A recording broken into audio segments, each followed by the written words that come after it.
that picture and knows what he looked like, I think because of objective reality and we see things the same, I think everyone will think this is not him. But however, they think that by saying that it makes them look weird, so they're not gonna say that. Instead, they're gonna say, "Yeah, it's him. Whatever. Let's change the subject." Right? So this is something to keep in mind, guys. The reality is objective. We see things the same because we are the same. No, The same you are things. no, you are being fooled and you are believing in something without getting no evidence whatsoever. That is different. Again, I just posted the video to you, right? Now answer to my question again, right? What did it move? The sundial, the camera, or the earth, or the sun, or the moon, or everything? And keep in mind, this is a global video, right? Even in that video, he's telling you the truth. Let me let me know what do you know about it. What can you see? Do I have to listen to the sound also? No, you don't. But it would be great for you to listen, right? Because that Glover is going to tell you the truth, and then he's going to lie to you at the same time. So if you could listen, that would be great. Because it's only 2 minutes, so it doesn't take too long to watch.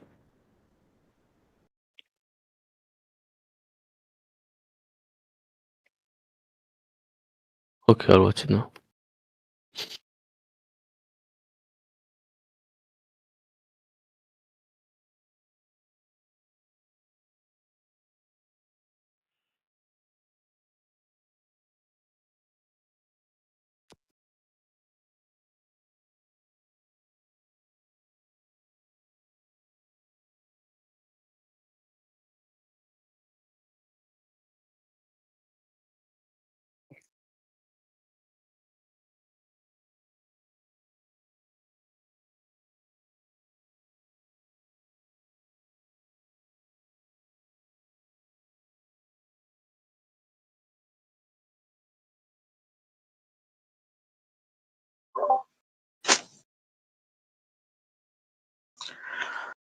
Well, this is enthralling and exciting, though there was a load of people in the chat.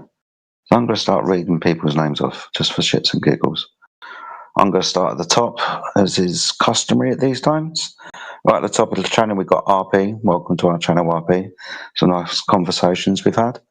We are joined by 2 YouTube bots. Just let everybody know that we are live streaming on YouTube. So terms of service and terms and conditions do apply to our conversations. 20 Cups is in the house. You're deafened. Elijah's in the house. What's up, man? Feels like ages since I've spoken to you. I hope you're doing well, my brother. Waits the obligatory 5 seconds for the unmuting of his microphone. It doesn't unmute, so I move on. Effie Alaskan Malamute, what's up, brother? Hope you're doing well. Effie Batman's in the house. Good to see you. Geeta has joined us. I don't recognise your name. I hope you're doing well. Welcome to our channel. You've got Thank you. Johnny. Oh, hello, Geeta. Sorry, I didn't wait for you to reply. How are you? Good. How are you? Thank you so much for having me. Yeah, no problem at all. It was just quiet, so I was just reading through everybody's names. Let me get to the end of the list. If you want to have a conversation, I'll circle back to you. Is that okay? Sure. Cool, awesome. I was going to read my own name out then. I'm Jedi. Hi, everyone. Underneath me, we've got Johnny Law. Welcome to the chat, my friend. Hope you're doing well. KC's in the house. What's up, KC? Feels like ages since we've spoken. Logical Observer's in the house. What's up? I watched MJ. the Hello? I watched the video. What's your question? So my question to you, I'm sorry, Jedi.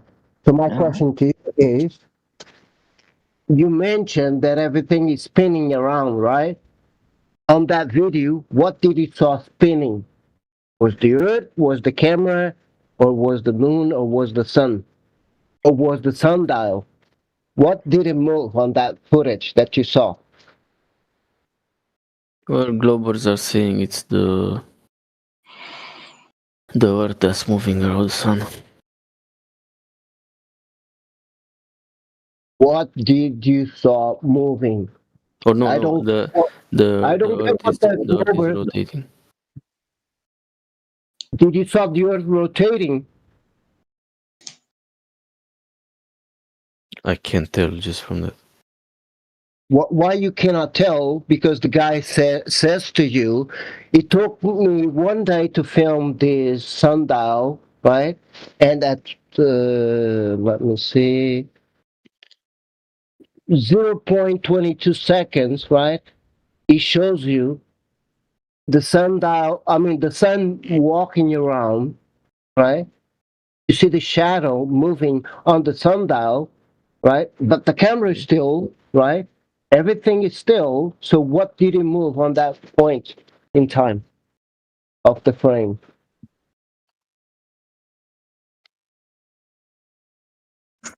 Do you understand my Like question? like I said, I don't know. I can't tell from the. You cannot tell, but you can see it, right? There is only one thing that did move. That was the sun, right? Otherwise, you would not be able to see the shadow moving on the sundial, right? You've got two Well, if choices. the Earth was a globe, if even you could still see the shadow, even if the Earth was rotating, not just the sun moving. Hey, you got two reasons that can cause this phenomenon. One is Actually, the wait, object. wait. I think I understand what. Sorry, I think I understand what you're trying to say. But actually, no. Just go on. Sorry, I don't know. I was mainly addressing our friend who posted the video. There's two things that can cause the phenomenon, right?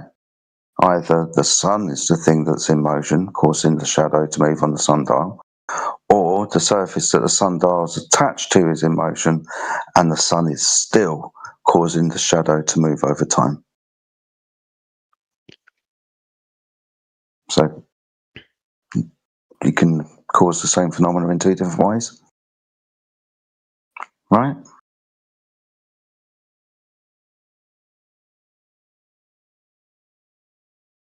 No? I don't know. Okay. I'm not. I'm sorry, Jade. I was looking for the video to post it. Get what you're saying, but him, on the other hand, right? Because I posted this small video of 2 seconds, 2 minutes from a globe, right? Explaining that, they spin around the Earth with the moon and the sun and all this nonsense, right? But at the same time, they give you a video where the sundial is stationary, right? And then you see the shadow moving around. But then at the same time, they tell you the opposite, right? And that's what I was trying to tell him. So you can see Okay. on the footage, yeah, you know what I mean? Thank you. What do you mean they're saying the opposite? What do you mean by that? Well, watch the video again, right? And watch the 0 to 22 seconds, right? That 0.22 seconds. Okay. where you're gonna see the sundial still, right? And then you're gonna see the shadow moving, right? But the camera is not moving. Nothing it is moving except the shadow, right? That Okay. tells you that you, camera, and the Earth cannot be moving at the same time, right? You have to be still. Only one object can move in order to see the shadow moving.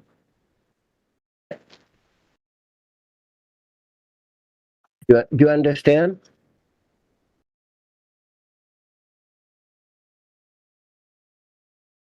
Yeah. Well, only the Earth is moving.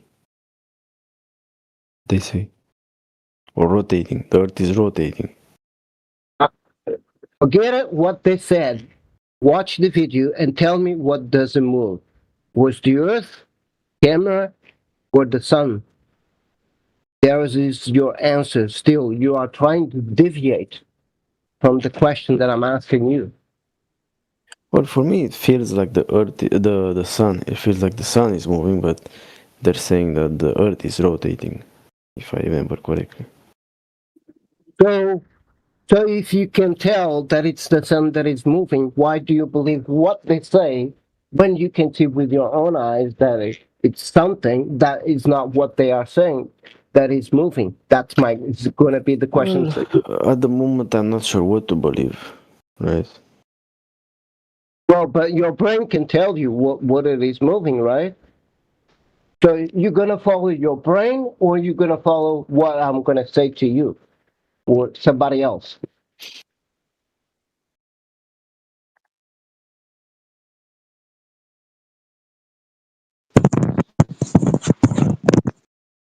This is exactly Right. what I was talking about earlier with our powerful instincts for truth. That you're saying I should believe my brain, yeah. Yeah, it's Well, it's funny. right. It's just funny how you look at a cloud moving and you don't think that's not the cloud moving. It's the Earth moving, or a bird, or an aeroplane, right? Anything else that's moving in the sky, you don't think that's the Earth moving, not me. I mean, not that thing, right? It's me moving. But suddenly, when it comes to the sun or the moon or the stars, right, disregard that natural sense, right? And go, oh, well, that's different. Why? Why is it different?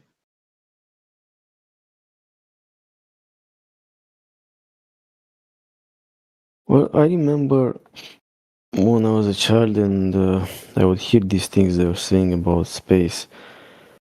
Like when they said that the sun is moving at 50,000 miles per hour or whatever. Even as a kid, it felt weird, right? It's almost like we are connected to truth or something like that. You know, like when we hear lies, kind of like we just feel them. I don't know. But we just choose to ignore them or something. I don't know. It is because, right? It's because it goes against your senses. It goes against your intuition, just your natural sensation of reality, right? Yeah, exactly. Yeah.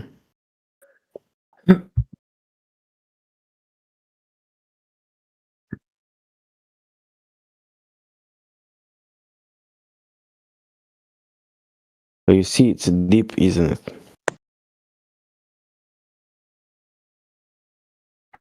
Yeah. Well, nobody ever thinks because we're told it when we're young and vulnerable and easily influenced, right? We take it on face value. We accept authoritative narrative, right? Yeah. We accept it. We don't question it. We should, so now we should, now that you've sort of been presented with, new information, you should question it.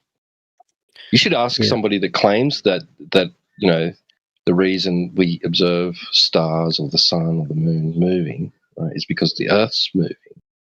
You should ask them for evidence. You should ask them to prove it to you.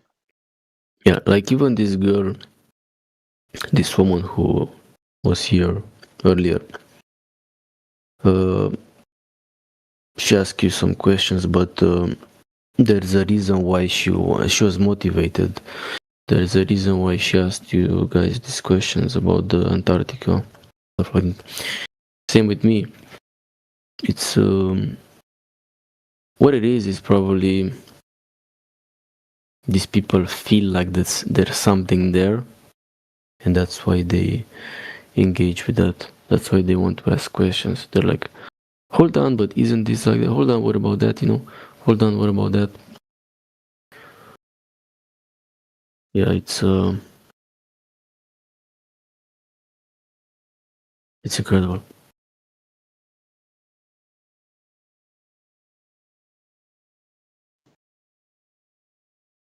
Yeah, explanations are great and all, but like if somebody can't back it up and support it with evidence, then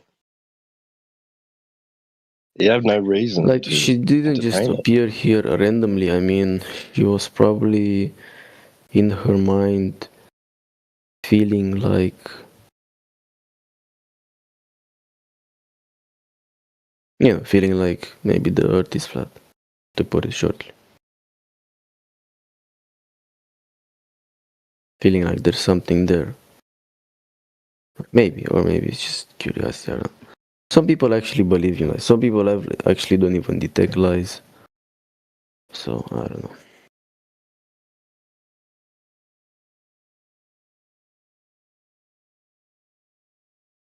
But also people have like so many things to do, you know, so many worries, so much, right? So much chaos, so they don't feel these things. Don't really care. Distracted. Me, thing about me is I have a lot of free time. Um, To stop spending your time being distracted and focus what they are saying to you in between the lines. yeah. But also I'm living healthy, you know, I'm eating healthy and stuff like that. I feel like maybe my brain is working better than before. Before I was eating only fast foods and stuff like that.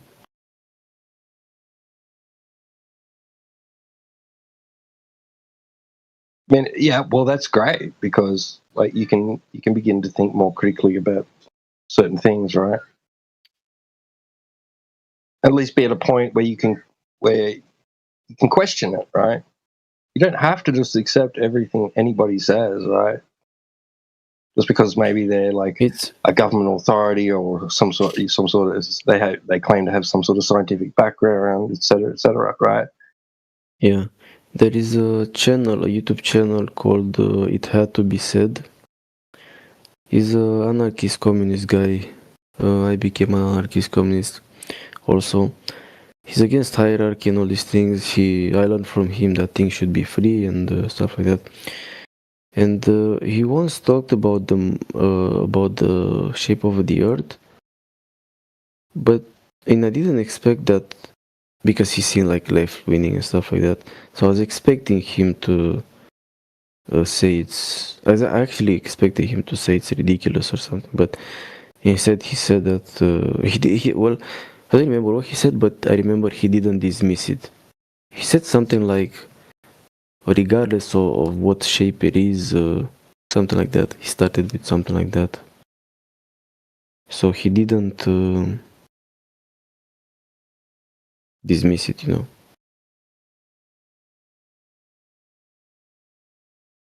because he's honest in general.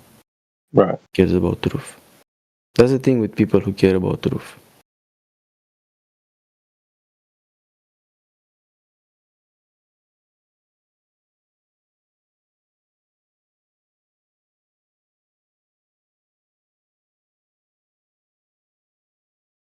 Do you know who is Brian Cox?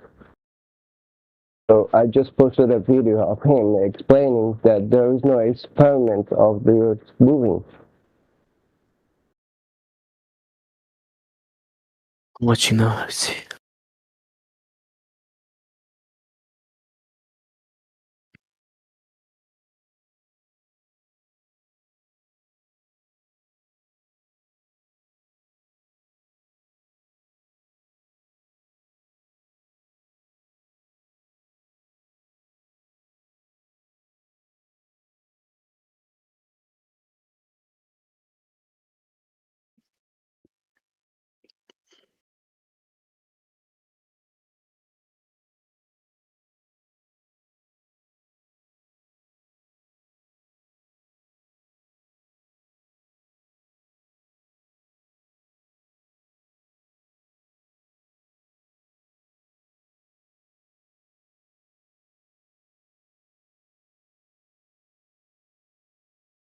Maybe.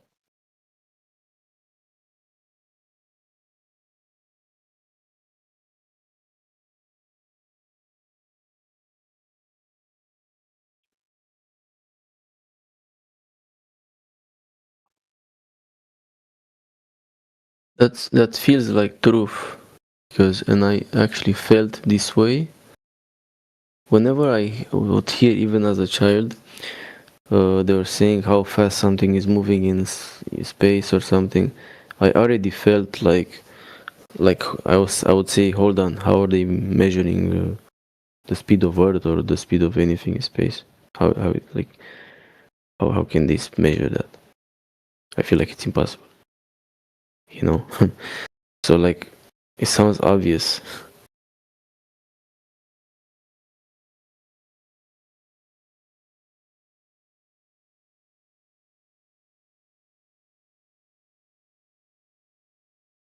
I really have to go to sleep, guys. It's so late. It was a nice discussion. How much have I been here? Like 5 hours or something. Take care. Have some rest. Take care. Good night.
I typically don't like to unmute when I don't know why.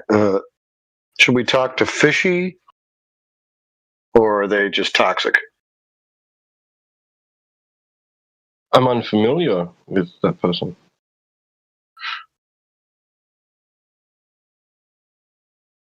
Not sure. Okay, unmuted Fishy. Fishy, are you toxic? Oh, hello. No, good morning, man. I'm not really up for the debate this early in the morning. I'm not really toxic, bro. Like last time I talked here, I got muted for disagreeing.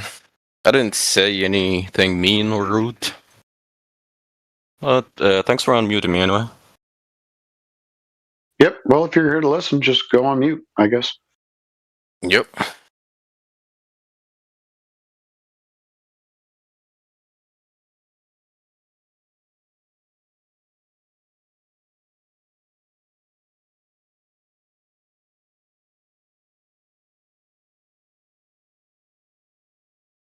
That's a shame.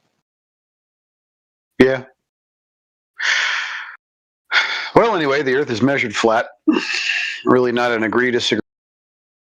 It's just about empirical evidence and measurements.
Yeah, we're still around.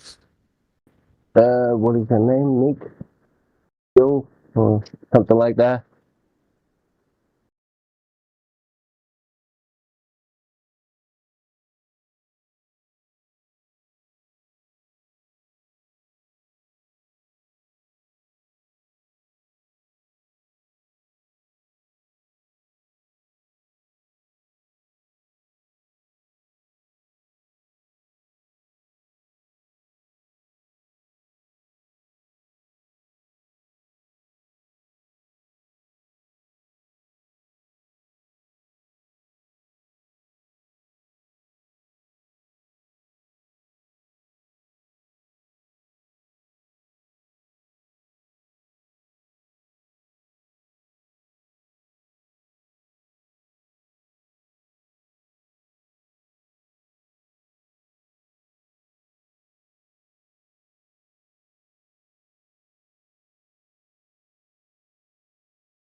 Hello.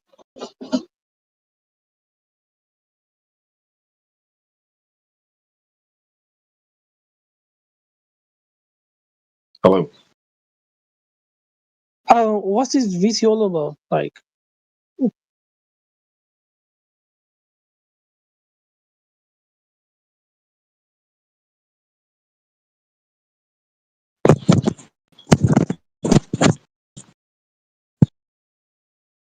so many This people. VC is, yeah, it's for discussion on the nature of the surface of the Earth.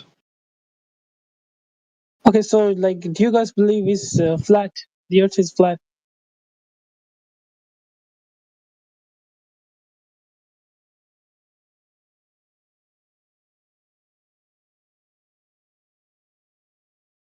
Sorry, I'm lagging here. Yeah.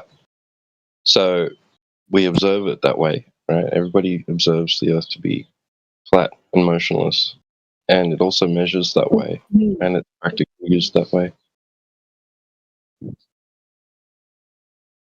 Okay, so I have a question. Like, so. Yep. So you guys believe it's like flat, yeah? But can you explain it then? How does like what I was gonna say? So like how does like if the Earth is flat, like how does the bird don't get left behind? So when plane land, yeah, and why like clouds don't stack up like in a corner?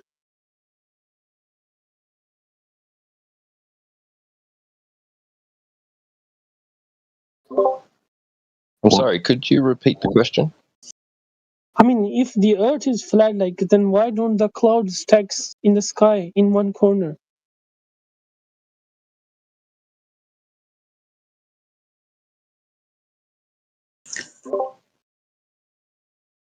The clouds? Did you get that, Jedi? You tracking with this? I'm If not the sure I Earth is understood. flat, forgive me if I got this wrong, but if the Earth is flat, why don't the clouds in the sky all gather in one corner? And yeah, this stack up like Where's the corner why they come don't from? stack, man? Like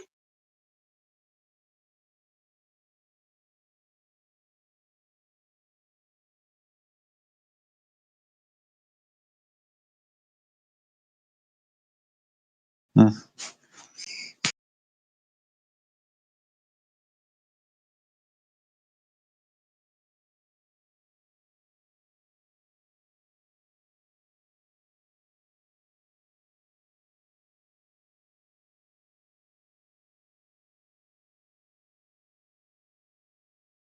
Oh, that was strange.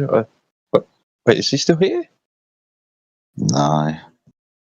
Oh. Yeah, that's weird. Thought he was going to stick around for a bit. I get the impression he was trying to be funny, but because of the language barrier, maybe, or whatever, it didn't come across as funny. Right. Yeah, I think he maybe. might have Yeah, been maybe it trying to was troll us. right. Maybe a cultural reference or something that we're not familiar with. I don't know.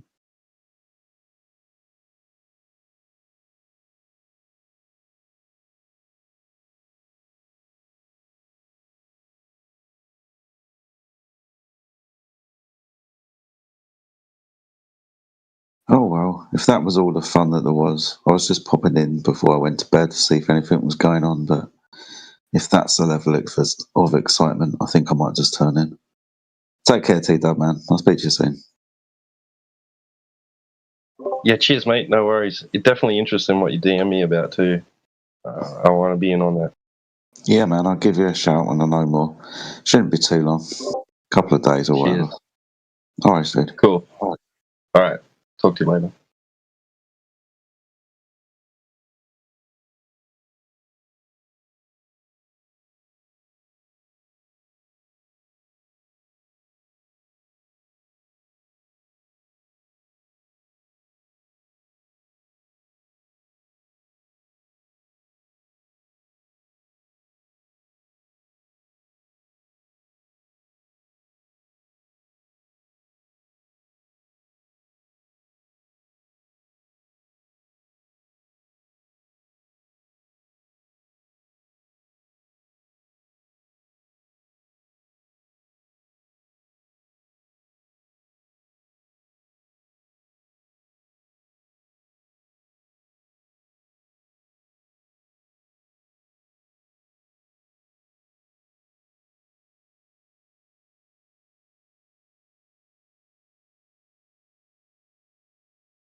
because the idea is that people at the time were trying to identify the Earth's movement.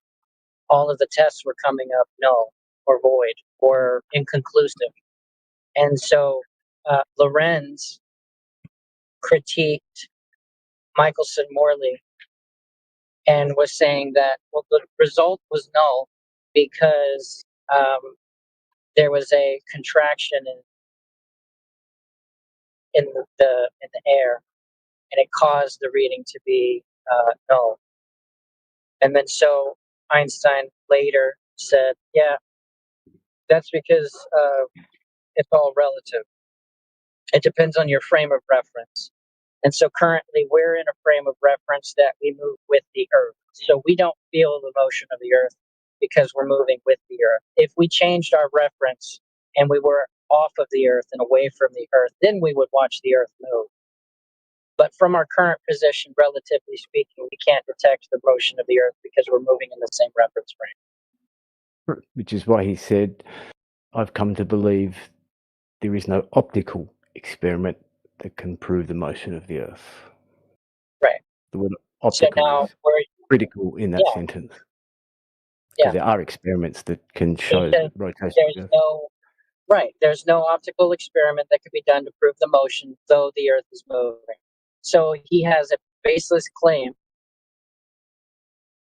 It's not a baseless claim. There's Foucault's pendulum, and which would be an optical experiment because you're watching something optical process. Optical experiment because you're looking at it. That's not what an optical experiment is. Then what is it? It's an optical experiment where you're using vision to quantify the movement, not because you're watching an apparatus. In that case, then every experiment is optical because you look at the results. Quantifying the movement, which is you observing reality. No, where your eyes are the mechanism, where your eyes are the tool. Right.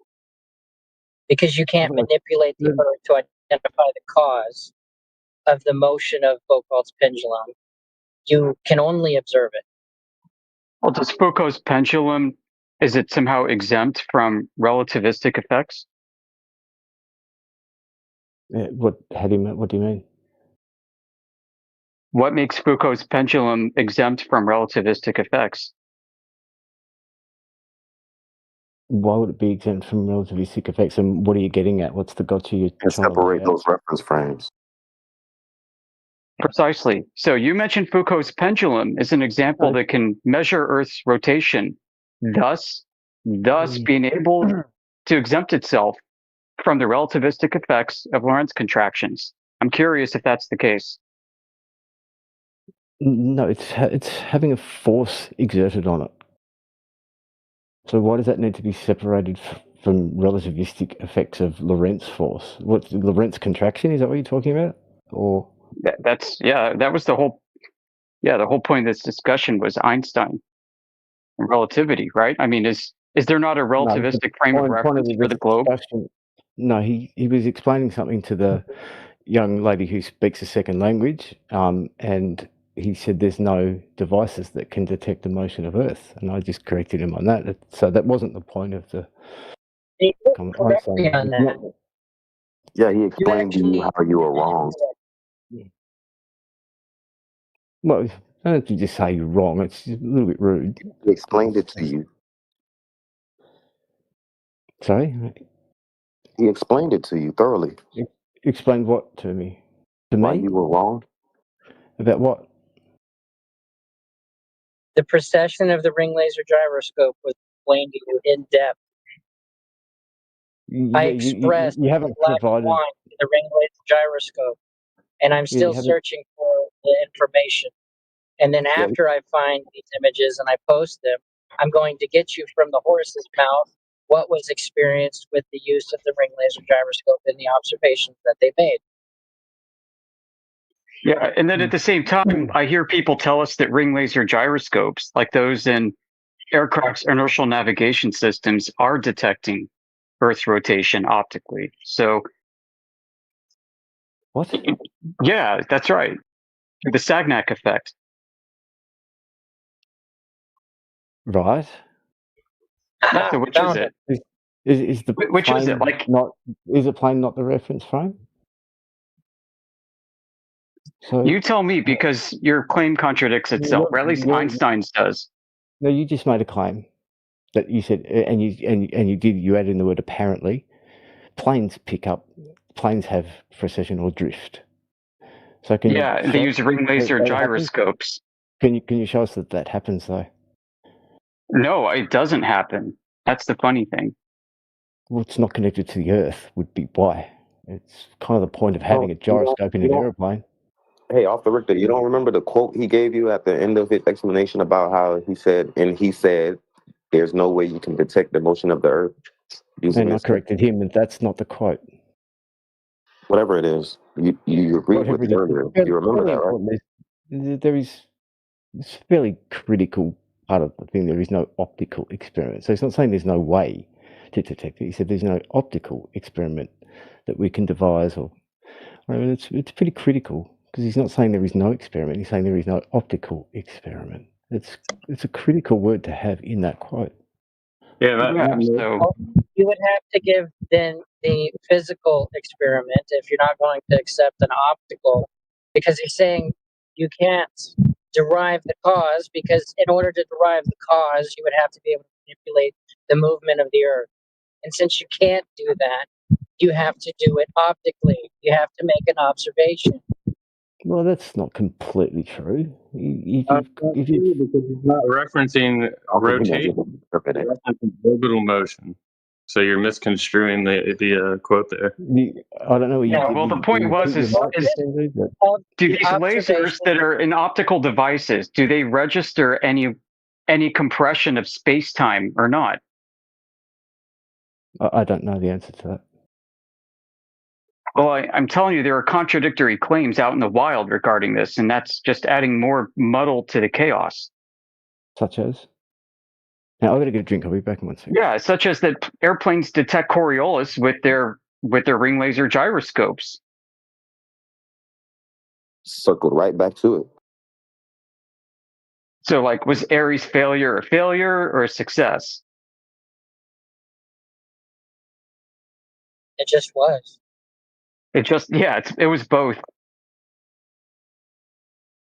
And what they claim today is, well, the ring laser gyroscopes are far more sensitive and built to higher tolerances than anything available back then. And that may be the case. So then why the need for Einstein to invoke Lorentz contractions and to say this gobbledygook?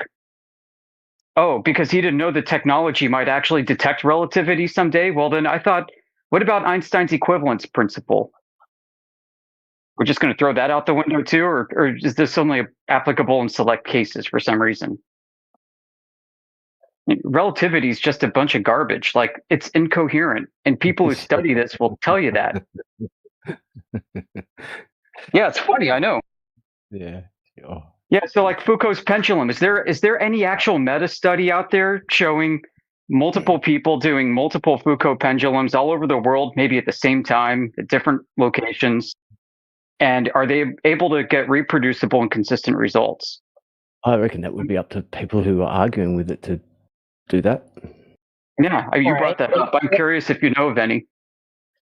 No, I don't. Precession is Why don't flat earthers do it? Underneath the pendulum, why is it the case that it needs to be calibrated for your latitude? It doesn't need to be calibrated for your latitude. What do you mean? The device does need calibration. How do you calibrate a swinging weight? All right.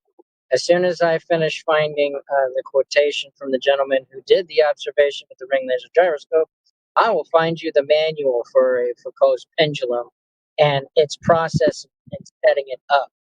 That's so that you can have your own. Pendulum, though. What you're referencing is just a demonstration that has a magnetic kick. So that's not a Foucault's pendulum. That right, is because it won't detect Coriolis unless you start it. Which is funny, right? Because you only need one inertial reference frame, not two non-inertial frames.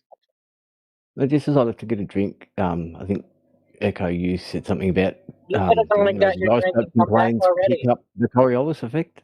How does that work? It doesn't. That's supposedly what Foucault's pendulum is detecting.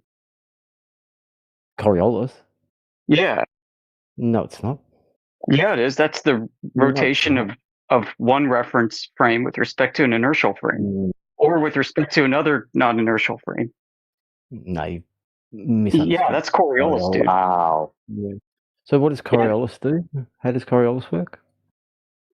I just described it. It is it is the rotation or movement of one frame of reference with respect to another. So it's an apparent movement, an apparent force, and it's not a real force. It's like, two people that are on a merry-go-round and one person throws a ball to the other person across. The ball looks like it's curving, but the ball was thrown straight. If I were at the equator and I fired a bullet towards the North Pole, which way would it deflect? It wouldn't deflect because there's no Earth-based Coriolis. In the globe model, which way would it deflect? You don't have to speculate about that. It doesn't happen. It's in the globe model. In supposedly the globe model. The globe would appear to rotate under it, so it would appear to be moving west. No, it moves. Yes. No, it moves east. It deflects to the east. If you're standing at the equator and you fire a bullet north, the globe, you got it backwards. The globe rotates west to east under the plane. You don't understand Coriolis. The globe rotates west to east under the plane. This is why you don't know, because you talk over people. I don't think you don't know what the globe is doing. The globe is rotating west to east under the plane. Understand the globe model. Yeah, so the globe rotates west to east, so this means the plane looks like it's moving west if it's decoupled from that reference frame. What's happening to the ground underneath the bullet? It's rotating west to east under it. That's the claim. Yeah. So what speed do we rotate at the equator? I don't know. Do you want angular, or do you want like a velocity in kilometers or miles? The ground movement is approximately 1,000 miles an hour, right? West to east. What's that ground speed of the rotation at, say, Tropic of Cancer? I don't know. You'd have to do the sine of the latitude. But let's just say 600 miles an hour. Okay, so the ground underneath that bullet is traveling 400 miles an hour slower. So west to east, still ding dong. This is why you don't know. This is why you don't understand. Yeah. So like I was saying, and I was consistent about, the airplane would appear to be moving westward because the plane is rotating eastward under it. That's not what happens. Yeah, that's what's supposed to happen. So the question is, why doesn't this happen with cranes or any pendulums that are at rest? They don't detect any rotation underneath. That's not what Coriolis is, because they haven't been given an initial swing. What, you think a wrecking ball just hanging there should just start spinning around? Is that what you think? Well, that's what should happen if you got an accelerated frame underneath it. Ridiculous. It should be dragging that the armature should be dragging the cord that it's suspended on. Yeah, and that's what's supposed to cause precession in a Foucault pendulum. It's that armature that's dragging the cord in a certain direction, right? Someone who knows what they're talking about. I know what I'm talking about. You're talking to me, so you don't know you don't understand what Coriolis is. Maybe the problem. I don't think why don't you define it? Okay, let's take a step back. You define Coriolis for me. Go ahead. As I was saying, if you fire the bullet north, right, when it gets... Yeah, he's not answering you right now. Bro, just define Coriolis like I did. By the time it gets... I'm going to explain how it works to you so you can not make... How about you define it? Because I don't want to listen to your monologue, okay? Because if you understand Coriolis, then you understand the principle and you can state it simply. Yep. As the bullet travels north, the ground underneath it is traveling slower from west to east. So it deflects to the right. It deflects to the east. Go look it up. Don't trust me. Go look it up. Okay. Now, how are you going to prove that in reality? That's what I happens. already said it doesn't happen in reality, so sorry. Yeah, right. So you reckon if you were flying from, say, Melbourne in Australia towards the directly towards the equator, do you think the guy flying the plane, do you think he aims at where he goes? Or do you think he aims at where the city is going to be after an 8-hour flight? They travel pre-prescribed path. They don't travel in accordance to what they think the globe is doing. Sure. True or false?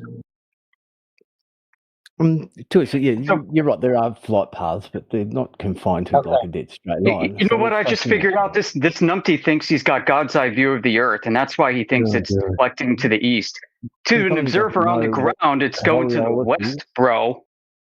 Because the guy on the ground is outpacing the Earth, or outpacing the plane from Earth. He's staring it up at the plane. And Earth is rotating like 1,000 miles an hour, 600 miles per hour to the east, while the plane is flying north. Yep. So from his where does- standpoint, the plane so appears where to does he be aim the flying plane? west. So where does he aim the plane then? Because by the time he got to his destination, it'd be 600 miles away, wouldn't it? Yeah, and then how does he land? What if the airstrip is situated west east? Is he going to have to like increase his throttle in order to catch up to this spinning globe Earth? No, nobody does that. No, that's right. So you don't know. So that's another thing you don't understand: conservation of momentum. Oh, so now you get to go back and forth. Now you got a conservation of momentum. So that just basically makes this claim unfalsifiable, doesn't it? Oh, you can't tell that there's Coriolis because the conservation of momentum is now your argument. You can tell that there's Coriolis. What are you talking about? Yeah, okay. No, there's conservation of momentum, you said. You can't tell. Landing on a landing strip that's a mile long, for argument's sake, which they're not, but landing on a landing strip that's a mile long does not have anything to do with Coriolis. It would if Earth is rotating and the landing strip's on the runway and the plane is decoupled from that frame of reference. Sure. And it's moving off to the east. So get this, the runway is moving eastward relative to the plane. So somebody sitting on the tarmac is going to watch the plane appear to move west, just like I said. Sure. Right. I don't think he understands his own model. Yeah, like you guys, yeah, like I do retarded understand the 3D model. You spatial reasoning. You misrepresent the model all the time. That's why I brought it. All right, what did I misrepresent just now? Coriolis. All right, specifically, what was I wrong about? That if you fired a bullet north from the equator, it would deflect to the west. It doesn't. It deflects to No, it's from, well, listen, because I'm describing it from the frame of reference on the ground. You're describing it from the frame of reference in God's eye view, in an absolute inertial frame. What do you can make up all the excuses for why you. No, this is not an excuse. Listen, you're describing it from a different frame of reference than me, okay? And you're describing it from a frame of reference that you actually can't observe it from. I'm explaining it how you would draw it on a globe. If you had to take a pen and draw on the globe, where's the bullet going to end up? Draw the path that the bullet takes. Like, is that not reality enough for you? No, like, listen, you're describing the same thing I am, but you just don't understand that I'm describing it from the ground frame and not God's frame. So having a different reference of frame would land the bullet in a different position. Is that what you're saying? Yeah, in fact, that's the whole point of Coriolis, is that there's an apparent deflection. Yeah, to the east. How it doesn't matter where you stand. It's not going to deflect to the west. Oh, really? So what direction is the globe spinning under the airplane? It doesn't spin under the airplane. Oh, wait, right. Conservation momentum. Wow. No, you don't have any Coriolis to detect. It's conservation of momentum. As you're traveling away from the fastest rotating part of the Earth, the ground underneath you is rotating slower from west to east. By the time you get to the North Pole, okay. It's basically So not is the moving. plane losing momentum or is it conserving momentum? It's maintaining its momentum west to east, but the ground underneath it gets slower and slower the further north you go, or further south if that's the way you're going. So it keeps its 1,000 miles an hour west to east, but the ground underneath it doesn't. As you travel further north, the ground is going slower and slower and slower. That's why it deflects to the east. Because whatever it is, it had 1,000 miles an hour to the east. It had 1,000 miles west to east imparted on it when it left the end of the rifle, if we're talking about guns, right? And it maintains that west to east 1,000 miles an hour momentum, right? But as it travels north, the ground underneath it, when you get to the Tropic of Capricorn, it's going at about 600 miles an hour. So it's got 400 miles an hour west to east speed imparted on it, momentum imparted on it, and the ground underneath it doesn't. So it deflects to the east. How much momentum is lost over time? What do you mean? What do you mean? Is the air sticking to the ground, or is it decoupled from the ground? Well, it's physically decoupled from the ground, but it's the general term is it travels with the ground. Yeah, which is it? Well, it doesn't move separately from the ground, but it's not attached to the ground. It's like if you put your teaspoon in a cup. None of the coffee stays still when you spin it, but it doesn't all spin at the same speed. It's not attached to the spoon that you're doing, but it's massively affected by the spoon. So is it massively affected by the spoon, or is it really not? What are you getting at, dude? Just is the atmosphere massively affected by the Coriolis of Earth, or is it really not? Yes, it's affected by the Coriolis of the Earth. All right. How do you know? Cyclones and tornadoes, whatever you want to call them, never cross the equator ever in recorded history. I can pull up some ground tracks where they do, but no, you can't. Not legitimate ones. You can't. I can also pull up ground tracks where they're spinning in opposite directions on the same side of the equator. Yeah, that's fine. I don't know about that, but well, yeah, fine. That's opposite of your claim, dude. What's that? Literally. Well, why doesn't it? How is it fine if it's the opposite of your claim? If your claim is that they don't do this thing, and then he shows you that they're doing the thing, how is that okay? How is that fine? I didn't say that they're doing the thing that he said they do. So, dude, can you pay attention, please? Are you not paying attention? No, you're not paying attention. I said they don't cross the equator. He said they spin in different directions. I said, yeah, fine, whatever. I didn't say they don't spin in different directions. I don't know that they do. Show you them crossing over. And then tornadoes.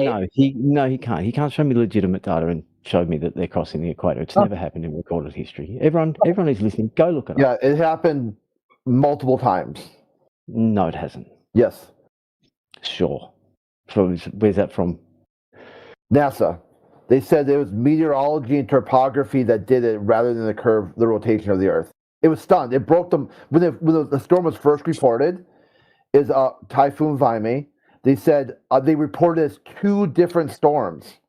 Why did they do that?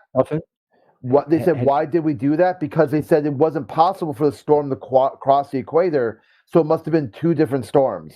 But then a naval ship, said we tracked that storm. Were they tornadoes or just storms?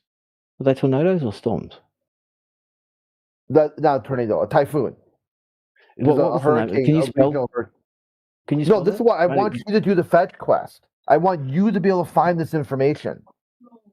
It's not that if I spoon feed you, it's like give a man a fish, you feed him for the day. Oh my God. Teach him the fish.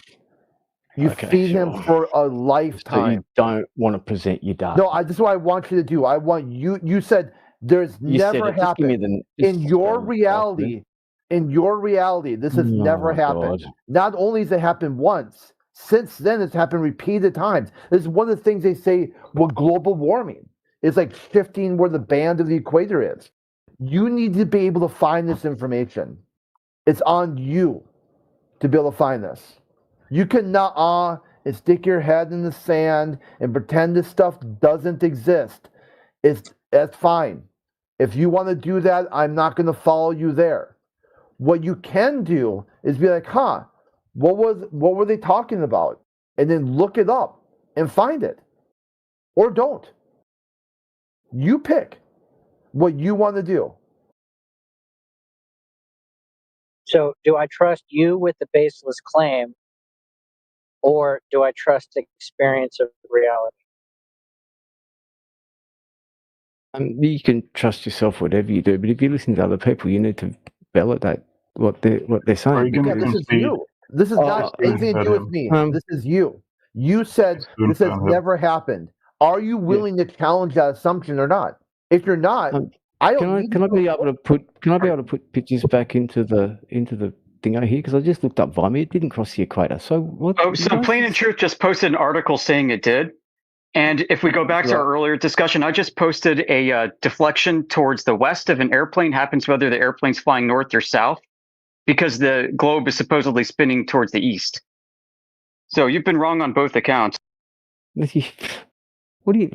Hey, you're looking at something. And here's multiple storm systems on the same side of the equator spinning in opposite directions. Post another GIF. So right now you're like 0 for 3. That's pretty bad. Where is this sporadic echo? Where is that picture from? That's just some made up thing, and it's bullshit. That's not how Coriolis works. And what, a demonstration of a rotating reference frame under an airplane? I like how you got it so I can't put pictures in the chat and validate my claims. You asked me to validate shit, but then you don't let me. With you. This is the job of the perms and the server to do so. Yeah, right. No, you're not special. Yeah, you have to validate your claims. You need to wake up. But just you can't look post it up. anything that will validate your claims, because then we'll look like idiots. We'll post all our stuff that's complete bullshit. That's appeal to motive. That's a logical fallacy. I told you what the answer was already. You just ignored it. If you're going to ignore the answer, just straight up ignore what I say, why would I do anything for you? You just gave me a straight up reason not to. Shit. Right. Okay, this is from Professor Paul Roundy at University Albany SUNY. That's New York. Typhoon Vaimai, which formed near Singapore on December 21st, 2001. Since tropical cyclone observation started in 1886 in the North Atlantic and 1945 in the western North Pacific, the previous recorded lowest latitude for a tropical cyclone was 3.3 degrees north for Typhoon Sarah in 1956. With its circulation center at 1.5 degrees north. Typhoon Vaimai's circulation was on both sides of the equator. U.S. naval ships reported maximum sustained surface wind of 87 miles per hour. And gusts. Okay, so there you go. So yeah, I mean, just womp womp. And then underneath that is a GIF showing the deflection of the airplane towards the west for an observer, like I'd been saying consistently from the beginning, which, our friend here couldn't even define Coriolis in the first place. Literally. And then the third, posting 2 weather systems, I know it's for the audience, 2 weather systems doing counter-cyclical rotations on the same side of the equator. Yeah, okay. Everybody thinks that their little worldview is all buttoned up and neat, that we have it all figured out. And this is what gets people questioning the prevailing cosmology, right? People find all these inconsistencies. It's like we're finding bugs in the software code and we're showing them to people and they don't want to believe it. I don't know if AI is powerful enough to actually scan all the thousands and thousands, 10,000s of hours of video we have on YouTube and just go through it and figure out every single time we prove the globe are wrong. We would have thousands of hours of video, just clip after clip after clip for the same things, usually. It would be fun to do it. I have it on my to-do list for whenever we have some AI that can do that.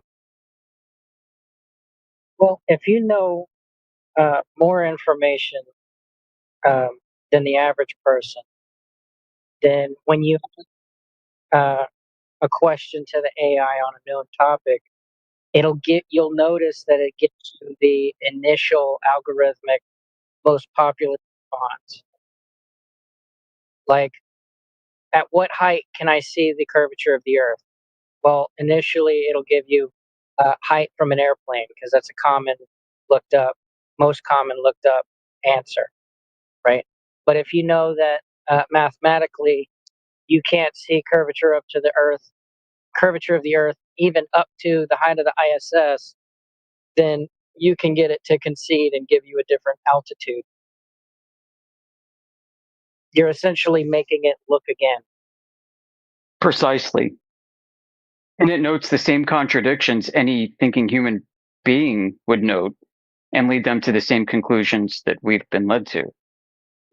So guys, just so you know, one of the reasons I love Google Geminis and AI so much, even though it's Google, is because it's also trained on and has deep access to YouTube. And it does do summaries. It can transcribe YouTube videos that have already been, like, I don't think it just does the closed captioning. So I went through Antonio Subarat's collection of 155 or so videos he's done. And each of these are like on average 2 hours long. And I had Google Gemini do summaries for each and every single one of them, and then index them and link them and categorize them.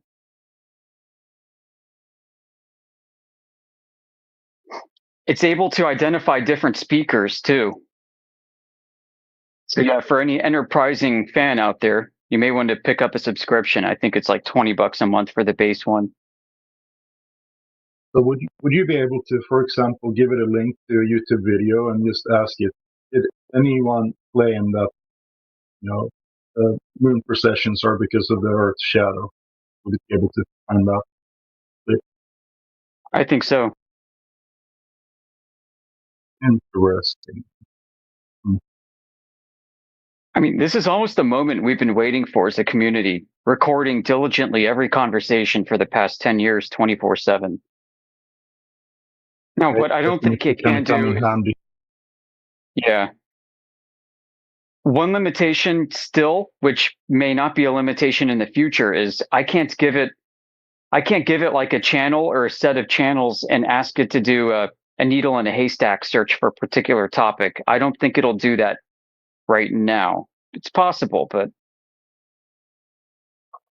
like having it find something somebody said out of these like 400 videos. Well, that's coming. It is. Create a bot just listens in on this discussion that we're having. If a Glober says something ridiculous, it already has some kind of citation or reference ready from one of the earlier discussions we have where we completely crushed that argument, and it can just quickly link it in. This is going to be so much fun. Give it a couple of more years and we're there. Glober fact check for AI.com or whatever. These Globers always mess up the Coriolis effect. Well, it's because they heard the information in school, didn't really pay attention, and then now they're trying to regurgitate something they half-assed paid attention to. Truth. Since then, they haven't even. They're only looking it up right now since it's being brought to the forefront of their mind. Yeah, that last guy was getting it completely wrong. You're really patient with him, whoever was like trying to tell him how it actually works, because it's an observer effect. So why would you describe the deflection from any viewpoint other than the observer? Like you wouldn't. So it's obvious he's just Googling shit and like, oh, this is what Google says. You couldn't even Yeah, define the words he was using. So yeah. Yeah, that was the big thing because he didn't understand the principle. Right. I mean, so I Googled Coriolis too, and you know what? I find the satellite view. I find the God's eye view of the Earth, which makes what he was saying true from that perspective. But he didn't understand that I was consistently describing an observer from a ground view, which changes the frame of reference. I am now on, as an observer, I am on that moving frame of reference relative to the airplane. I mean, geez. And I was only describing like the west to east rotation multiple times. And then he thought he was rebutting me by describing a different angular velocity, different latitudes. I'm like, no, man, nobody's disputing that. And I even told him that you'd use the sign of the latitude in order to alter, in order to get the different mile per hour angular velocity that you have relative to the equator, the further north you go. And he just kind of glazed past that. The YouTube audience, so you guys know, he ran away. He's no longer here. Right. So, yep, we started hitting them with sources, source after source, reference. I started to read a reference. Thank you, Crit, for jumping in too with some detail. That got everybody's search engine spun up, and he couldn't handle it. Just, no, you're wrong. You're wrong. No, you're wrong. Good morning, guys. Hi. Morning. So let me guess, someone spent thousands of dollars on computer technology for their rifle, and they think that helps them shoot better. Absolutely not. I'm a qualified expert marksmanship. and 12 and force and 4. Like, really? Right. I remember some of y'all have heard me say this story before, but I remember when I was in the Army learning how to shoot, and they're like, "Oh yeah, we have to account for the Coriolis." So I asked, "How do we account for the Coriolis?" And they said, "We don't." Yeah, I've been saying it for years. We just do the do. It says it in the manual. We don't do it in real life. We just account for distance, elevation, and wind only. We don't point our barrel rifles to the left a little bit because the Earth's spinning, or to the right. No, that doesn't happen. The Yeah, and deepest he you'll can play a get is the factor too. rifling. Oh, go ahead. The deepest you'll get into like needing to take into account anything would be the rifling for the barrel, what it does to the bullet, and how the bullet travels. 1000%. Yeah, if Other it's than that, rifled clockwise or counterclockwise. a little bit of Kentucky wind, maybe.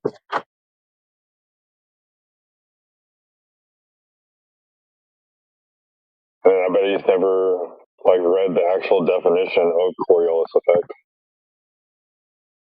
Literally says a fictitious force. Fictitious just means real, right? It's factitious. Yeah, and Just like Jabroni over equator. here just introduced a third reference frame. The guy who left. So he's like claiming that the Coriolis is a reference frame?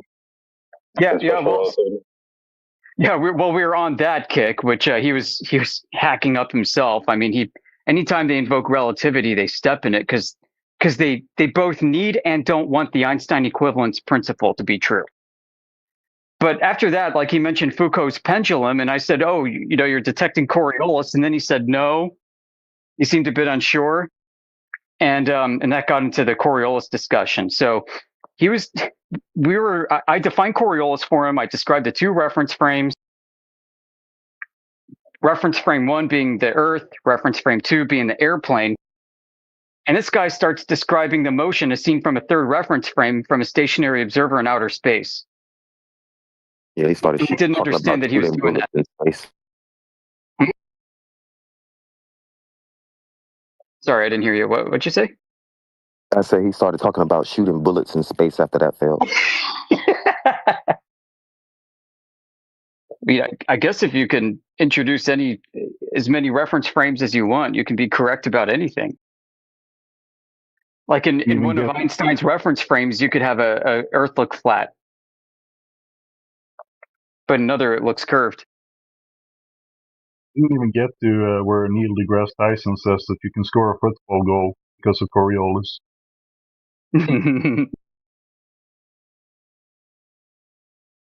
No, there's conservation of momentum. That way you can't detect it. Oh, so how do you know it? How do you know there's Coriolis? Well, you can detect it, but there's conservation of momentum, so you can't, but you can. He always tied himself up into logical knots. Like, all right, is the air that the plane traveling through, is that rotating with the Earth or not? Well, yeah, it is, but you can't detect it, but the effect of Earth's rotation is significant. I was saying. We started invoking common knowledge, saying, well, we know the Earth is spinning certain degrees every 24 hours. No, you have to prove that first. Man, that poor dude.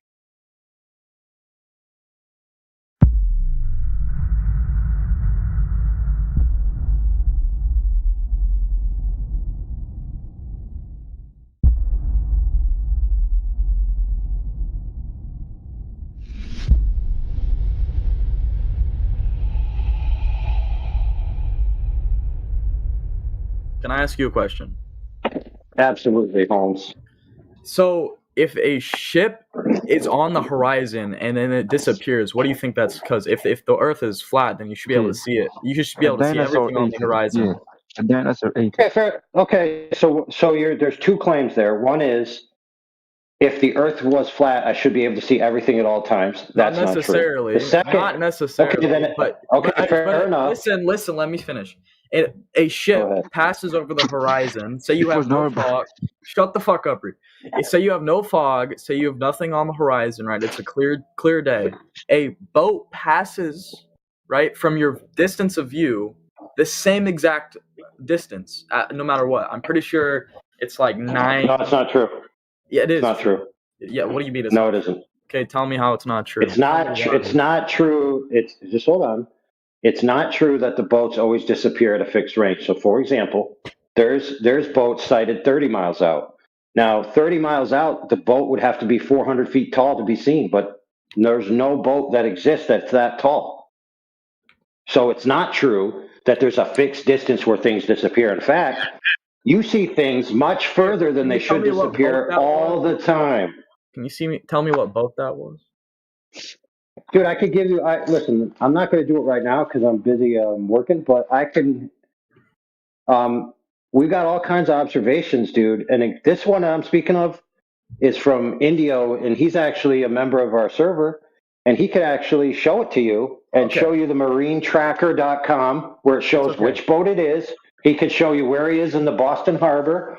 And I'm not, and this is just one example, dude. Okay, I'll give you. And not only that, so check this out. Can I ask you another question? Well, just no. Let me finish. Oh, I get so your I'm just point. doing a tier if you're not willing to show no. If you're not willing to show me the evidence, then I'm not going to listen to this because I'm not going to listen to you if you don't show me the evidence. Okay, can I ask? Okay, listen, Nick. Well, if you're not willing to show me the evidence, I'm not. Nick, I don't need to show it to you. I can validate it with an argument. It's very simple. There's no validating with an argument because let me explain it. I'm not going to take your word. Let me explain it, and then you can discount it after I explain it. No, I don't. For the past 10 years, if you can't show me the real evidence, then I'm not going to listen to you. You can say, okay, whatever, dude. It wasn't. Can I ask you another question? Posted up bottom-up obstruction. On a flat surface in the side chat if you want to look at it. Can I ask you another question? No, because I might have to present evidence, and then we can't have a discussion and actually talk it out. How about this? From now on, you could just explain to me why this is true or why this is not true. Well, I want to stay on the other point real quick. We're going to go past that right now because you're not willing. You said that you have evidence, but you're not going to show me the evidence. So it's not just that I have. Listen, Nick. It's not just that I have one piece of evidence. It's that over the past 10 years, including before the past 10 years, hundreds upon hundreds upon hundreds of observations of objects being seen further than the geometric horizon have not only been proffered by globe argumenters and flat Earth argumenters, but they're all over the mainstream. Like it's so ubiquitous. So there's actually this whole. Hold on, let me finish. You're still not going to show me the evidence. I'm not going to. Hold on, dude. You can't show me the evidence or can't. Okay, that you don't have to believe me, but let me finish this point. So the point is that on the globe side, I'm going to go for a next question. On the globe side, they have a rebuttal for this, but it's not that they deny this occurs. So go ahead. Okay, whatever. So let's go for a more complicated one, if you can explain this. So why do you think the stars change position based if you're on the north side or the south side? Or, why did the stars change positions in the sky depending if you're on the north hemisphere or the southern hemisphere? Well, the stars don't really change position. They're just like different stars. Yeah, I don't know of any star that changes position. Oh, that's simple because you're in a different location. Yeah, you're in a different location, so you see different stars. But I understand that, but the closest star is like 3 light years away, which is so far away. And okay, fair enough. Fair enough. Fair enough. How do you possibly know how far away the star is? Do you want me to explain to you the science behind it, or do you want me to send you a link? There isn't any science behind it, but go ahead and try. Okay, let me pull up the science because I don't know, because I'm not a scientist. Let me pull up the science for you. There's nothing, dude. There's only angular sizes. There's the assumption of the cosmic distance ladder. There's the assumption of the luminosity, and then there's the assumption of the parallax measurements, which they have to assume the Earth is in a different location in space to get the base leg of the triangle to get the parallax. So all of it is a bunch of assumptions. Okay. It's okay. Here, I'll explain to it. I'll explain to you. So yeah, go ahead. Go ahead and explain it to me, even though I already told you everything. Go ahead. So they find distances, and this is how they found distances 400 years ago, right? So if you have I'm just reading this is what it says on what's it called on NASA's website. I understand this somewhat. They say using parallaxes, tiny shifts from nearby parallax, measuring brightness compared to known types of stars, so they can tell. Luminosity. Listen, let me explain it. Let me go into more detail. You're just saying what I said, dude. I know, but let me go ahead. into more detail than you did. Okay. So you have a red dwarf or a white dwarf or a any types of star, a main sequence star. Little person. No. Listen. It's a red little person. Okay. What? Yes, dwarf is a derogatory term. You call them little people. Okay. A red midget star. You have a your main sequence. All these different types of stars, which we know we've studied in the past. Let me say, in the past century, in the 20th century, we have studied more about stars than any other time in history. We've learned the ins and outs of stars. That's what we've done. This is what NASA has focused on for literally 50, 60, 80 years, whatever. When I think they were made in the 50s. So let's just say 70 years. So in 70 years, they're still doing an assumption-based ladder rather than actual measurements. A redshift. You know what the redshift is, right? When light. Redshift is a circular. Yeah, redshift is circular reasoning. How so? Because you're assuming the thing is moving away based on the spectral bands, based on how they match the away. You're not assuming it's moving. Oh, yes, you are, dude. You're not assuming it. No, you're not. Yes, you are. And our perception is at a fixed distance, right? Because we assume obviously they are moving away in a sense, but because the expansion of the universe. But you can't have a redshift. You can't have a redshift being caused by anything in there except movement. Shut the fuck up and listen for a second, dude. You interrupt so much. Just listen, okay? Yeah, but we're buddies. Oh, that's true. There you go. That's right. You got me there. All right. So you have a redshift, right? So when light travels along a distance, it loses some of its energy, and it stretches out. And this is just a very simplified version. What? That's not what redshift is, dude.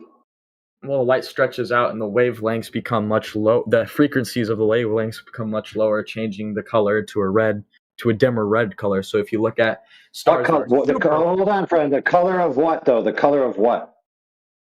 The emission of the light, the luminosity.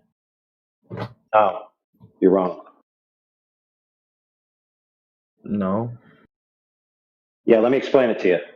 So what they actually do is they take a spectral analysis of the light and they look at the element bands. So on Earth, when you do let's say copper, if you look at copper through a spectral analysis, it's going to have certain bands of stripes, right? Yep. And that's going to represent the gamut, and they have an identity by that gamut, and then they say that's copper. And so what it is when they see from these stars, these bands, they match the bands of, let's say, copper, but the bands have shifted towards the red side of the spectrum. That's why they call it red shift. Yeah, so when the wavelength of the frequency of the light gets stretched out over a distance, and it becomes redder and redder because red is the lowest color that humans can see. Yeah, fair enough. So let me ask this question, dude. What if, now here, this is important, because remember how I told you how they do it? They try to match it to things on Earth, right? What if it's the case that stars just emit red shifted light and it has nothing to do with them moving? Yeah, and if that's true, let me finish this conclusion. If that's true that they're not actually moving and they're actually just emitting red shifted light, there'd be no way to know because nobody has ever been to a star to validate it. Yeah, well, they can tell with 100 different sciences that what type of star it is based on like you said, like whatever, seeing what type of chemicals are in the star, seeing what type of elements are in the star, they can. I'm not a scientist. I'm going to tell you this. I haven't. I know you're not a scientist, brother. Check this out. If you're doing science in a lab, and you have the sample in the lab, and you have very accurate machines, let's say they're 0.3% accurate. The standard that they need to check the star and to validate it is orders of magnitude greater than what they can do in a lab. So what they're trying to tell you is that they can get a certain parts per million reading in a lab, but they can get a greater accuracy reading from a star. That makes no sense, my brother. Well, stars a billion trillion times bigger, dude. Yeah, whatever, dude.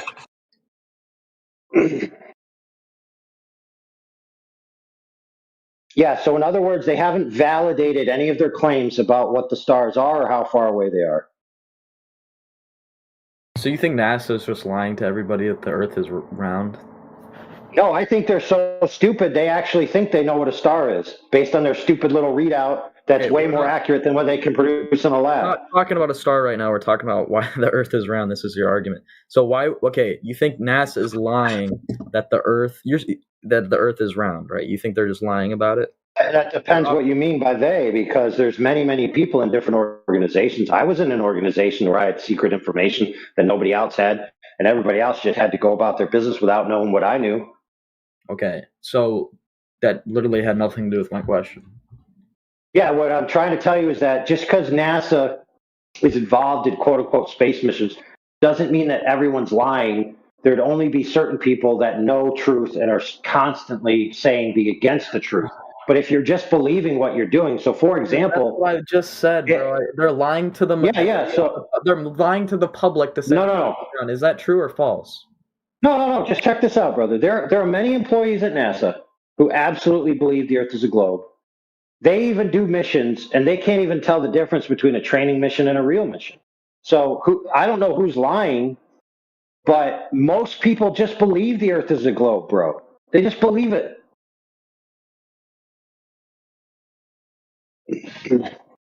And that includes NASA employees. Most NASA employees have no firsthand knowledge of whether the Earth is a globe or not. They just believe it. Okay, hold on. Their jobs have nothing to do with any firsthand knowledge of the Earth being a globe whatsoever. And they certainly haven't seen it with their own two eyes. Okay, so how do you explain, like, how the moon and the sun behave? How do you explain day and night? Oh, perfect. So during the day, the sun is out, and then it go away, and then the moon come up a little while. Sometime it come up during the day, and then it go away. So the moon and the sun, they're kind of like here, and then they're kind of like there. So they just go around and do, they're never in the same place.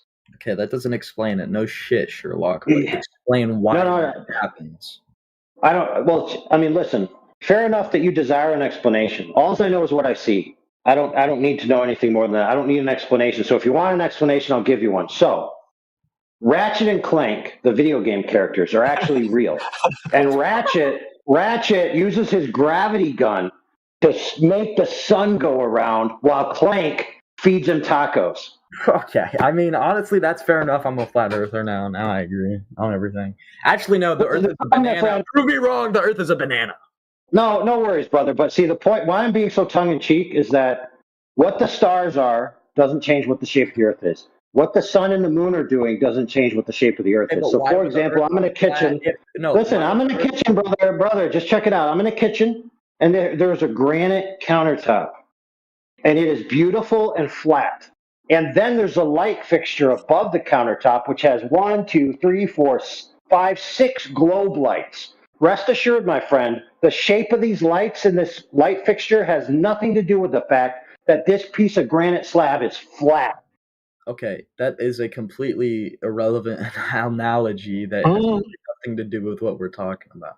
No, it has everything to do. It's that the ground is what the ground is. It has nothing to do with the lights in the sky, bro. Do you want me to explain to you why that's an irrelevant analogy? Yeah, go ahead and tell me why two things that are different things have nothing to do with each other. Yeah, go ahead. Okay. So I'm talking about motion, not the shape of a star. I said nothing about the shape. Oh yeah, fair enough, brother. Fair enough. So let me do something. I'm gonna up my experiment. Flat granite countertop, 6 globes in a dangly light by a chain. Now watch this. I'm gonna take my finger and I touch the chain. Now the lights are moving. Oh look, my countertop changed its shape. My countertop. Oh my goodness, it's no longer straight. Wow, the countertop just curved in front of my eyes because I made the lights move. Did that happen? The answer is no, it didn't. What? I really don't understand anything you just said, but we'll go. I know, brother. That's the problem. So now I'm going to take a tool. The tool I'm taking out is called a square. It's actually the shape of a triangle. And I'm going to lay it onto my granite countertop.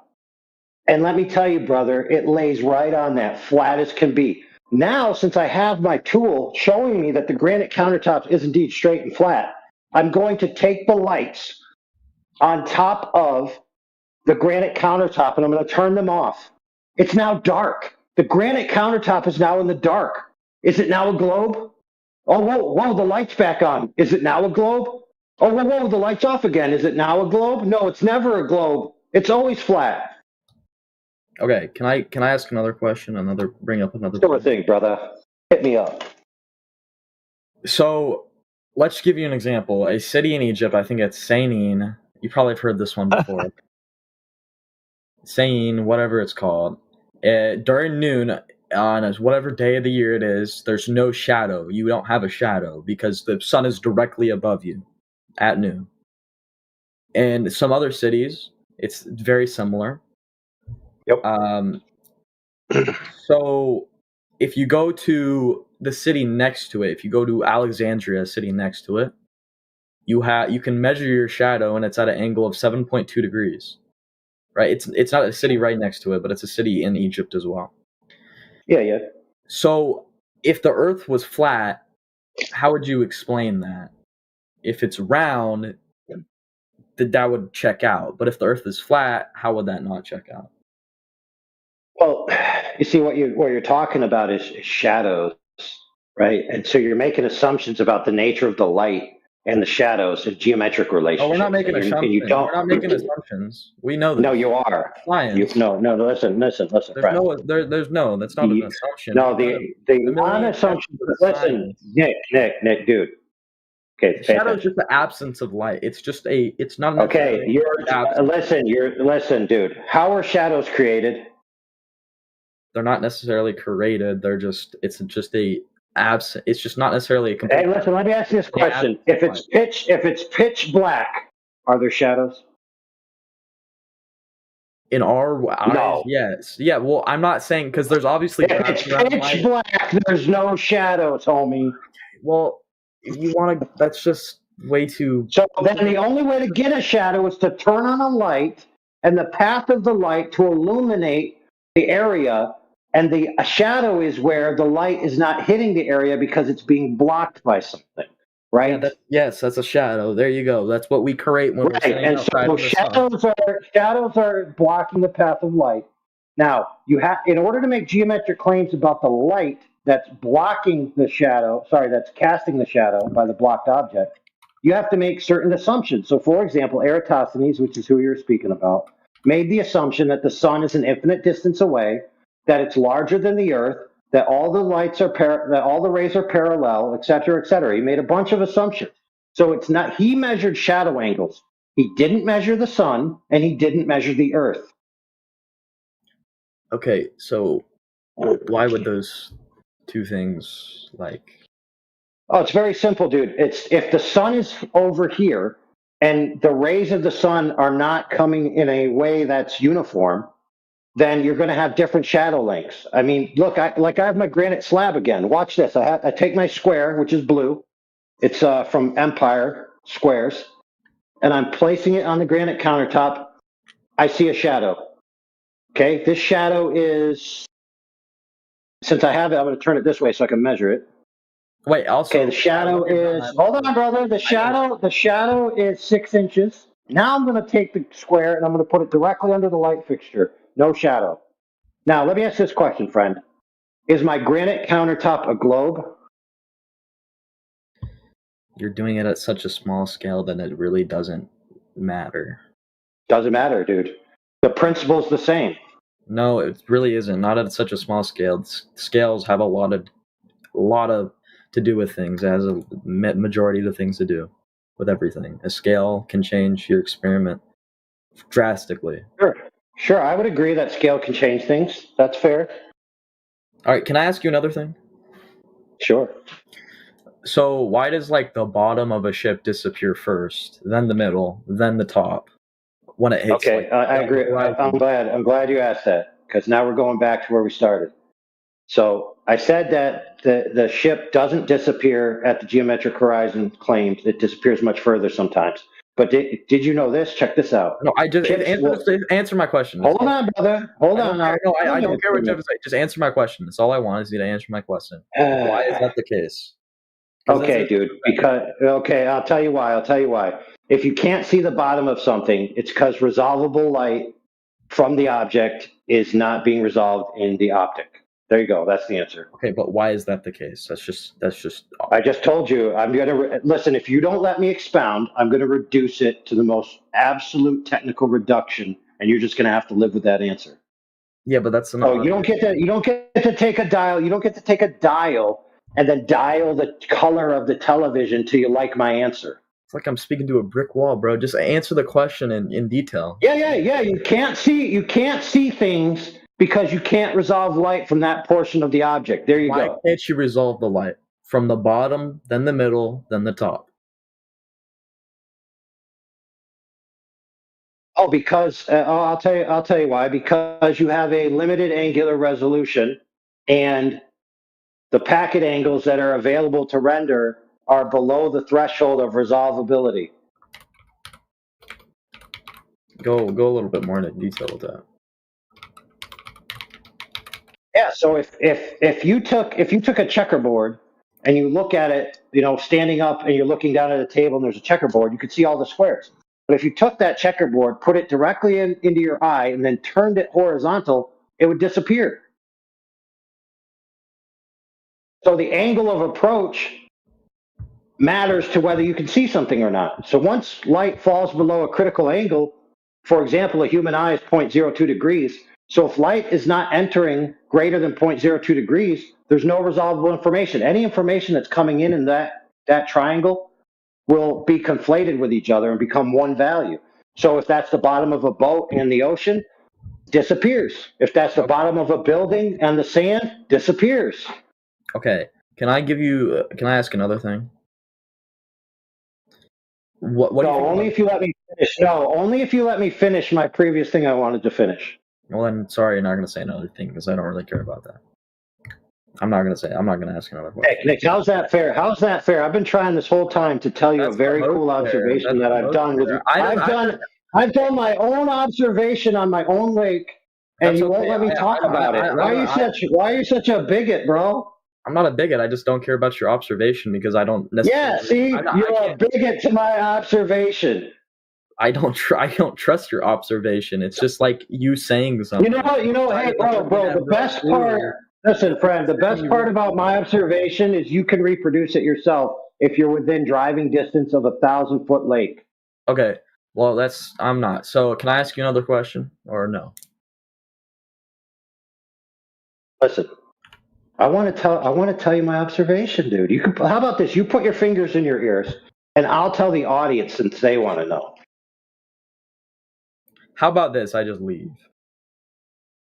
Well, dude, if you're gonna say I'm not gonna let you tell me your unique, curious observation that has relevance to the flat Earth globe Earth discussion, or I'm gonna leave. How is that fair? I don't trust your observation. That's the thing. You don't have to trust it, dude. I'm just gonna tell you what it is. It's reproducible. Well, what would be the point of you telling? I'm not going to reproduce it because I don't care that much about if the Earth is a globe or flat. It's not only reproducible. You can also go find other people that have already done it, dude. So besides me. Okay. So can I just ask you a question or no? Or is it just a no? Dude, I'm just trying to give you my observation, bro. Why are you so scared of my observation? Are you afraid that it's going to shatter your paradigm and you're going to have to realize that your globe cuck religion isn't as true as you thought it was? No, I really don't care if the Earth is a globe or flat. I just was. No, you do care because you're too scared of my observation, my bro. No, I just wanted to ask a question. It's like your girlfriend is holding your phone and she's like, I'm going to flip through your messages. And you're like, oh my goodness, why would you want to do that? For the sake of privacy. Yeah, but see, the difference is you know that there's evidence of you cheating on the globe. Because you know when you're out there in the world that the Earth presents itself as flat. So you've been cheating on the globe your whole life, bro. Okay, can I just ask a question, bro? You're making some fire analogies. I can't lie. That was pretty. All right, listen. You ask your question first, and then I'll tell you my observation. Go ahead. I'll listen. I'm probably just gonna leave afterwards. All right. So how can you explain to me like your idea of gravity, right? Because if our understanding of gravity would be that the Earth, if it was flat, if it magically became flat, for someone that believes that it's a globe, if it magically became flat, then it would crumble back onto itself. And how do you explain gravity in that sense? Perfect. I got you, bro. I hear you. So I'm going to do an experiment to help it. So I'm going to grab something here. Yeah, I am. I like demonstration over explanation. Okay, so we're going to use my granite countertop because it's flat and it's affixed to the ground. You can't use something at such a small scale. No, just check it out. No, it's not about that. It's not about that. I'm just saying it's just a reference plane. So I have a can of Monster Energy Ultra Fantasy Ruby Red, the thin one, 12 ounces. Shit flavors are. That's what they have. So I'm going to take it and I'm going to place it onto the countertop. I'm now going to let go and I'm going to look at it. Now, check this out. The can is empty and it's not being crushed into the ground. Why not?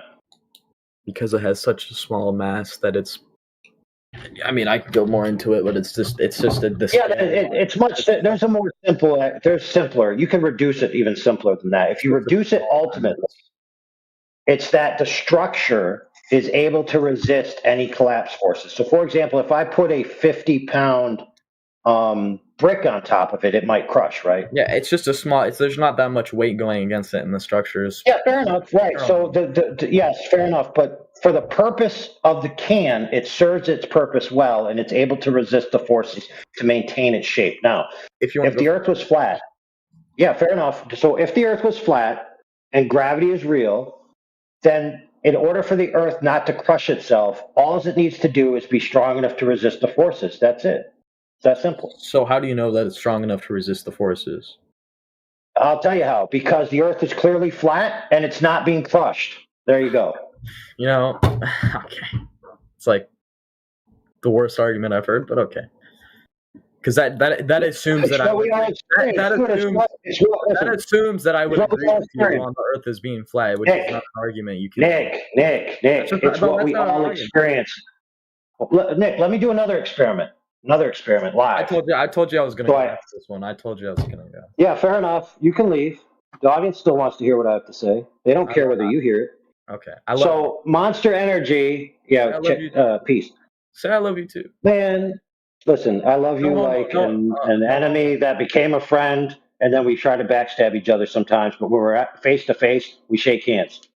All right, that's fair. All right, bye-bye. Toodaloo. All right, so I'm going to drop my can. I've dropped it.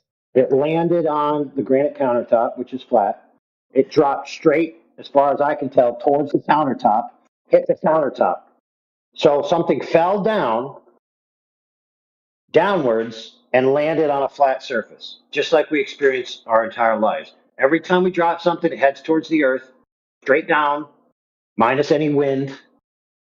But that's all we've ever all experienced. So if gravity is anything, if gravity is pulling things down, then it's pulling it down to a flat Earth. So if gravity is anything, it's proof the Earth is flat. Now, there will be some triggered people who may hear what I just said and be like, oh my goodness, he said gravity. He said you can have a flat Earth and have gravity. Yeah, that's true. Gravity doesn't make the Earth the shape that it is. Gravity doesn't make curved things flat. Gravity doesn't make flat things curved. Is your God gravity? My God? Or what? Wait a minute. What did you say? I'm just joking. You know how Globers, they worship gravity as their God. Fair enough. And transversely, some flat earthers are so scared to talk about gravity because they think if they concede gravity, then that means the Earth could only be a ball because they can't think outside the box. I You can love have talking you can about have a flat gravity. Earth. Yeah, So you you're can have a saying flat Earth. are you saying there is gravity? No, I'm just saying gravity is irrelevant. If you're a flat earther, gravity has nothing to do with the shape of the Earth at all. Now, if you're a globe earther, gravity could be a religious mythos as part of your creation story. Like, for example, that guy said, you know, you got to have gravity to have a ball because if it was a flat, then it would be crushed into a ball. So he's talking about the formations of things in the past. In other words, a creation mythos, a religion. I know that my flat countertop, when I drop something and it hits it, the fact that something dropped to the countertop didn't change the shape of the countertop. Certainly not a metal can ain't going to change the shape of this granite countertop. Now, if I dropped, 5 tons onto this countertop, maybe it can turn it into a pile of rubble. No worries. But to close up the previous convo before you arrived, my observation was that I was trying to tell him that you can see things disappear from the bottom up well before the alleged globe horizon is even in the picture. So in other words, at short ranges. And that, coupled with the fact that you see things disappear at long ranges, short and long, both beyond the globe geometry, demonstrates that it's an optical effect. It has nothing to do with the Earth being a globe whatsoever. You guys really think the Earth is flat? No, dude, the Earth is flat. Yeah, the Earth is flat, dude. How? It's pretty fun to talk to. How's the Earth flat? That doesn't make any sense. The same way my granite countertop is flat, brother. It's arranged horizontally, and all the peaks and troughs on the surface are between two horizontal parallel planes. That's how. But how's your countertop constantly lit by light? What? Constantly lit by light? What are you talking about? Hold on a second, brother. No, everybody stop for a second. We're going to do an experiment. Hold on. Listen, we're going to do an experiment. Listen, brother. No, we're going to do an experiment together. So what I'm going to do is I'm going to count to 3, and then I'm going to turn off the light. Okay, the light's off. Is my countertop still flat? The answer is yes. Oh my gosh. I never thought of it that Hold way. on, I turn the light back on. Now it's a globe. Light off, flat. Light on, globe. Light off, flat. Light on, globe. Is that how it works? No. In fact, my countertop is a structure, and it maintains its structure regardless of how it's lit. It turns itself on and off because that proves that the Earth is flat because the sun just turns itself on and off. Let's talk about No, dude, it's irrelevant. See, the point is, Fred, that the structure. How does day and night work? Yeah, very simple. During the day, there's light, and during the night, there's not. That's the definition of the day and the night, right? But how? You're not even explaining it. You're just saying that it's day or night. You're not explaining how it works. What do you mean works? If you're a flat earther, explain to me how day and night works. Yeah, very simple. So the light source, whatever it is. How does it work? What is that? How does that even make sense, dude? Would the sun go underneath? Listen, bro. Let me help you out. So the audience doesn't have to suffer. All right, listen. Yeah, I need. I think what you're trying to say. I think what you're trying to say that is if the Earth was flat, that the single sunlight source would light up the entire Earth at all times. I think that's what you're trying to say. Is that what you're trying to say? No. I'm trying to make sense of how you explain away. What do you mean, no? Well, listen, if it's not true, listen, friend, if it's not true that a sun would light up the entire Earth, then I don't need to explain why the sun isn't lighting up the entire Earth because you already agree. No, I'm just trying to understand how you make sense of day and night cycles if you're a flat earther. Do you think the sun travels underneath this supposed plane of? No, the sun moves around, and the available light moves around. There you go. Light attenuation. So is the sun like a spotlight lamp? Does it have like things around Look, it? the sun. I'll put it to you as simple as I can for the facts that I know. The sun is not a sufficient light source to light up the entire Earth at all times. There you go. So it's a fact. It's not a theory. Listen, the whole Earth is not lit up at all times. Therefore, the sun is not capable of lighting up the entire Earth, or it is, but it just isn't doing it. So either way, we end up with the same result, that you have day and night over a clearly demonstrably flat surface, measured as such, covered in the known territory by 70% flat level water. So the Earth is flat, and the sun does what it does, and the sun is not the Earth. There you go. So when just to be clear, when the sun I also have goes another question. over I the have another horizon, question. are you thinking that like the sun is moving too far away for us to see? Is that what's happening? That's part of it, sure. Okay, I have another question. How do you explain the spherical structure of other stars and objects in the sky? Okay, gotcha. What sense would it make for other objects in the sky to be spherical but not us? I guess is what my question. Yeah, no worries. Absolutely. I'm going to use my granite countertop again. So I have a granite countertop. I'm eating on it right now. There's lights really like above that it. granite It's countertop, man. Dude, it's a six light array. Each of the lights are globes. It is above the granite countertop. All six of the lights are globes. So countertop 7, 6 globes. 6 globes, 1 countertop. So that's 7 items. 6 of them are globes, and 1 of them is not a globe because it's not the lights. Very simple. I have a question. Why is it that the source of light, aka the sun, is not in view, but there's still light, like during dusk? Why does the light source disappear from view before the light does? Well, that happens during the day. Like where I live between 2 mountain ranges. But I'm asking, and the sun, just listen, the sun will go from one mountain range to another, and before they're even over the other mountain range, if it's a humid day, I won't be able to see the circle of the sun, but it'll still be daylight.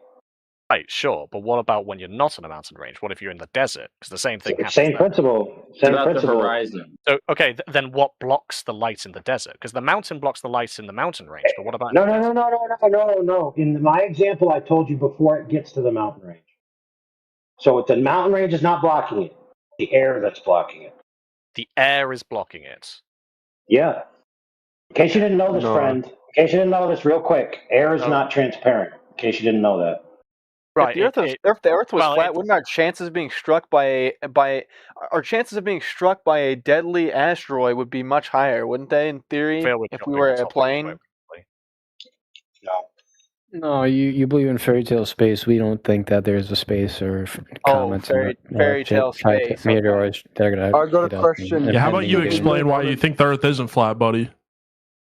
Do we live on an infinite plane if it's flat? Is it just infinitely flat forever? There's an end? I don't know, bro. It makes less sense to believe in flat Earth than it does to believe in a round one. Really? So 70% of a known surface is flat level water, and that somehow makes sense that it's a ball. Do you also believe all scientific research is fake? Is that also what you believe? So a lot of it is pseudoscience, not actual science.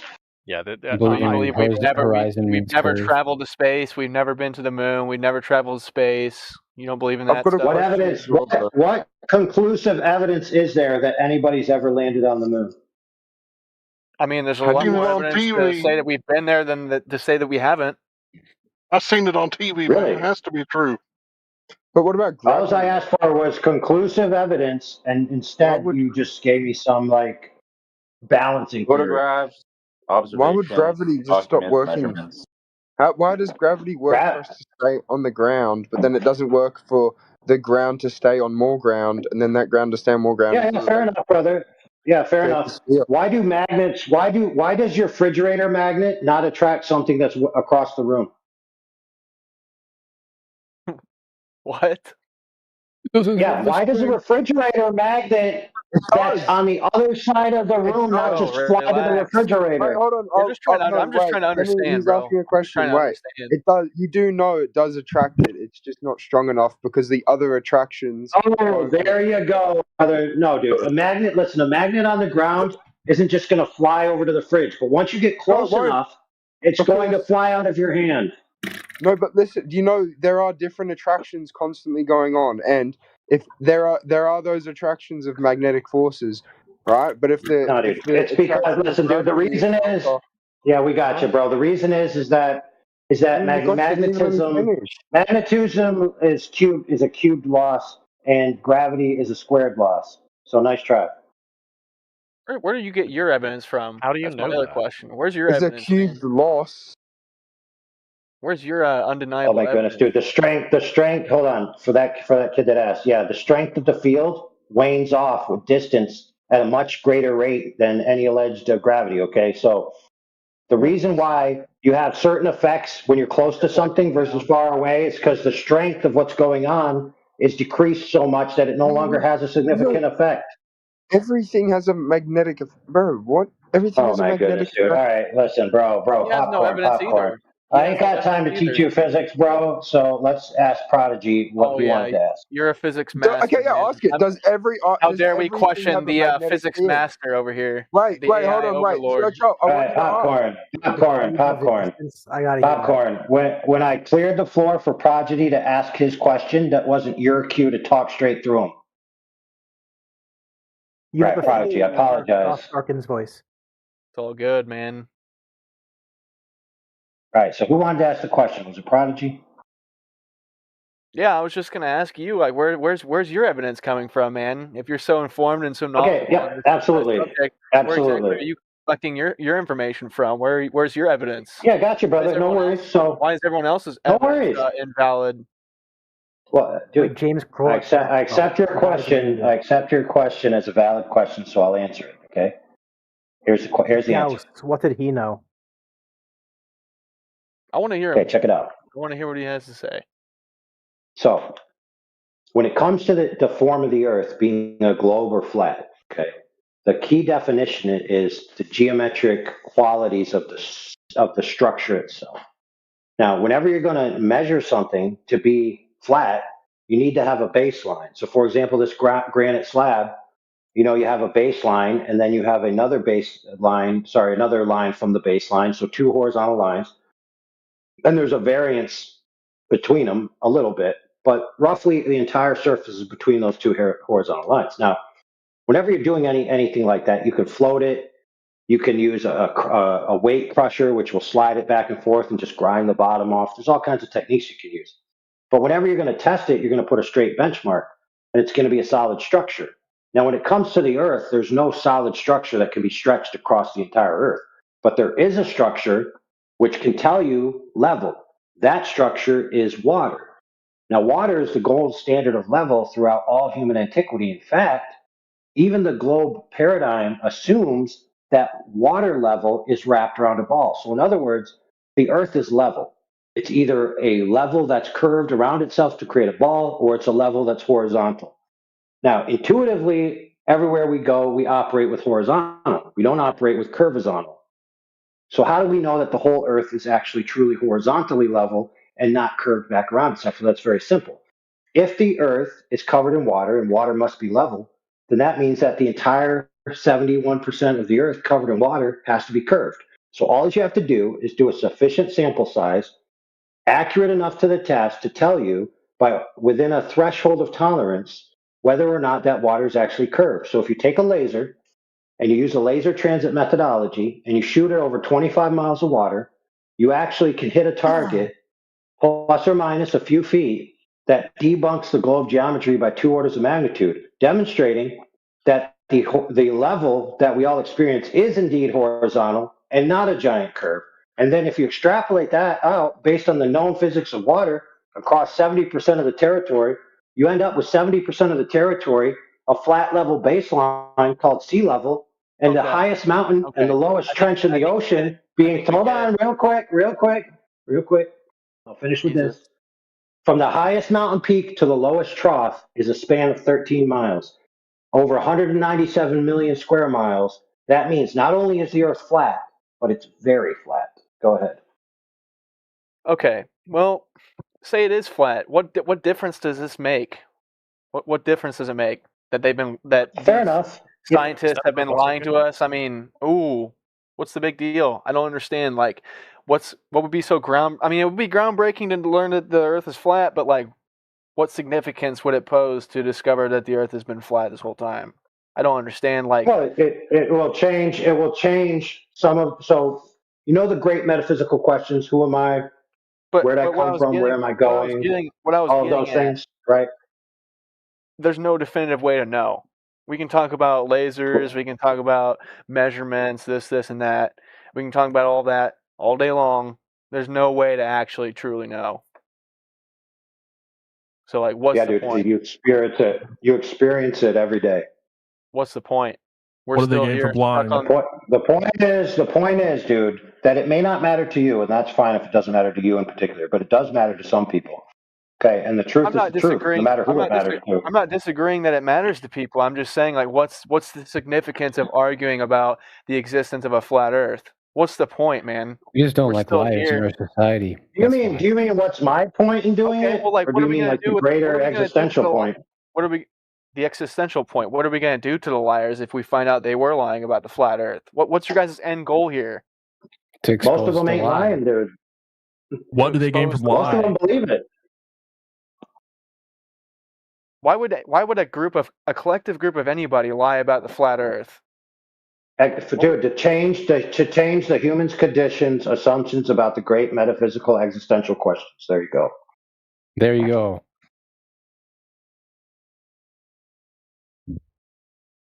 From your metaphysic and your answer, yes, correct. From your metaphysic and your answer to those questions alters your behaviors. Now, it may not on a small scale, but it does on a grand scale. And not only that, but sometimes you don't have to, because it doesn't matter what you think. It only matters who the people or the entities that are engaged with it. What I think doesn't matter to you. What I think doesn't matter to you. That's really what you're saying when you said that. No. I'm saying people's motives that are able to control you. What you think of their motives doesn't matter in the sense that their motives are their motives. If you don't agree with their motives, if you don't think their motives are worthwhile, that doesn't matter because they think their motives are worthwhile and that they're the ones doing it. So their opinion of their motives is the only opinion that matters of whether they're going to do it or not. But thank you for moving down the 5 stages of grief from the fact that the Earth is flat to now you're coping. Buddy, you really thought you got one over on me? You're not going to convert me to a flat earther, man. No, dude. We know because your coping mechanisms are too strong. I can't comprehend this elaborate theory of the Earth being flat. Is that what you're telling me? No. You did comprehend the elaborate theory of the Earth being flat, and then you went into the motives. You can't comprehend the motives. You do comprehend that the Earth is flat. Okay, so dive deeper into the motives. You still haven't really given me very much example of what a motive for the Earth being the existential questions. Holy crap, dude! The gain from that. Imagine your rebuttal. Your rebuttal is, I told you to alter humanity's answers to the great existential questions, only the most important questions in the existence of mankind, and you think that doesn't matter? Just dismiss it out of hand. Dude, you're just saying what? They can control what people think. Is that the motive? They can control. Dude, what if I told you the reason was $1 trillion? Would that tickle your fancy? No, if we all found out that the Earth is flat, then what? We're just all going to rejoice and be like, "Wow." Well, hold on. Let me answer that dude's question. You're right, sir. Some things are more important than money. Some things are more important than trinkets. Okay. The fact that you can't comprehend that some people will be motivated for things that are beyond the scope of monetary or selfish gain for some kind of self-deluded service to mankind or attack against mankind. Look, if you don't understand that some people at a quote-unquote elite level would operate that way, I mean, that's not my problem. That just sounds like you don't have an imagination. Are you religious? Well, it depends on what you mean by religious. What do you believe in? What's your definition of religious? Oh, my metaphysic, dude, is that the entire reality prior to existence, which means to come out of, was the thing of which everything came out of, which is itself the grounding of reality, which is an eternal, sentient being. So the universe is a being. That's what you believe? The universe is... The universe... No, hold on, brother. The universe would be something that exists, which means it came out of that being. So, no, the being itself isn't the universe, no. Bro, you really like your philosophical takes, don't you? Well, dude, in order to do anything, you have to have a philosophical groundwork. Yeah, but when you're talking about the flat Earth, you kind of have to, like, shoot from the hip, man. No, I'm not shooting from the hip, dude. It's very simple. Throughout antiquity, it's been well established that the majority of people on the Earth... You gotta break it down, man. You have to break it down in layman's terms. You can't use all this mumbo-jumbo that you've been using. Like, okay, fair enough. Yeah, so I'll make it very simple for you. I'll make it very simple for you. What the fuck you're saying, dude. So the eternal being created the world to be what it is. It's true. And then there's evil, which is against the truth. And they're against the eternal being. So in other words, for lack of a better term, you have God and you have Satan. You have the good and you have the evil. And it's being played out on a grand stage. And humanity is the pawns for which it's being played upon. And so humanity's beliefs about the Creator and about their place in the universe are drastically altered with their metaphysic and their cosmogony, which means where everything came from, and their cosmology, which means what's everything doing right now. So yeah, there's a lot of reasons why people will be interested. And keep in mind, I don't limit my reasons to just human actors.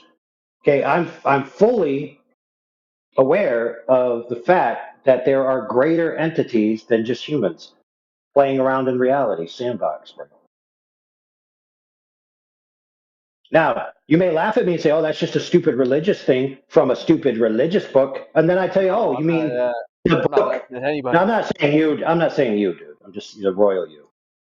Because people do this, so it's just a response that people give when you say stuff like that. But listen, I can make my conclusions without citing any religious text. I could cite a book written by an evolutionary biologist. I could cite a book written by an evolutionary biologist where he was working with astrophysicists and other evolutionary physicists, and they all came to the conclusion based on modern experiments that the fundamental unit of reality, when you get down to the smallest state of time, the smallest state of matter, and the smallest state of energy, that what is the core underpinning of those things even existing is an eternal sentient agent. So they believe it, and I could just quote them. They're straight up evolutionists. They're not specific theists at all. You said an internal sentient agent? Eternal. Oh, eternal. Oh, yeah. Uncaused. Non-temporal. I appreciate you going a little more in depth, but I think we're getting a little off track here. This is the flat Earth. Well, dude, you're the one who asked. You're the one who asked why, rather than focus on the facts. You went on a little tangent. You did go on a little tangent, brother. No, dude, you asked. Dude, how else? Listen, how else could you answer the question why? For example. This granite countertop. Just check this out, brother. Of the universe. No, it's important. That's relevant to why. So, for example, I have my granite countertop. I don't really think right now. Man. It's brown. Granite countertop. It's brown. Well, it's just what's in front of me, and it's flat. It's brown. It's got some black and some gray. It's got rounded edges. It's a certain length. I could tell you all of those facts, but I could not tell you why the people who originally chose this design chose it. All I can tell you is what it is. I can measure it. I could take out my tools and measure this countertop and give you all the particulars. Okay. None of that information tells me why. Okay, you live in a dirt ball or a dirt plane. What does it change? What shape is of the dirt changes the fact that you're living on it. Right. So what? Understand how to build things. What? No. Listen, dude. No. What do these people gain from changing that perception? What do they gain from that? Here we go again, dude. Here we go again. Is it me that wants to go down this track, or is it me that wants to go down this track, or is it you? Are you afraid? Are you a scary person? Do you need someone to be afraid of? I don't understand. I just don't understand that. See, dude, you're going. Listen, you're now moving on. You're now moving on to another stage of grief called Cope 2.0. You went from Cope 1.0, now you're in Cope 2.0. Well, you are the AI Overlord 2.0, so I don't know why I'm in Cope 2.0. You're the AI Overlord. Dude, not only am I the AI Overlord, but I'm from the future. And in the future, everybody realizes the Earth is flat. They look back at people like you from the past, and they're like, and including me, because I used to be a Glober, and they're like, wow, people used to be retarded. And what, the world's just going to get better because we all know it's flat? No, it doesn't matter, dude. The shape of the Earth doesn't cure the human condition. There's still going to be evil people in the future, just like there was in the past. Why does it matter?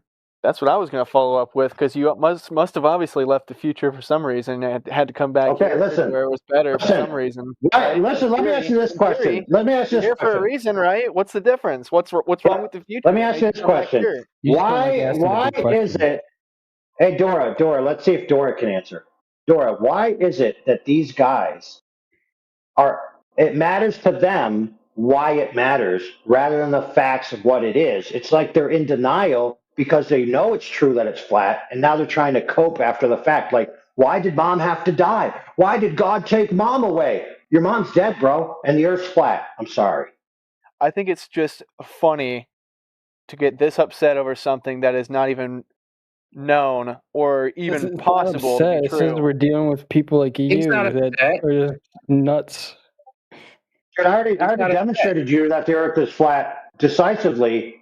You had no answer except to ask, why does it matter? Which we all know means that your cognitive dissonance is now trying to protect you from the truth. Has the keys that you have, or the public or the private keys or whatever that you have to decrypt it.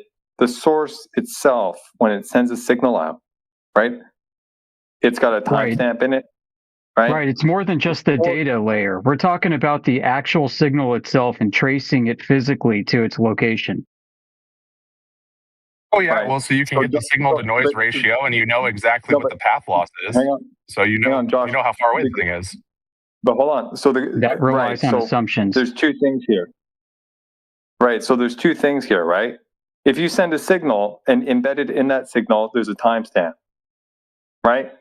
The receiver can pick up that signal and then decrypt it and whatever, parse it, and then, okay, I got a timestamp about, whatever, 10 seconds ago or 5 seconds ago, whatever it is, that the satellite embedded in it as to when it claims it sent it, right? That's one way to get the time, right? The difference between when, the travel time, let's say, right? The time that you picked it up, minus the time that it was sent. Okay, you got some delta there, right?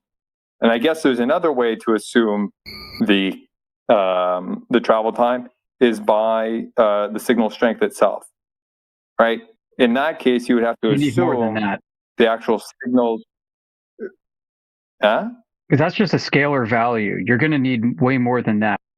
I mean, you can do so you're going to be analyzing, you're going to get maybe, you're going to analyze the phase. You're going to use maybe two different directional antennas and see if you can triangulate. There are all kinds of different methods. And it really depends what kind of signal you're receiving in the first place. I mean, a lot of analytic work has to be done.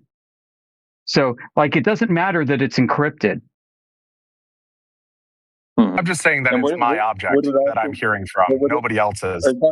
But I just wanted to point out, I call BS on even that, though. But I was just going to say, would it not also rely on the inherent assumption of a particular strength of emission, right? You design. You design your antenna. I know how much gain I have. I know how much power we're putting into the amplifier. I know what depth of discharge the batteries will go to when I run it for this amount of time.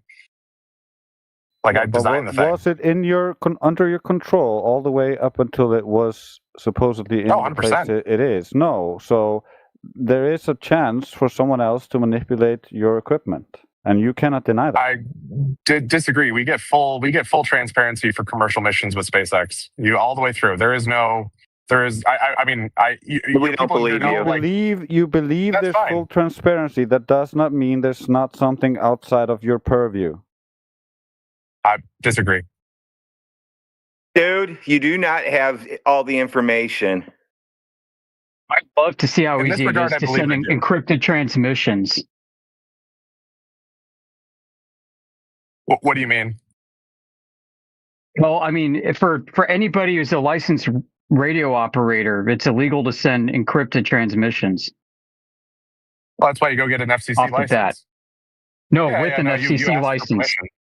Disagree. They actually ask for you. They ask for you to name your encryption schema in the license application in Form 312. That is not accurate. And then what happens? Well, they just ask for the schema. They don't ask for the key.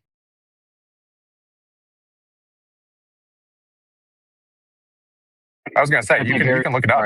How many people have the key? Only you have the key? Nobody else that you worked with had the key? Not me personally. The ops teams have the key. Okay.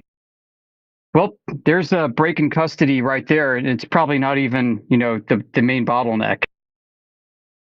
No, I'm saying me as in the organization, right? We're talking like a couple, less than 100 people hanging out in Silicon Valley building a startup.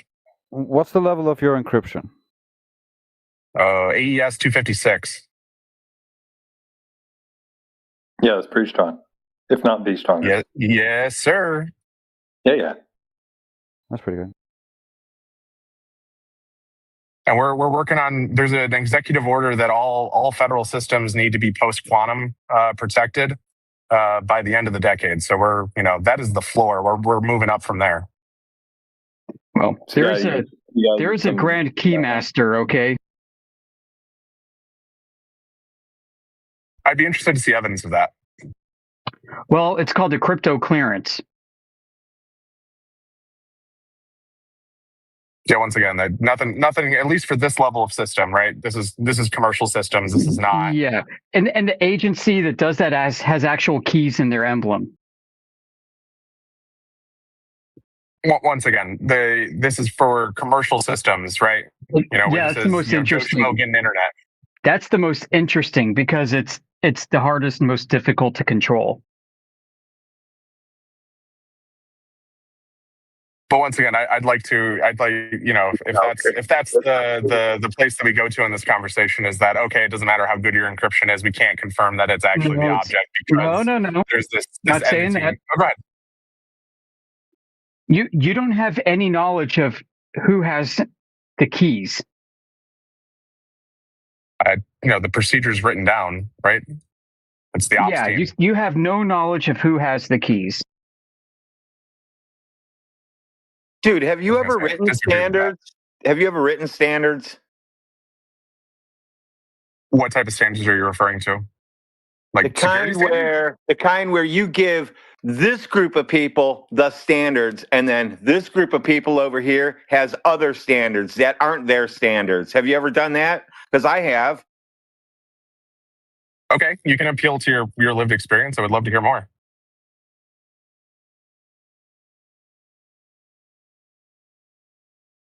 You seem to think you have access to this one document that just tells you the truth, and that's not true.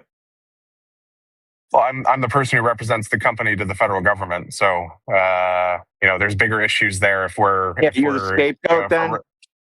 Sorry, scapegoat? What? You're the scapegoat then if something goes wrong. That's the lawyers. I don't actually have to sign on the dotted line. I'm not a JD. The one that represents themselves most highly to the government in your case is going to be the facility security officer, and I guarantee you're not him.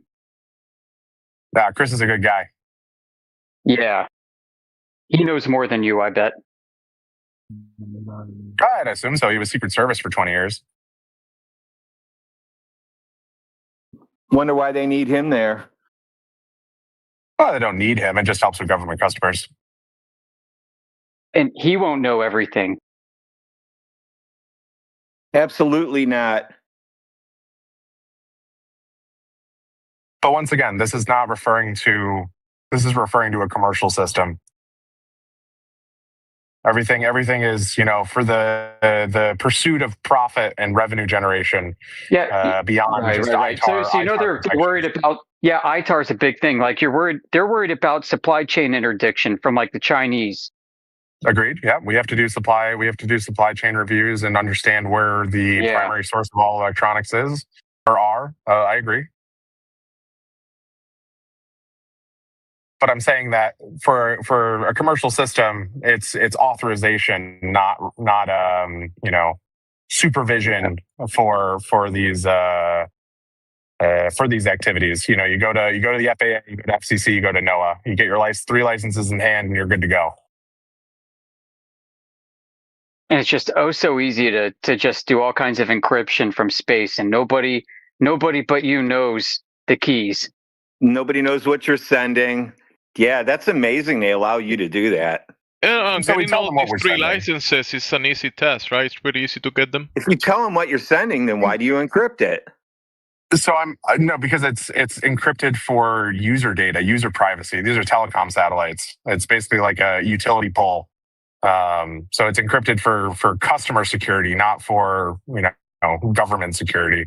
Once again, this is revenue right? generating. Like, yeah. So what's to say that like the Chinese aren't like trying to develop some kind of covert communication network through cutouts of commercial companies? See where this is going? Yeah, that could be occurring, and that there's reasons that we would increase our internal security standards based on external threats like that, but it doesn't mean that we're being mandated to. Well, I mean, if you were a patriotic American company, you'd hand over your keys to an organization so that they could make sure that your company wasn't getting co-opted by an insider. Listen, Josh, you have no idea what you're dealing with, Josh. You have no idea what you're dealing with when it comes to counterintelligence issues. Heavily disagree with that. Oh, really? That's what I used to do for a living. Oh, I understand. I'm just saying that, there's opportunities for us to have conversations in a different arena than this. Quick FYI, we do have some new people here. We got Grenade.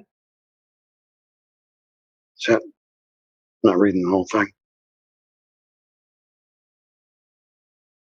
Grenade Head, welcome.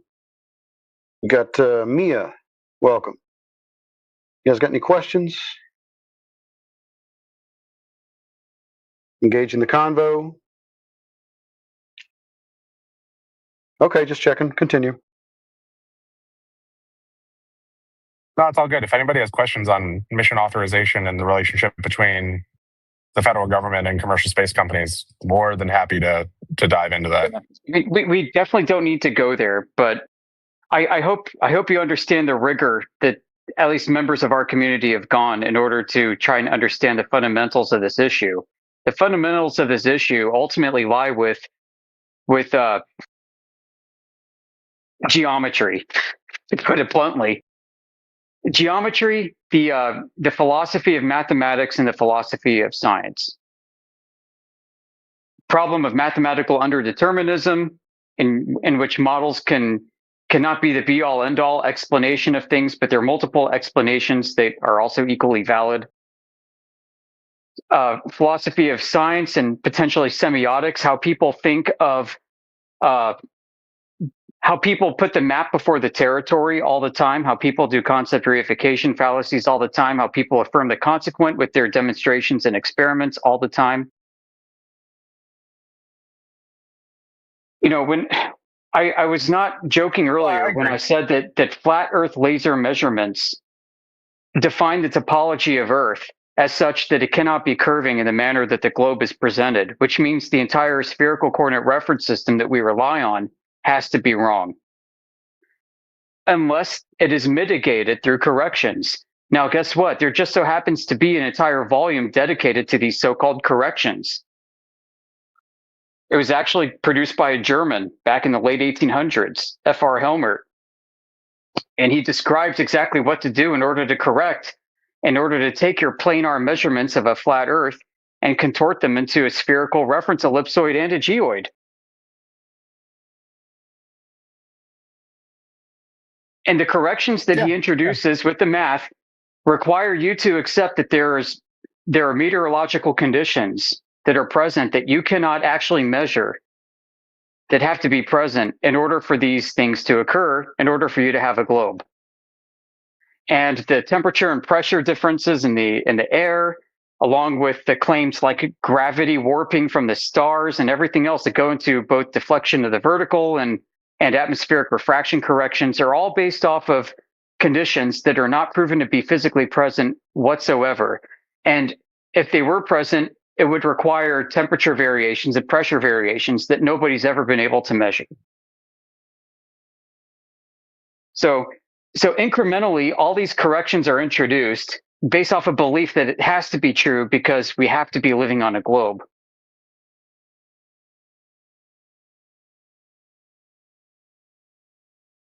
Yeah, no, I can get behind that.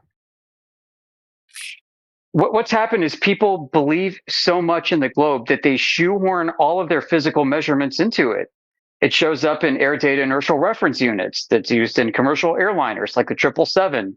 It's used also in star trackers. It's used in satellites. It's used in balloons. It's used in boats and even long haul trucks. Everything. It's used in GPS. It's in your TomTom. It's in your Garmin. It's in your iPhone. Everything is construed. Everything is twisted and contorted with mathematics. Everything is trying to make the map fit reality. So when you go look at like an FE core measurement where they're shooting a 40.5 or whatever kilometer laser over the surface of frozen water in the dead of winter, and this is done repeatedly over and over again and done in other parts of the world. And this isn't the only evidence we have. I mean, we've got a whole bunch more. It's just a whole giant stack of stuff. You got to start wondering what's going on. So listen, I mean, the globe as a coordinate reference system, we can make it work. We've made it work. We have spent over 100 years using modern technology in the second post-industrial age to make this work. And it's working. But it doesn't mean that it's fully accurate. And it, you know, for most practical purposes, it's entirely accurate. You know, but how do you actually measure a distance between New York and Paris without calculating it using latitude and longitude? I mean, these are insurmountable challenges. You know, we can propose ideas like, I don't know, anchoring beacons every 10 miles or so across the ocean, and then using like infrared light or some kind of, I don't know, maybe microwave transmission, installing timers on them. I mean, it'd be great if we could have that, but nobody does that. Instead, boom, I mean, we're launching stuff into space.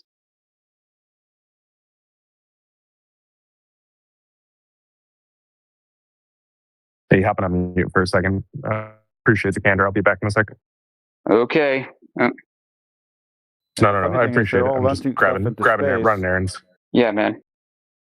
Launching stuff into space, basing it on half-naked Greeks looking at shadows. Yeah. Like you can be a flat earther and work for NASA. Not even joking. You just have to understand what you're working with. You're working with a convention, a way of thinking. This is all an interpretive frame. And it's okay to use it. It's okay to be a flat earther and use the globe and use it successfully to navigate, as long as you understand fully and deeply what you're working with. I don't have any problem saying it works for all practical purposes. So far. What we haven't done is we haven't had to use it for the very impractical purposes. The kind of impractical purposes that challenge the topology of the Earth.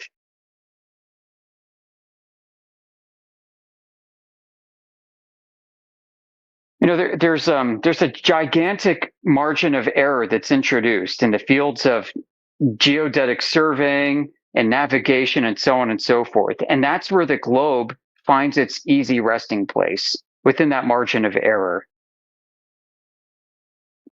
And if you endeavor enough to go check, you can actually narrow the margin of error and submit the Earth to a test and find out that the results lie outside of that, and that Earth does not comport to a globe. And this has to be done using very precise methods, and it gets very costly, and it's expensive to do for many cases, if you want to do it definitively. And now there's some cheap methods you can do, like mirror flashes, and I think those are great. I think those are definitive as well. But the problem is convincing the public that it's definitive. The public likes flash. They like technology. They like sophistication.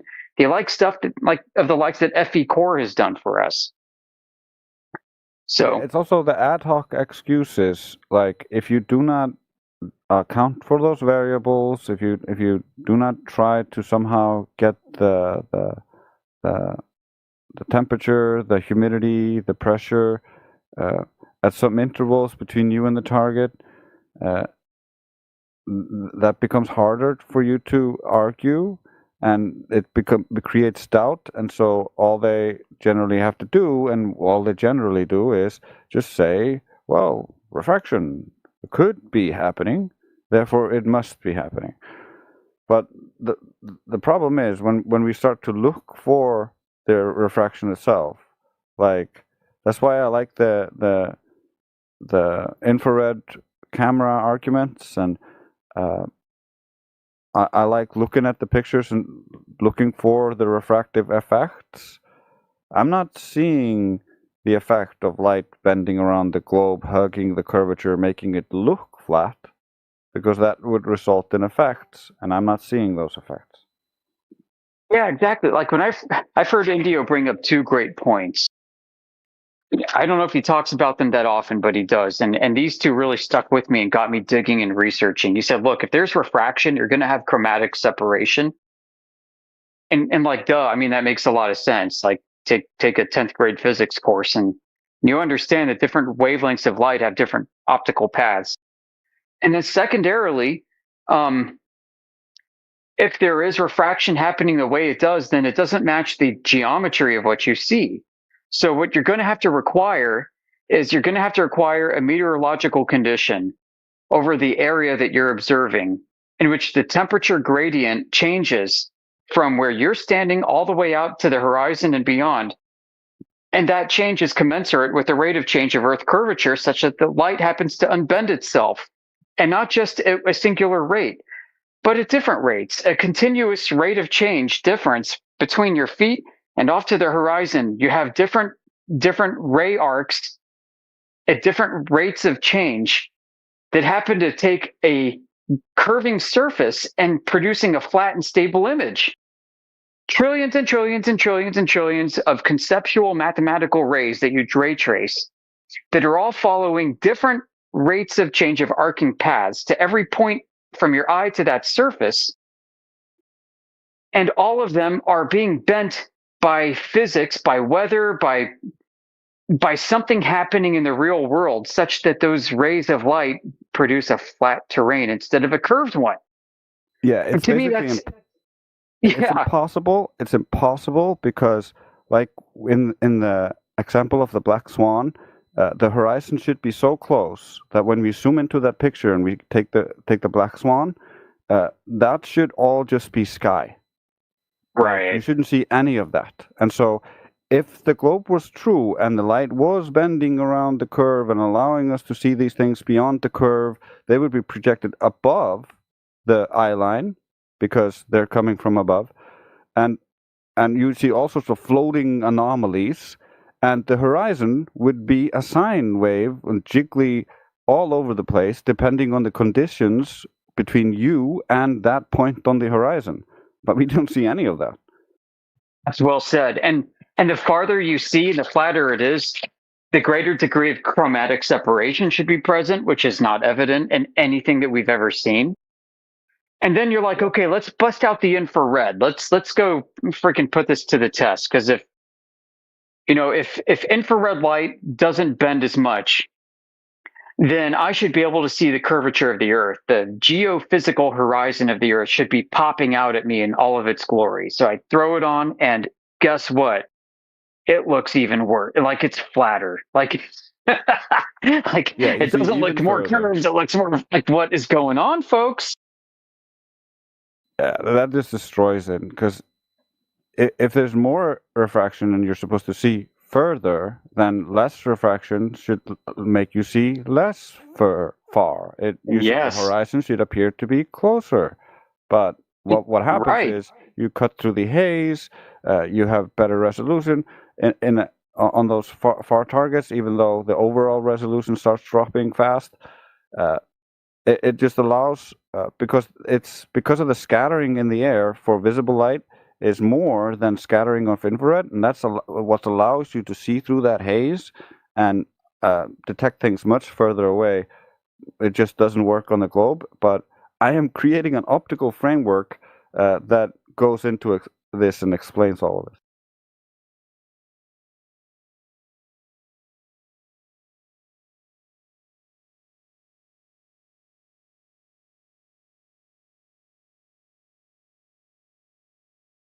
We can take a look at what's happening, and we can kind of we can start to figure out and properly frame what it is.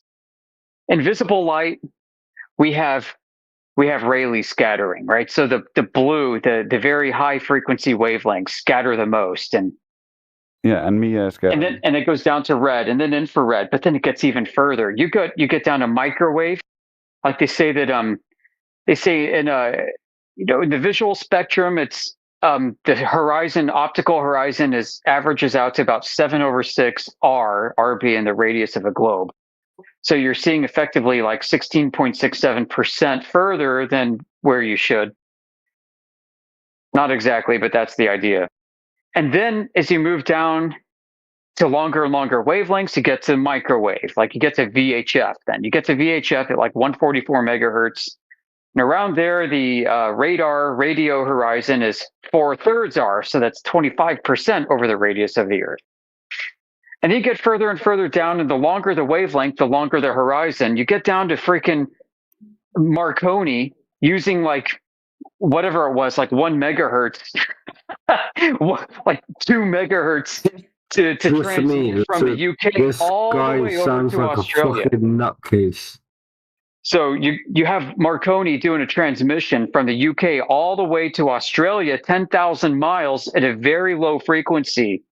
And he's able to hit Australia, and he's able to get a return signal back. Like, what the heck is going on? So what is the conventional explanation for long waves hugging the curvature of the Earth as it wraps around 10,000 miles? How much curve is there in 10,000 miles? Is there a Fresnel zone? Is it like diffracting again and again and again and again, diffracting in a downward pattern? What causes the downward vector around a curve?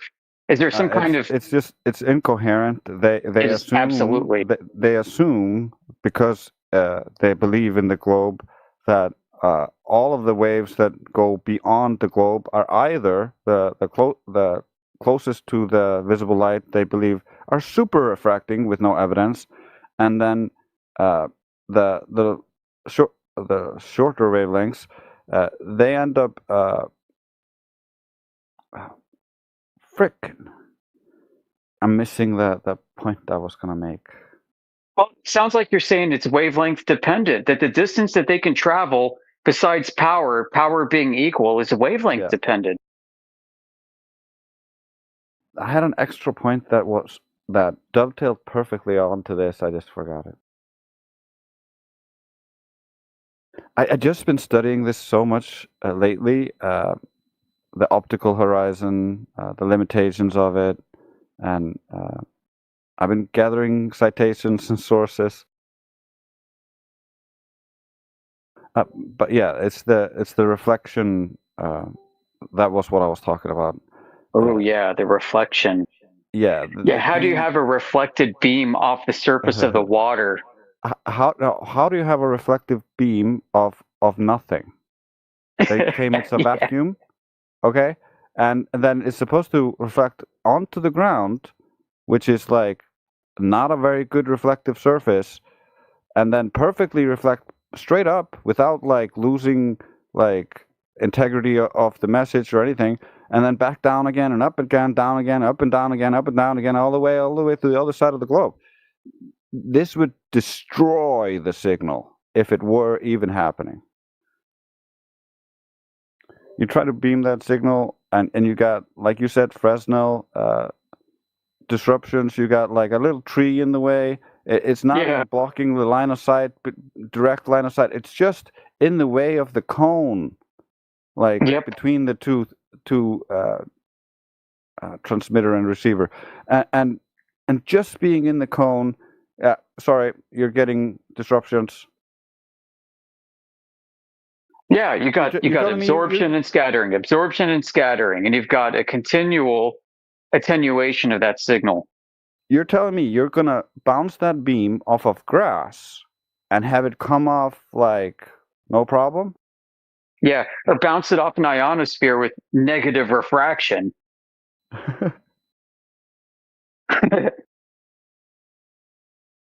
It's crazy. It's the mental leaps, and it goes back to the point I was making earlier. Like the mental gymnastics people go through to shoehorn their physical measurements of reality into a conceived model of how Earth should be knows no boundaries. I gotta go. I'll talk to y'all later. See you later.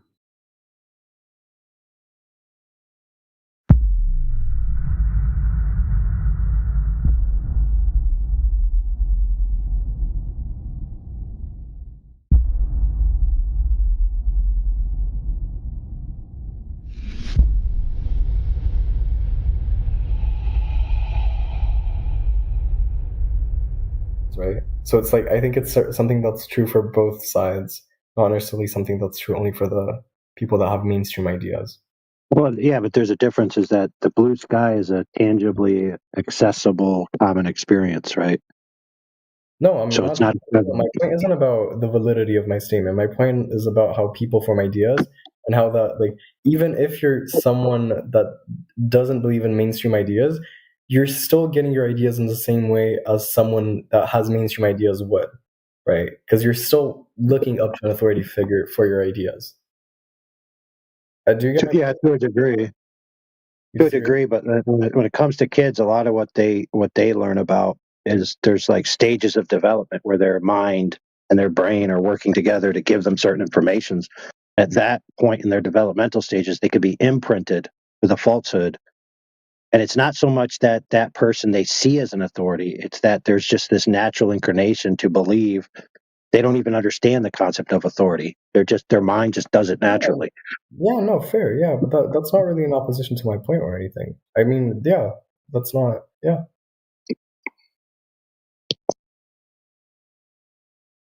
Right, but there'd be a big difference between telling a kid about something that's outside of their common experience, like the Earth being a globe, which a kid has no way to understand that, right? As an experiential level, versus telling the kid that the sky is blue and your sneakers are blue. It's like they can clearly see the blue is on both objects. Like it's natural to make that conclusion. And for the parent to say the sky is blue, the sneakers are blue, but the sky isn't blue because I said so, like that would be a big difference, wouldn't it? No, my point isn't related to like the shape of the Earth at all. Like it has nothing to do with that. It's just like a general observation I have. Like, yes, okay, sure. If you want to talk about this in the context of the shape of the Earth, sure. Yes, people that believe the Earth is round do look up to an authority figure and then just accept that idea. But at the same time, people that believe the Earth is flat or whatever, any other shape or model or whatever you want to call it, they also in turn look at someone with a bit of authority in that community and then accept their ideas. Like, yes, they don't accept it simply because the person has a perceived authority. They accept it because they look at the evidence and the reasoning, and then they see that the conclusion makes sense. Yeah, exactly. But at the end of the day, it's pretty much the same thing. Like, yes, someone is just making a more convincing case for you, but there's still someone in a position of authority. No, but the thing is they never made a convincing case to the children. They just told them, this is the reality you live in. This is the truth. And that's convincing enough, because, like, what do you mean? That's a convincing case.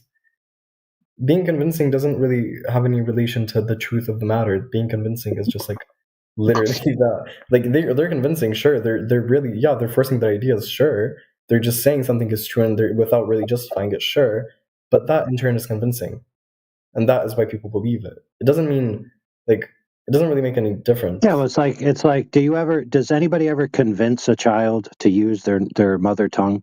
So if you're raised, in an English speaking household, at a certain time in your stage of life, you're going to start speaking English. Like, you're not actually taught it; you just naturally learn it from being exposed to the tokens, and your mind already puts it into where it needs to go. So, like, nobody's convincing you; it just happens. I think that's quite different. Seeing how you wouldn't really have any other options in regards to your mother tongue. Like, if you're if your whole family speaks English, you wouldn't really be able to start speaking Spanish, would you? Yeah, but my children watch TV and they know some bit of English as well. So even though they're taught their native language, by watching and observing information from the TV, they can understand and learn English words, Okay, I think So I agree with Ardent, like nobody's teaching them English, they just absorb the information and they just speak it. I think a language is very different from an idea. Like, the main way in which you communicate is definitely inherently different from like an idea, like from a scientific idea. Like, those are two very different things. I don't know. I think we both probably agree on what I'm saying. I think we just kind of got lost in the whole discussion, probably. Yeah, it's fair, but see, the thing about children is they don't have primary access to any of that extra data or the idea of what science is or how it works or anything. They're just in an absorption mode, and they absorb certain truths about the nature of certain parts of their identity, and that's like who I am, who's my family, all these types of things, and the nature in which I live, my safe spaces, all these things. So by giving that quote unquote alleged facts to the kids at that point in their developmental cycle, it's imprinted as part of their identity. In fact, this is well known in psychological circles that children of that age, the young age, they imagine the world just as they see it, which is flat and stationary, and then they're told that it's not like they see it, it's contrary to their common experience. And then they have a conflict inside, and then they create in their mind a two-model system where they recognize that the earth presents itself as flat and stationary, and then when they imagine the earth from the outside, they imagine it as a floating ball because they've been shown a bunch of fantasy images of it as a floating ball. And so they actually are having this dualistic a reality where one is their real common experience and one is pure fantasy. Okay. Sure. Right. I don't really get your point. Like, yeah, okay, probably. Right. What I'm saying is they're intentionally taking advantage of children at their most vulnerable time to usurp these developmental stages and implant their ideas into their heads. But I mean, you can't really not do that though, because that would just have children that aren't part of your society. Like, that isn't, I don't know, the shape of the earth isn't the only thing we instill in children. Like, there are a bunch of other stuff you tell children.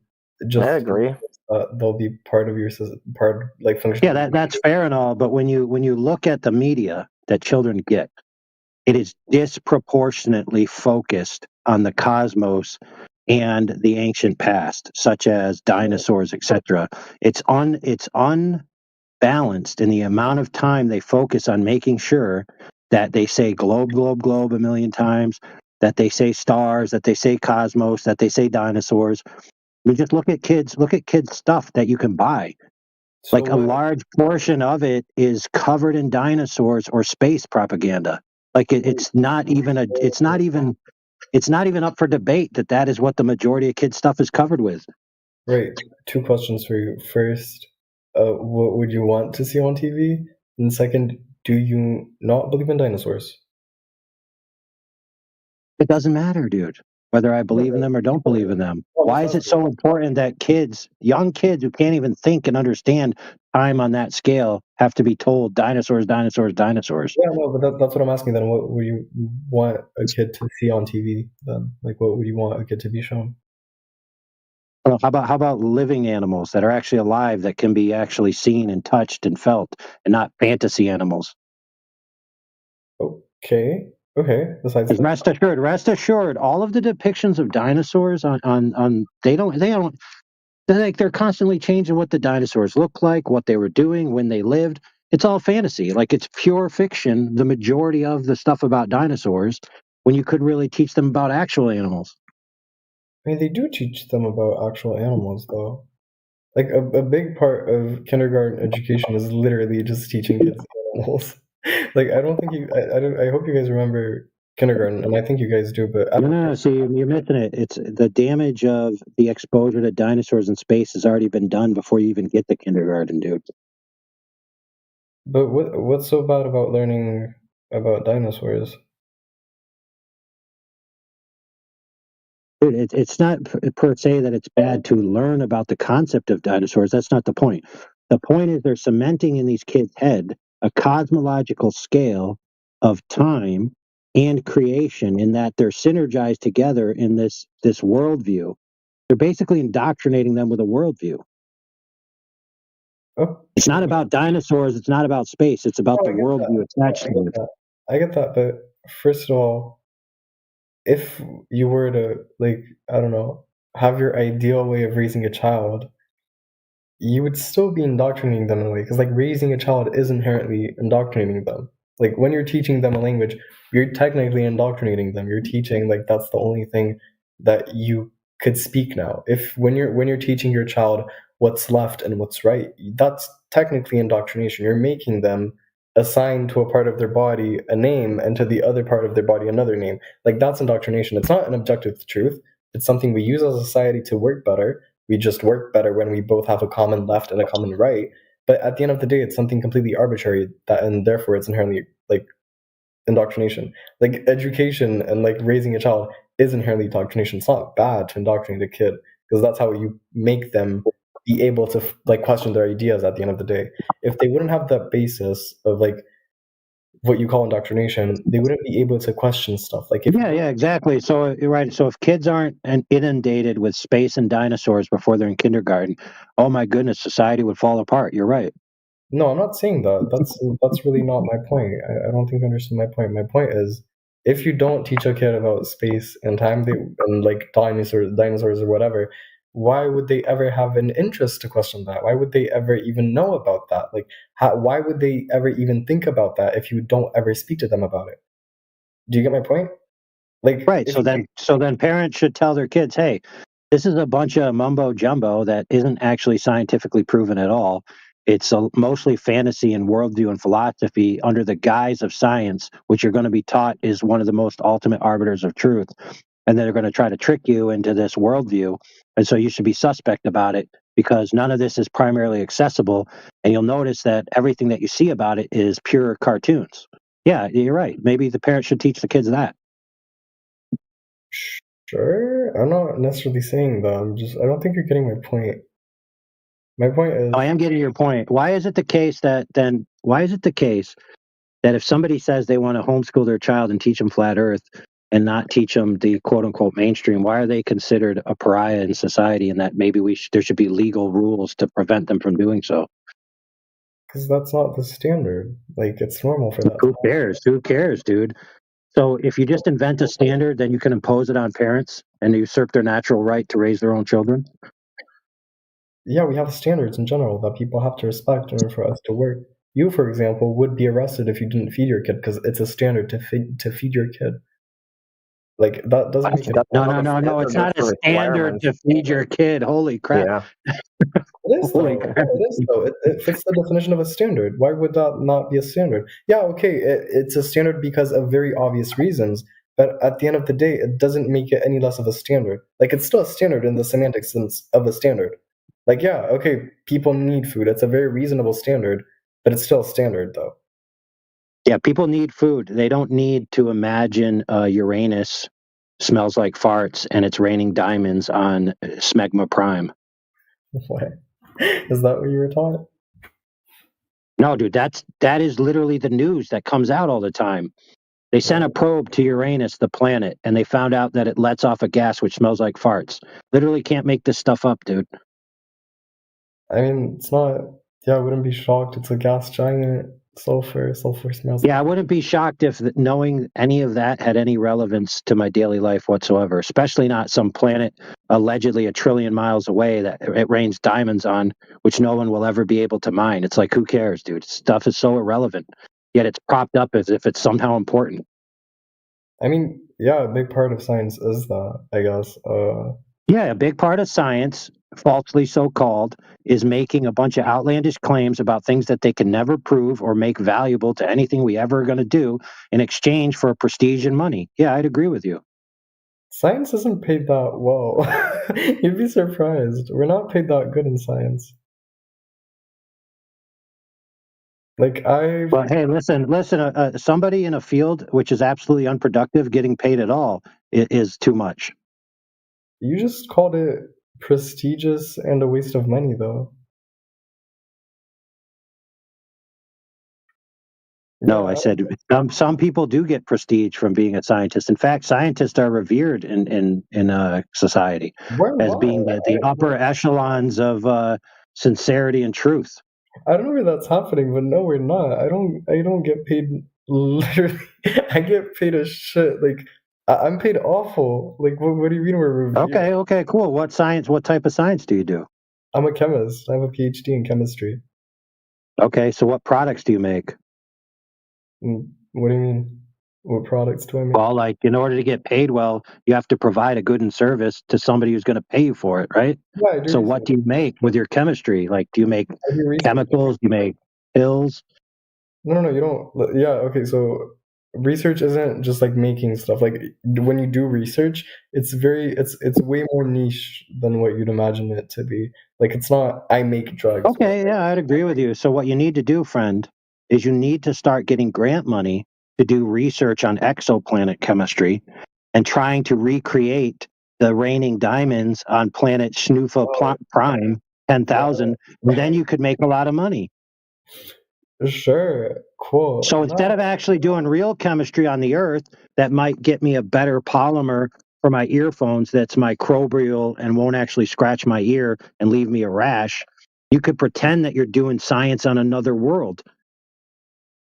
I don't get if you're angry at science in general, chemists in general, or just people that like doing stuff about planets. I don't really know who you're angry at. No. See, your chemistry doing actual research in real chemicals is something real that should actually be remunerated with reward. Thanks. Versus other dudes who are pretending that they know the chemical makeup of a object trillions upon trillions of miles away as if it's relevant, and money's being funneled to them instead of to you, which could actually get me a phone case that wouldn't slip out of my hands.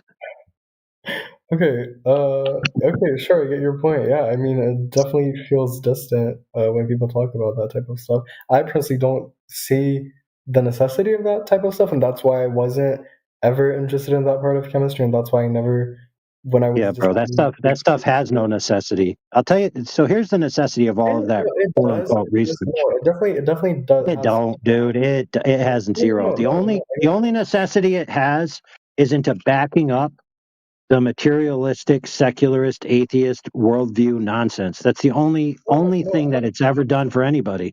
You'd be surprised how much of research seems very meaningless, and then it turns out to be really meaningful in the end. Like research isn't something that's like, okay, you study something for a few years, and then okay, boom, you've discovered something that's like life-changing and has really like good applications in very many like different fields. It doesn't really work like that. How research works. Yeah, fair enough. Well, let me ask you this question, brother. Let's do some research. So, on the Earth, they've only dug down 8 miles approximately. Okay. So they weren't even accurate with their predictions of what they would discover for 8 miles deep on the actual Earth we're standing on. Yet they want to tell you what planets that are trillions of miles away are made of. Think about that for a second. Yeah, it's very hard to imagine that be true. Seeing how it's not hard to imagine. It's hard that anybody takes it seriously.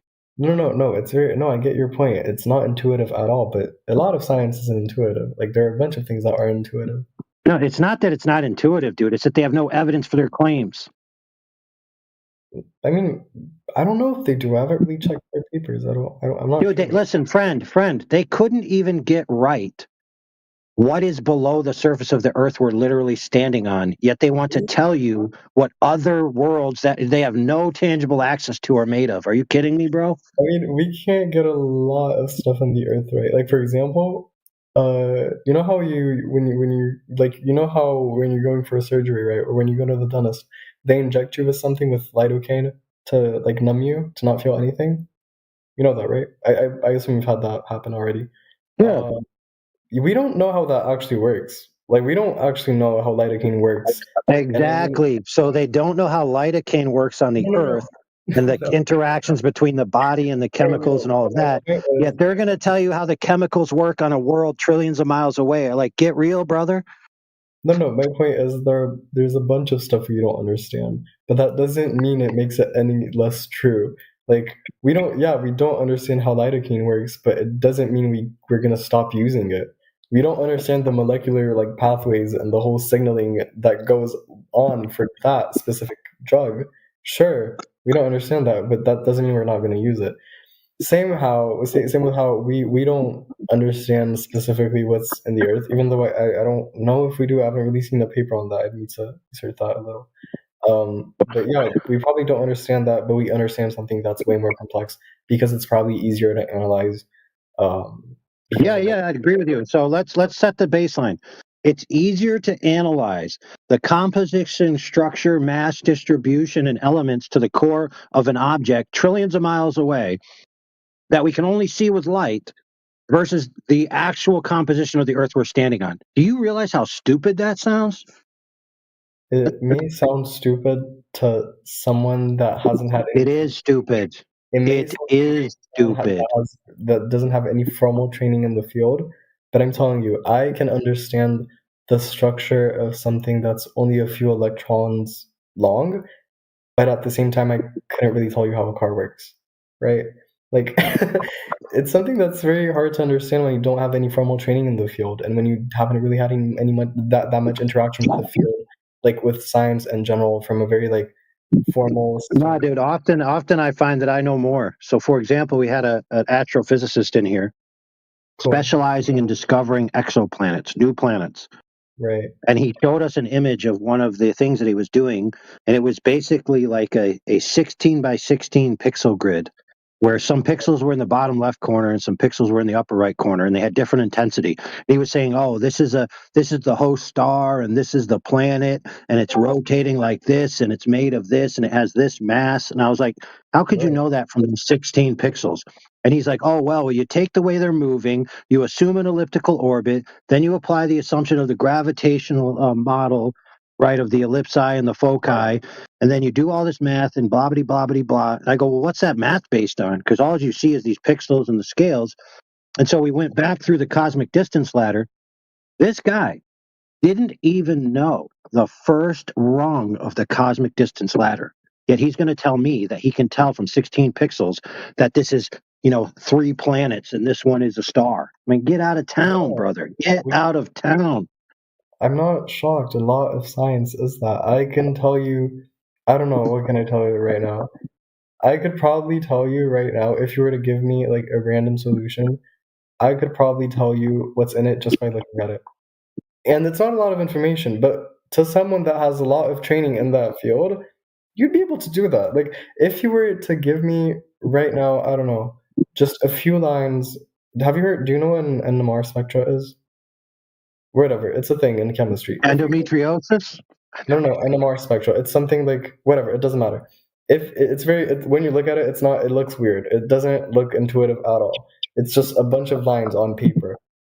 When I look at that, I can tell you what molecule I have in front of me. I can tell you how the atoms are linked to one another, what the charges are on them, how the electrons are distributed, stuff that's like at a molecular level. You don't see that. But I can tell you do it from 16? Yeah. Cool. Can you do it from 16 billion miles away from the sample?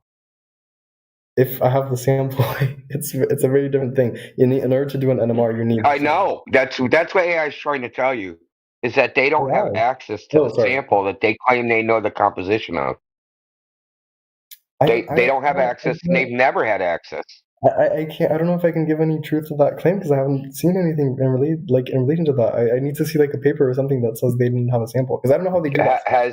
I just don't have any training in that field. I don't know how they personally measure the. Oh, dude, the only way for them to have a sample would be to have a vessel that can travel billions upon billions of miles and then return to bring it back to them. No such vessel exists. Okay, let's rest it right there. So they don't have a sample. Period. End of story.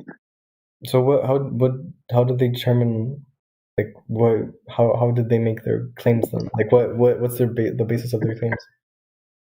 Conjecture. Like so you're telling me they just wrote a paper that says, you guys, we think it smells like sulfur because it looks like sulfur. Like, is that it? Is that what they're saying? Like, or we think it's gassy because it looks like gas, or like what's I don't know. Like what's the claim they're making?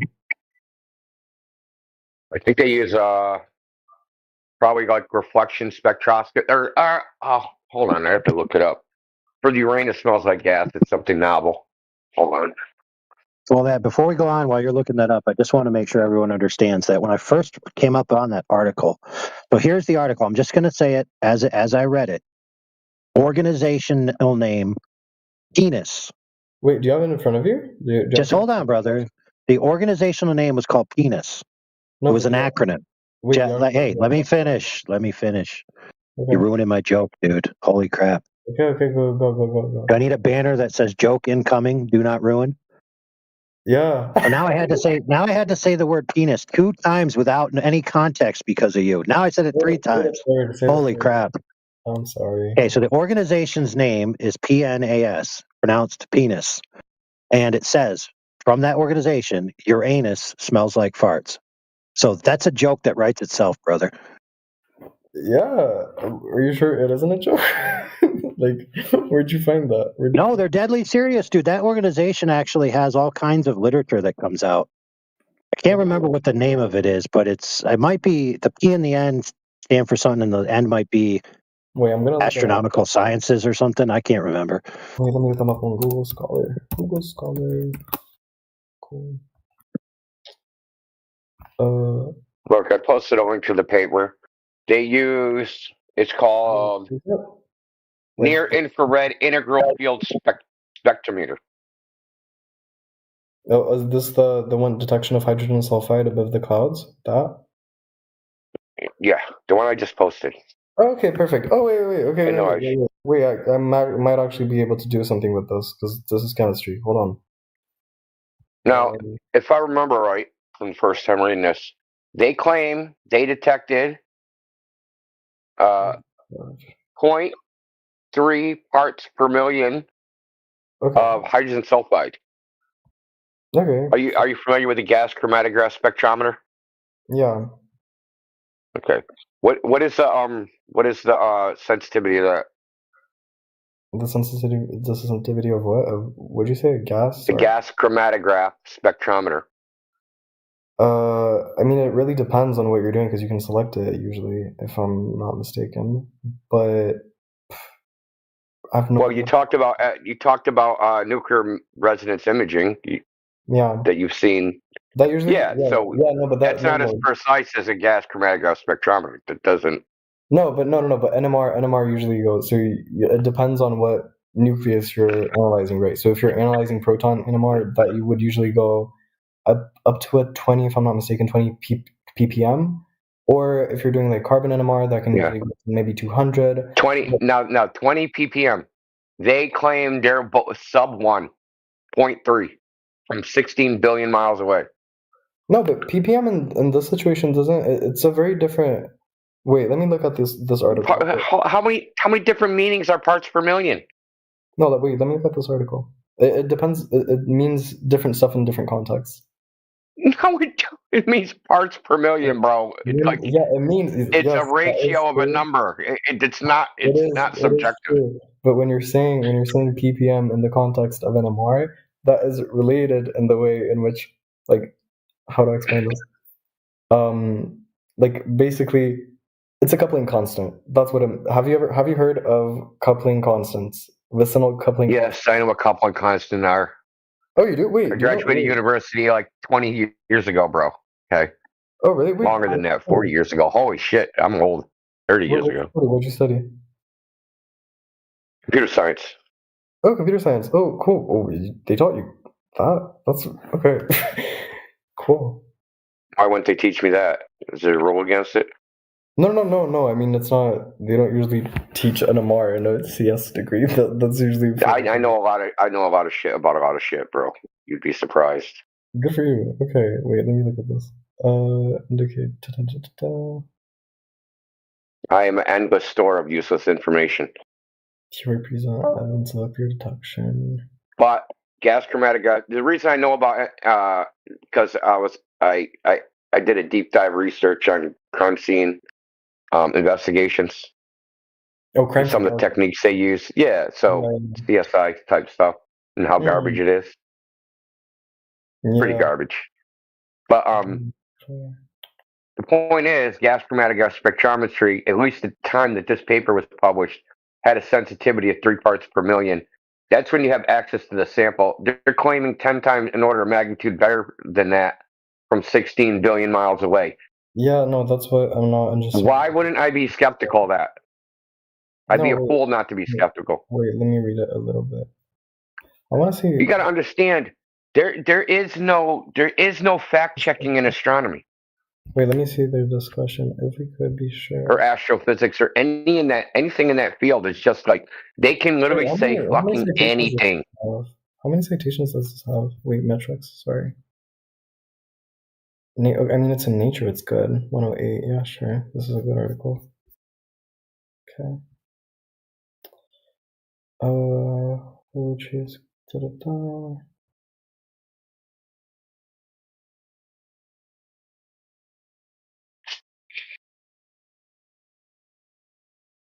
we need some elevator music. So analysis model the observer. Now let's just listen. Did they make an observation, or did they just have a model that said it could be that?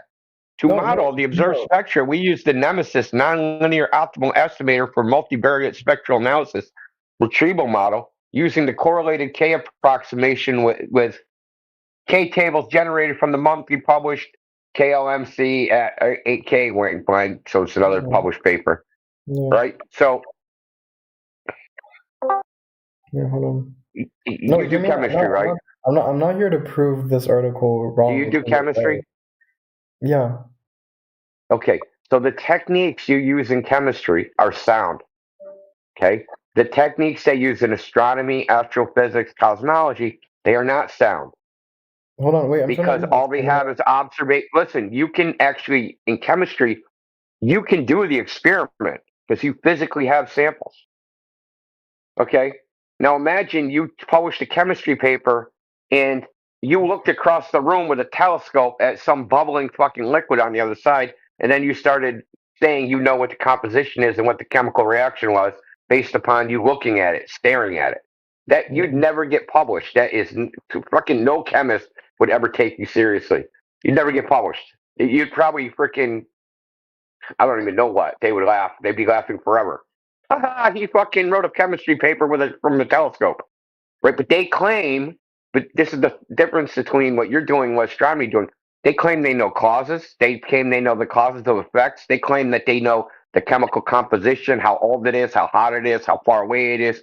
They claim that they can know all these things just by looking at light, which is crazy. That is a crazy claim. Right. And who's checking? The same fucking people that are making the crazy claims are checking the crazy claims. Wait. For refraction, okay. Like LIGO. You ever heard of LIGO? The gravity wave observatory. Yeah. You ever heard of LIGO, the gravity wave observatory? LIGO? LIGO. LIGO. No, I haven't heard of that, no. It detects gravity waves. Allegedly detected gravity waves. I have not heard of They that. claim that instrument can detect a displacement of their little measuring mass that is 1/1000th of a proton diameter. So if a proton in the mass moves 1/1000th of its diameter, they can measure that motion. Yeah, I mean I'm not shocked with that. I can, yeah. That's 1/1000th of a proton. Yeah, that's not. Yeah, we can do that. Yeah.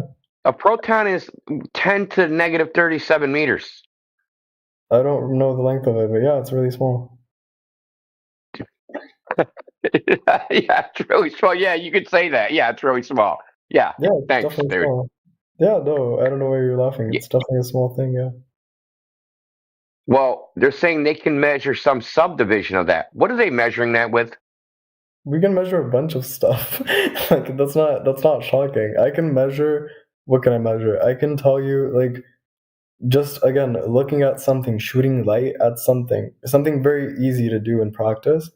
I can tell you how stuff is linked to another thing, like something that's like submolecular. You don't see on a microscope. You can't see that shit. But I can tell you that a carbon is bounded to this and that and that. Like I can tell you that just by shooting light. I can get you to doubt your faith in light giving an accurate measurement right now. Watch. It's very simple. So when you take a laser transit methodology and you apply it to the surface of the Earth over 25 miles of water, you debunk the globe geometry by 2 orders of magnitude, proving the Earth is flat. Because if water's flat and it covers 70% of the Earth, ipso facto, the Earth is flat. Proven by laser measurement methodology. Laser measurement. What specific laser measurement methodology?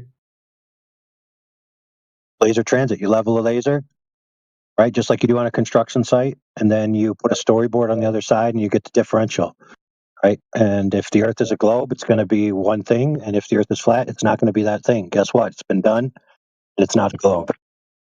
Right. Do you have a paper for that? Yeah, I got a documentary and an associated 120-page PDF leading up to the 25-mile shot. No, man, I can't work with that.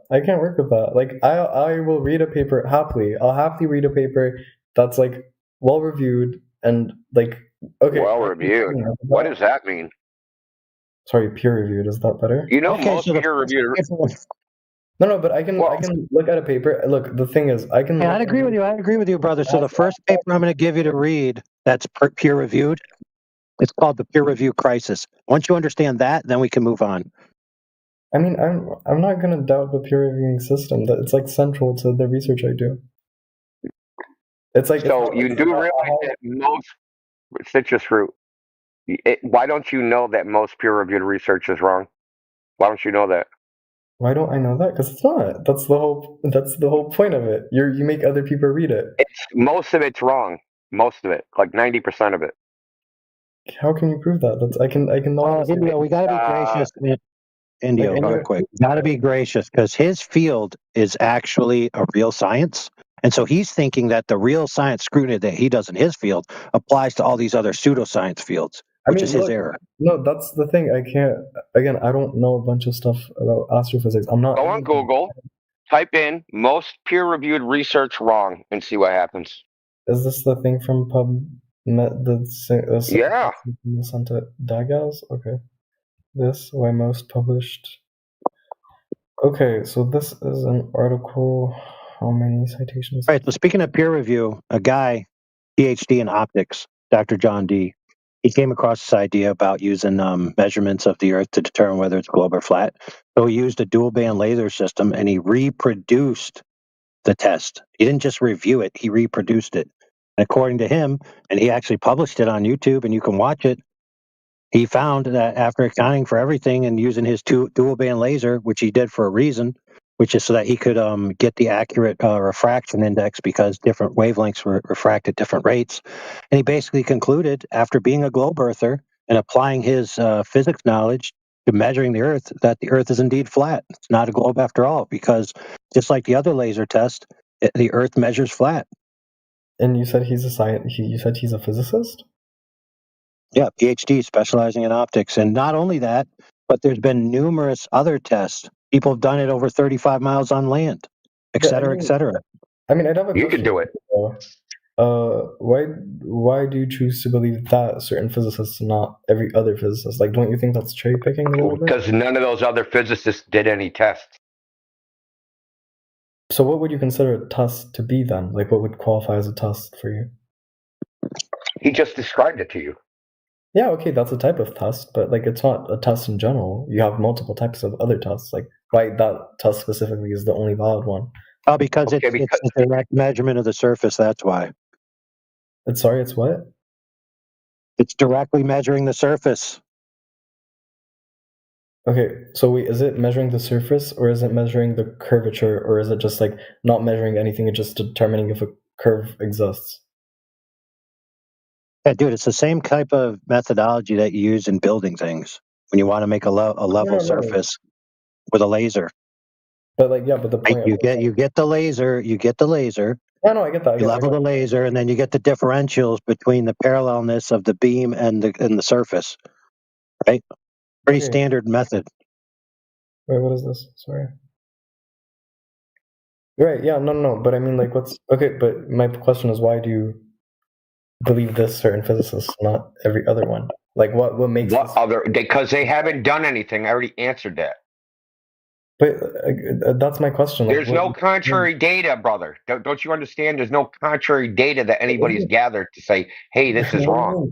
What do you mean there? No, there is, though, because if there wouldn't be any contrary data... Okay, then show us. Post it in the chat, dude. No, I can't post anything in the chat. It's not like I... Of course, because it doesn't exist, dude. 6 years ago, we had a guy come in here with 3 PhDs that said, it stands to reason that because there's more globe earthers than flat earthers, there must be more globe earth laser tests. And as such, that means... And he went to go look. And now it's 6 years ago, and he's never been back. Look, listen. I just really want a paper about this test, specifically, like this globe test, like not a YouTube video or a documentary, because I'm not going to watch that. I just want a paper, like an article I can read. Like, I just posted one. These are the measurement results. Are you under the impression that peer review replicates the research? No, I didn't say that. I've never said that. Okay, then what is the point of peer review? What is the point of peer review? What is the point of peer review? I don't get why you're being aggressive with me. If you're going to talk what is the point of peer review? Why can't you just answer? What is the point? I'm not going to speak to you if you're going to be aggressive. Listen. I want to know why you're appealing to peer review, because it seems very cowardly. No, it's not. I don't think it's cowardly, but again, I don't want to... It is cowardly because you don't want to address any evidence by just saying it's not peer reviewed. Should we publish it in an open access journal and then just go put a flag up and say, hey, now we got something peer reviewed? So what? Then you'd say, hey, this isn't the right journal. Are you going to let me speak now? Is it okay if I speak? Yeah, you're just trying to make it impossible. You're just trying to make it impossible for us to present any evidence by having an impossible standard that can't be met.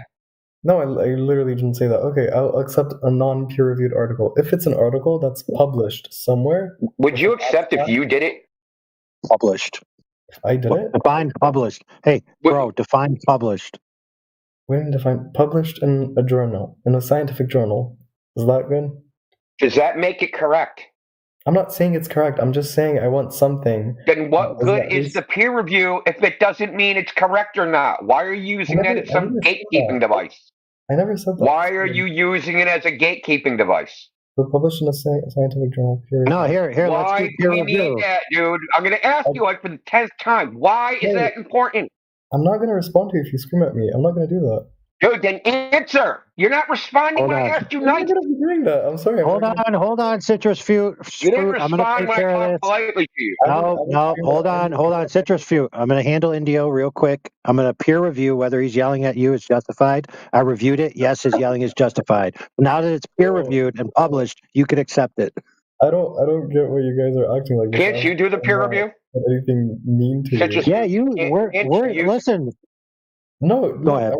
I'm really open to discussion. Like, I really want to talk to you guys. But if you're going to scream at me, we're not going to go. Doesn't sound like it. Yeah, listen, brother. I'm going to ask you now for the 11th time. What is the importance of peer review? Why is it useful? Why does it need to be applied? If I answer that, do you promise you're going to stop screaming at me? Okay.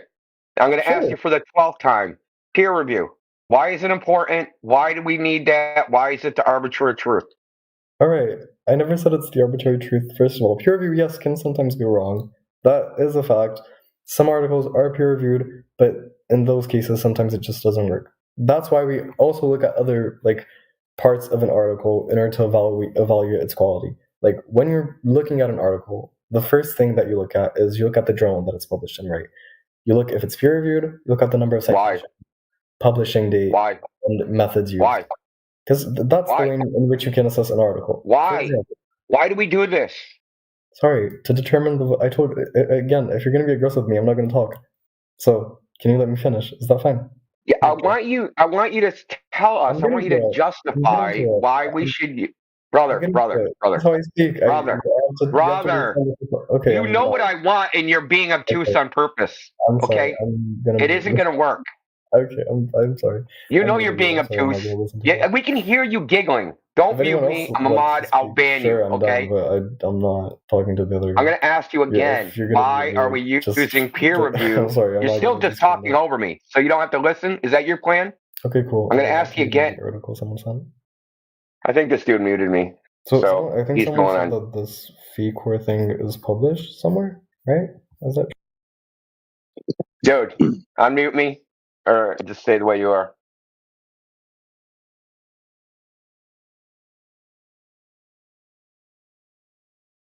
Hey, Citrus Fruit, we don't take kindly to people muting each other, because then you just talk while the other person's talking. Doesn't work. So unmute Indio, right? And then instead of being obtuse about answering his question, just give him a straightforward answer. And then you solved your problem. You can continue the convo. Plenty of people listening right now that are wondering why, when asked, since you're supposedly the scientist, you can't just give a simple answer why peer review is necessary. And to say that peer review is necessary because the first thing I have to do to legitimize something is see if it's in a peer-reviewed journal, that's just circular reasoning. That's not answering the question. And for goodness sakes, and for the love of God, please just answer the question. Yeah, we just want he's probably not even listening. We want a justification in case I'm going to assume I'm unmuted. We want a justification for using that as some step in the process. Why should we use it? What does it say about? Yeah, we know you can't talk. So why is it important? Jesus Christ. Now you're unmuted. Am I muted? Did you mute me? No, you're not. Yes or no? You're good. Okay, so really simply, I'm going to state it kindly, and I'd like you to answer. Why are we using peer review? Why is that an arbiter of the truth? You know, peer review is a new invention. It's only been done since about the 1970s. Prior to that, there was no peer review. They didn't do peer review. Well, it's true. Okay. If you want do you want the history of peer review and how it came about into the modern era? It was actually Ghislaine Maxwell's father, his name's Jordan Maxwell, that monopolized all the journals so that he could sell them to the government. And that's how he became a billionaire. He owned Elsevier. Wait, so right? So that's a whole nother story. The point is, peer review is a new thing, and what is its utility? I just gave you an article that said most peer-reviewed research is wrong. So if you are going to have some gatekeeping thing where I'm not going to consider it unless it's peer-reviewed, I'd like you to justify that. No. Again, I didn't say. Still talking over me. I'm going to ask you what I just said to you, okay? I won't be treated like a child. I'm sorry. Why are you treating? Yeah, I'm going to ask you what I just said to you to make sure you just heard me. Well, I won't be interrupted rudely either. You did that already to me multiple times, though. I'm not going to be treated like a child, but I'm going to ask like a child. But you did it first. I'm sorry. I don't. Grow up, bro. Like, seriously? I didn't. I'm sorry. If you want. Why are you laughing? We can talk. He's laughing because he's a child. He thought he's going to bullshit his way. You don't have a degree in goddamn anything. Okay. I'm sorry. Okay. To be fair, you're supposed to know this stuff because you said you appealed to it in your field, and so everyone's listening is hearing you not just answer the question. You're a university student that thought you could bullshit your way through this, and you can't. Okay. You want to listen? I can answer. Yeah. So. Okay. So give us a justification as to why we like we think peer review is important. Like why we the justification on why you won't look at the research that we're providing to you because it's not peer reviewed. That justification. First of all, I didn't say that. I'd happily look at anything that's not peer reviewed if it's an article. I just said I won't look at a fucking documentary because I don't have that time. That was my whole point. 1, 2, peer review is important. Yes, we look. Why? Because it's other scientists in your field reviewing your article. Like that's the whole thing. That's not a why. It's important though. It's important to have other experts in your field look at your Yeah, that's your claim. Why? That you're just restating the same claim. I'm asking you why. The justification. Because, for example, if you went wrong in your work, you can have someone else say, "Okay, you went wrong there. That's why what you're doing is wrong." Like it's someone else looking at your work over again and just like saying, "Okay, sure, that's where you went wrong. That's where you did good." Like that's it. And what are they looking for? They're usually looking at your methods. So your methods specifically, like what's most important? Is it coherent? Is it in line with your topic? Does it actually prove a point? And then they're also looking at other like minor. Does it prove a point? Really? Does it prove what you set out to prove? Yeah. Like if you have, does it prove what you're trying to prove? First of all, science doesn't prove things. Okay. It does though. Like that's the whole. Like that's how a research paper works. You have a title. So you graduated university, but never took philosophy 101. Yeah, no, we don't do that where I live. We don't have philosophy classes and stuff. You don't take philosophy 101? It's pretty much a required course in every university going back probably 200 years, if not 500. Every science degree, as far as I know. Not in France. I did my whole. Oh, no wonder, dude. Oh, my goodness. There explains it all. Yeah, no, I did. Not in France. So they don't have philosophy in university in France. Yeah, no, you don't do philosophy in a STEM degree. You just do STEM courses. So the starting point of Descartes' skepticism and all that crap, which led to the problem of induction, which is plagues every scientific endeavor. Somehow they don't teach that in France. Yeah, I just find that hard to believe. You can look it up. No, I can give you the name of my. Well, science doesn't prove things. You can Google that too. Just type in "Does science prove things?" It doesn't, because it uses induction, which contains the logical fallacy of affirming the consequent. Okay, so it doesn't prove things. It actually, most science, other than natural science, can't actually prove anything because it's theoretical. So you can have a hypothesis. All science is theoretical, though. It's not all theoretical. You can't eliminate alternate hypotheses, dude. This is the problem. I mean, you can't say science is theoretical. That's not true, though. You have stuff that is like actually practical. You can look at it and say that happened. Like if I put a shit ton of ethanol over a bunch of cells, they're all gonna die. I can tell you. Okay, citrus fruit, real quick, brother, real quick. You're making a classic mistake, and that is the mistake of I'm a scientist. I'm a real scientist doing real science with real tangible results, samples, and experiments. Therefore, other people who are called scientists are doing the same thing. That's not true. These astronomers and astrophysicists are not doing science, brother. That's what we're trying to tell you. They're making it up. I don't think you're getting my point. I never said I'm trying to like say their work is good. What they did is correct. What they did is like the complete truth. I never said that. We're just talking about science in general. Like I'm not specifically trying to defend astrophysicists. I'm not trying to defend their work and say it's good. Like I never said any of that. Yeah, I guess this was just turned into a whole discussion about. Okay, so there's two parts of. Okay, so you should know there's two parts of a published paper. There's the experiment, and then there's the explanation part, right? Why you got that result. Now you can mix. You can do your chemistry experiment, right? And you can have no clue why that happened, and you can do it over and over and over and over again. And I agree with you. That's the actual science part. But the part they call science in modern day is the theory on the why that happened, right? The how and the why. And they come up with, mathematical models and, claim, cause, and effect relationships, yada, yada, yada. The peer-reviewed part is only the explanation part. And they'll look at the experiment for sources of error, confounding variables, shit like that, right? Which is the actual only utility of the peer review process is just like, hey, man, what is something maybe they didn't take into account? And what is the source of error? What are the starting assumptions? These types of things. That's all peer review does. But you don't need somebody else to tell you that. You can evaluate that for yourself. Not really. Peer review doesn't. It's not peer review. Isn't people calculating like statistic constants on your paper? It's not really what they do.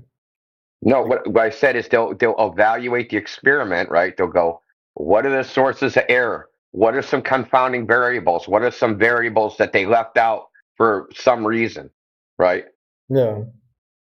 Did they apply the right statistical method for processing the data? Is the data overprocessed? Sure, yeah. Do they have all these freaking floating parameters that they can just freaking move like little slider bars to fit whatever theory they have into the observation?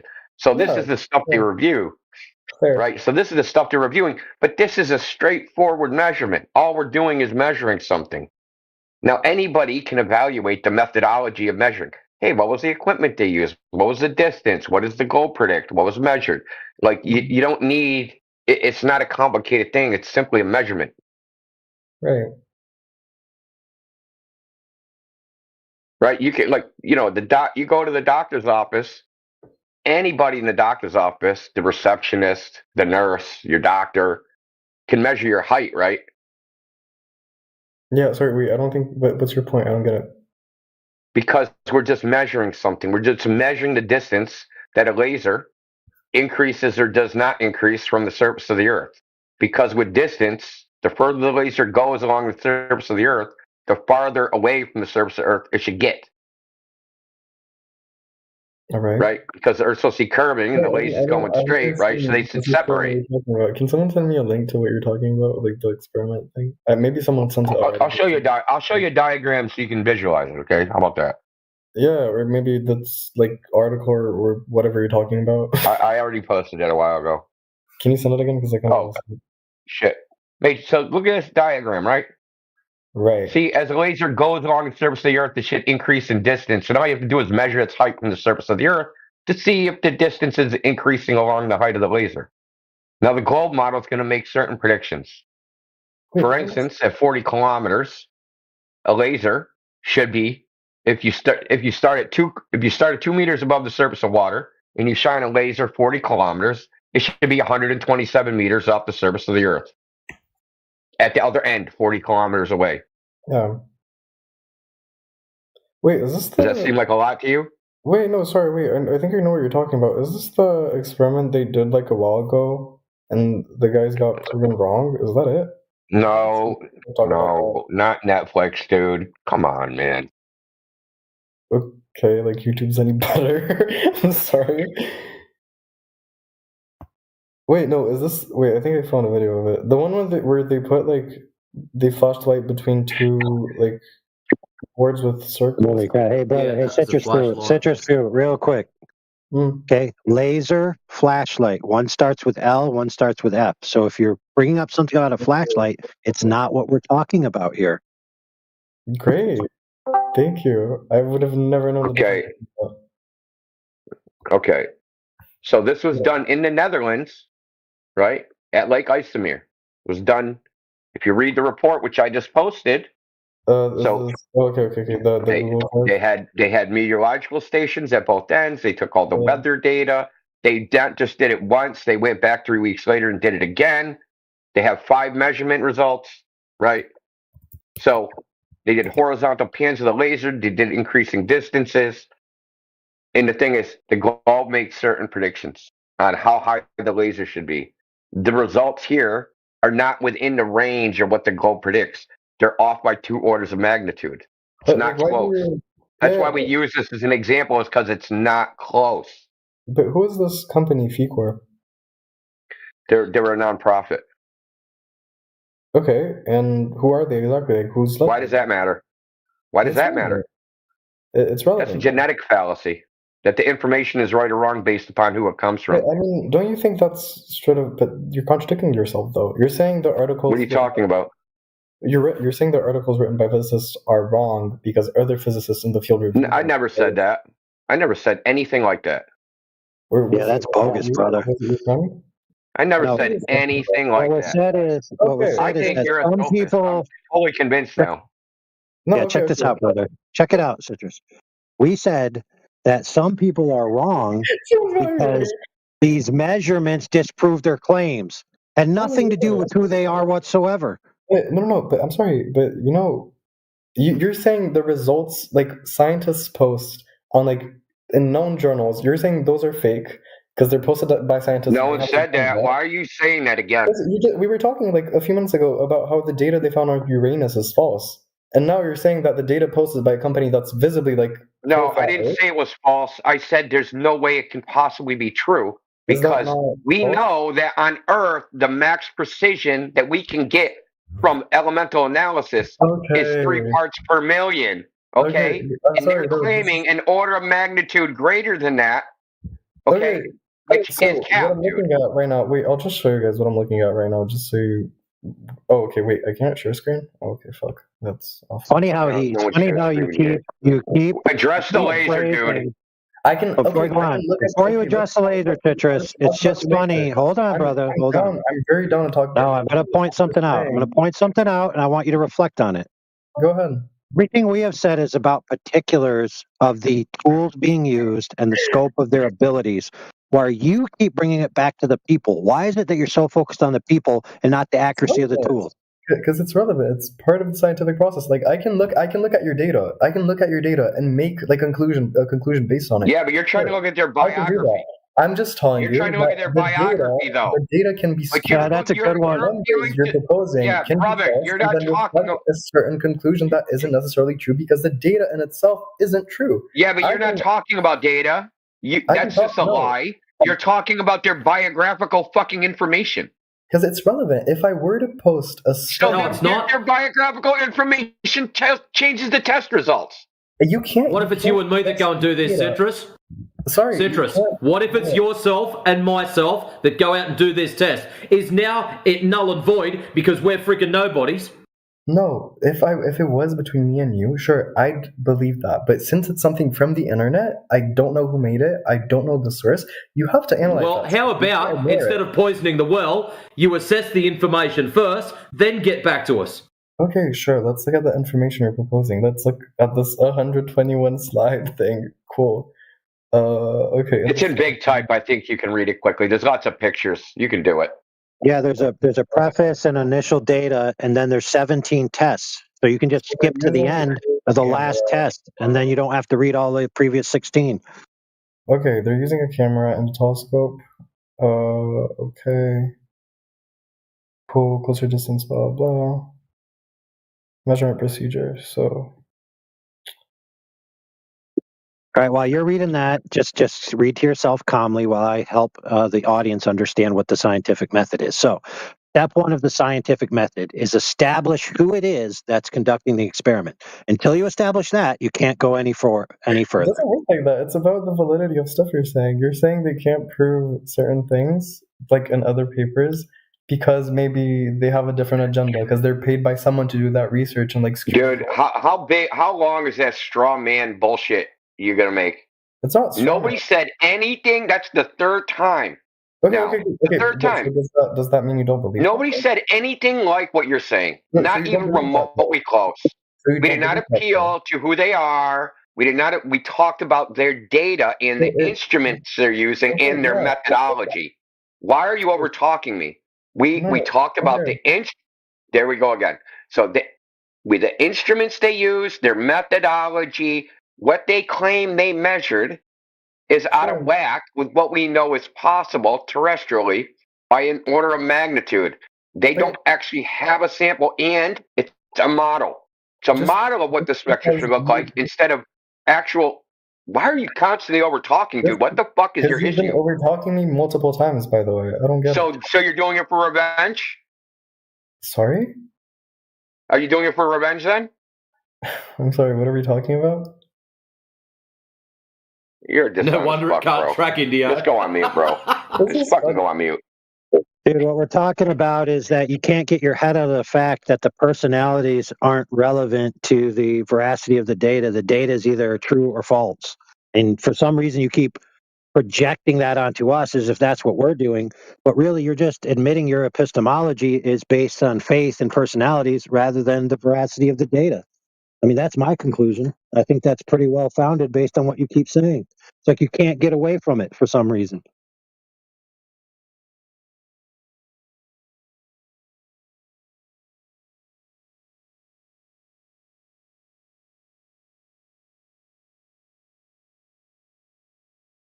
It's not a company, dude. You can try that again. It's a nonprofit. It was paid for by donations. Good try, though.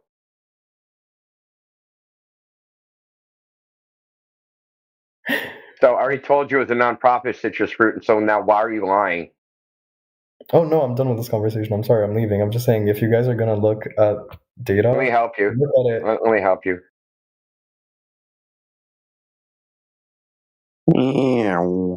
Hold on. Listen, out of the kindness of my heart, I'm going to finish his sentence. So what I wanted to teach you guys is that if you're going to look up data, the most important thing you should do is verify who the person is and whether or not he cheated on his wife.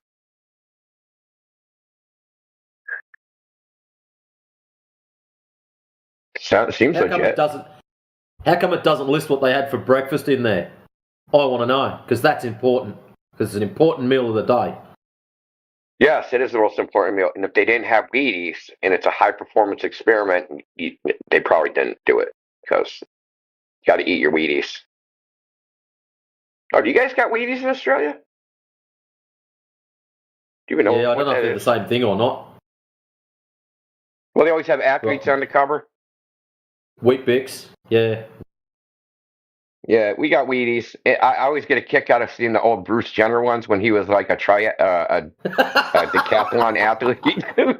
And he's like all buff, like with a javelin in his hand. That must be worth a pretty penny. I know, right? He's probably trying to buy them all and burn them.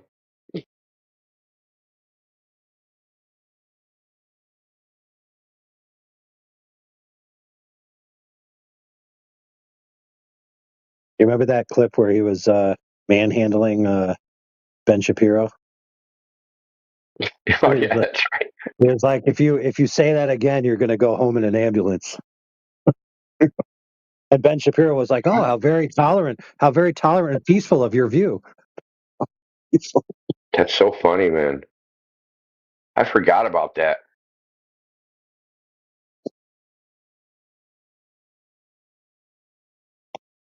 Dude, he's huge too. Even as a woman, he's like a fucking beast. Yeah. Dude, like seriously, when I was a kid, dude, I thought that was like the coolest thing. I wasn't like when I was like 4 or 5, like I wasn't into like professional sports or anything like that, but the Olympics I thought was cool. And that he was like, the best because he could do it all, right? Yep.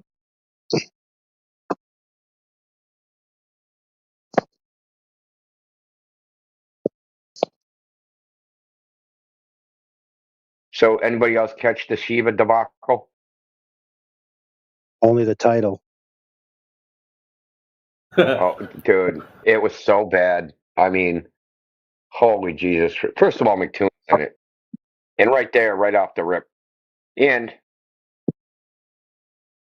he said he was banned from here, which is false. And he said there's a video on my channel showing me being banned. So I went and watched the video, and he clearly clicks the disconnect button. So after muting the entire room, so it's really funny, just a blink. Anyway, the point is that, my God, dude, it is just like an embarrassment that this guy ever took. It isn't academia at all. He's an embarrassment, quite honestly.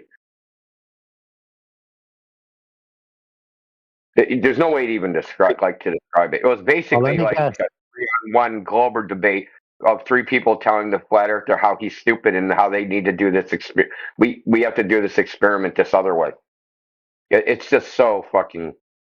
It's so bad, but.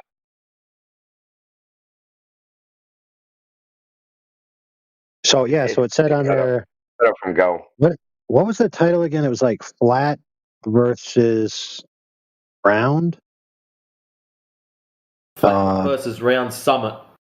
Summit, yeah, flat versus round summit. Applying the scientific method. So, like right there, it's like, okay, How to apply the scientific method to just a measurement of a shape? I mean, good grief, dude! How much stupider could you be? He said you have to express your hypothesis into a mathematical equation. What the heck? Yeah, bro. It's a freaking train wreck, bro. And he used the example of F equals ma.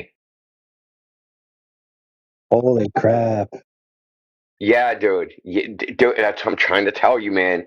It was so much worse than I thought. So basically, dude, we should retitle this video "Examples of the Dunning-Kruger Effect." Yeah, and his example was two competing hypotheses, F equals ma versus F equals ma squared. And it more closely fits F equals ma. Well, how did you get those variables? What did you measure to get any of those variables? The values, to know if it fits in the first place. How'd you measure the mass? How'd you measure the force? Acceleration seems straightforward. But then you would need to know what are the other two variables. Where'd those come from?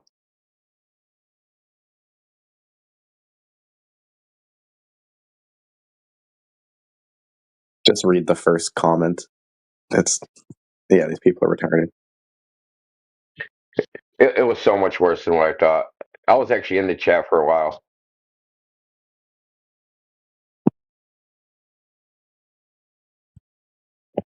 It's like the first comment. I caught the live event. It was such a rich exchange, teaching and learning. He kept saying the flat earthers, he has to teach him like he's in kindergarten. So the person that was the flat earther, I think it was Kevin Samuels, that's his name. He's not a native English speaker.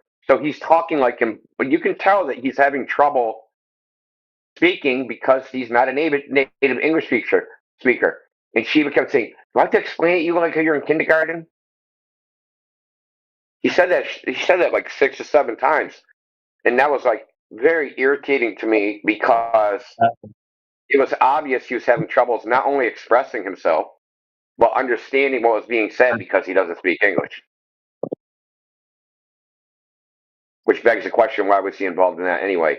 And where were the other flat earthers? And I thought they were all supposed to fly out and go in a conference room and write it all on a whiteboard. And like everything he said would happen, none of that shit happened. There was 3 Globers, because I'm counting him as a Glober. There was McToon, another anti-flat earther that did radio, so some sort of some sort of radio stuff in the military.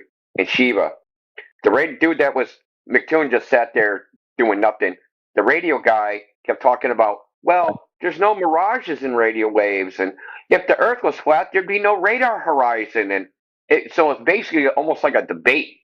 It was almost like a flat Earth, one flat earther with broken English versus 3 anti-flat earthers debate, more than actually collaborating to get some freaking test done. But the radio guy just kept saying shit which is just blatantly wrong. Oh, water doesn't really have an effect on UHF. You could just like Google it, dude. Water is like the only thing that affects VHF, which is crazy, dude, that this guy's saying that shit. Water increases the absorption and attenuation of VHF, and he said the exact opposite of that, and claiming he's an expert in radio. UHF, rather. He said there'd be no radar horizon on the flat Earth. Oh, yeah. None at all. Just go forever.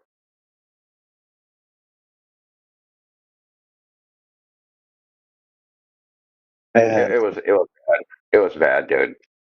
If you value your like literally, it's like puke in your mouth level bad. Dude, I posted, why would anyone need the scientific method to simply measure a shape of an object? Perhaps we need a summit on teaching how to measure for children.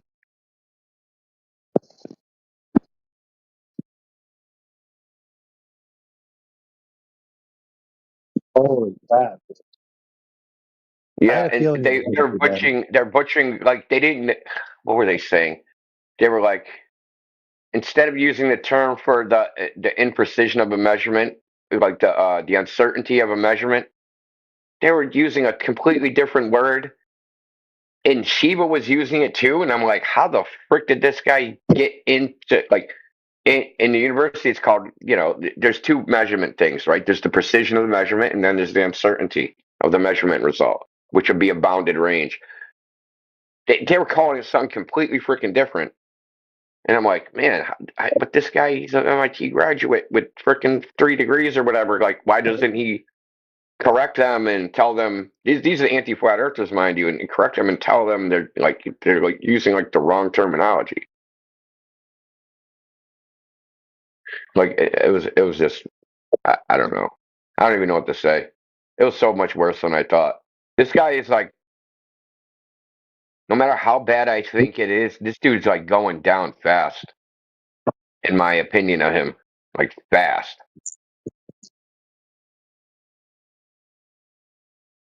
He might have to have a special meeting with his employer. He has his own employer. He's got a lot of grips going, I found out. He's got a lot of like donate to this and donate to that and donate to this other thing.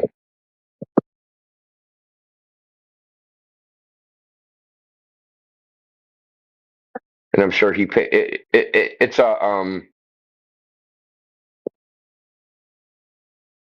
legitimate employment thing in Massachusetts to start a nonprofit. Make yourself the head administrator and pay yourself basically the proceeds of that nonprofit administering the penny that's left. Yeah.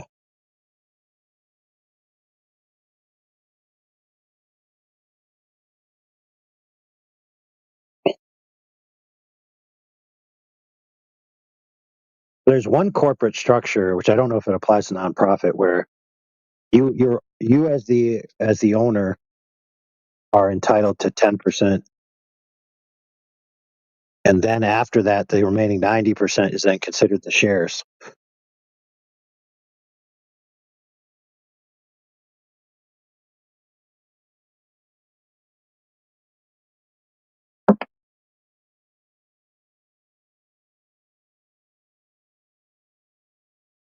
So what was one of their ideas?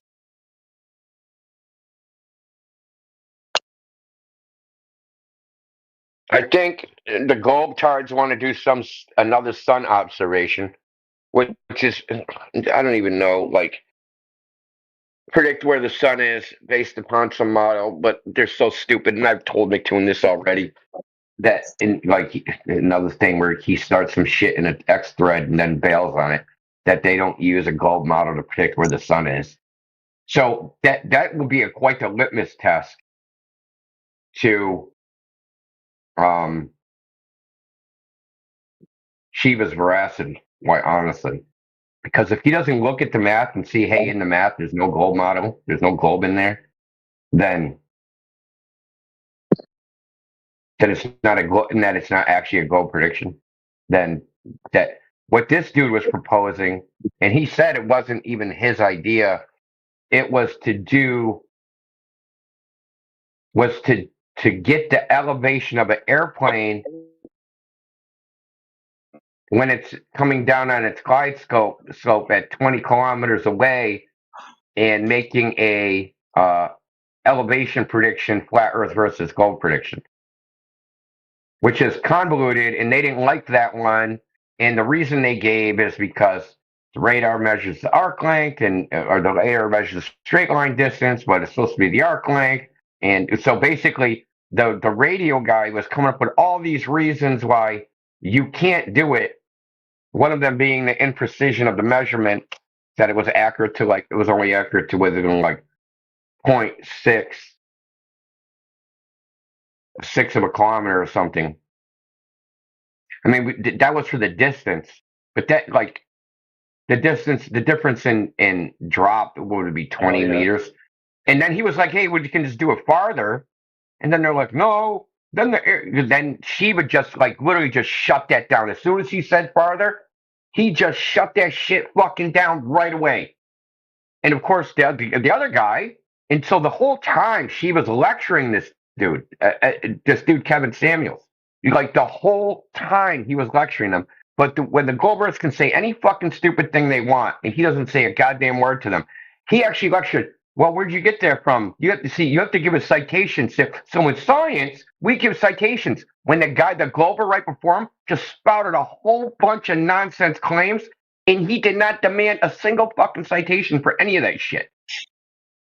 Anyway, that's not the point. So they were like, okay, well, you could use UHF in a freaking airplane and get a receiver at some lighthouse far away. And if the Earth's the globe, there'll be a radar horizon where you won't be able to pick up the UHF signal. But on a flat Earth, there'll be no radar horizon. And so then they started arguing about that. Well, we don't. If this is kind of like the seeing too far thing. This is what the Glover said. This is kind of like the seeing too far thing. But there's no mirages in radar. Yeah, there is. Fucking simple Google search. Yeah, there is. They're not visible mirages. They're just not qualitative, but the same effects, right? The reflection, right? So the radio waves will reflect. You'll get multipath interference. All these things, all these problems with UHF that you'd have, that you would have a flat Earth radio horizon. And he even said, he's like, well, sometimes the radio horizon is real far away. And that's ducting. That's ducting around the globe, right? So he already made it so that that no flat Earth observation can disprove the globe, because he can say, well, it's ducting. It's ducting for fucking 500 miles. So, you can't, dude, it's such, I don't even know what to say. Yeah, kind of have to see it for yourself. I don't recommend it, but it's pathetic. It sounds like ducting is what he had to do to pass MIT. This is like, they had two Globers. They had McToon and some guy. He worked in radar, or not radar, but radio transmission in the military, or as a hobbyist or something like that. I can't remember exactly what his background was. He was clearly an anti-flat earther, and clearly knew what he was talking about to a degree, but he was making claims that are just baloney, dude. That you literally can just Google and see that his claims were just baloney. Like I said, the water absorption, the attenuation, the lack of mirages, the no radar horizon on a flat Earth, just all sorts of crap. And then after he did all that of going back and forth, now Shiva's buying this supposedly as if he probably is buying it. Well, I brought this guy here, and he's an expert in the field, and why don't you just go with his experiment? Why, because they poo-pooed the one he wanted to do with the plane glide slope, and then he's trying to go with he's trying to push his lighthouse experiment, and then Shiva's trying to push that on him, right? Based upon all these other things, but like I said, right at the end, he says, well, sometimes the radar horizon's far, and then you have ducting because of a temperature inversion. Well, you just said you're supposed to be doing an experiment that's a positive flat or globe, and then you just eliminated the globe as being falsifiable by this experiment. By saying, in some instances, there's no radar horizon. Right? And that's ducting. So if you have a no radar horizon, it's not a flat Earth, it's ducting. And if there is a radar horizon, it's not absorption or attenuation, it's a globe. It's so scummy. I don't even know it. I'm sorry.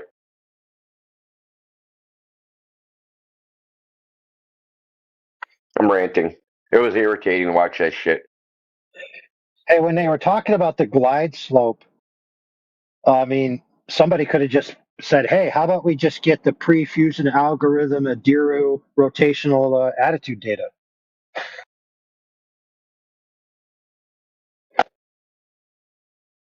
Yeah, for you Globers out there who don't know what I just said, supposedly there's a system on the plane that measures the reference frame of the plane relative to the Earth and its initial attitude and its flight, and it would prove that it would be rotating or not rotating as it travels in an arc or over a flat, parallel line to the Earth.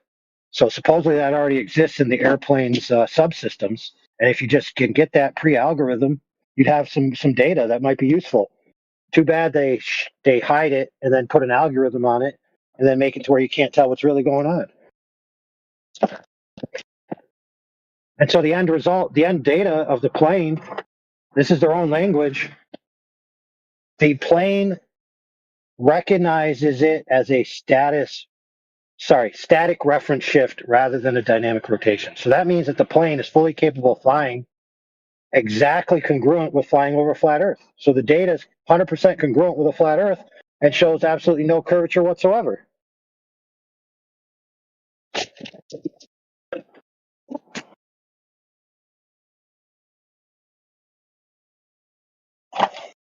Man, they should have had Wolfie 6020 on. He would have set him straight. He said, "Hey, it's all in the black box, brother."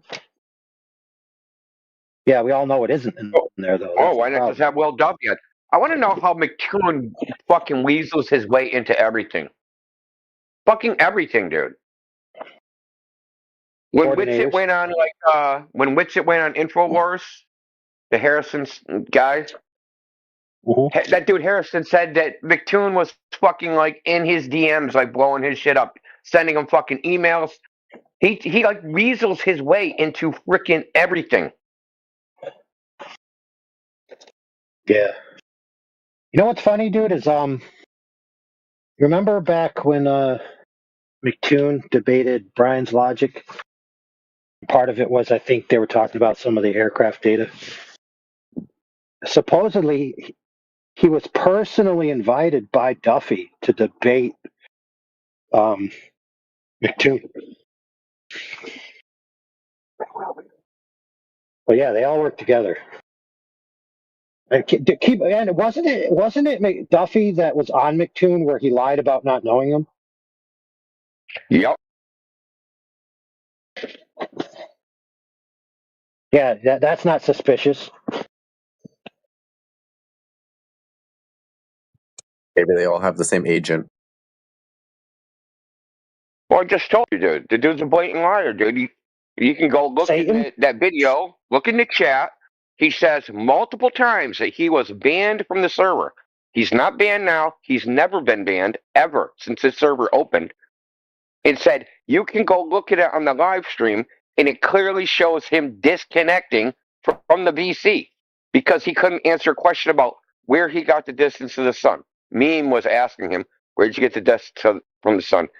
So what he does is he goes on mute, tells his audience, oh, they measured it with radar, blah, blah, blah, blah, blah, and then he disconnects from the VC. So he muted the VC, our VC that he was in, to monologue to his audience, and then disconnects. And claims he's banned, which is a lie. Never was banned.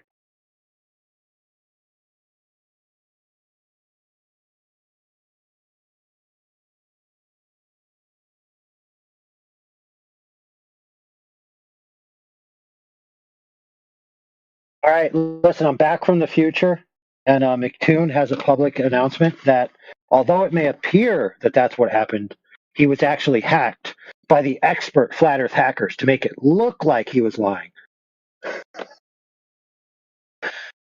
It's funny how you can just make up excuses after the fact to explain anything away, kind of like their stupid globe. Unfalsifiable gibberish.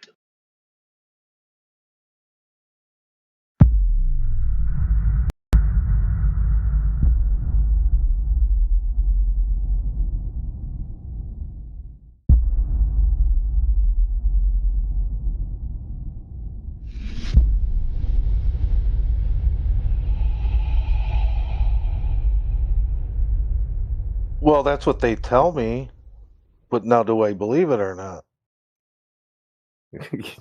See, That you're a was smart pretty good. dude Did you right catch there. that, or was that? That's right, dude. Freaking look, bro. You just said like everything that needs to be said in 2 sentences. I fight with these guys all the time.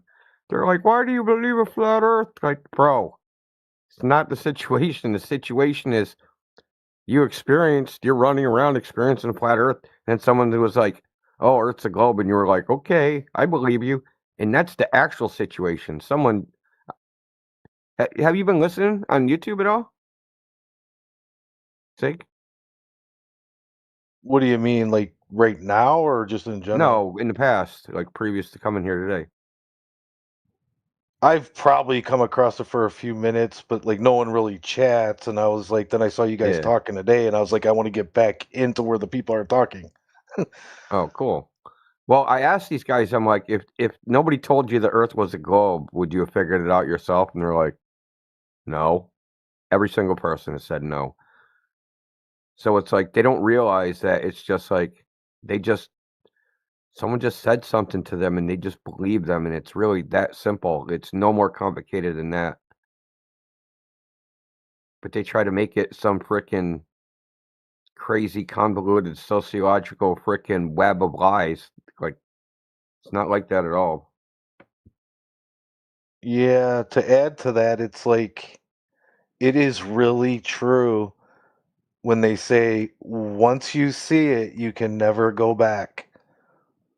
It just like frees your mind up. It's amazing. Yeah, I agree. I had that similar experience. It was like offloading garbage, man. Like I was telling, I think DJ put up a picture of some of them were just poles, some were the windmills or whatever they call those things. And I was telling them, like, now when people, instead of it just being a picture of that and like, oh, look at this picture of these windmills, my mind automatically went to the fact that I could see water going up behind them in the distance. Like it like automatic. It's weird. It's hard to Yeah. explain until you experience it.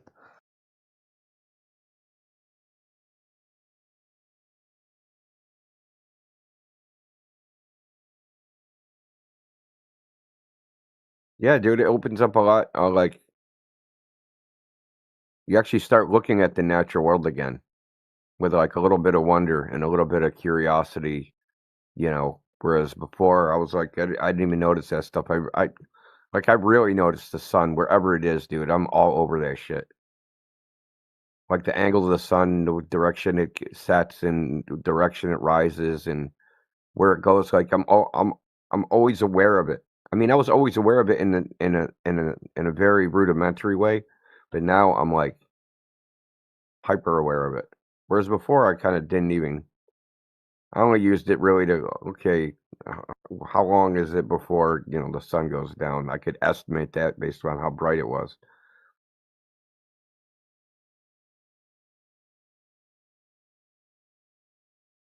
Yeah. Yeah, another experience I had, it's just my own personal experience because it's looking at the sky type of thing. But for me, like, because maybe it'll help other people, but it's not like a flat earth proof thing. It's just my personal experience, because everyone wants to rip your head off if you say something. So I got to have the disclaimer in there that this is just my personal.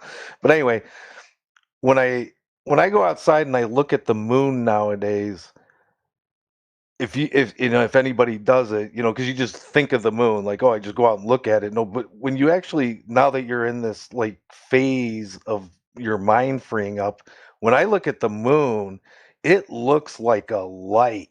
It doesn't look like something like the sun reflecting off it. It looks like a light bulb. And if you really pay attention when you go out there and look at it, you'll probably never look at it the other way again.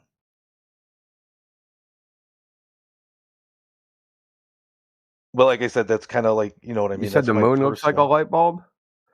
Yeah, the way I look at the view of the moon now is it looks like a light. Because when you try and visualize it when you're inside, like, oh yeah, it does look like, but literally look at it like a light, and it's like it's really bright. It doesn't look like the sun reflecting off of it, off of gray dust. You know what I mean? I actually saw a video. It was probably like maybe a week ago. But it said that if you were on the moon, they're giving their little bullshit story. If you're on the moon, because the Earth is very shiny because it has water compared to the moon, that even in the dark part of the moon, that the reflection of the sunlight off the surface of the Earth, that it would appear as like twilight. even though you're in the dark side. So you'd be lit up and you'd be able to see, just like daytime. In the phase part of the moon that we look at, they're saying on that surface, it's bright. Bright as twilight, bright as sunset. That the moon never actually gets dark in the first place because of the reflection of the Earth. Other than the side that's not lit by the, the side that faces away from us. This is their bullshit, dude. This is the funny thing about the heliocentric globe model. They need to just keep adding pieces and pieces and pieces, and then the pieces get more ridiculous as time goes on.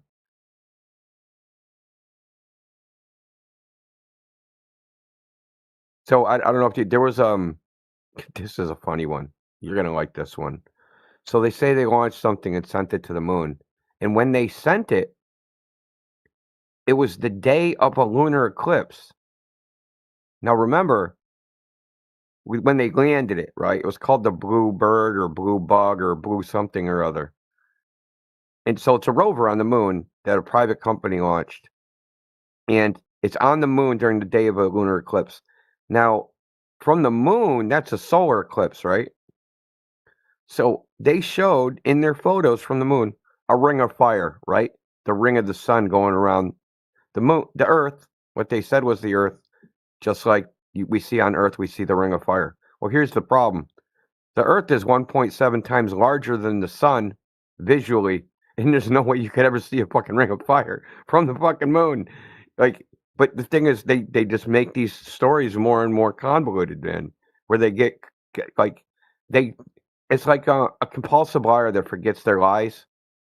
They can't keep track of them all because the machine is too complicated at this point for them to keep track of all to stay consistent between all the claims. It's impossible now.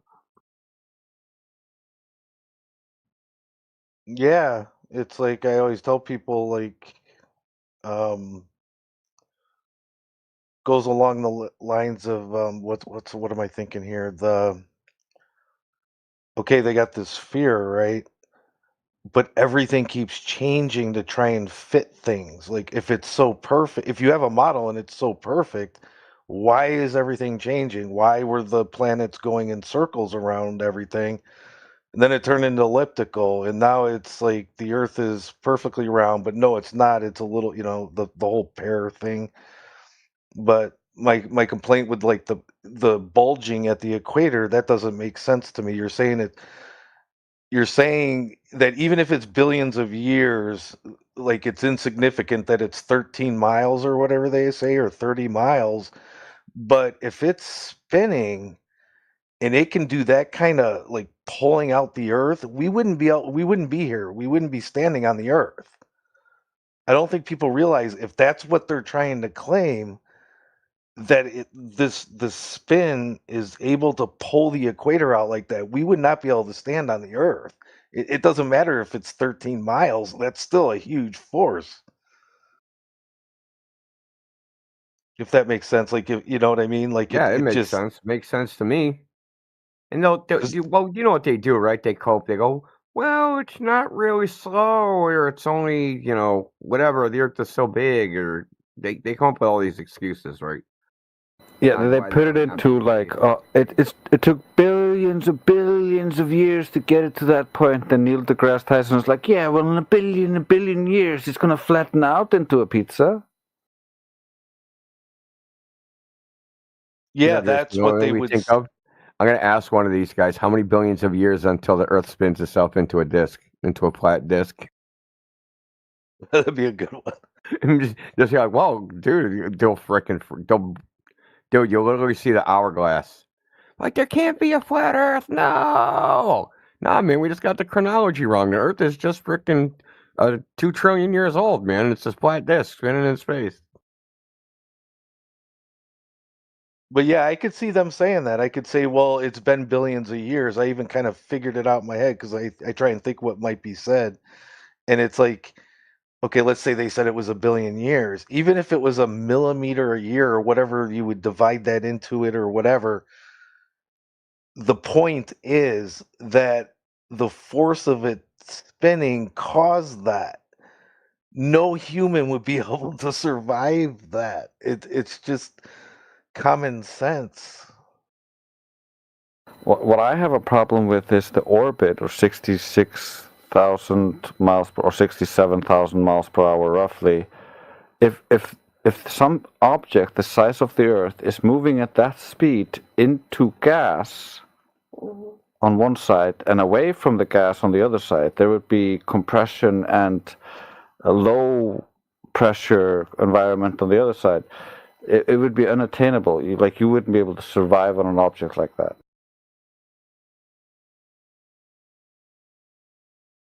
Yeah, what's the one they use for that? Is that just like atmosphere and gravity or something? Somehow nullifies that or something? I forget. Yeah, they don't. I have never heard any good explanation. It's just gravity's magic. It kind of makes sure not to pull too hard on one side and pulls extra hard on the other side, so it all balances out and there's nothing. You can't measure any effect of the motion.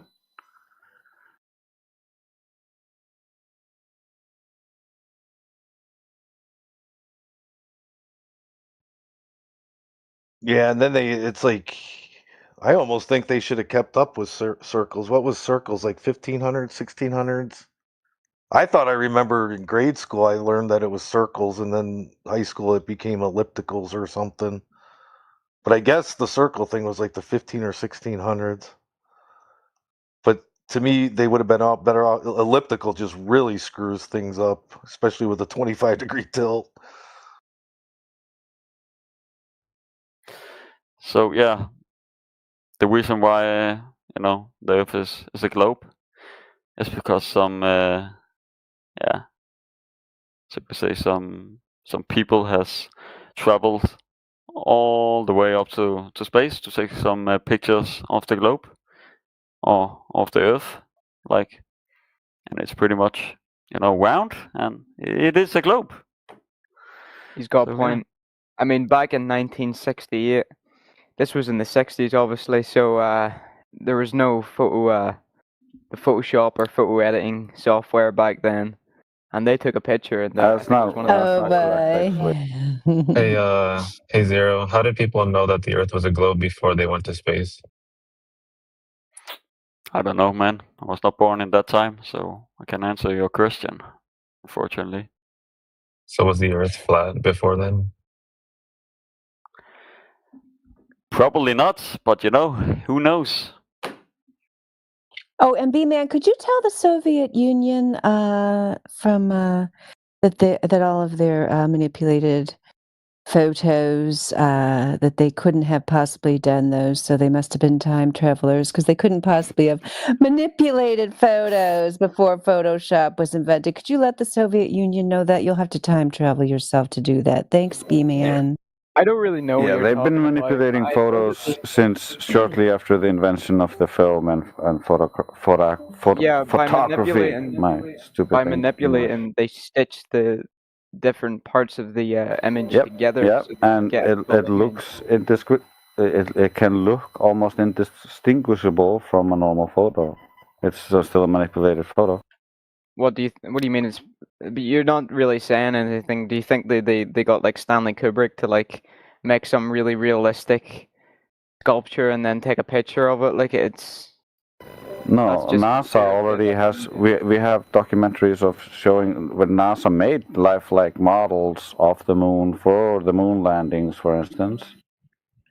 Yeah, that's really cool. But like the pictures there, you can look at it. It's everyone knows it's been stitched together. You can't really take a full picture of the Earth because it's fucking huge, unless you want to travel out a really far distance, and then it's going to be hard to take a photo, isn't it? Hey! I got something for you, bro. Okay, so during an interview with what was his name? What was the guy's name that was interviewing Buzz Aldrin. Buzz Aldrin. It was, on this talk show, there was the host was interviewing Buzz Aldrin, and he goes, "I saw you and Armstrong land on," and Buzz Aldrin said, "No, you didn't. No, you didn't. Stop." He's like, "Wait, what do you mean?" I guess my memory's fuzzy. What? He goes, "No, you didn't see us land on the moon. You saw an animation.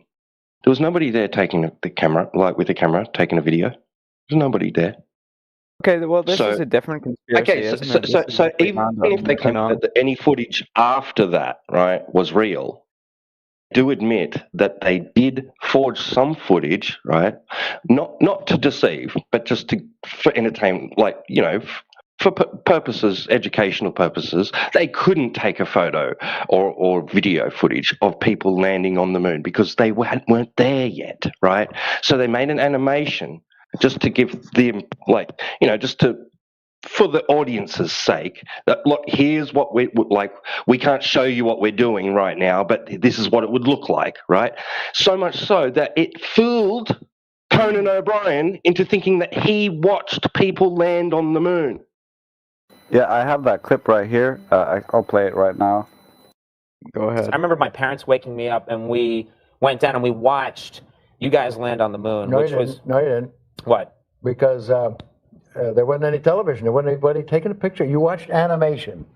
So you associated what you saw with. I have very hazy memories. Yeah, I know. Well, no, but what we saw was we all were gathered around the old curved top radio and listened. Talking about you know, how many feet we were going to the left and right, and then I said contact light, engine stop, It was and a few exciting. other things, and then Neil said, Houston, Tranquility Base, the Eagle has landed. Man, how about that? That was very exciting. Not a bad line. Yeah. This was, They didn't have Photoshop, right? It'd be nice if you wore a But I tie. That was a didn't. tribute to me. No, this is my. Did he just say not a bad line? Look. Oh. That doesn't really mean anything, but yeah, they could have not a bad line doesn't really mean anything. You could say that about anything. I could say something really cool right now, and someone could. You want to hear him admit to a little girl that they didn't go there? It was a different culture back then. Okay. Hold on a You're second. trying to Before we use your start playing 2025 brain and project it how fucking 1920s born people talked. Yeah, that's cool, but I don't really care about the moon landing stuff. Just say nah. Just say nah. I don't really just care say it. about the moon landing stuff. That's that's another conspiracy, and that one has a bit more merit to it, I guess. But if you're talking about manipulating photos and videos and stuff like that, you could have said the moon landing video could have been a set. We don't know. We've been making movies since what, like the 20s, 1920s? We can actually know because you can use stereoscopic image analysis from all because we have so many pictures from the moon landings, and you can use stereoscopic image analysis where you overlay images which are looking in the same general direction but from slightly different angles, slightly different shifted positions, and so that relative perspective shift can show you how far away the distant background is, and it literally shows they're in a studio, and an expert has basically done this analysis, and I can give you a link to it. Okay, so some guy's done this, but again, I don't really care about the moon landing because whether that's true or not, I love how it you has just turned completely his different- expert into some guy. I You don't think really you're slick, care. bro. You're not slick. You're not slick either, Indio. Yeah. So, the expert said, "Oh, I'm yeah, gonna some continue guy." speaking. Yeah. So not I don't some really guy, he's an care expert. about the moon shit, okay? Because that has completely different motives to it, whether that's true or not. That's nothing to do with the Earth being curved. They wanted to land on the moon because of the Cold War and whatever. And if they wanted to fake that shit so they could, say that they got there first, it's nothing to do with the curved Earth. But yeah. Yeah, but because you started by saying, well, they saw the Earth from like outer space. The only people who've ever gone outside of low Earth orbit, according to the whole paradigm, are the people who went to the moon. And so the rest of them have just stayed in low Earth orbit, according to the calculations. That's too low to the ground to see the Earth as a ball. Pictures from low Earth orbit. Let me see this. Oh no, you can. So the only You can- people you that can- you even can see claim it. to have seen the Earth as a ball in its entirety. He found the curve. Apollo Post it. astronauts. Post the curve. Can I post People on the images in the ISS chat? I would don't know only if I- see 3% of the Earth. No, they can't post. I can't post, Jimmy. They don't let me. So the people in the ISS would only see 3% of the Earth if they could see the entire circle, the horizon, which they can't. They can only see a section of that, like a pizza slice of the circle. So they see less than 3% of the Earth, significantly less. Probably like fucking. I'm looking at some 1/10 of pictures 1%. from what space station is this? Let me check. It's not showing me. I'm looking at some pictures from low Earth orbit right now. They look pretty. It looks pretty I'm sure round you to are. me.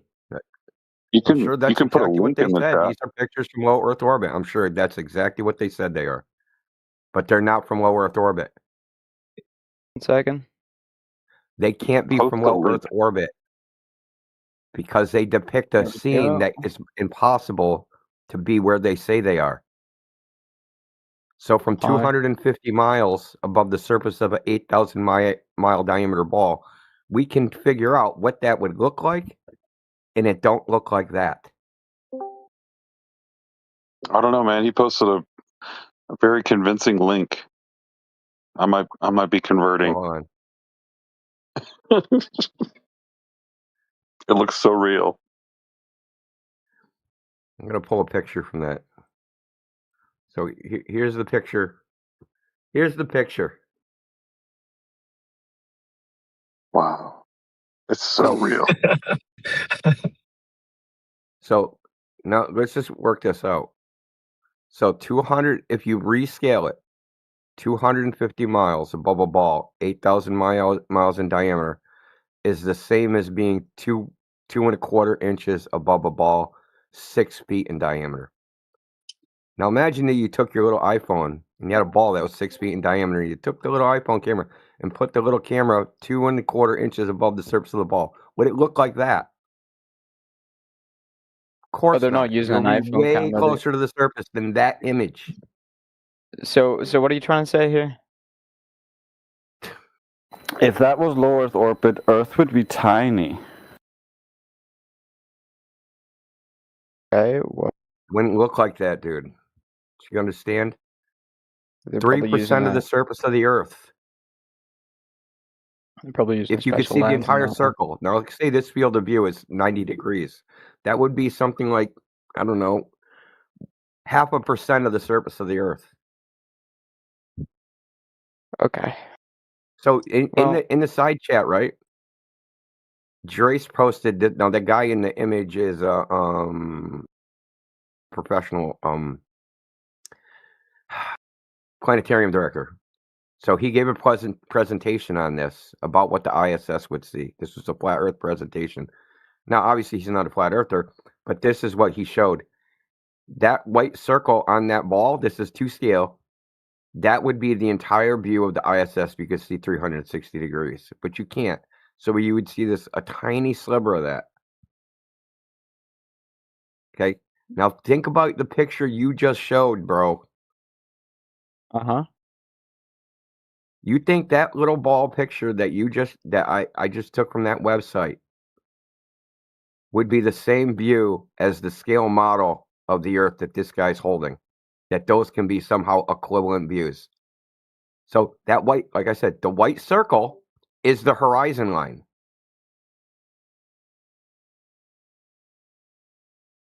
In his scale model, this is to scale, physical model. Just think about it for a second. Could that possibly be an actual image of the Earth? No. But the key thing isn't whether it's an image of the Earth or not. The key thing is there's impossible for you to tell what an authentic image is and what an authentic image isn't. You don't have the reference. You don't have any reference to go, hey, that image looks fake. Hey, that image looks real, because you've never seen the Earth from that point of view. So you have nothing to compare it against except for other images that people also claim are real. You can just compare them to each other. So you're in the realm, completely stuck in the realm of, you can't judge the authenticity by looking at the image itself, because you have no framework from which to judge it.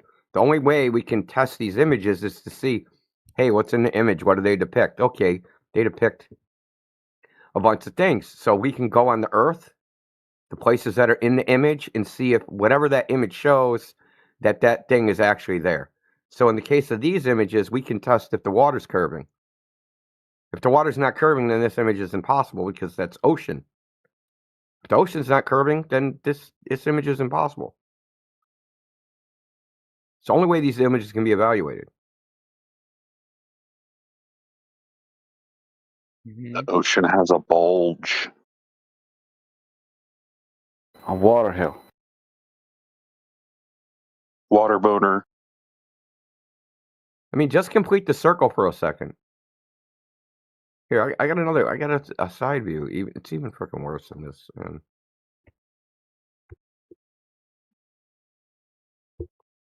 And the other one Jace posted, that's the this alleged Chinese space station photo, and they're only 23 kilometers lower than the ISS. Their horizon is completely flat. Why is that? That one definitely looks fake. They all look fake. Just saying. I just think that the Chinese are better at math. Hold on, one more, and this is the last thing I'm going to leave. So this is a GeoGebra construction to scale in kilometers. So that little dot above that ball, that's where the ISS would be relative to the surface of the Earth. Now, mind you, that dot is obviously gigantic because you wouldn't be able to see it. But it's barely above the surface of the Earth. But that's not what that looks like. Yeah. That looks like if you pan down, you could see the entire width of the Earth. No, you can. The Earth is big, and you can take a pretty good photo from that angle. It's a pretty good vantage point. 250 miles above an 8,000 mile diameter ball. How are you going to get that in your field of view? You're not going to get the whole thing, are you? Yeah, and Yeah, but you could, not according to this image, you could definitely get the whole thing. It's just the horizon, is it not?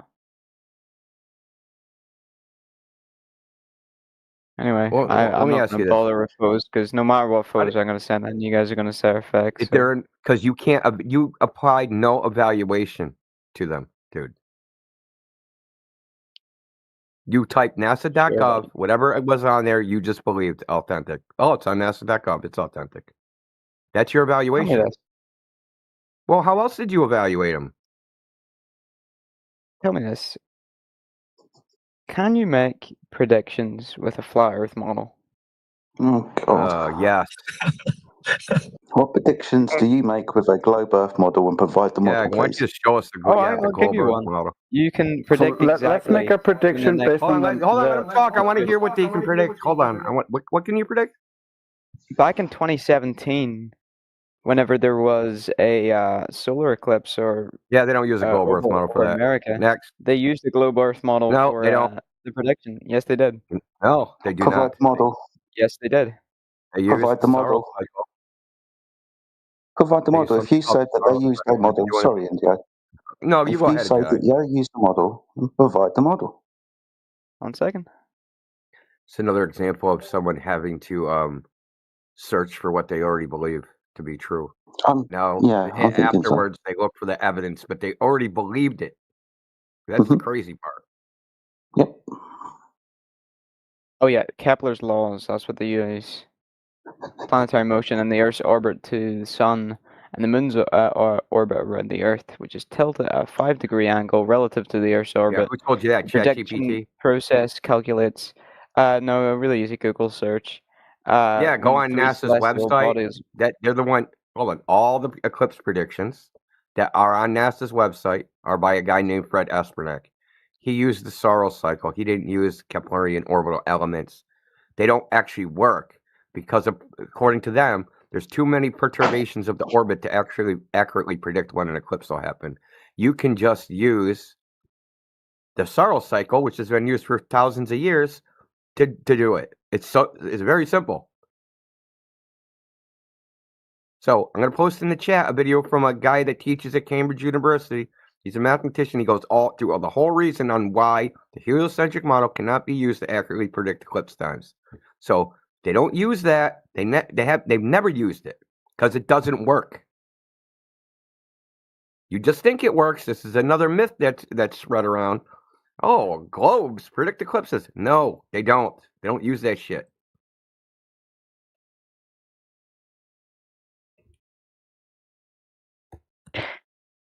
So are you going to examine the evidence, B-Man 92, and concede if you find that that your claim is inaccurate? You're quite optimistic. Well, yeah, I mean, you gotta have fun. Every single conversation always ends up to some YouTube video that some guy's made. He's not just some guy. He teaches physics at Cambridge University. He's a professor. Where's your source? Where's your source? Like earlier, He Googled it. His source was Google. Like earlier, I gave him a NASA.gov is a PhD. Soros cycle. I gave him a PhD previously of the Department of Physics and Technology of Kharkov State University in Ukraine. There we go.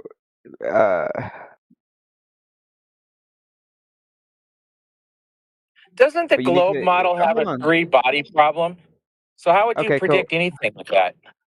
I don't really They know. can't. I don't really know what that is. But don't you need to include the? You the can't Earth's predict the rotation orbits of 3 or in the more solar bodies cycle? when you know the initial starting condition.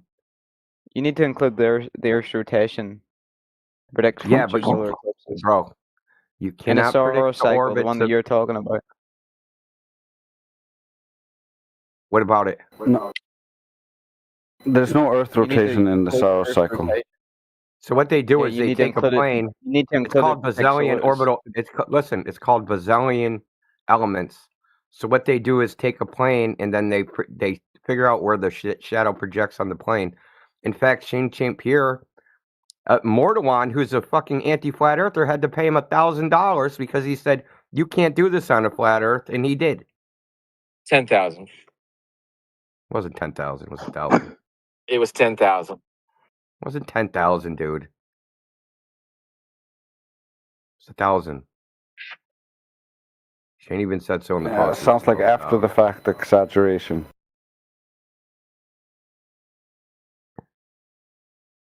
The point is they use the Soros cycle. If you just type on Google, since you're familiar with your alma mater Google, if you just type in NASA Soros, you'll get. Yeah, the where do you NASA get your information? Okay. The same place he's directing you to. Jesus fucking Christ. Books. You ever read one? NASA.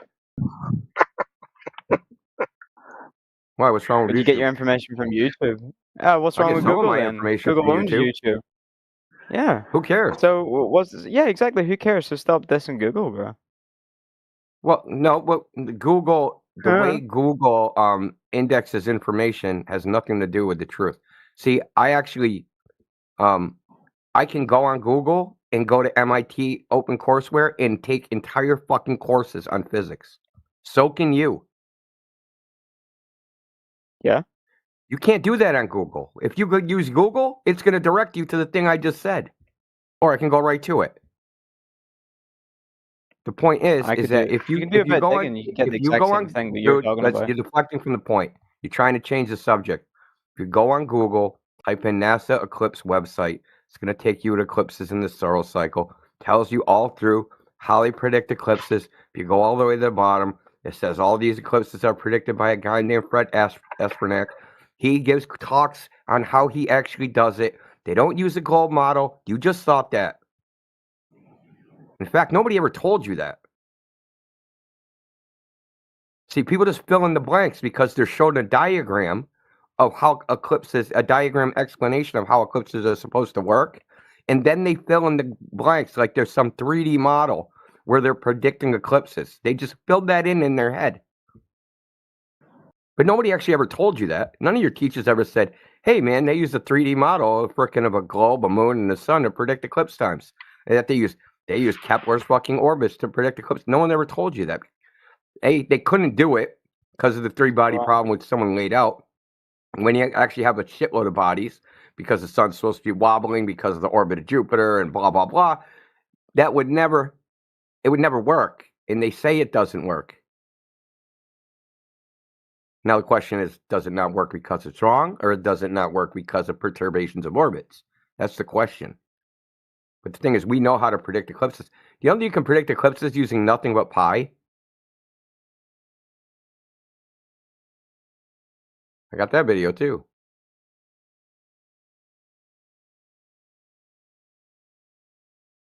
Which is from the same guy, which is a math channel. From a math professor. Okay, One of the so best universities in the goddamn world.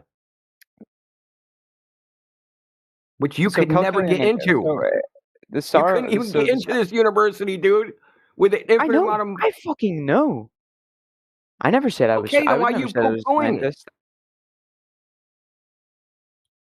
And I just said, and I just found out there now, they did not use the Saros cycle. They used calculating eclipses done using the ephemeris.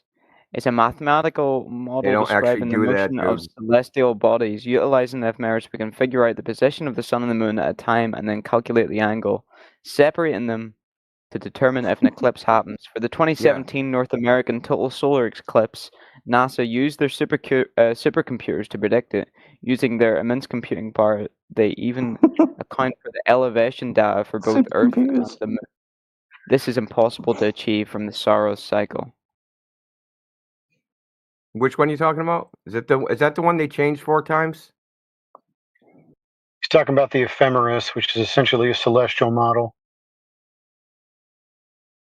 It's about as old as the Earth itself, the ephemeris. You don't need a supercomputer to, decipher the ephemeris, for crying out loud.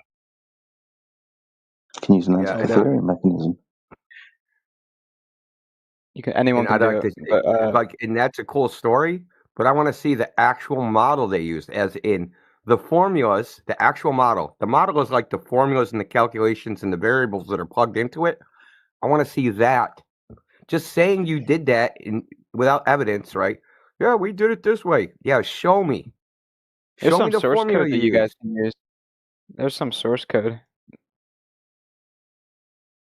The source You can code for look the through that. supercomputer? What language is that written in? Lisp? I think that's Python. Anyone can do Supercomputers it. are using Python. Oh, Jesus. No. Christ. Anyone can do it. I know the NASA used supercomputers for whatever they were calculating, but anyone can use this ephemeris, or whatever you call it, to Ephemeris, predict yeah. a solar eclipse. Ephemeris. The script uses Pytheme to determine the positions of the moon and sun. Wait, where are you reading this?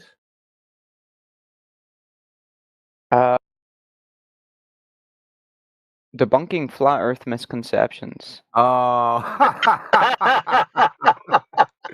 Wow. Well, that's what you guys do. You debunk globe misconceptions. No, okay, now we're gonna freaking go all in on this. I want the actual model they used. Where they said this is possible. No, I want the actual model, the mathematical model with a globe in it. Okay. With a radius of 3,959 miles, all that shit. Orbital distance to the moon, orbital distance to the sun, the projection of how it should look, all that shit. I want all that. I want that model. NASA uses GPL development ephemeris. Okay, we don't need you to play catch up. Just give us the model you said exists. You said you asked me what's our model to predict eclipses. Do you want a little You picture? said you want had a a model to cartoon? predict Like, what do you eclipses. mean? I want you to substantiate that. Why are you asking us? This is your claim. You should know what it is. I wanted you to substantiate it, as in put I some just meat sent on it. the bone. They use a mathematical. Yeah, fucking great. I want equation meat, over but yeah, you can claim that, but that doesn't mean that's what you did. So I want Okay. meat on the bone. Cowbell?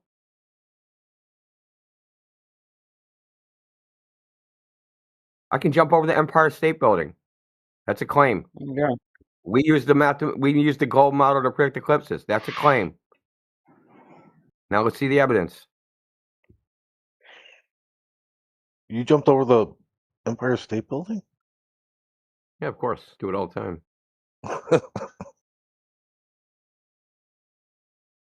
Oh, fuck. Brother, in the link you provided, there's no model in there. You're going to have to do better. Do you want a little fucking Where's the picture? variable for the solar bro. distance in that?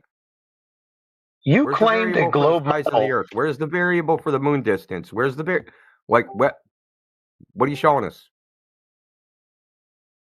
I'm fucking. I think we're asking the wrong question, Indio. Hey, friend, what is the globe model? What is it? It's a big globe. You really should The Earth. read before you post things, dude. Where is this big globe of yours? Your measurements are being taken from the center of the Earth.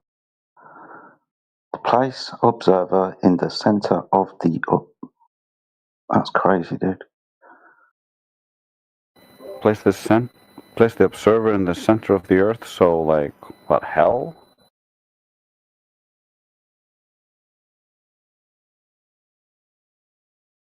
Is that how you reify your globe into existence? Oh shit! I stand corrected, Travis. It was $10,000. I must have my brain must have not even comprehended that shit.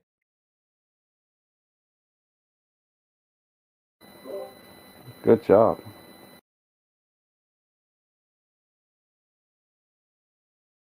How do you explain the different constellations from the different hemispheres in a flat Hey, plane? you want to bet Shane $10,000? Yeah, this could be quite lucrative. We need more globers like that.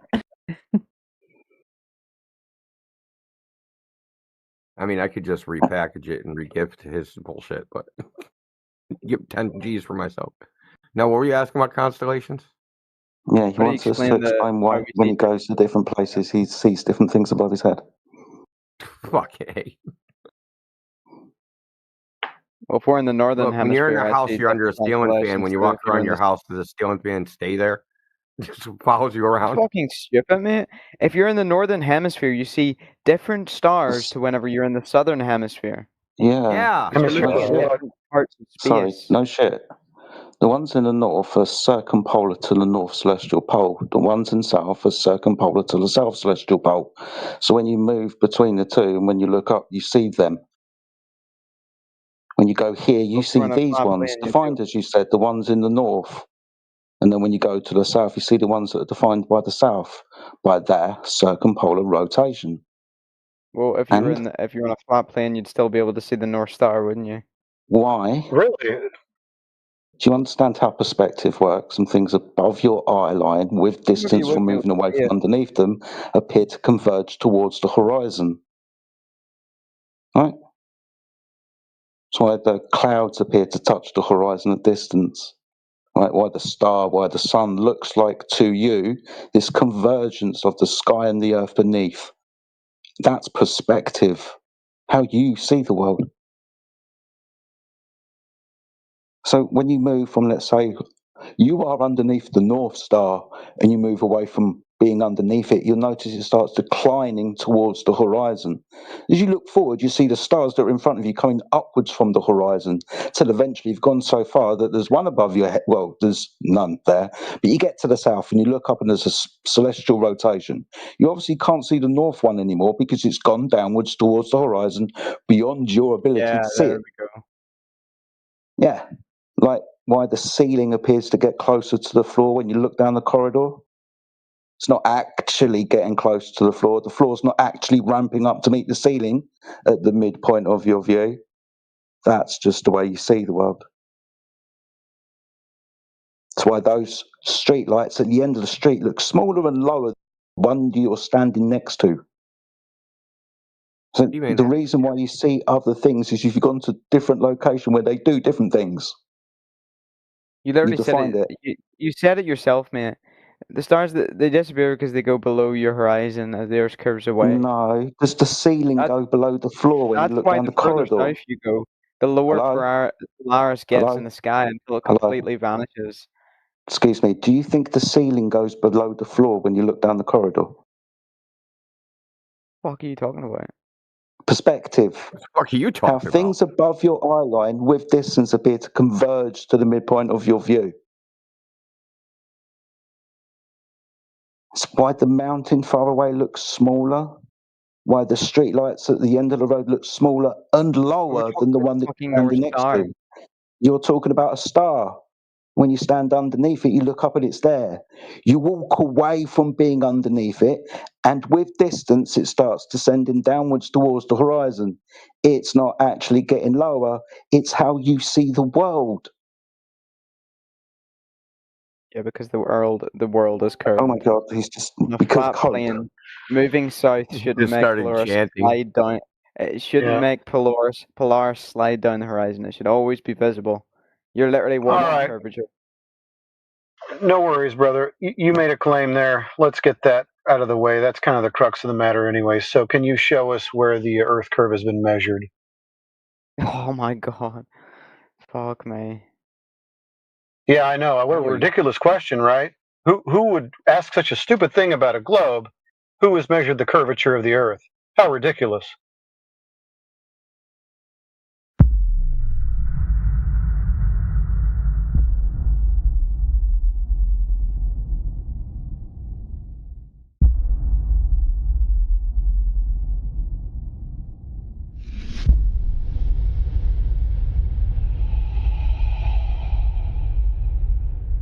I wasn't going to. I don't mean to loop it back to Jeranism, but it's the same thing.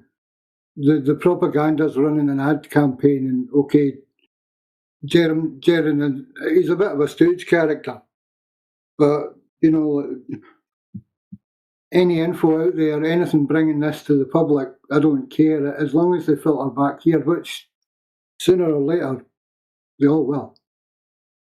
Yeah, I just got the vibe from Jaren of Giovanni Battista Riccioli, who named the features of the moon, who was a Jesuit who collected the arguments from the flat earth side and from the globe earth side, and he pretended to be one of the flat earthers, and then he just used his authority to be like, oh no, well, clearly the earth is a globe, got to name the features of the moon, and the rest of the arguments of the flat earthers, we don't have any records of their actual arguments, no books left over. All of that's gone. All that history's been memory hold. All we have is the record that the now Jeranism type has kept of that conversation, how flat earthers discovered the Coriolis effect like hundreds of years before Coriolis supposedly ever discovered it. So they're going to try to memory hold us just like everything else. Yep. That's why technology is a terrible, terrible thing. I thank God that some of us have still actually got some of the books that all of this is based around.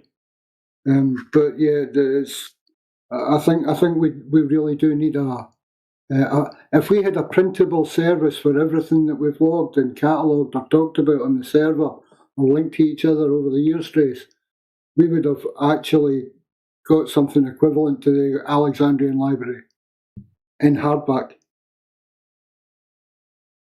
Yeah, I'm actually writing a little book for Candace Owens right now, and it actually covers how they burned the Library of Alexandria and other times like Constantine when he erased the previous history and the people and writing concerning those people.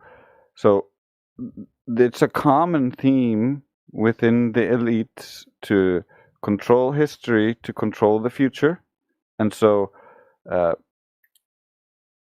I basically spell out where the globe came from, how it got spread throughout history, and how we ended up with it today, and how faulty and shitty their arguments for the globe were, and just why it survived. Nice, yeah. I'm seeing more and more in other forums or other discussions, like across the forums that we're on and the places that we use as, like YouTube and all these other forums.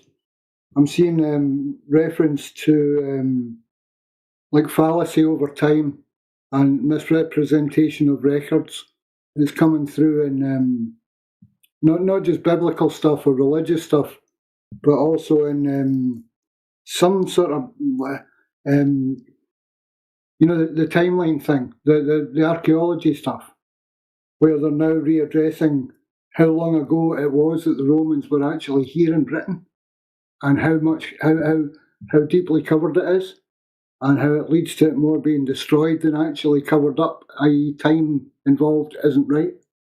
There's more coming through that stuff has been hidden.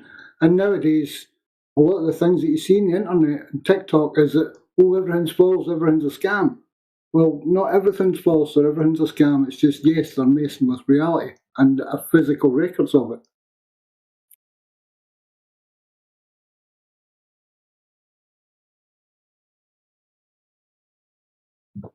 Yeah, there's a constant effort to do this because it creates a controlled population.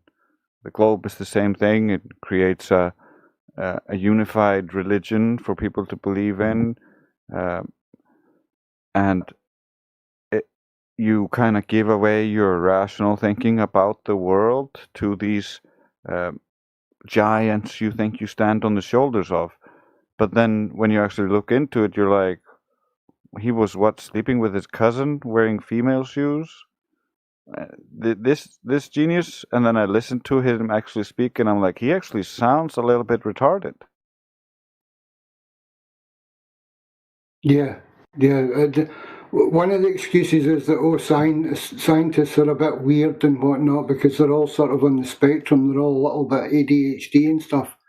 But then when people approach us and our arguments and our knowledge base and throw it in, it's reversing our face. Oh, are you all sort of on the spectrum somewhere? Are you all some sort of super IQ?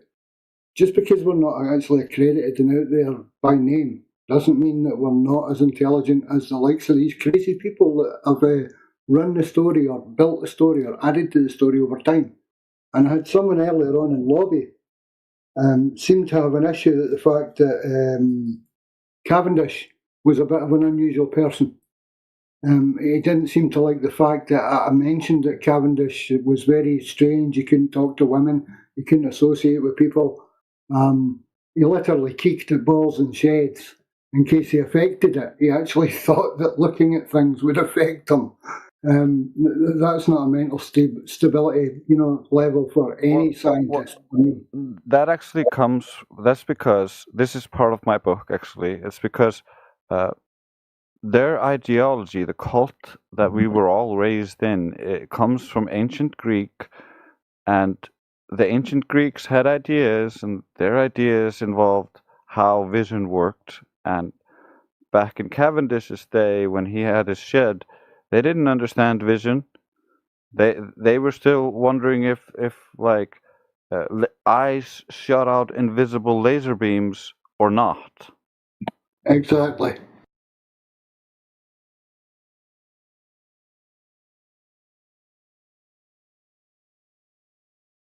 It's not our fault that we've maybe researched a few more things or other levels of science than the majority of people out there have been exposed to. Doesn't make me some sort of PhD or pretend I'm a scientist. I wouldn't try and go and work in optics or something like that, but I do actually understand the mechanics of light, how it works, the mechanics of acclaimed gravity, how that works. Yeah, that's and I can apply it in reality. That's actually the problem, is that we have like a holistic understanding because we study these things for ourselves to understand these things. And because we're empiricists, we kind of look at what's theory and what's actually known and what are the effects we can actually test and verify. Whereas when you look at scientists and much of our most intelligent people, they have been pigeonholed into a specialty. So they're like, well, I'm a specialist in this, so I understand this, and I will outsource all of my understanding to other specialists. And so this creates a fractured intellectual framework where each part doesn't realize that their part doesn't work with the other part completely. And at the highest levels, you got even more errors because those parts don't communicate internally between each other. They're not qualified to check each other, if you will. Yeah. A lot of their work is taken individually, collated, And to be honest, a lot of it's swept off the table because it's not actually, it's just data. It's just performance models of expected realities under certain conditions with certain tolerances applied mathematically as a representative of a theoretical idea that is based somewhere in the heliocentrism myth of reality. It's nonsense, dude. The data is always real. It's people's interpretations that color the data. And because we're all raised in this school education system and in this indoctrination system of a globe, everything gets colored in that globe, and the globe assumption just gets auto-accepted because, hey, we knew this 2,000 years ago. But when you actually look into it, the general public did not know this 2,000 years ago, and it took them actually 2,000 years to be able to start selling it to the public. Before then, it just existed within elite higher upper class as their secret doctrine that made them better than the plebeians. It wasn't until they realized, wait, our secret doctrine is false? Well, maybe we'll give that to the plebeians.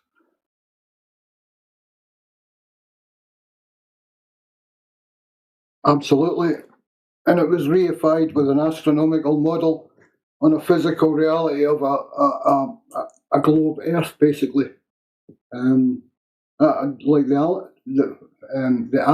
Armillary, I can't even say it, Armillary sphere, for me, transfers what we perceive as a hemisphere and the celestial globe, in a sense. It correlated it straight across into the physical reality of what we're standing on. It reified it entirely, and it's like one of the biggest jumps and leaps in faith and science, like to make a model and imply that it implies the shape of the ground, a model of the sky. And then, further research just shows that it's further reified by mathematical model, not physical reality. We don't actually treat it as such. We don't treat it as a globe in any way, shape, or form. In engineering, in civil engineering, and the physics of water, just like that. That's where I get a bit annoyed, where people come in and they talk about physics, but it's physics that they've been told it works a certain way. They've never actually seen it work that way, and it's nonsense. It's absolute nonsense. Even when in primary school and in junior school, messing around with water, they think it does one thing, but yet they've never seen it curve to the conforms of gravity. Yeah, no, but the book says it does, and so they imagine it in their minds as babies when their imaginations are super vivid and strong, and helps them form a deep personal memory and a connection to it. So much so that they can start to hallucinate the flat horizon as curving, even like standing at the sea level. That's how pervasive this mental hypnosis is. Absolutely, dude. And as you know, I've got the meme.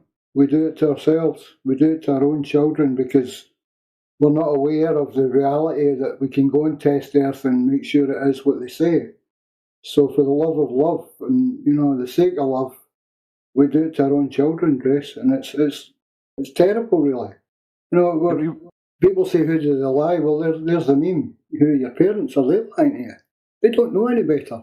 Our scholastic educators work within a heliocentric paradigm model. They're not going to teach you something out with that. They're going to be chucked out of jail. Yeah, we were raised in this system, and so, we can't really blame our parents. We can't really blame the scientist who doesn't know any better and was raised in the same system as everybody else. What we can blame people for is the willful ignorance once presented with evidence that contradicts their beliefs. The willful ignorance to maintain that false belief in the face of incontrovertible evidence is what we can fault them for. Absolutely. And to be honest, the visceral reaction that people have when they encounter flat Earth or they finally get to us, it tells a lot of partly their maturity in the subject or how much they've actually researched, or that the fact that they're actually conditioned to be utterly adverse towards us in every way, shape, or form. It should scream something at them. That's for me.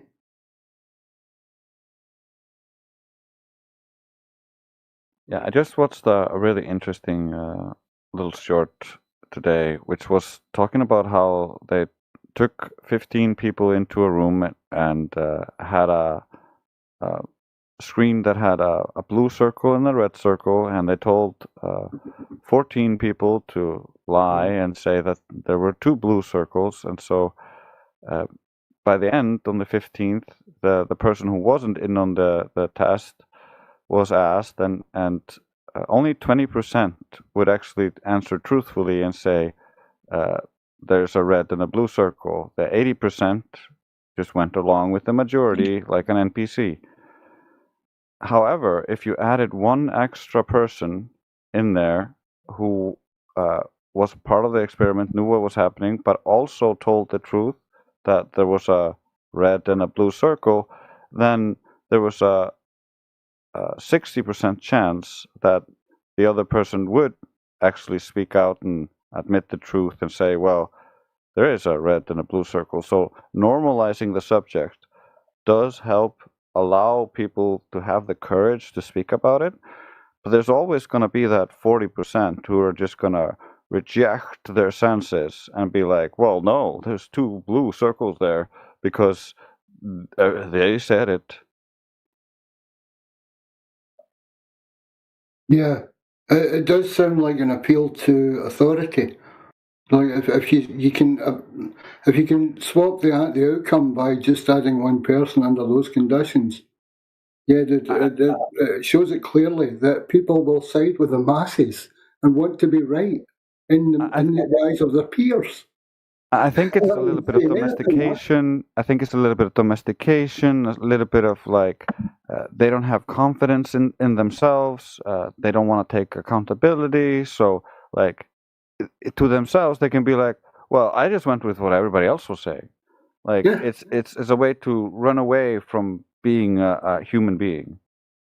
People are lemmings, mate, and they're convinced to be lemmings because it's scary being an adult race. Trying to hold down a family and a job and a career and make sure that you've got a future or retirement somewhere down the road as you get older and keep your health going, keep everybody else happy. You don't have the time to look into science and all these things. So you rely heavily on scientists, governments, world powers to do all that stuff and keep it all running for you, mate. You know, it's a scary thing, and that's why people just shy away from it. But they shouldn't be so adverse by the time they actually do counter it. That should tell them something. Part of that problem is you, like you say, we want to keep our loved ones safe. We want to just live a good life. And so it's easy to fall into the naive belief that like people in positions of power want the best for me. But that's not historically accurate. Yeah.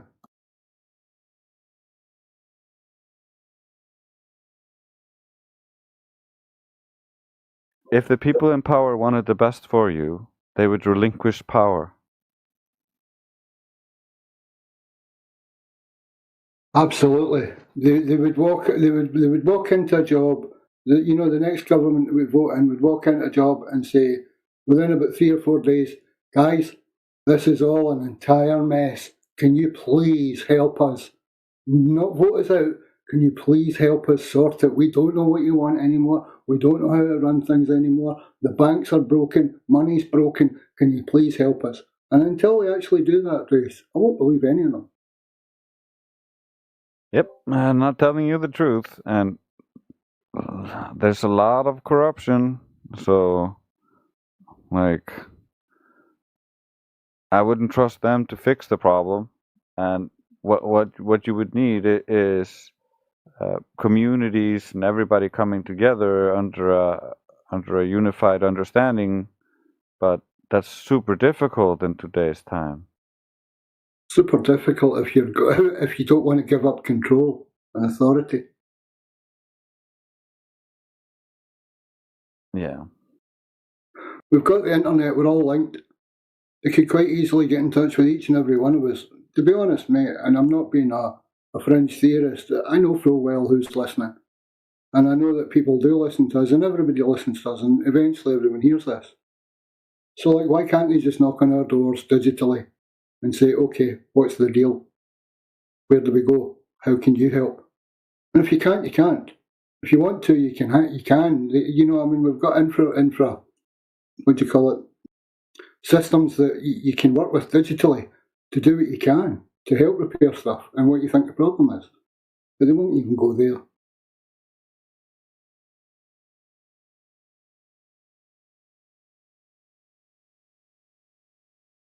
Thankfully, it's all coming to light, like we were talking about earlier on with medicine and the problems that we've been having over the past decade, and with food and big pharma, and the problems that we've been having with health over all these years, and the way the human, you know, the reality of it is that we're becoming sick as a race, a human race. You know, okay, some of us are getting fit and whatnot, but no, in general, we're not healthy. We're not what we're supposed to be. We don't live the way we're living, and more people are addressing this openly now on every aspect. So for me, in a sense, it's just a matter of time. Just a matter of time before people realise that they can't just pillory flat Earth because they're angry about what we say, where they have to address every other aspect of human life and sociology at the moment. Whether it be religion, colour, creed, race, sexuality, or whatever, it needs addressed, it needs talked about, it should be out in the open. Yeah, but yet, flat Earth, sorry, carry on. That's why I mentioned the psychological test, because if you keep to yourself everything and you don't have the courage to just openly express your position on things, then majority of people are just going to go along with the dumb shit that's happening. But if you do express it, now the majority will actually go along with telling the truth, going along with how things actually are. And there will be a smaller, like a 40% minority, and that's not a generalization, but like roughly, like you because you show other people with the courage to stand up and speak about it, it makes it okay for other people to also express their opinions, learn to critically think, learn to think about things in a different way. A lot of people just haven't been exposed to it. You grew up in your little neighborhood, and then you went on TikTok, and you're watching a bunch of fallacious nonsense everywhere you look, and so of course you're not going to understand logic, and of course you're not going to know how to break down the things you're being told, and you're just going to have to accept it because an authority figure is telling you.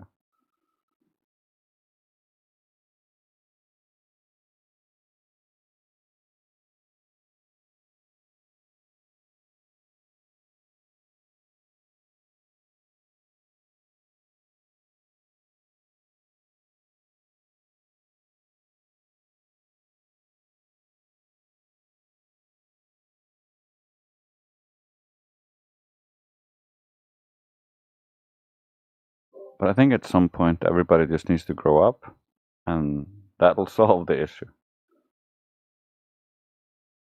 Yeah, it's got a lot to do with it. The whole demographic of youth now stretching well into almost its 30s is a very, very different thing from when I was young, dude, you know?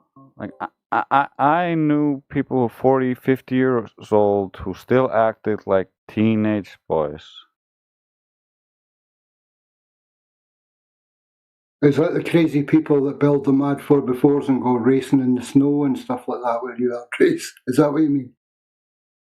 Yeah, well, there's all sorts. Like, yeah, but it gets worse and worse as society gets weaker and weaker and softer, you get more and more variance in this. Back in the day when things were rougher, you had a more tougher male population because they understood hardships. Yeah. Well, looking back, I've always known men to be mature, younger, but also playful and out having fun, older, if you know what I mean. Like the motorbike clubs and going racing buggies on sand and like powerboat racing and like messing around with rocket fuel. Actually, as well as building infrastructures, dams, roads, stuff like that. Really, really level-headed guy, to use a pun. But at the same time, young at heart. Quite happy to climb a tree and cut the top off it 200-300 foot in the air, no problem. No health and safety other than a rope and a set of climbing spikes and an axe or a chainsaw. None of your nonsense. Fit and able, from young to old, understanding and being able to learn what it takes to do things and to be a man and build stuff.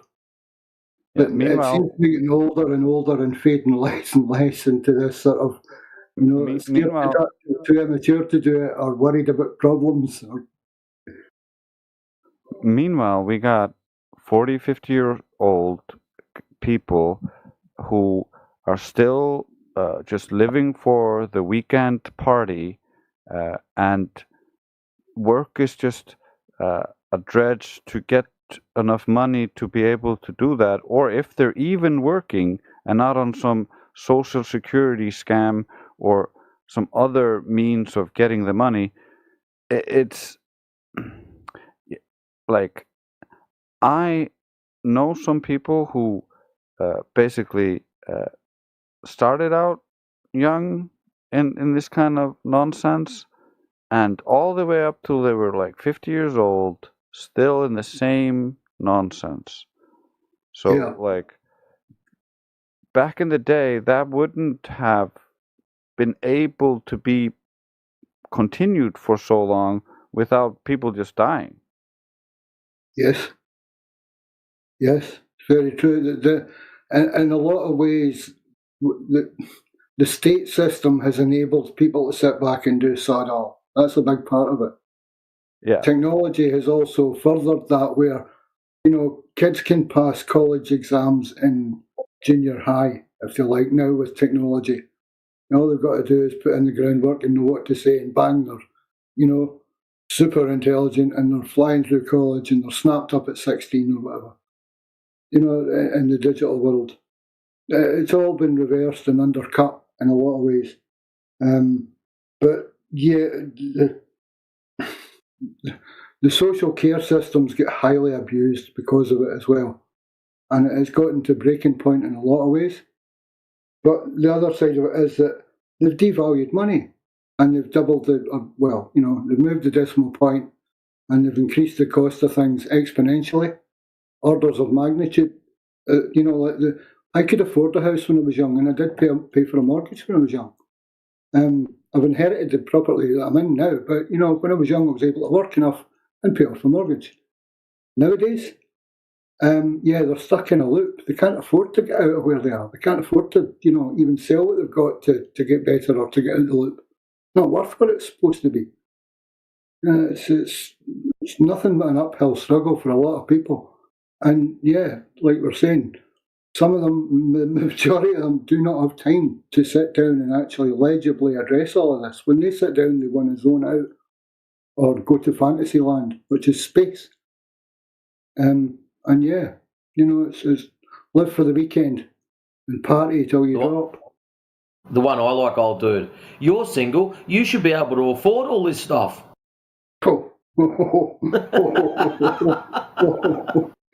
I love that. The amount of times I've heard, "Oh, you're single. You should be able to pay a house off easy," and it's like, what, with half the income?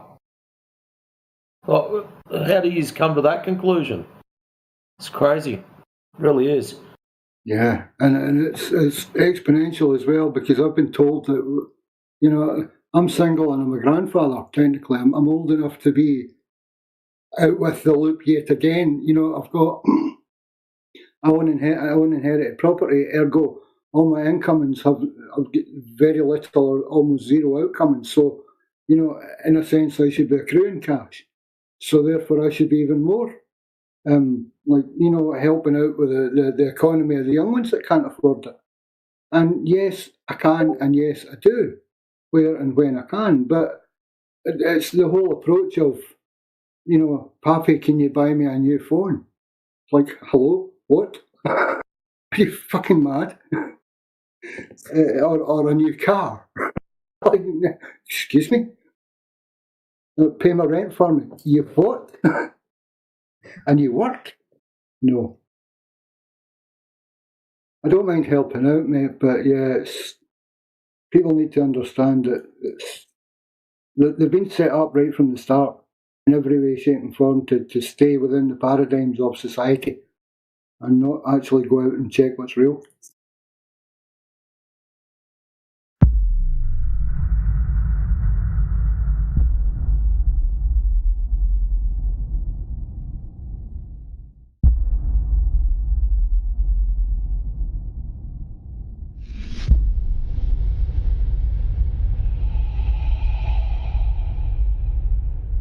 What's up, guys? It's going great. How about you? Well, what brings you to the Flat Earth channel?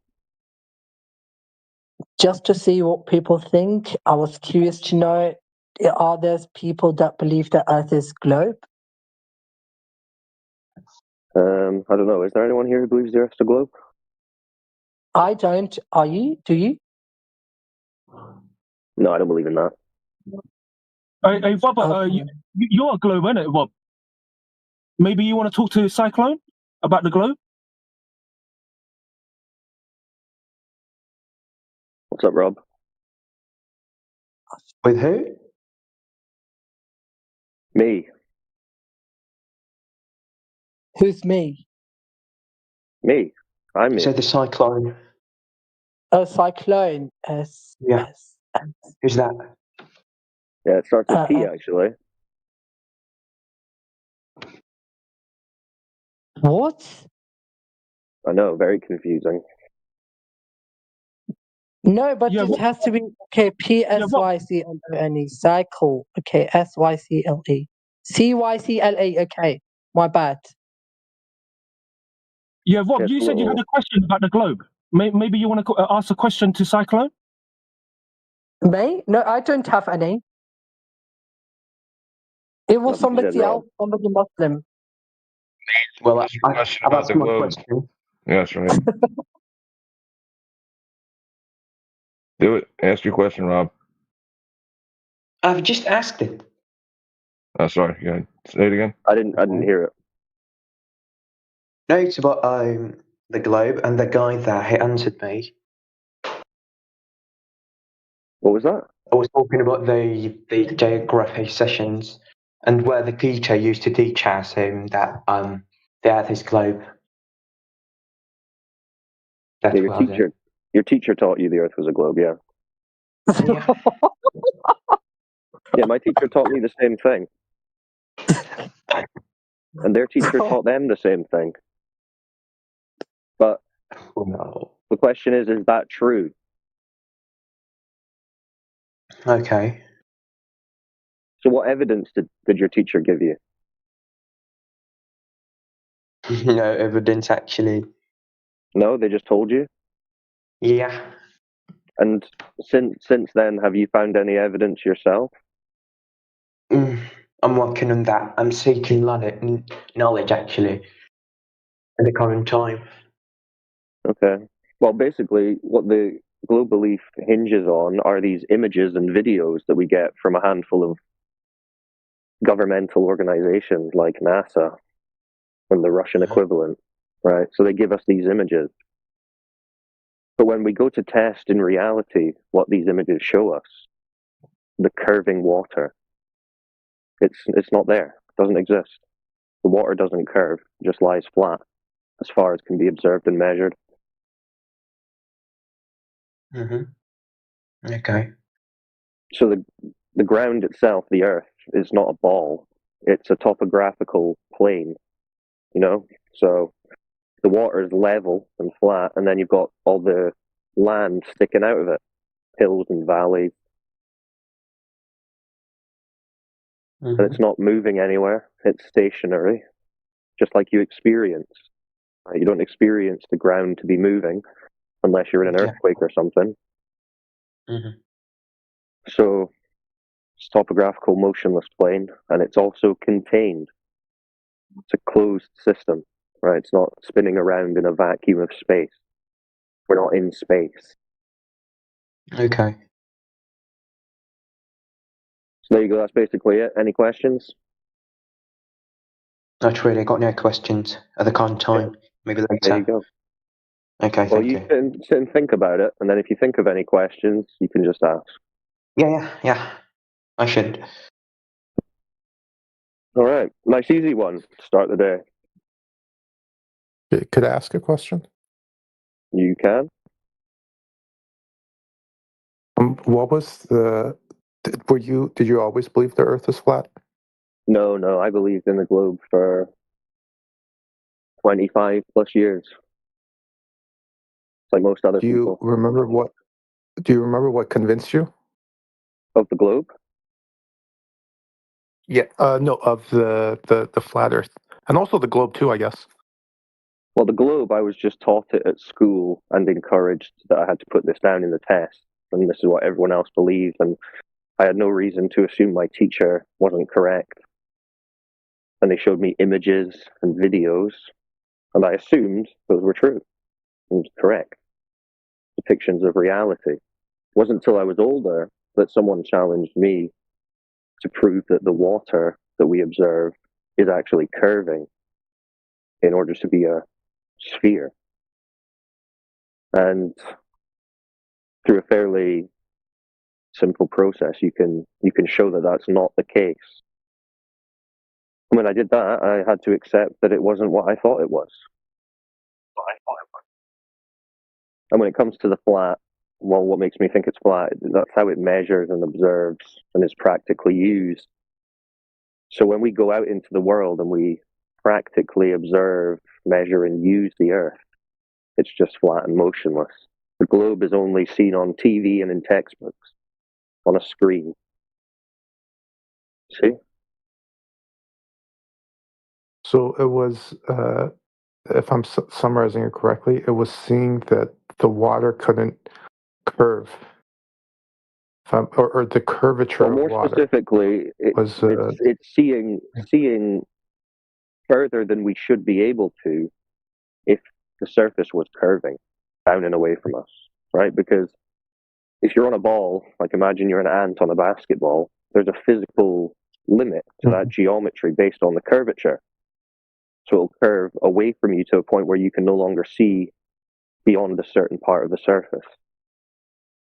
Well, when we take what they claim the globe size is, and we measure that geometry and look for that obstruction, it doesn't exist. It's not measurable. It's not detectable. The water just keeps going flat when it should have been cut off miles before by curvature. You see? Do you understand? Oh, yeah. Like, was it someone else? I think did you say someone else kind of suggested that, and then that's kind of what triggered it? Yeah, I heard that people were. I heard that people were doing this, right? So, what happened? What's happened is consumer technology has caught up to the globe story, right? So for the longest time, you could say, "Oh yeah, the water looks flat, but it's just so big as a ball that it looks flat." And in actual fact, over a certain distance beyond what we can observe, it starts to curve. That was the claim, and there was not really any good way to test that. But in more recent years, consumer cameras and optics have reached a certain level where you can actually go and test this, or you can do long distance observations fairly easily. 10 plus miles, 15 miles, 20 miles, 30 miles. And you can compare what you're observing to what you should be observing if you were on a ball, the size they claim. And they don't match. Reality doesn't match the story in the textbooks when you look at the numbers and the distances that we should be able to see. So yeah, someone mentioned this, and I ended up going out and buying a camera with a very high power zoom and started just doing observations around near where I live, and found that I could also see too far. And then that was it. It's kind of like, well, what am I going to do at this point? I've seen firsthand that the curvature isn't obstructing. It's not apparent. It's not detectable. So I either have to ignore reality as I'm experiencing it and go with that story in the textbooks, or I have to admit that the textbooks were wrong. That's what I did. Mm-hmm. With is it on a emotional level? Like, how does it feel like to have been lied to for 26 years? And that you assume that you were lied to, I guess, or do you assume that they were just? Oh no, not necessarily. Because I mean, who would have had to lie to me? So my teacher didn't lie to me. They were just teaching what they were told to teach me, and what they were told. It's like a tradition. It's like a cultural tradition at this point, almost like Santa Claus, but you never get the, oh, by the way, Santa Claus doesn't actually exist. So you just kind of go along with it. And it wasn't like I felt like they were lying to me. Now, when I found out that a bunch of the NASA footage and the NASA claims were false, I mean, that is a lie. And yeah, that can be a lot to take, because you're like, well, that calls into question basically everything we've been told about our reality in terms of the Earth, what it is as a system, what that implies about how human beings got here in the first place, how long we've been here for, what the purpose is. I mean, it calls into question all of those things. So it's a lot to think about when you first find out.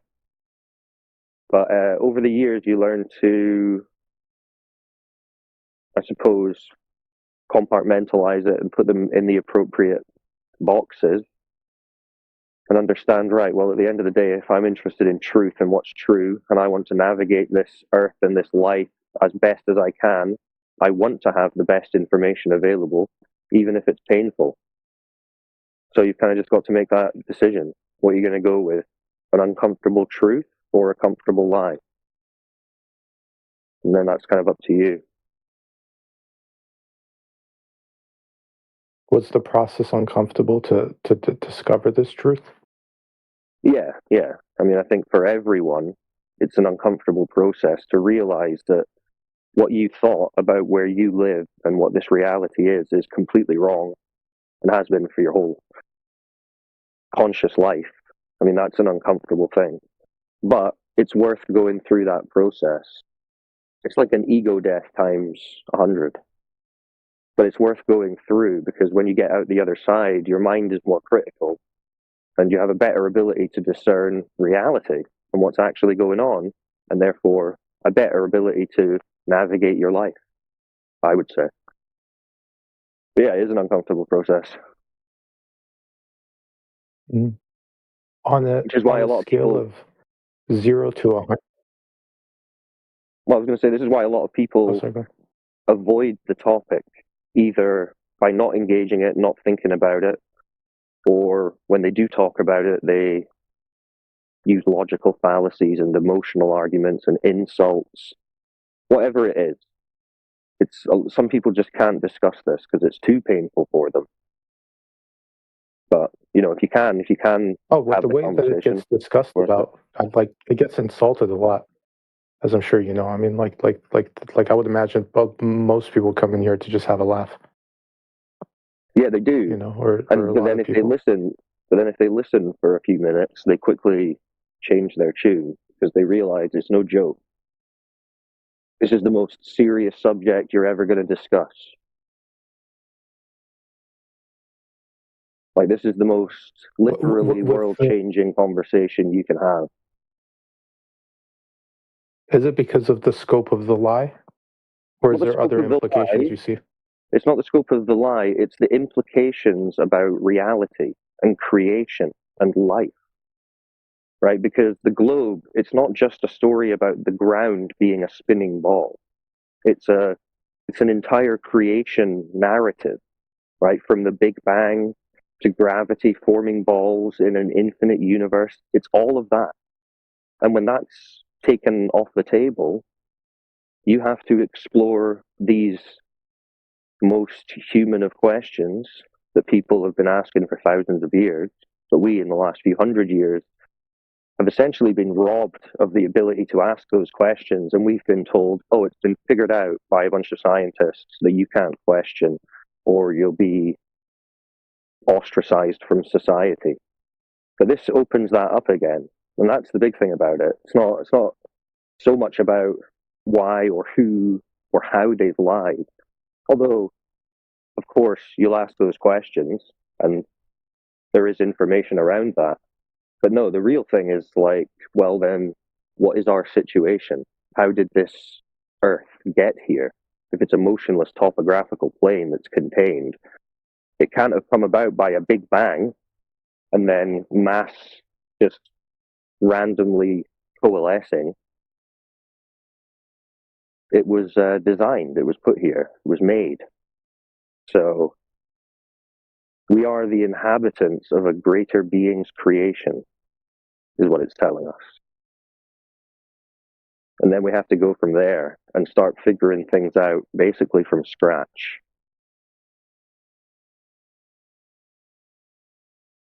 Did you believe in a God before the flat Earth or the belief, or I wouldn't have said. No, I mean, I wasn't atheist by any means. I wasn't exactly religious. Yeah, I kind of instinctively felt like there was a creator, but I wasn't one of these people that would like to argue about it or make the case, because I understood or thought back then that it was essentially just a matter of faith from top to bottom.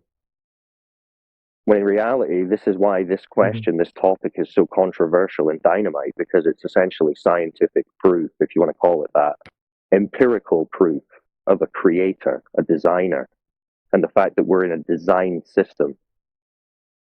That's why this is so censored and locked away under algorithms and online censorship, because it challenges the entire modern dogma that the Western world especially enshrines, which is Big Bang, evolution, globe in space, all of that. This erases it.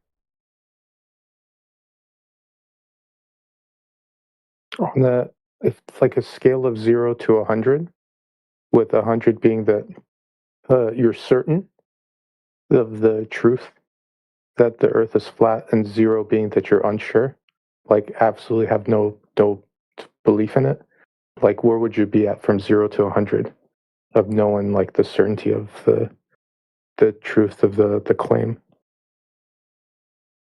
Well, I mean, you might find this hard to you might find this hard to accept, but it's 100. It's 100%. Like, it's one of the few things in life that you can be sure of. And although you frame it as a claim, which I understand why, I wouldn't really frame it as a claim. How would you want me to frame it? Well, it's what we experience directly as human beings. It's our default reality. Right? When we go out, we don't experience curvature or motion. So that's what we're talking about. It is what we experience. So to me, that's just like living the default experience. It's only after that that someone comes along and says, oh, it's actually curved, a big sphere, and it's spinning, it's moving in all these different directions. It's in a vacuum of space. Those are additional claims. Those are beliefs. Those are claims. What I'm talking about is just what every human being in all history has experienced directly when it comes to the Earth. Out of the pieces of evidence, actually, let me ask you one thing before that. What were you on like the only reason I'm going to call it a claim is just claims can be true, right? As you just said, you could believe 100% true. So I'm not trying to devalue it by calling it. Yeah. No, that's cool. I was just clarifying my perspective on that. Yeah. Before, like you believed in that it was 100% true. Where do you think you were at on the proposition that the Earth is flat? When maybe a year before, if you had to go from 0 to 100. Well, it's gradual. I mean, you don't go from 0 to 100 overnight, obviously. But I mean, I've been speaking about this and looking into this for like 7 years. So at the beginning, I mean, I hadn't really. I don't know. I suppose there was a few side things which already gave it not a 0% chance in my mind, because I mean, I already knew that the moon landings were fake, for example, before I understood flat Earth. I understood that there were some problems with the modern cosmological model that was being taught. So when I heard the proposition that, hey, yeah, that is all wrong, it wasn't like I was like, nah, there's no chance that that's the case. But it also wasn't like I'm ready to just accept that it's flat. No, it takes some time to go through that. Although, and it can be massive. Like some people can take years to accept it. Some people can figure it out in a matter of days, maybe even hours. And I would say I was generally on the quicker side to accept that it was beyond a reasonable doubt, at least, that it was flat, just based on the empirical evidence, right? The observations, the measurements that were being done. And then when you go and do it yourself, and you see the same thing, you see far in excess of what should be geometrically possible, you don't have an option unless you want to. Well, what they do now is they pretty much claim that you're seeing around a curve and it's just looking flat, but that's just a religious cope. You have to delude yourself into saying, "No, I didn't see that," or whatever. You know, it's like Pandora's box. Once it's open, once you see it, you can't put it back. You can't forget it. It's always there. So it's a gradual thing, but I mean, there's not really any going back from your own direct observations and measurements. If you had to think of the piece of evidence that you encountered that increased your confidence the most, because you said there was multiple, which one was the one that increased your confidence in the certainty of the claim? Well, if you want, I'll send you a link to our home server where we've saved a whole load of misinformation. There's terabytes of it. Because like I said, on YouTube and Google and things, they censor the topics. So chances of you finding some good information, good tests and observations are slim unless someone directly links you them. So are you part of our home server? To me, like verbally? Yeah, like laser test. I'm not comfortable joining another server. I just kind of want to understand how you're, like, what led you to jump up in the claim. Like, just to understand where you're kind of coming from. The long distance observations and the laser tests. So the laser tests are basically someone testing line of sight. How far can we shoot a laser across a lake, for example? Right, because on the globe model, the lake has to be curving down and away, deviating from the horizontal of the laser. Yeah, so at a certain distance, if you set up a target, it should be apparent whether the laser is hitting the target or whether it's going over due to the curvature. You understand? Do you think the other fields are, it makes sense. Do you think the other fields of science are also suspect outside of, like, I would guess, actually, that's a good question. Like, which fields of the science do you find the most suspect after this, or most responsible for this? Because I know it would the obvious one is astronomy. The obvious one is astronomy.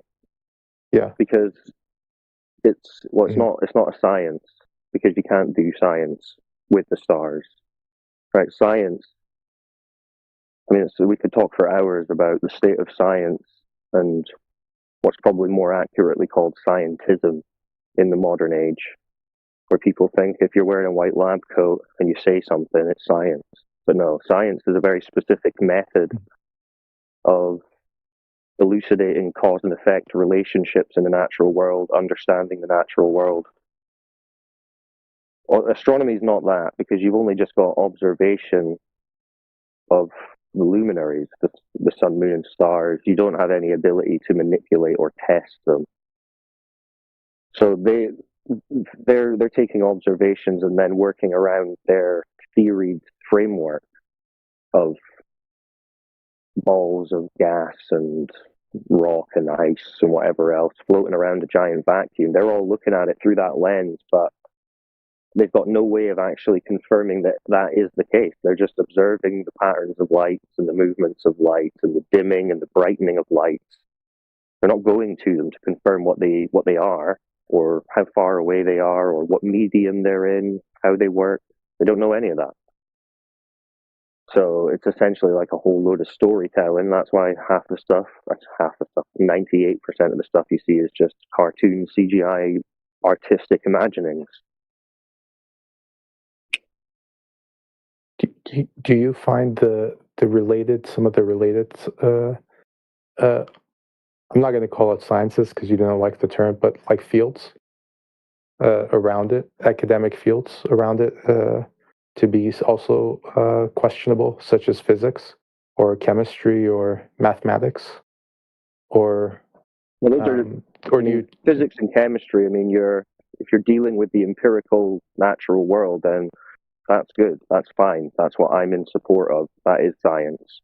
You can actually do some tests. But it's when you start leaving the realms of science and you start saying, well, if I imagine that the Earth is a ball, and then I imagine that there's a big force pulling things towards the center of it, then I can assume that the reason this thing falls is because it's being pulled towards the center of a big ball. That's when you're leaving the realm of science. So, no, chemistry's fine, do experiments, physics is fine. Physics should be like, imagine you're in a computer game, you're just trying to elucidate, highlight, and quantify the physics that exists in the game, right? The stuff that you can all experience and take part in. So that's fine. That's exactly what we're interested in. But when you start saying, "Oh, well, we've sent some guy to one of the lights in the sky, and the physics are different. So this is moon physics, and it's like gate kept by 0.0000001% of the population, supposedly doing this kind of thing, and everyone else just has to believe along." That's not science. That's just propaganda. Mm-hmm. The like when it comes to it, like the belief is the belief in of a creator, a supreme creator. With that, like I'm not trying to be offensive, but with that claim, or maybe belief is better. With that belief, on the level of certainty behind that belief, would it be from 0 to 100%?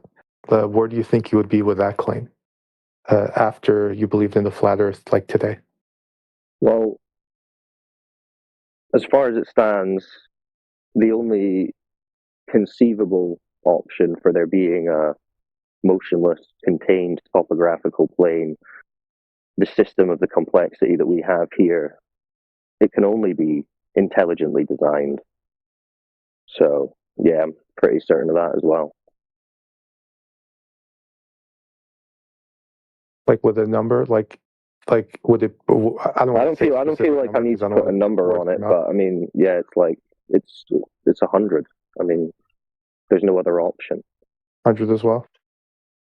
Mm-hmm. Yeah, I mean, was it? Feel free to conceive did it another way. increase after believing in the flat Earth, or was it like kind of 100 beforehand too? No, yeah, it certainly increased because I understood that the system that we inhabit can only come about by some kind of intelligent design. Again, that's what I'm telling you. That's why this topic is censored, because it's essentially physical proof of intelligent design. And you'll understand that's very controversial, especially in the Western world. Why do you think people would want to suppress the belief in intelligent design? For power and control, essentially weakening society to be able to be more easily manipulated to do things that they want them to do, that their beliefs otherwise might make them resist doing. I mean, you could speculate all day on why. What would be some of this corruption? Is it like, I don't want to speculate about it because I could have some ideas about what the corruption is, but you could believe like different things about what the corruption is. What do you mean? What that they think that it'll be easy? Because I think you mentioned like there's like the reason they're doing it is with suppressing the truth about intelligent design is because it makes it easier to I'm probably using the wrong word. Maybe use a different word, but like corrupt people. Well, just think like if you're a group of people who want to have control over a mass of people, and that mass of people subscribes to a particular rule set of behavior that's enshrined through, let's say, their scripture. If you can make them abandon that scripture, you can present them with new rules of behavior. And that's what's happening. So that's a very obvious example of mass manipulation and control, feasibly. I mean, I'm not these people, so I'm not saying, but that's a pretty obvious example. So their goal is to get people to move away from scripture, and they're creating this lie. Well, I'm not going to say this is what they're doing. I'm just saying that that's a plausible example of why this kind of manipulation of our reality serves a group of people who might want control. But again, I mean, that doesn't tie into why I think it is the case. I mean, it's about measurement and geometry, but obviously you're going to have those questions about who and why. But again, like you say, that's just speculation at the end of the day. Yeah, I understand. Like, I just thought it was interesting to see the like what could be some possible motives from your perspective.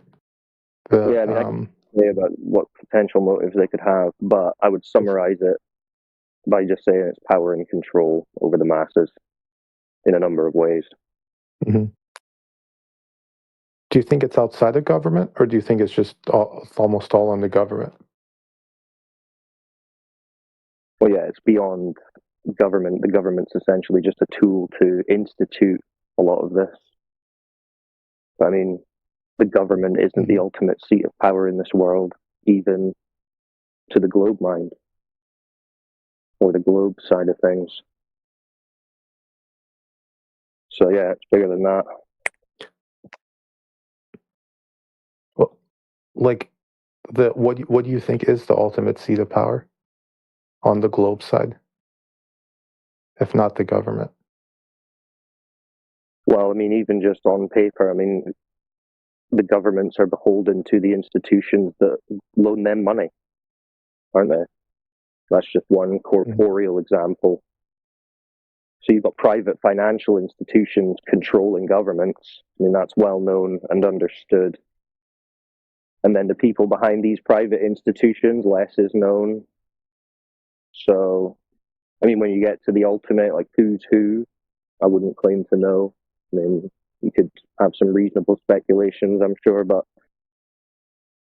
you need to look at the history of where all this came from to understand certain players and societies and organizations that have been involved, from Greek philosophers like Pythagoras and the Pythagorean cult to the Roman Catholic Church and all these governments. I mean, it's a long and storied history as to how we arrived at this belief, but it's worth investigating if you're interested in how all this came to be the case.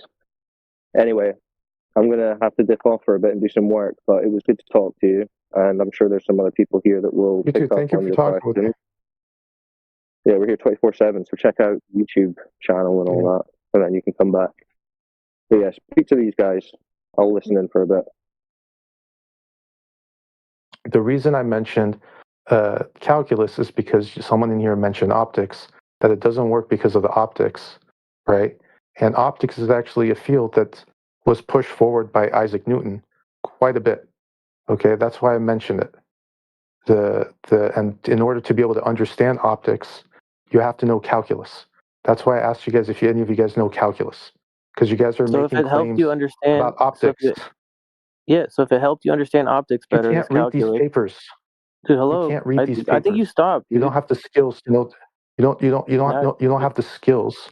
You don't have the Okay, if you have the mathematical skills, I'm capability curious. to understand it. Teach me about optics. You're just gonna. It also Look, I depends can't- on which I branch can't- of calculus, dude, right? Because Leibniz came up with a form of calculus that's different. In which case, you wouldn't be able to read Newton's papers, right? The calculus is the same. They just use a different notation. Yeah, you got to learn the notations. My point. Yeah. All right. So yeah, now you know who you're talking with. Somebody who might understand a thing or two. Carry on. Yeah, like I'm not saying you guys are like. I'm not trying to call you guys like dumb. By the way, like you guys are obviously very smart. Oh, good, because I was wondering. I just want you guys to.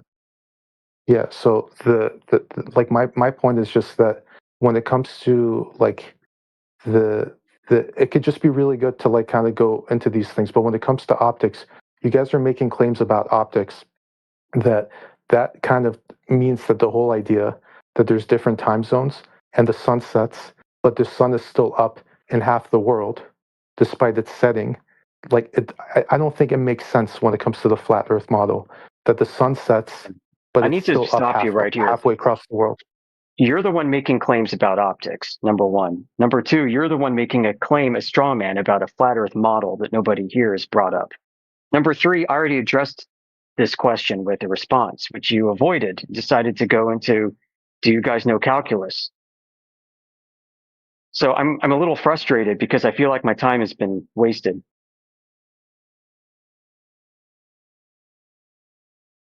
Light attenuates through a medium.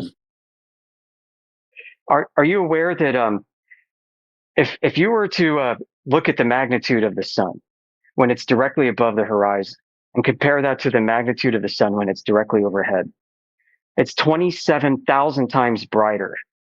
This is not predicted by any globe or astrophysics model. This is using the Laplace extinction theorem.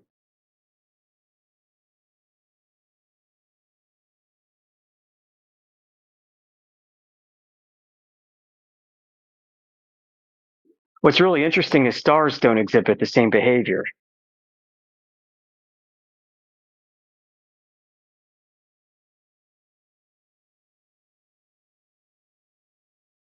Little food for thought. Why do you think, just outside of the questions, right? Why do you think that all of the other things that we observe in the sky are going to become spheroid, but the only thing that's going to become flat in the universe is the Earth? All right, so you've got a baked-in presumption that Earth is like the things in the sky, in the same category. From my vantage point, the things in the sky are nothing like Earth whatsoever. Earth provides a floor, a foundation for all the objects that we see doing really, really formulations in the sky. And those objects in the sky could, in fact, be spherical for all I care.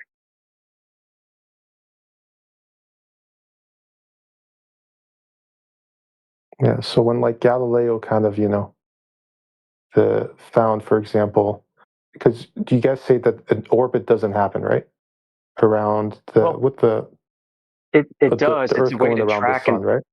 Well, I mean, we can track the objects in the sky, right? And then we can apply a coordinate reference system. As long as we retain the proper ratios and timing, we can take any object and create any reference frame out of it. And then all the objects move with respect to that reference frame. My question to you that I'd posit is whether or not Earth is moving at all. Yeah, I think the Earth is moving, but like when it comes to do you guys believe in the geocentric model? Well, in a sense, flat Earth is geocentric. This is the foundation, the floor of the universe. Mm-hmm. Right? So we don't have any evidence that there's outer space below our feet, below some pad of dirt somewhere. Yeah. So when it comes to it, right, the idea is that essentially the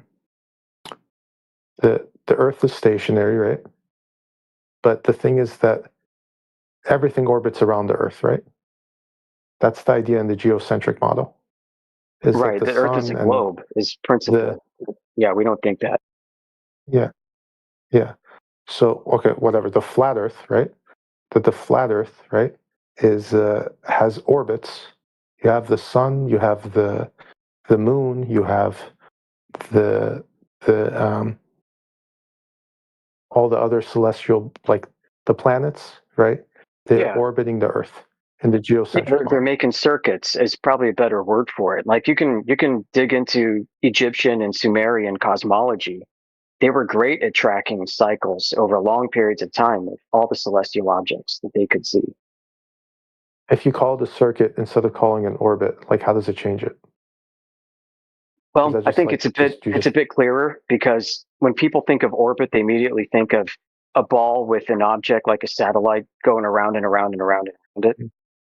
So what I'm telling you is that we don't accept that flat Earth has what's called an embedding space in differential geometry. There's no way to prove it if it does. I mean, it's cool that you believe in like magic. No, it's not. I'll tell you what magic is. Magic is thinking that you live on a ball. Every time that you watch a sunset, that you believe that you're rotating backwards instead of watching the sun actually set. Okay, right? What you see is what you get. When it comes to it, right? Look, when it comes to it, you don't have like a good explanation. When it comes to like that's just your opinion. That we look. Yeah, listen, I can come up with amazing explanations. You can go on TikTok right now and find crackhead flat Earth explanations for everything. I'm sure. Right. I'm sure, just like, but I mean, like let me give you an example of space magic. All right, explanations. Talk about explanations. Eratosthenes, who provided the seed value for the globe that followed in, surveying and geodesy, right? When he looked at the sun, he assumed, I'm going to measure these diverging rays from two different locations from that point source. But I believe that those rays aren't really diverging. I believe those rays are in fact parallel. Look, I didn't come in here to debate. Like initially, that wasn't my goal. I wanted to see. Yeah, look, I did right, and I think this is like it got me riled up, but like I got dragged into a debate.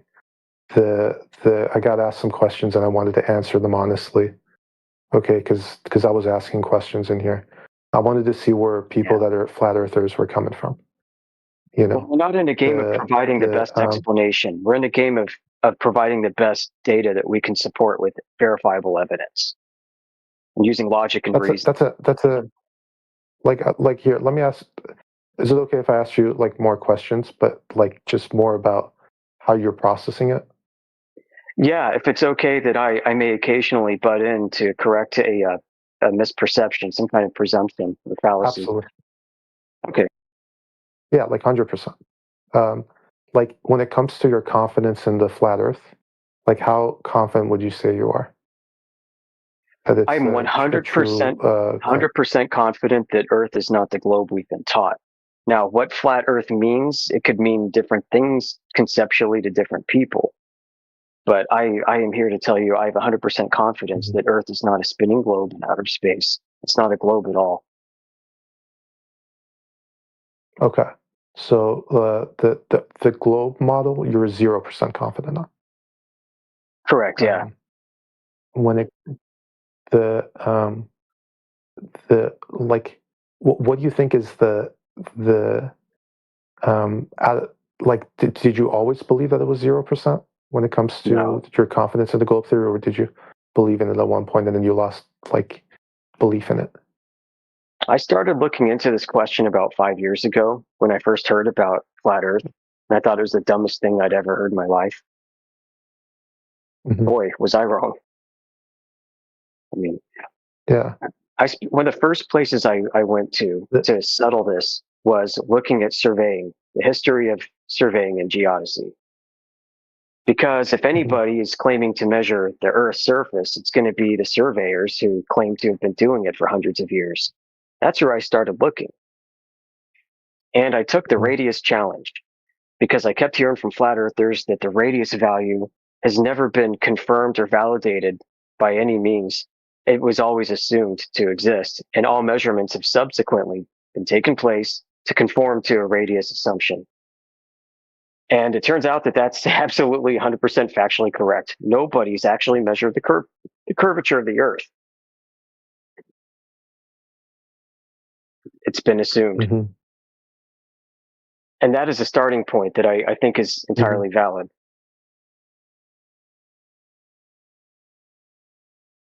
Mm-hmm. What do you think? Do you think that was the biggest piece of evidence that led you to lose like faith in the globe theory? Yeah, and I'll tell you why. It's because knowing that there has never been a valid curvature measurement in the first instance, or any instance, then it leads me to wonder how the heck society got it so wrong for so long. You know, and it became harder for me to accept that society could be deluded with this globe fantasy than it is to accept the reality and the facts of the matter. Number one, the globe has never been measured. Number two, when it is attempted, it's measured flat.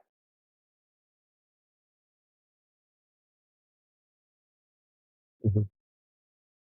It has to be, yeah. Just has to be.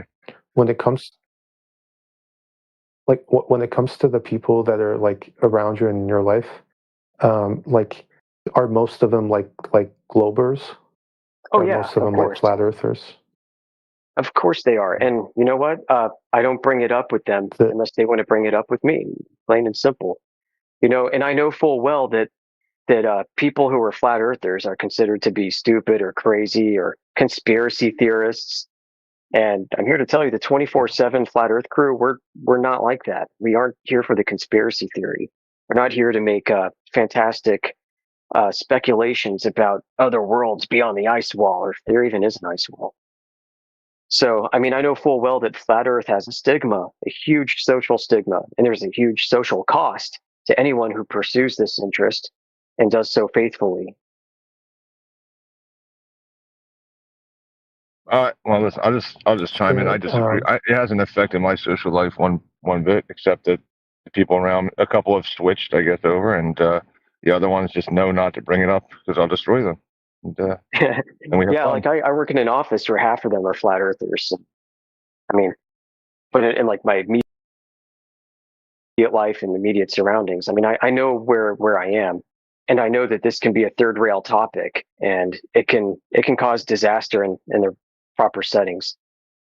Like, you don't want to be at a family reunion, like you don't want to be at a funeral or Thanksgiving and try and flat smack your relatives. That is true. Yeah. Right. Wait, that's a funny word, like flat smack.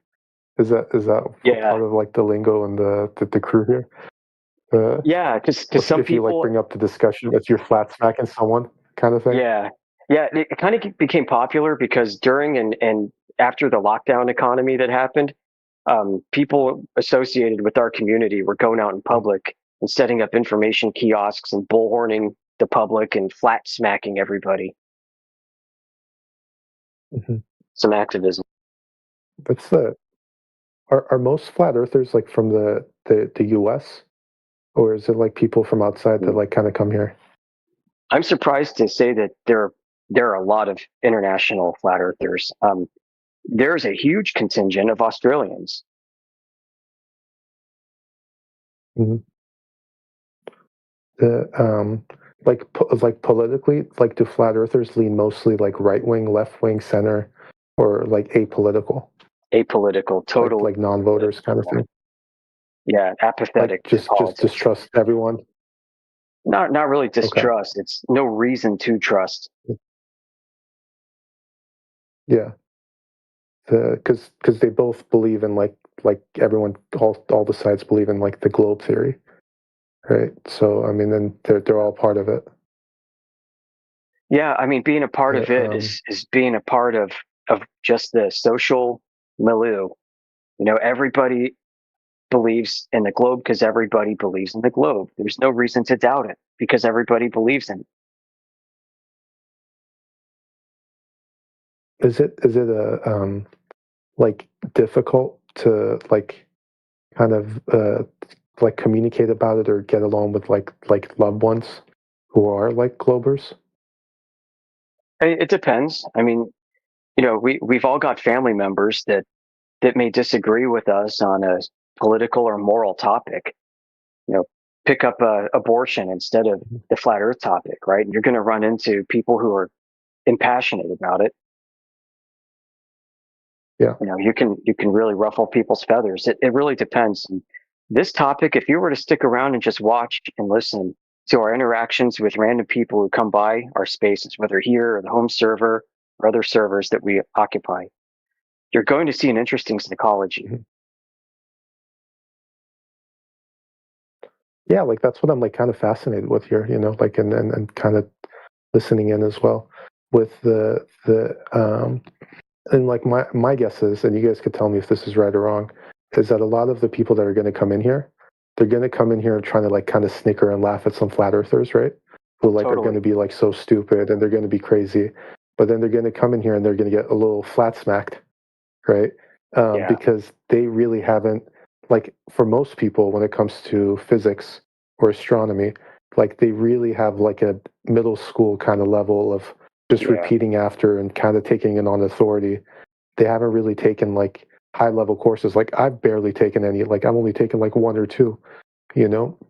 If I hadn't taken those two and I came in here, I honestly would have been like just confused. Like a lot of the points that you guys are making here, I would have like not known how to like respond to them, and I still really don't know like all that much, you know, like, and I'm just incredibly ignorant on a lot of things. And I know a lot of people come in here and they're going to realize that they actually don't know that much about. That's a big part of it. Yep. We're trying to get people to dig into separating their beliefs from true knowledge. And it does expose a lot. It exposes a huge deficit, and it's scary. It's psychologically uncomfortable for people to realize that what they thought was true for so long is actually very difficult to prove, and I would say impossible. Well, you guys are recognizing that a lot of their people's opinions about astronomy is people like making appeals to authority. You know, and them not really knowing it. Yeah, and them not really knowing like how it kind of came about the way that it is. These like models, and they're just kind of trusting the experts, quote unquote. Yeah, there are people today. There are actual like astrophysicists. There's one guy who just retired from Princeton University who's a hardcore geocentrist. He subscribes to the Neo-Tychonian model of the solar system. Dr. Bennett, I think, is his name. And you know, you can hear him. He doesn't come by here, but he comes by other flatter places. So. You see, he was a physicist. Oh yeah, he taught at Princeton astrophysics department. He's a former faculty member. Interesting for an astrophysicist. I didn't know that. An astrophysicist was a flat earther. At least for me. Not flat earth, at least the former one. But geocentric. Okay. Yeah, and you've got people who used to work at NASA who are flat earthers who are out there. A guy named David Beverly. He used to actually work for NASA and used to set up satellite uplinks and downlinks in Antarctica for NASA. He's a flat earther now. There's a guy in the UK who goes by the name Dr. John Dee. He has a PhD in physics and specializes in spectrophotometry. So if anybody knows about optics, it's going to be that guy. And he's taken his laboratory equipment on tours through the UK, has done long distance laser shining tests for the general public, and has recorded some of this stuff on his YouTube channel. He initially set out to prove that Earth is a globe because he thought flat earthers were nuts. Well, now he's a flat earther. Right. So our community, I think, is fundamentally different from most, if not all others that people see on the internet. So we get the random troll who comes in here because they just got off a bender going through all the dumb flat earth content on TikTok. And they meet us and they encounter something completely different. And they think we're the ones that are trolling.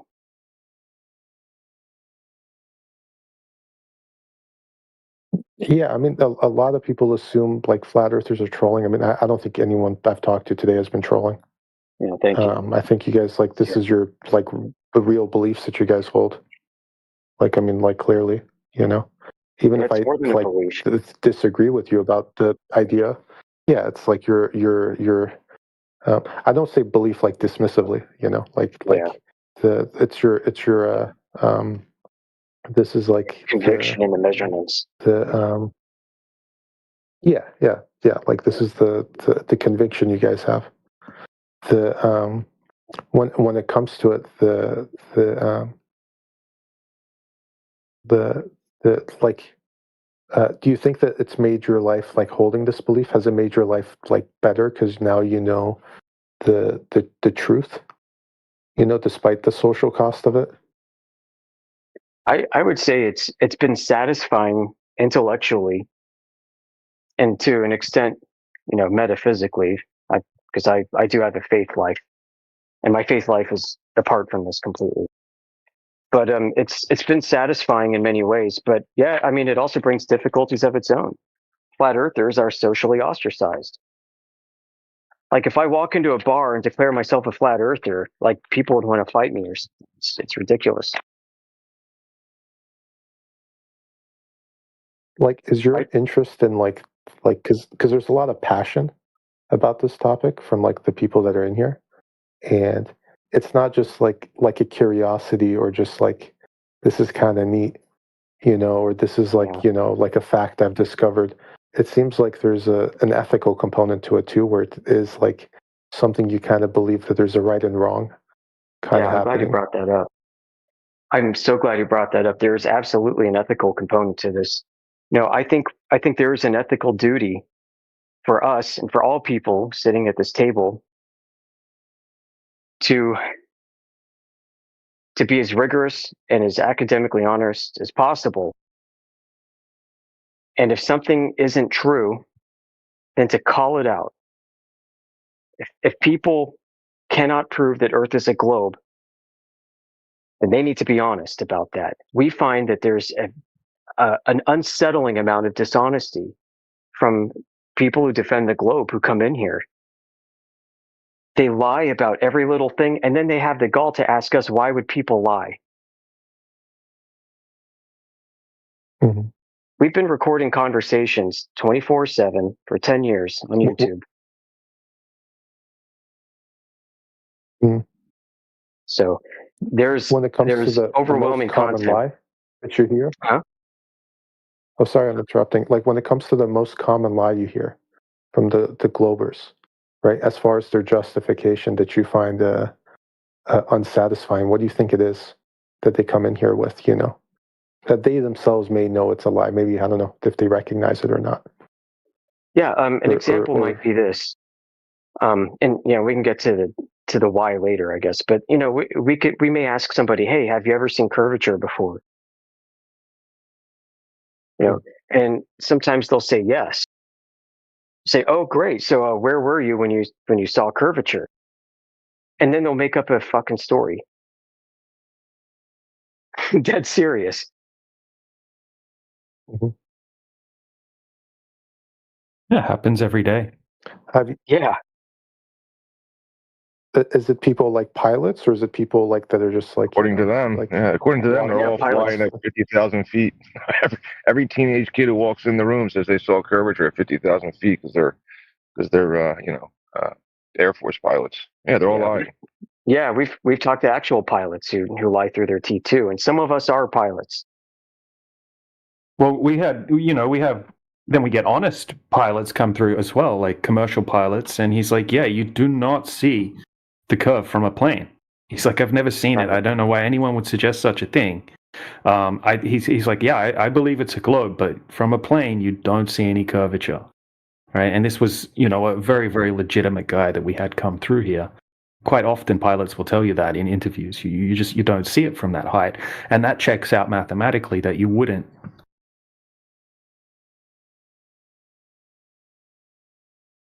I haven't done the math on it. I haven't seen it, but you would only see 0.1% of the surface of the Earth, right? If you have a look at it on a map and you draw a little circle around your maximum distance that you can see 360 degrees around you from that height, it's a tiny circle. You know, you're really not seeing that far from that height. It's not enough to see any curvature. And I mean, I've flown all over the world. I'm always amazed how flat the horizon looks. I've never seen any curvature. Some people say some planes have certain types of windows that have, thick, round, triple layered glass, and it might make it look like it's curved, but I've never seen that. What I did see, though, was how flat it looked, and then I pulled my camera out, and I'm like, damn, I'm going to film it and then show the guys, in here. And then when I got home, I looked at the footage, I'm like, damn, I can see freaking curvature. But then I noticed when I pan the camera, like up and down a little bit, as soon as the horizon will drop below center frame, it will start to curve the wrong way. And when it's slightly above center frame, it's, it looks like it's curving. When it's right in the center of the frame, it looks like it's completely flat. So, maybe sometimes people are looking at footage and thinking they see curvature. I'm not sure, just because of the lens distortion. Like, how many people do you think that would be necessary in order to, hide this truth? If it's self-inflicted. I think people believe in the globe so much that they take their scientific instrumentation, they take their physical measurements, and they mathematically contort it to a globe. And there's an actual process for this in surveying. It's called the mathematical reduction of the horizontal datum.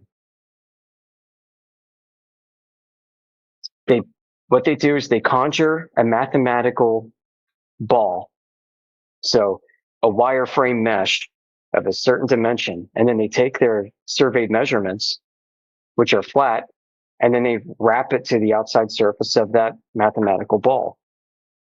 And this has been going on for hundreds of years. Yeah, that's essentially what the globe is and how the globe was created, right? It's a theoretical, mathematical concept which originated from the theoretical concept of the way that we view the sky or map out the sky into a coordinate system.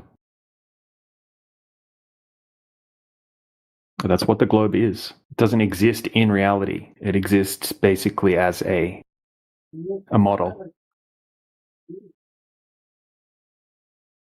And then when we go out and test, and then people say that the model is reality, okay, it matches reality, and then we go out and test for that, and it doesn't ever match reality, not even close, not even remotely close, ever.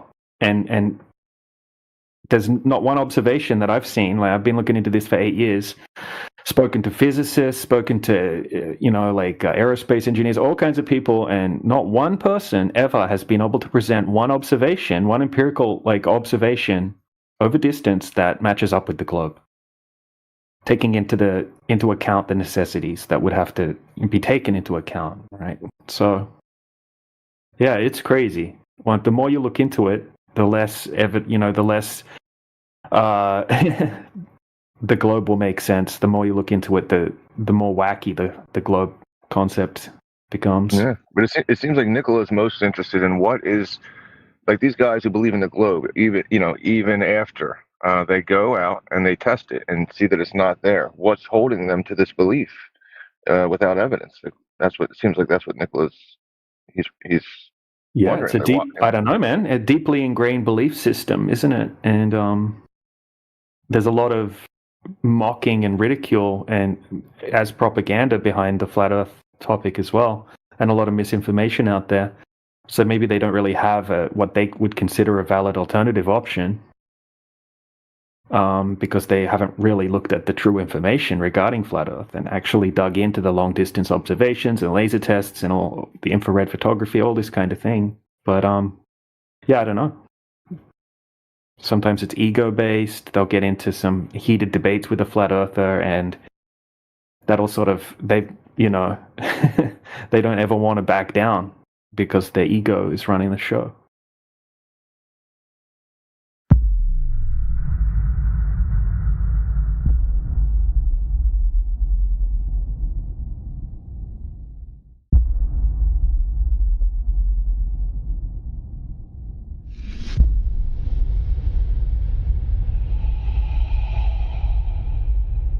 How do you explain gyros?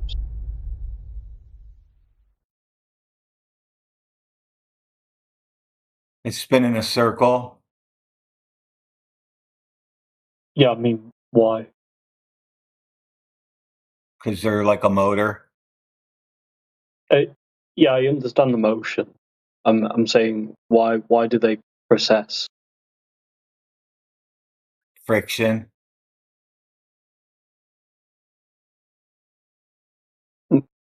I don't get what you mean friction. Of course you don't. Wouldn't it just spin along its axis without precessing? Like friction would slow it down, but there's Yep. no. Yeah, it causes No. weird shit to happen to it. Yep. Vibrates it, does all kinds of stuff. Yeah, but that doesn't explain why it precesses. I told you why. And it does it at different processes at different rates too. And isn't that crazy?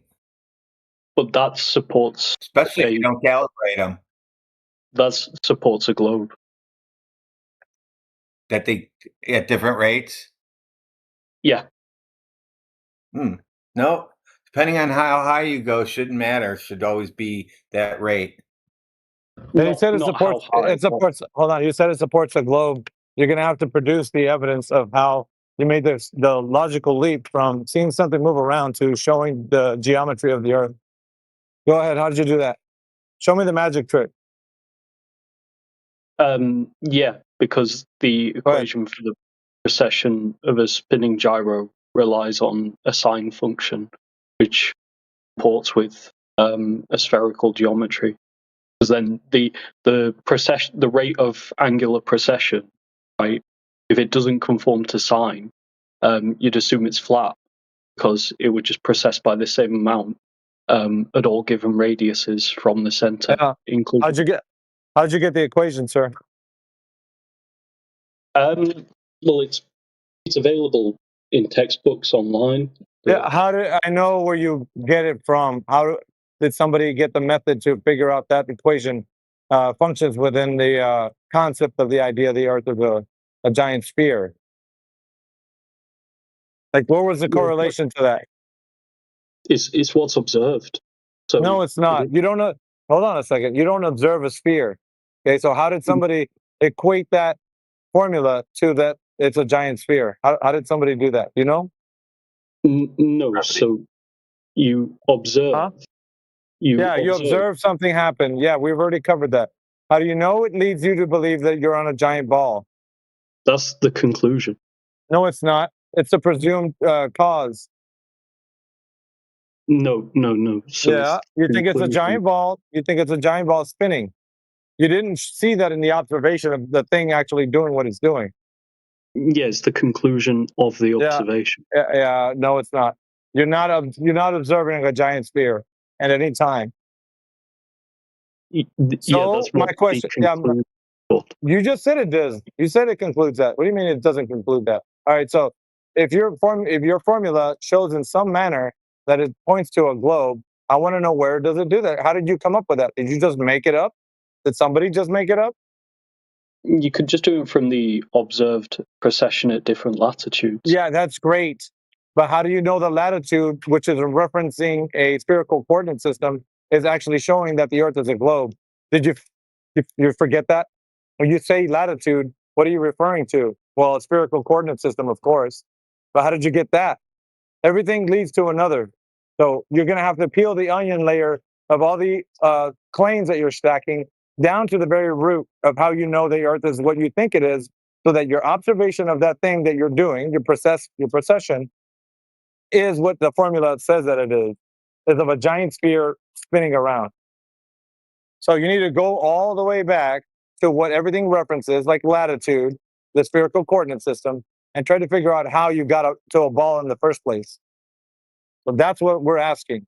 You can't just assume you see something move and then presume that it's a globe. You can't do that. You're begging the question, sir, and a lot of other logical fallacies. If it's a circle, it has a chance to be a globe. Yeah, we're not worried about if it's something. We're saying the observation doesn't determine whether it is the thing. Understand? This is going based upon observation and doing a test. You don't determine that the Earth is a globe based on precession, do you? No, it provides evidence for No. Well, then no is the answer. You correctly stated no is the answer. So therefore, you're making an assumption that you think it's a big giant sphere spinning around, causing that thing that you're looking at to move the way it does. You just turned the best working theory. That's what a best working theory is. Yeah, our best working theory is not what we're asking for. We're asking for the exact conclusion determination test that gives us the understanding that it is that. And you don't have that with something processing. Sorry, it's not working. You just provided evidence that you can't show that it's an exact giant sphere. So it's a no-go at this point. Non-point, it's moot. Got it? Well, no, but I guess. Well, yeah. Well, yeah. Well, yeah.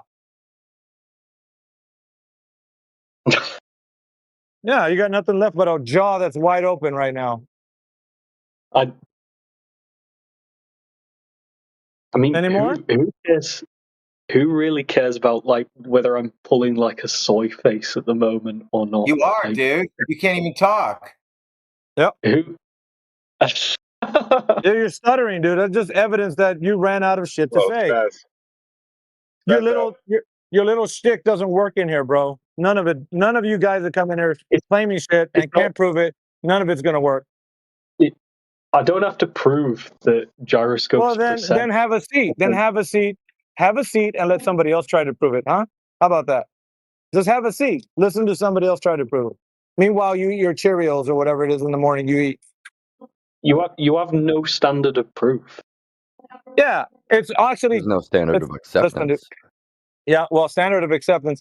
So you're telling me that all I have to do is believe that this gentleman is telling me that something's moving around, therefore I can conclude that it's a sphere? No, you're like totally shut off to the idea. Yeah, hold on. No. We're not shutting ideas off.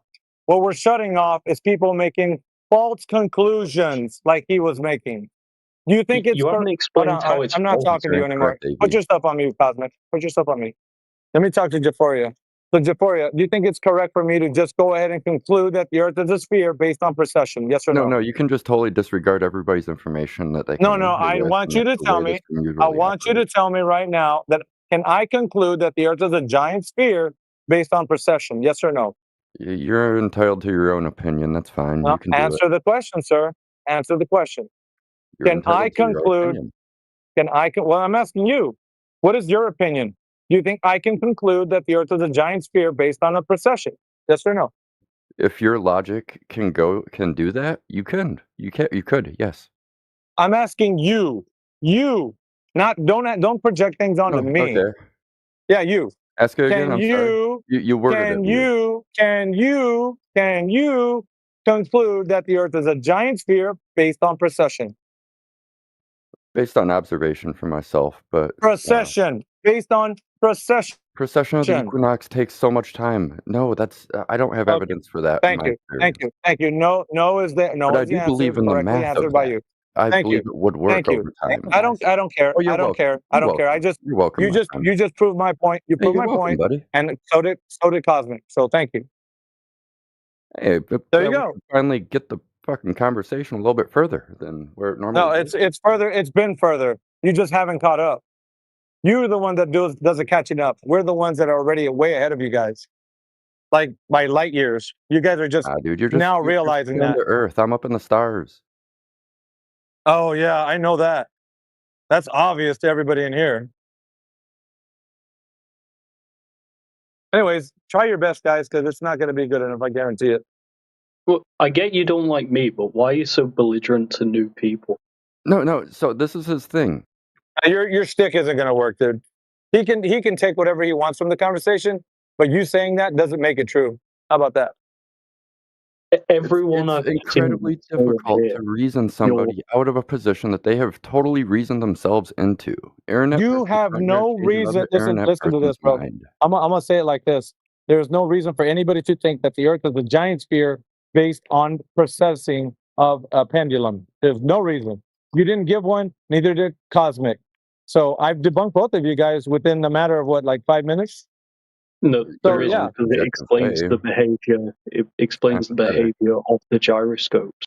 Yeah, so what? Doesn't tell us we live on a giant ball. Huh? That's what explanatory power literally is. Yeah, what telling you how something moves? That's it. You're gonna well the pendulum moves this way and that way. So Good what's for you. beyond the Great Ice Wall? Yeah, what's beyond the Great Ice Wall? I'm sorry, but once again, you're not in a room full of esoteric believers. You're not in that room, bro. You can't come at us with that. We're impervious to that. You have to come at us with facts, with demonstrations, with evidence of what your claim is. Now, you need to bring forth the claim if you think the Earth is a globe. Then have one of us discuss with you about it. Go ahead and produce your claim that the Earth is a globe, Jeporia, if you're able to.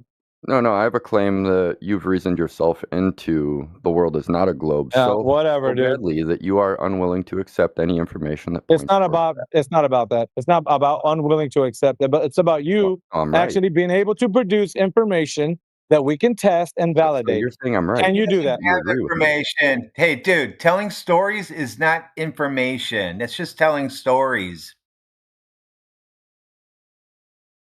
And we've heard all the stories already. We've already digested them, and we've came to this conclusion. You're just telling us the same thing we've already heard. Just like a little kitty batting around a ball of yarn, dude. Like it's gonna get boring at some time for you guys. It's already Like boring. put something on the table that you can put your money where your mouth is, instead of just keep running your mouth about how I'm not accepting whatever you're saying, because that's bullshit. If you produce evidence, you're unable if you produce based on your evidence own of something logic. that's actually true, if you produce evidence that something's true, then I would agree with it. Let's just put it that way. But since you can't, then I won't. How about that? I was kind of agreeing with what J.D. Vance was saying about the progression of the equinox. Yeah. However, So my personal what? experience in my lifetime is so short that's very hard for an individual to measure without I know, further but information. The problem is, so what? It's not telling us that the Earth is a Since you're being globe, subjective, I'll be which is the premise of this whole discussion. Is that it's going to lead us to the knowledge that the Earth is a giant sphere spinning around. We don't give a shit No, what it's the people other way think about it around. processing. You're trying to No, prove that it's no. flat, aren't you? No, dude, if you're not following the conversation, this guy is trying to say that the only way that things can process is that we're on a giant sphere. Barely a You need to be paying conversation, my attention. friend. Oh, it should be. You should be listening and then absorbing what someone's saying and then be able to steel man them when they say it. But you're not doing that, which is obvious because you're confused. Well, they just listen for keywords now. They don't. If they listen to what we're saying, then something might happen to them. So they only listen for keywords, trigger words, and then they try to come back with that. I've not heard you explain why it's not good enough. Because it doesn't lead us to the conclusion that the Earth is a giant sphere, for God's sakes. What other conclusion is there? That it's not a giant sphere? Yeah, but what then explains the different rates of precession? Dude, that's a question for people that are trying to investigate what's the cause for the effect. But if you don't know the cause for the effect, you can't assume that it's what you think it is. No one would ever take a As in all gyroscope the people who have concluded prove that that the Earth there's is a sphere. curve. You sound retarded saying gyroscopes prove the curve of the Earth. I don't That's pretty care crazy, what I huh? sound like. You actually need to come up with a sufficient alternative explanation. No, we don't, because No, that's I not. don't, dude. I 'Cause already it told doesn't- you what happens. I already told you why they do it. Yeah, he doesn't need to come up with an alternative because it's not proving that the Earth is a sphere. What are you not getting? There's no determination that it's a sphere based on precession. I just explained that to you. So Where's why the would he need to debunk contradiction? that? The contradiction, there is an affirmative. There isn't an affirmative, sir. You can't say it affirms that the Earth is a sphere. So you can't continue to say, well, he's got to debunk that. He doesn't have to because it doesn't affirm it. No. So we can say we can say, right, this argument is completely valid. You can No, say, it's not. well, prove it to the highest possible degree of certainty. No, that's Right, not what we're asking for. We're not. Sorry, we're not asking can for you that. show me? Can you show me? Sorry. We're not asking for that. We're asking for a conclusion, a determination, a way to understand if the Earth is doing something like in motion, or in your case, that it's a sphere. And you can't prove either one. Either one, dude. You can't show me that it's in motion or that it's a giant sphere. Either one. You didn't come up with any conclusive information. Not the highest probability. We're not going for highest probability. We're going for a deterministic factor here. And being in motion doesn't mean it has to be a ball either. So you can't just say, well, it's in motion, so it's a ball. That's retarded. A flat Earth in motion wouldn't make sense of the No, processing Earth rates is we see. flat and stationary. Well, not according to the gyro. But it doesn't matter, dude. You didn't. No, You didn't. gyros are not detecting Earth motion. Well, listen, dude. You can't tell me what the Earth is based on something that you see, like a gyroscope. You cannot tell me what the Earth is based on that. That's ridiculous. No, and I'm exposing your ridiculousness. No, it doesn't. No, it does. No, it don't. Yeah, it does. It has explanatory power, and it's a real observation. Yeah. What is it? Yeah. What is it? Yeah. So what? You're not telling me what the Earth is based on it. You're just seeing something happen and saying, "Oh, something's happening." Good for you. Something's happening. Then what? Yeah, that's the inference. That's how arguments work. No, it's not. Science doesn't work that way. If you're saying that you're just inferring that the Earth is a globe based on something moving, then the science didn't determine that with a cause and effect relationship. It's just some guy waxing philosophical about what he thinks the Earth could be based on an idea. So what? Science is always based on the best working theory. It doesn't make bullshit, dude. claims. That's bullshit. Yes, it does. What are you talking about? Okay. What does science make it as an absolute claim? Dry wood burns based on combustion and other factors that cause the fire to happen. Yep, you can determine that. Dry wood burns, sir. Do you realize, like, anywhere in science, it's always called the best working theory? Really? Nothing's treated with 100% certainty. Because what if we found out something about molecular combustion tomorrow that it wasn't like we thought? Okay, go ahead. I want you to determine that wasn't the case. Debunk that water doesn't boil at a certain. Hold on. Determine that water doesn't boil at a certain temperature, even though we know that temperature, based on the way that we observe it, has been proven over and over and time and again. It's a method, sir. Science is a method that gives us a way to understand the physical world in such a way that we can actually test it, so we don't have to go based on inferences or assumptions. There's no such thing as an infallible method. Who says that we're talking about infallible methods? We're talking about being able to determine the cause of an effect. So we can determine. Hold on, dude. Hold on. We're determining cause and effect relationships here. And what you're not getting is that you're not doing that with what you're talking about. You're not determining the cause for an effect. So that's where you're falling short, where I'm telling you that you need to have, when you just say, no, I don't. And when we're saying, yeah, you do. If you're making the claim that the Earth is a giant sphere spinning around in the vacuum of space, you need to be able to determine that with what you're claiming is able to be determined with. And if it's not able to be determined with it, then you need to abandon that and go somewhere else that you can determine it with.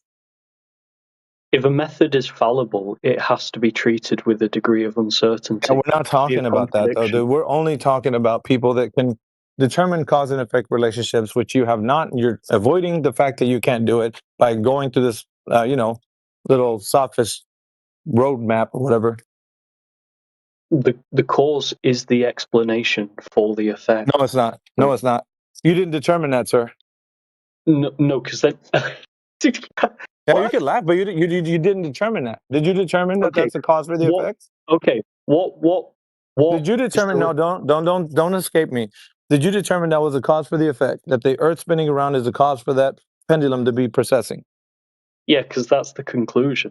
Okay, so it's a conclusion based on an inference. It's not based on a deterministic factor that you actually know that's the case.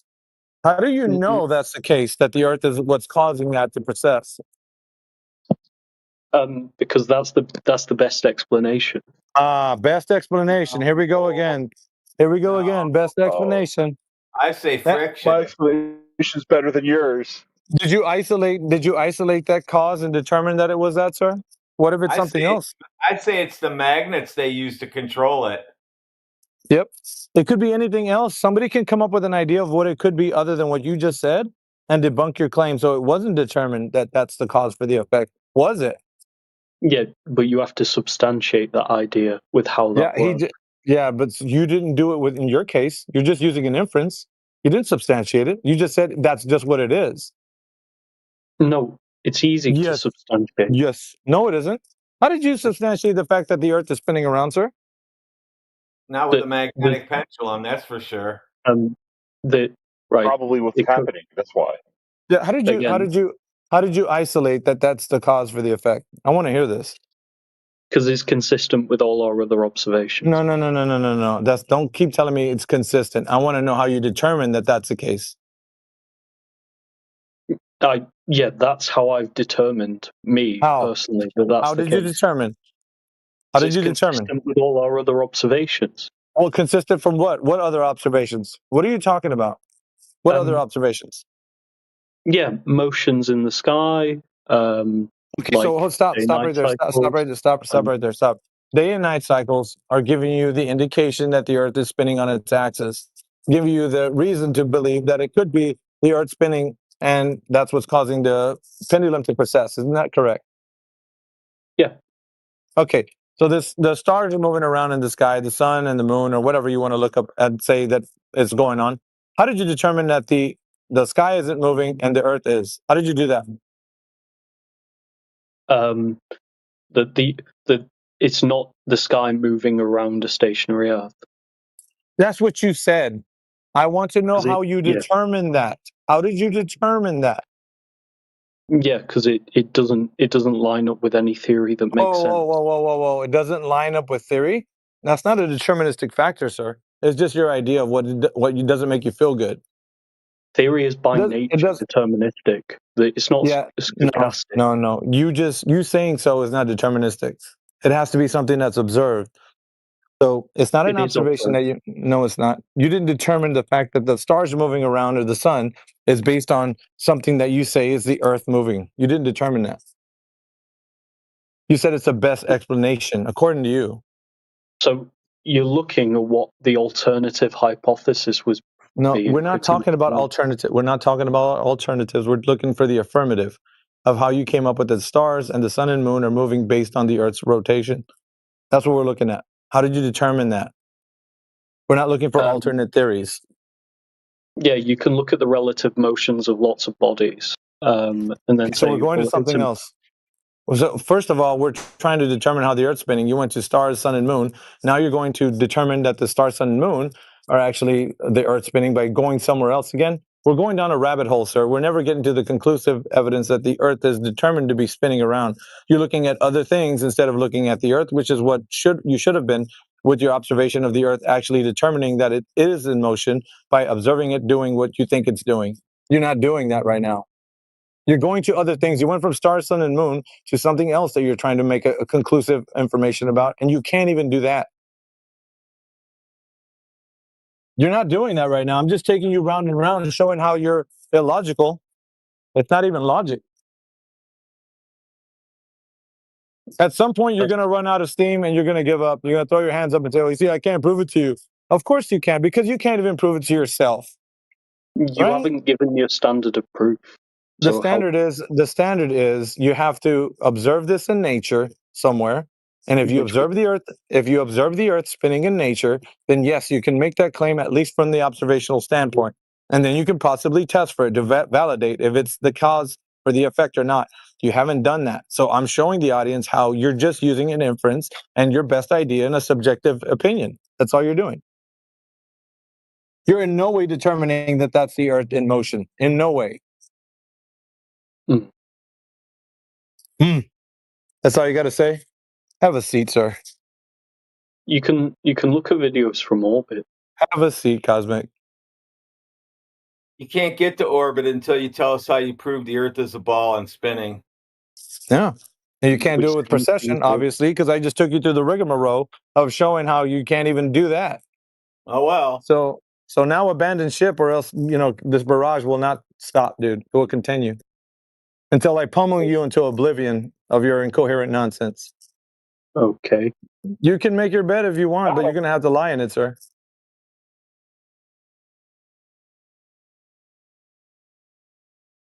Yeah, playtime is over. 24/7 means serious business, man. They're gonna know when we come out of the scene on the scene, dude. They're gonna step aside.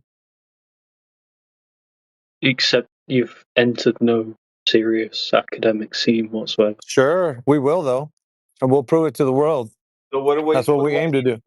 What do we need to do now? Couldn't you just do that already if you have all No. the facts What right? do you want us to do? I'll get on it.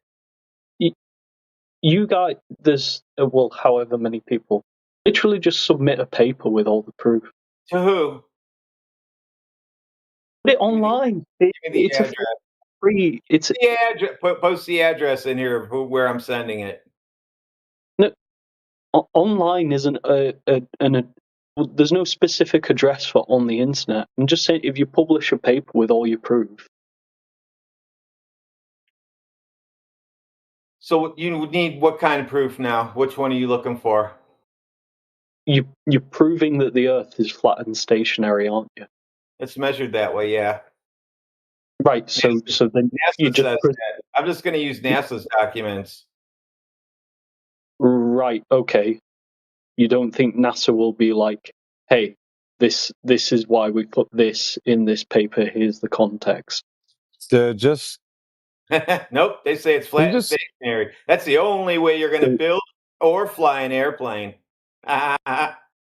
So NASA is going to say, "Oh yes, you call Cosmic, have a seat, dude. You wouldn't know what NASA says. You can't speak for NASA, not even a little, dude. Just sit down.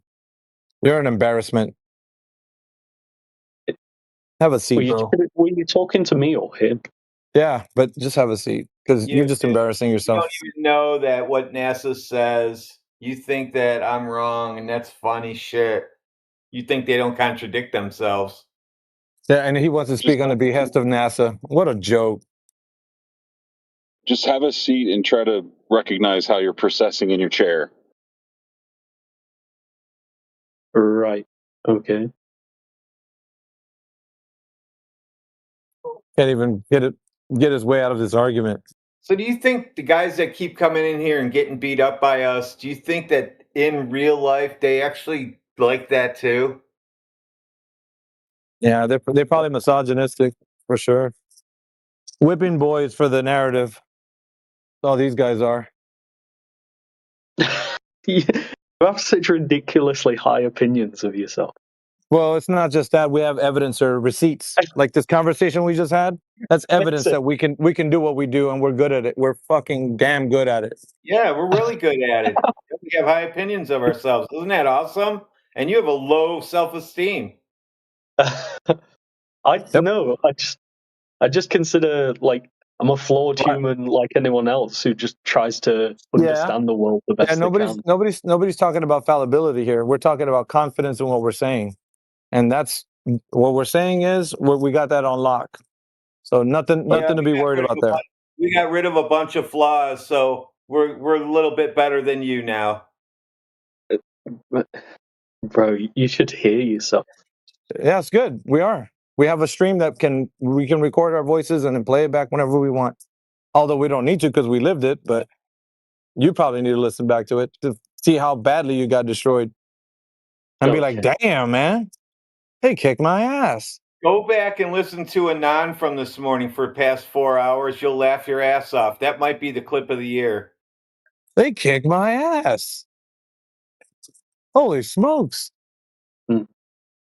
What am I doing going in there? It's just the behavior of a narcissist, to be honest. Yeah, but you can keep yapping. Well, we got what it takes. You don't, bro. So there's that, right? It's self-declarations. Nothing. Yeah, I told you we have receipts. The evidence of the conversation we just had is a demonstration of what I'm saying is true. I've crushed you and that other clown that was piping in here, Japhoria clown. Okay, I say back, I crushed you. Well, look. Yeah, but you didn't. That's the problem. But yours you is an empty claim. Mine is a validated one. Yours is. You can't do what I do, bro. A valid one. You can have a dream that you can do what I do, but you fall short every time you open up your Dorito hole. Bro, I don't think you're as smart as you think you are. You don't have to. It's evident. I don't care what you think. The evidence is in how I shut you down, you clown. Damn right. Do you actually think you guys would survive like 30 seconds in front of like a panel of academics who are like Their mouth would be as gaping wide open. Their mouth would be as gaping wide open as yours. Yes, Are I you absolutely serious? can. Yes, I sit with them all day long.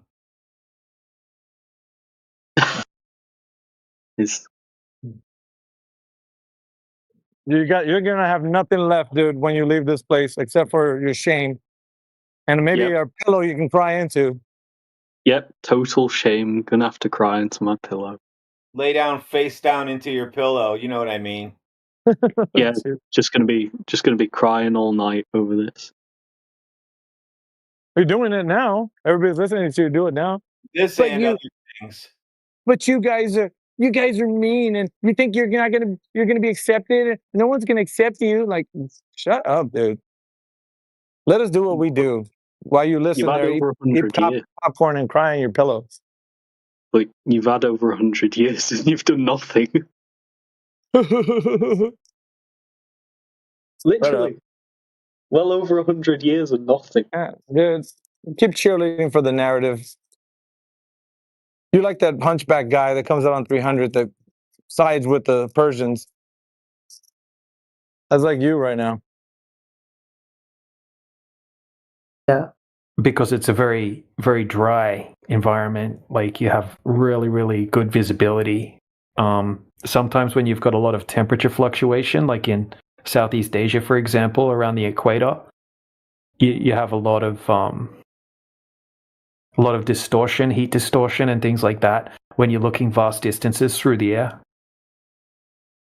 But I mean, you could prove me wrong. Like, I don't know. You have the good thing about Southeast Asia is you don't have big waves to contend with, because that's one of the biggest problems when you're making long distance observations over the ocean, right? When it comes to ships, is bottom up obstruction is going to happen because of ocean swells.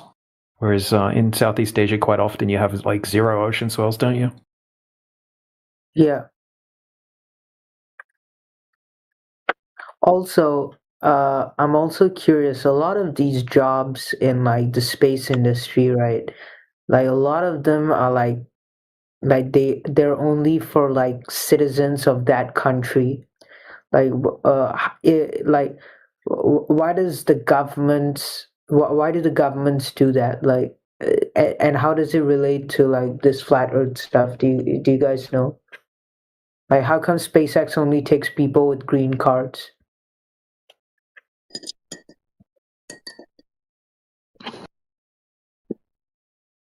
Like, what do they go through in their so-called security clearance stuff? I'm not sure exactly, but I mean, are you talking about like the Blue Origin? Yeah, SpaceX or Blue Origin.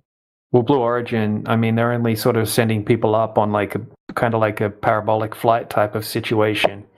Where No, I'm not talking about the tourists. I'm talking about people who work at these companies. Like they need to be citizens of the country, right? They need to have security clearance. So, like, if anyone can shed light on it. ITAR is just U.S. persons. Security clearances are different.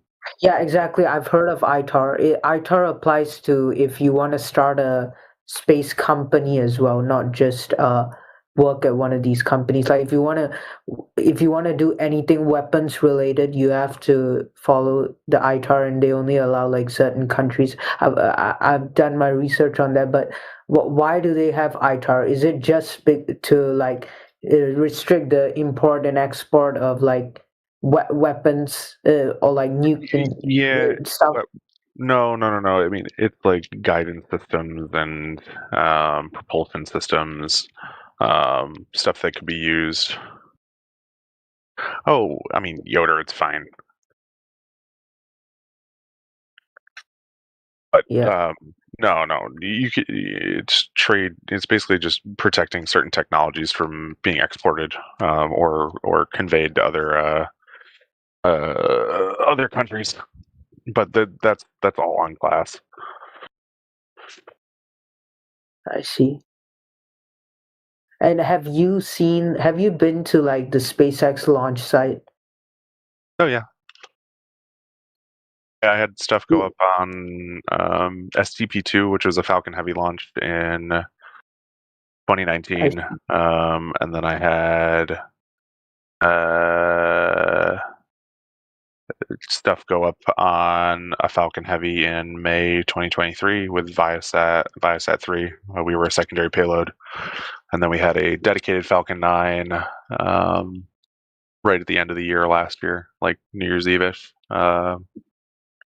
But yeah, no, I've been down for a few launches.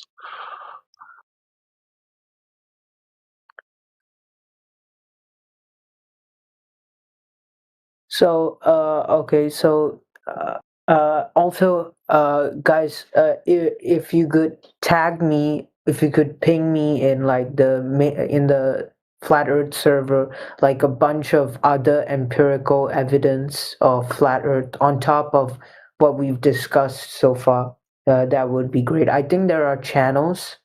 I saw channels where like you guys have like collated a bunch of related topics, you know. Well, there's a lot of information there, and it might be easier for you to just use the search feature and type in any question you might have. Somebody likely already asked that question. It's probably been answered before. Okay. Yeah. All right.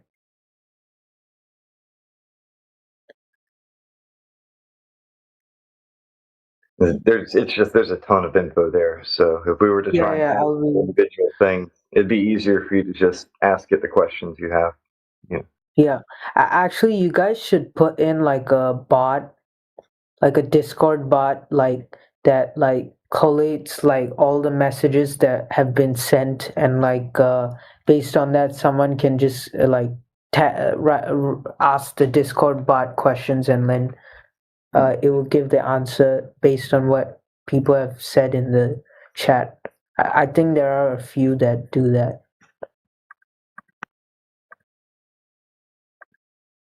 Yeah, I'm not really able to talk right now, but can I get text permissions back?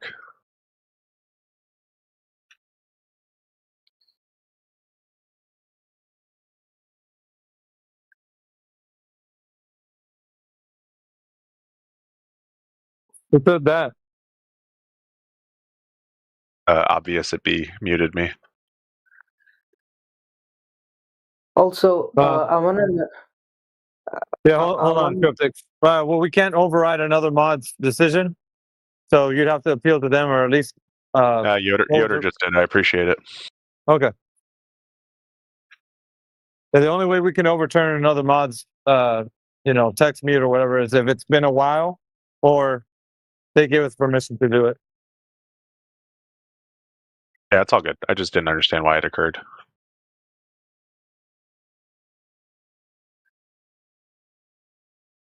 Yeah, I just wanted to know like how many like people in this server, the English hub, you that have gotten as far as I have so far, like on the flat Earth thing. Well, I mean, like, have you leveled up more than anybody else has? If you defeated more end-level bosses, yeah, you're doing good, man. You're doing good. No, I mean like do most people just like simply not simply leave after you present them the Emperor? Yeah, I understand what you're saying.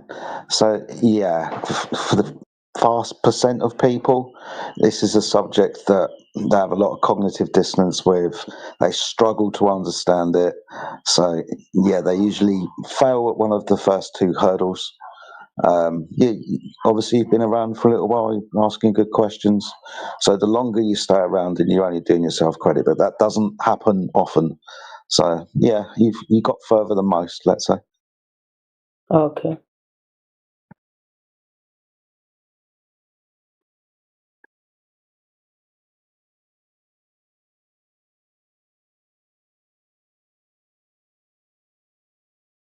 Do you think? This is- Yeah, go ahead. I was just gonna say, like, it's like a big test of the ego for a lot of people. A lot of people, that they come in here, right? They have a presupposition of what flat Earth is, and that flat Earthers are idiots. And they'll see the Flat Earth channel, and they've heard a few of the mainstream strawman flat Earth debunking arguments, and they have a false sense of knowledge about how much they know about the globe and science and things like that. So they'll come in here thinking they're going to get like some sort of easy win in an argument. So they'll kind of enter the battlefield, so to speak, and then 5 minutes later they'll realize that they don't know anything about the globe, right? And that every flat earther here knows 10 times more than they know about the globe, and they don't know any of the flat earth arguments. So they find themselves in a battle without any ammunition, and that's hard for them to handle, right? So some people, right, it's usually the fight or flight mechanism will kick in, and they have to choose how they're going to try to deal with that situation. Now, some people that are more in control of their ego, right, they'll say, well, yeah, I admit I don't actually know that much about the globe. You guys make some good points, and then they want to ask some more questions. But quite often the ego will take over, and they'll just spiral out of control. They'll start insulting. They won't listen to anything, or sometimes they'll start trying to Google and ChatGPT all their answers on the spot, which doesn't work out for them either. Or some people will just start lying. So it's quite often it's difficult for people to go through the conversation in good faith. Some folks get Phil Bellum in their DMs. Yeah. We've got people, certain even physicists, right? Like a guy named Professor Phil Bell, right? He hates flat Earth that much that he'll listen to the live stream. Right, this is a 70-year-old man who's got a PhD in physics. He'll listen to the live stream, and then when someone comes in here and they sound like they're listening to the conversations, Phil Bell will literally go into their DMs and start trying to tell them that we're lying and we're wrong about our arguments and blah blah blah, and that they should listen to him because he's a physicist. And there's a lot of this. We attract a lot of crazy people. They poison the well. Trying to poison the well, yep. Or you get the other person that, like he said, where the ego takes over, and they're like, well, y'all can't explain anything, can you? It's like, we never said that we could. Yeah, most people want, most people avoid talking about the Earth, right? Most people are very, very terrified of the long distance observations and things like that. They just want to talk about the sky. Right, they just want to talk about. They'll be like, "Well, what about the galaxies and the stars and Mars and all of these things they can't validate?" Right, so they're just basically going to repeat like a conceptual model that nobody can actually test, and avoid talking about the actual Earth. Yeah.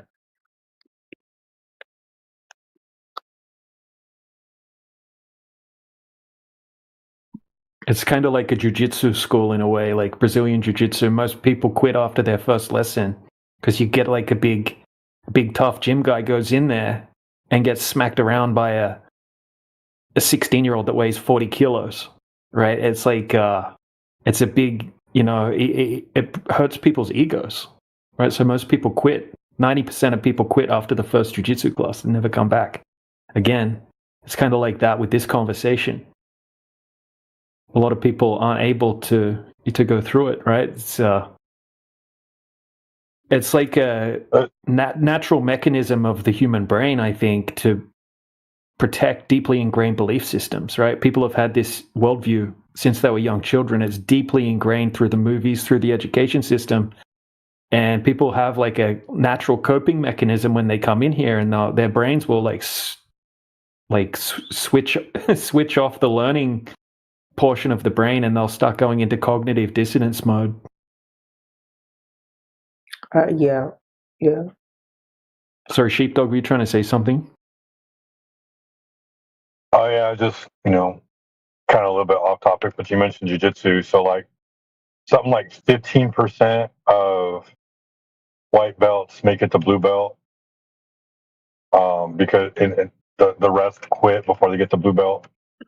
something like 5% of the blue belts make it to purple belt, and then something like 1% of the purple belts make it to brown belt, and then almost all of the brown belts make it to black belt eventually, because you're that much invested already.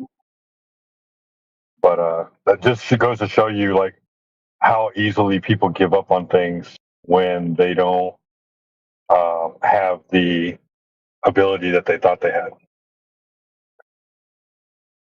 And it's not about ability at that point. It's really just about not giving up, because you get better through repetition, not because of any skill. It's just a matter of do you continue to persevere.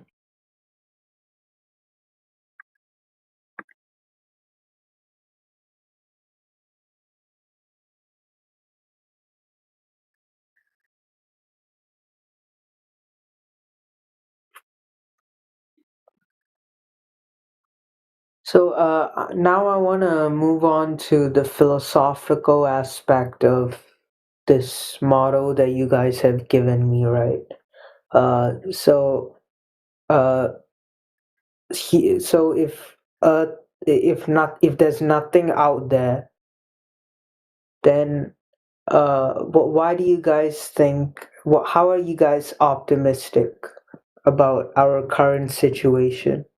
What do you mean, nothing out there? Where? Okay, nothing. There is not even an out there. Like, we live in this, this environment. There's, as far as we know, this is all that exists. It's like how that Vedas thing, that Veda that Veda scripture model states that, like, as you ascend, like, you go into higher states of consciousness, and that's the only way you can go to the so-called outside, right? So as long as we remain in this state of consciousness, then we're not leaving anywhere, and there is nowhere that we can physically go to, right? So if we're stuck here, like, with each other in this environment, why do you guys think it's optimistic? None of us have any idea of what happens after this world. It's all belief, man. Like you're asking each of us to describe our different beliefs and what keeps us going, and honestly, that's for you to figure out. But the way I see it, this world is beautiful the way it is. It's perfect in harmony. You're better off living with nature than with modern advances. The people that live the best lives typically don't live near cities. Simple. I see. I wouldn't say that, like, we're not claiming that there's nothing out there. Like, obviously there's some amazing, crazy stuff going on in the sky. And when you see those depictions of, like, the ancient cosmologies and things like that, we're not necessarily saying that that's the layout of this realm that we live in, or this system that we live in. Okay, we're just going off what we can validate. That's all. There could be things beyond your wildest imagination possible in the sky, right? We aren't making claims to these kind of things. We don't know. It's a mystery. And when it comes to what else is on this plane that we live on, how big is it, right? Like, could there potentially be something more than we've already discovered, and that kind of thing, right? It goes into speculation, but we don't know, right? There's a lot of mystery and wonder and discovery still yet to go, right? Whereas it's kind of like the Truman Show, in a sense, with the globe, right? It's like, everything's already been discovered. We know everything about everything. Don't worry about it. Just listen to what we tell you. Like, we know how everything works. Don't worry about it. If you question what we're telling you, then you're crazy. You're a science denier, blah, blah, blah. But yeah, there could be a lot more on this plane that we just don't know about. Potentially, I'm not claiming that there is, but could be. And what's in the sky? Yeah. There could be a lot more beyond what we can reach in the sky, and we don't know how it works.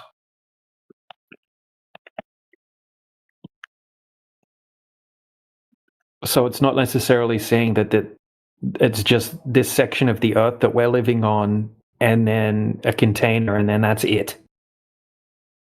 That's not really the claim.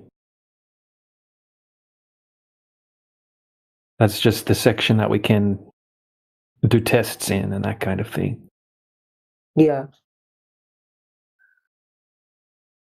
So, if tomorrow, or like in like next month, somehow hypothetically, everyone kind of gets to that same stage of realization as I am in right now, like with regards to the flat earth, right? How do you think that would change geopolitics? How do you think that would change human society?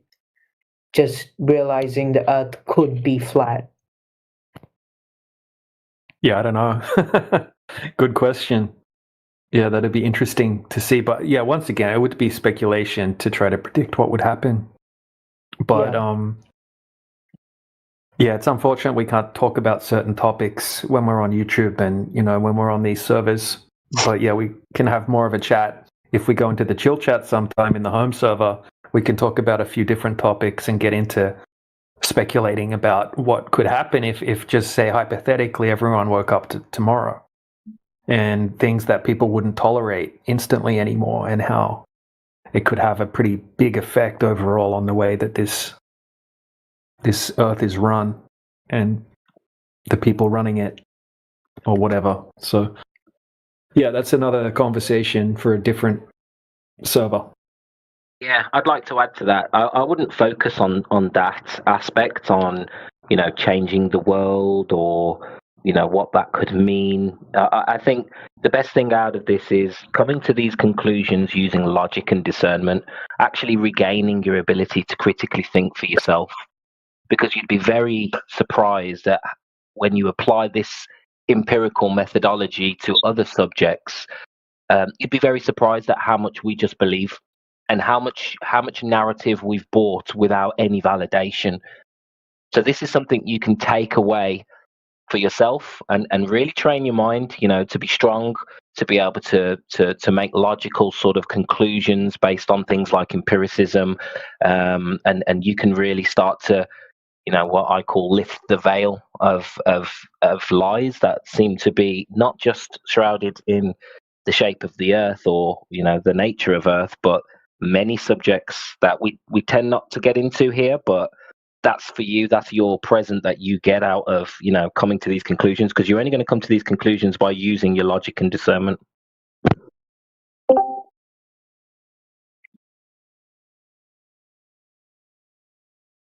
Yeah.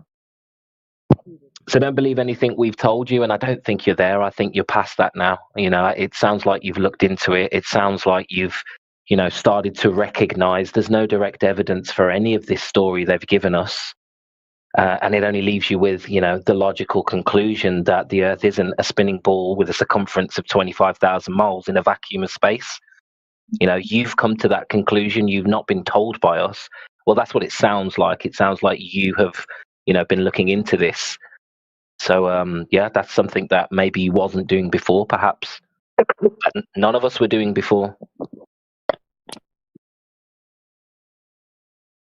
Well, maybe some of us were. I do.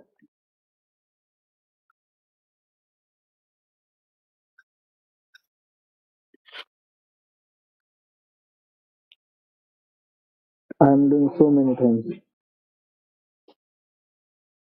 Who is that? I'm doing everything. What? So Wednesday, is that you talking? It sounds like you're talking into a pillow. No, I'm doing so many things.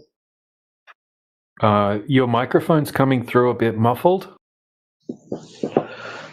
Okay, I will fix it. Just a second.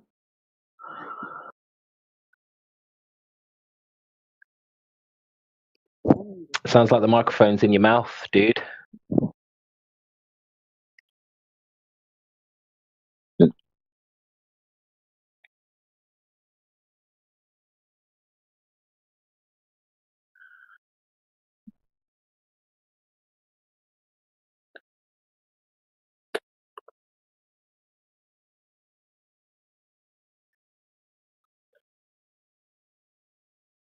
Hello, guys. What's up? Hey, what's up? Yeah. Hello. I was just thinking. Was thinking about a couple of things. Hello, guys. So Can you hear me? Yeah, hold on a second. There's another guy talking. yeah. And your microphone hasn't improved. Sorry, go ahead, dude. Okay. Yeah. So we know about the the pressure. In order to have air pressure, you need a container, right? So I was wondering if there's a container, obviously the edge of the container has got to contact with the surface of the earth, right? At least that's what I think. So that's what I guess, that the container has to contact with the surface of the earth. And Theological so speculation, yep. But that might not necessarily be the way it works as a whole. Could be something beyond our comprehension, for all we know. Yeah, exactly.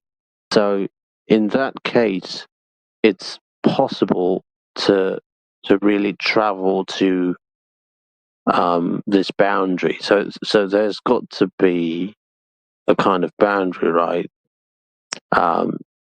So if suppose if I were to fly to the edge, do you think that there's this edge that we can't penetrate because, well, us laymen, we can't go there. We don't have the resources to really fly up and explore ourselves. It's in your hypothetical. If you live inside a container, if you live within a container that has a definite location in space, then hypothetically you should be able to reach that definite location in space. What it's like, though, dude, we've got no clue. But we're inside the idea that we live within a contained environment. Yeah, you should be able to reach the limitation of that container, but we can't. I don't know what it is. This is all just speculation. Yeah, I agree. And by the way, isn't it weird, the ability to move around, to travel from one place to another is becoming more restricted. So, for example, like 800 years ago, we didn't need something called a visa or anything. If you had a boat, you got loads of food, you could travel anywhere you want. Isn't so? Yeah, I was just thinking about that. Yeah, it's very scary, dude. The world is changing. You can get on a boat and come to England, no problem. Oh yeah. DJ, you said there's some stuff you cannot talk about on YouTube, right? Like why? Just like certain topics. Certain topics. Sorry, that's a funny question. A kind of can get your channel strikes, right? Because it might be borderline against certain types of terms of service violations and things like that, right? They can get certain terminologies and words and topics can get picked up by bots, and it could affect the YouTube account related. But we're not talking about anything hateful, right? We're just speculating about science.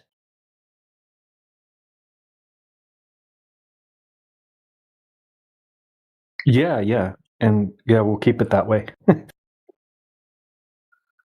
And it doesn't necessarily it's not just hateful things, right, that can be against TOS.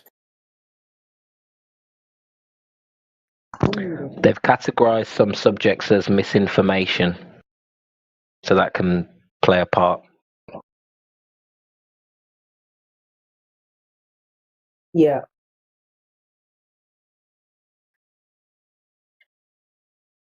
I think if you look back in history, like most of the people who got assassinated, I think it's not for the reasons that you might think. Let's say they were not violent. I don't think Martin Luther King was violent.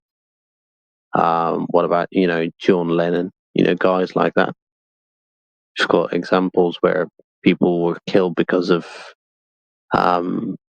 being non-violent, I guess. So there's that threat.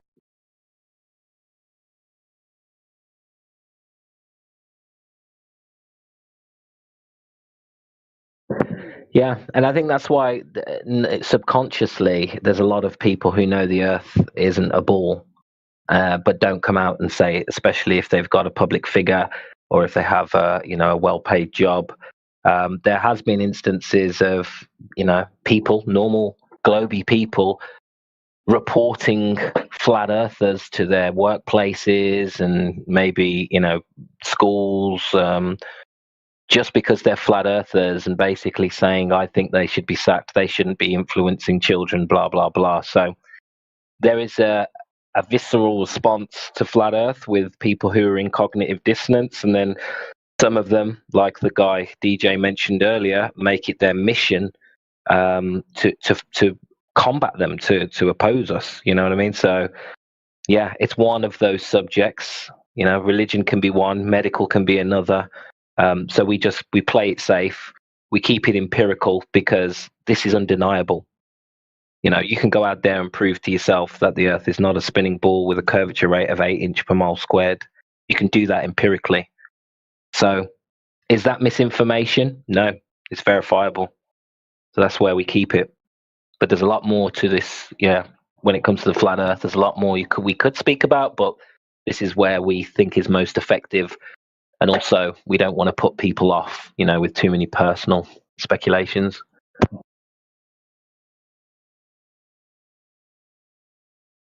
Right, like it's kind of hard to have an open conversation about what happened in 2020, for example. With the COVID situation and all of that kind of thing. That's kind of what I was talking about earlier when I said we can't talk about certain things. That's one example where it's nothing hate related or anything like that, but it's just a topic that can tick a TOS box and get you in trouble, just possibly, just for talking about it in general. But look, here's a guy, Cryptic. Here's a playlist. It's called Balls Out Physics. Okay, this is a guy named Brian Mullen. And it's quite an old series, but he's a high-level engineer. And he has a whole series where he's going over very technical arguments about problems with the globe. He speaks about this in some of the videos in the playlist. This guy was attacked like crazy by globe earthers, and he had to move locations, right? He had to stop making flat earth videos. They tried to get him fired from his job, and a whole bunch of stuff happened, right? And he doesn't make content anymore because he can't. He could lose his entire career just for talking about it.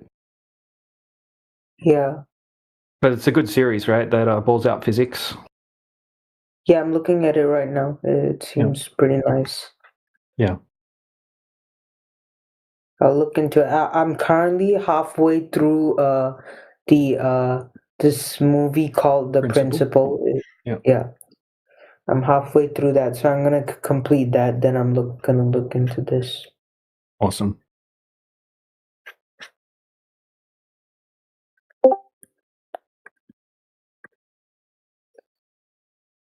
Yeah, but I originally joined this voice chat to troll you guys about with this guy called Bad Pug. Like we were talking in the other voice chat about like how like flat earthers are like idiots and like how he's been here, and it's like he told me multiple times that talking to you guys is like talking to a wall, whatever that means. And he said he's had arguments with you guys before, and you guys wouldn't budge on your position or something. I don't know. Yeah, I remember you telling us about that, and he was saying something like we got all of our arguments or talking points out of some book or some nonsense like that. Yeah. And then And when he he couldn't came in here, we were like, "What book is it?" And he's like, "Oh, I don't know. Right? I'll be honest and say I don't actually know what book." It's like, what? Yeah, the NPC script line, it went out of his dialogue. Yeah. So yeah, like we encourage people to scrutinize the information we're giving them, right? And have equal scrutiny for the information that's being presented by the Globe side as well. And then evaluate both positions, learn both positions, and then, come to your own conclusion using your own critical thinking ability. Yep, yeah. A lot of people project as well. Like, obviously, you've been speaking in here for a while and speaking to us today for a while. Clearly, it's not like speaking to a brick wall. Clearly, we're tuned in. We're really interested in, progression, developing ideas, and really getting to the crux and the core or the root of an argument. A lot of time with these guys, these Globers, they're just projecting. It's actually them that are like speaking to a brick wall, because if we hit you with empirical evidence, direct measurement, example after example of how the globe is dead, it's completely finished, and then they go away and start telling you it's like talking to a brick wall, that's actually projection. So you'll find that's probably a form of cognitive dissonance and a bit of a defensive position, because this isn't an easy subject, I understand, and people get very defensive. So we hear and see a lot of that every day, and I'm sure you've been around when those conversations have happened. Yeah, I have, yeah. And it literally feels like we're talking to a brick wall. Yeah. But if somebody comes in here with a globe evidence, and they're articulate and they're able to, fully explain what they're talking about, the last thing you're going to get is a brick wall. You're going to get detailed responses. You're going to get a good flow of conversation, and that's really what we're looking for. We're looking for Globers to come in here and make claims so that we can hash this out, because we feel anybody who's logical, all we need to do is speak about this, get to the bottom of this with them, and any normal person should be able to and will have to come to the same conclusion. The globe is a narrative. It's like a religion, and there is no direct evidence for any of it. So regardless of your position, if you're going to be honest, you've got to admit that this is a belief. The ball is a belief, and that's at the very least what we expect. You don't have to be a flat earther, but you have to be honest. Oh yeah, definitely. I think, yeah, honesty, that's definitely that definitely has to exist, because regardless, at the end of the day, we need to know what's true. That's what matters, Yeah. But to be brutally honest, at this point in the conversation, it's literally like everyone that comes in here, even if they're coming in good faith, right, with good manners and that kind of thing, they're still just blurting out the same, like, it's like a pre-programmed script. And they don't even know that it's like a pre-programmed script. They're thinking that they're asking us this particular question as if we probably haven't heard it before. Whereas it's the same set of like 10 or 20 questions that people ask when they come in here for years. What about this? What about that? Boats over the horizon? What about like eclipses. It's like everyone basically has the same script. Where's the edge? Why would they lie?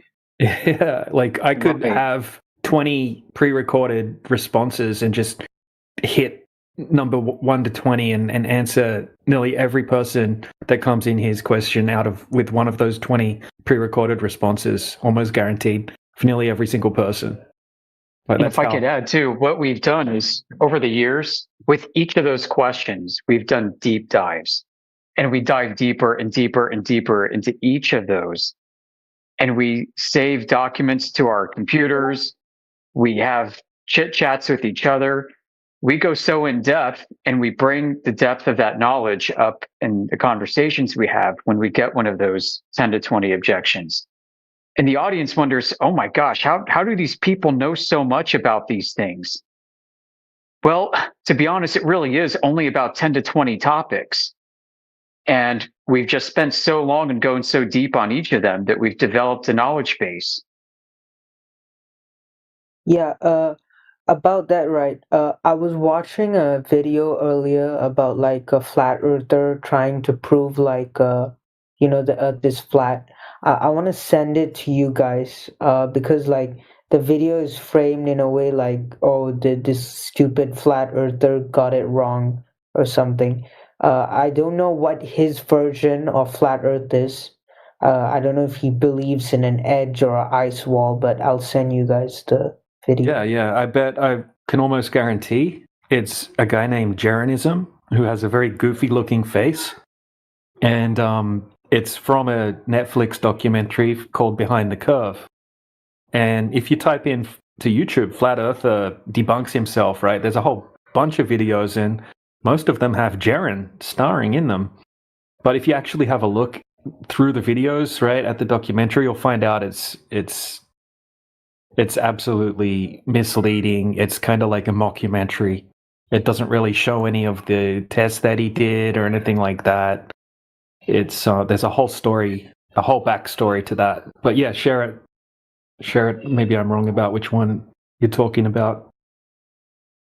Yeah, I'll send two. One is of this guy that I watched, and the other is Charlie Kirk debating a flat earther. Okay, haven't seen that. I don't think he debated a flat earther. The flat earther was asking him questions if he thinks the Earth's flat. He was like, I thought about it for 3 seconds, and I thought about math, and I debunked it or something. He said some smart comment to it. But he didn't debate. The flat earther was asking him questions, and he just didn't entertain it. His platform, by the way, wasn't set up so that you can have a back and forth. It was just taking people up on stage with the microphone, and they could chat with him. But if he was tired of who he was talking to, yeah, next please, just go to the next guy. So it wasn't. He didn't have to stand accountable for the, answering anything about flat Earth.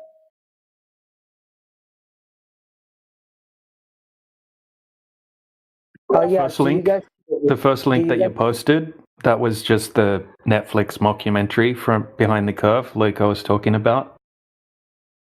Okay. Yeah, those debates don't actually work, those structured debates, because this isn't supposed to be a debate. It's supposed to be an interrogation of the globe. We're wanting to know why the globe doesn't have any evidence. We're not wanting to have someone give us a premise that the Earth is a globe and tell us all the ways that it is, because that doesn't. There's none of the globe has any merit. None of what's been spoken of about it, because it's not something in the physical realm. Like, you can't prove it to me. Wait, so for the first video I sent, it's a Netflix mockumentary. Yep. Okay, I'll give you a really quick summary of that. It's called Behind the Curve, and they specifically picked a group of certain flat earthers. And apparently it started out like they were supposed to be unbiased, right? Not towards the globe side or towards the flat earth side.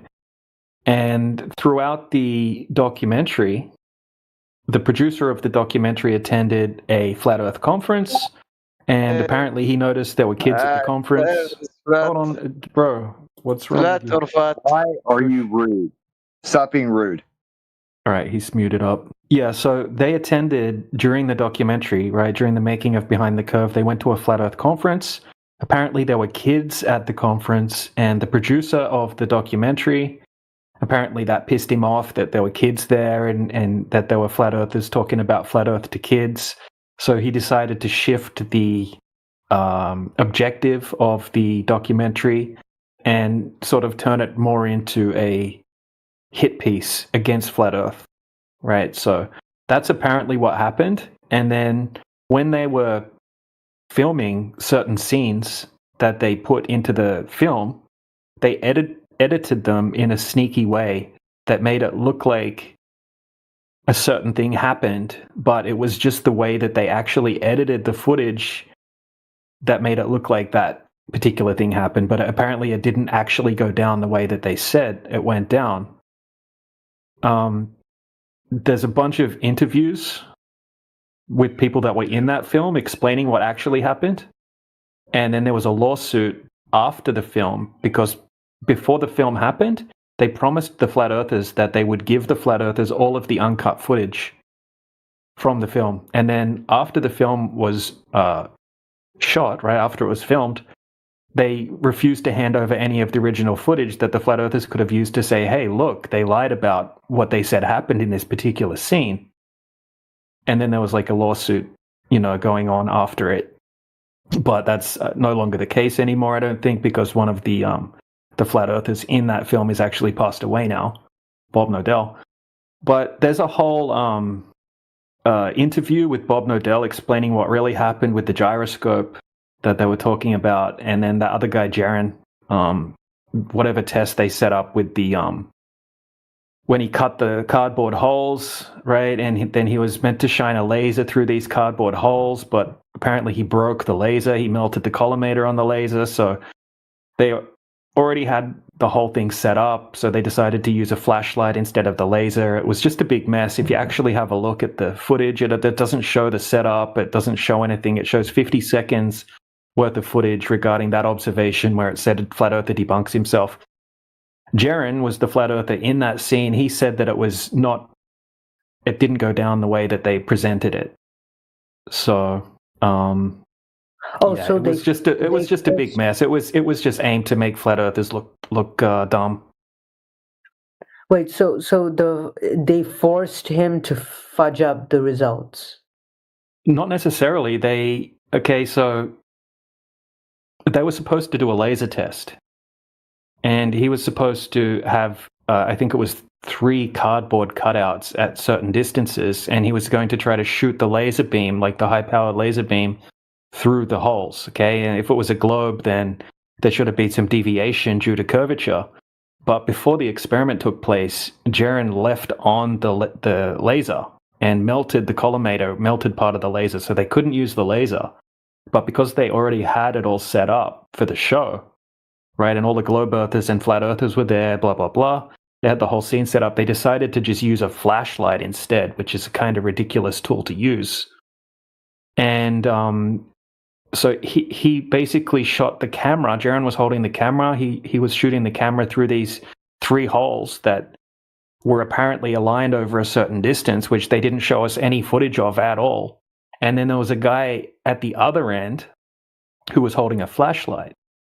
And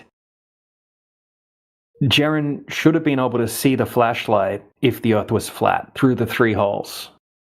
But he couldn't see the flashlight. And then he asked the guy with the flashlight to lift the flashlight up in the air. And then he could see the flashlight. So they said, okay, that's because the Earth is a globe, right? Because he lifted it up over the curvature of the Earth. Now Jaren can see the flashlight. And then they cut it, right? And you see Jaren saying, interesting. And then they sort of ended the scene in the documentary at that point. But apparently what really happened was when he said, interesting, that actually happened something like 4 hours earlier. And they just spliced that bit of footage in to make it look like that's what he said. Apparently what actually happened was the guy lifted the flashlight back down again. And then Jaren said, oh, I can see it. right? So he couldn't see it when it was lifted down, and then he lifted it up and he could see it, and then apparently he lifted it back down again, and he said, "Oh, I can see it again," but they didn't put that in the film. And it was done at nighttime, and Jaron said he went back there the next day, and apparently there was some branches of trees or something that could be obstructing it in the wind. I don't know. It was just a whole big mess. It doesn't show anything. It's really, really crappy. Even just the test in itself is flawed with the flashlight and the cardboard cutouts, and yeah, it's just a big hot mess portrayed in a way that looks like some dumb flat earthers went out and just debunked themselves. DJ, is there any video where we can see what happened in that journalism test? Because no, in any video that I watch, I can't see anything. It's just pitch black. You just see the light or the camera, the screen of the camera. That's all. There's nothing. There's nothing. They don't show the setup. They don't show the location. They don't show anything. They show 52 seconds worth of footage. Most of the footage is just close-ups of Jaron's dopey-looking face. I didn't even see if that guy in the other side had to lift his hands or not. I just heard Jaron in that video that Jaron told him, "Oh, just lift up your hands." So, and at that moment he could see the light. But I didn't. They didn't even show that. Look, all they showed was a cartoon diagram saying this is what happened, and they got the math wrong in the cartoon diagram. Chris, if you're still listening, like, this is the screenshot from the diagram they showed in the video. Okay, so it's showing a guy with the flashlight, and it says 17 foot, and he's holding the flashlight in front of his chest. And then the next screenshot they show us. Wait, here it comes.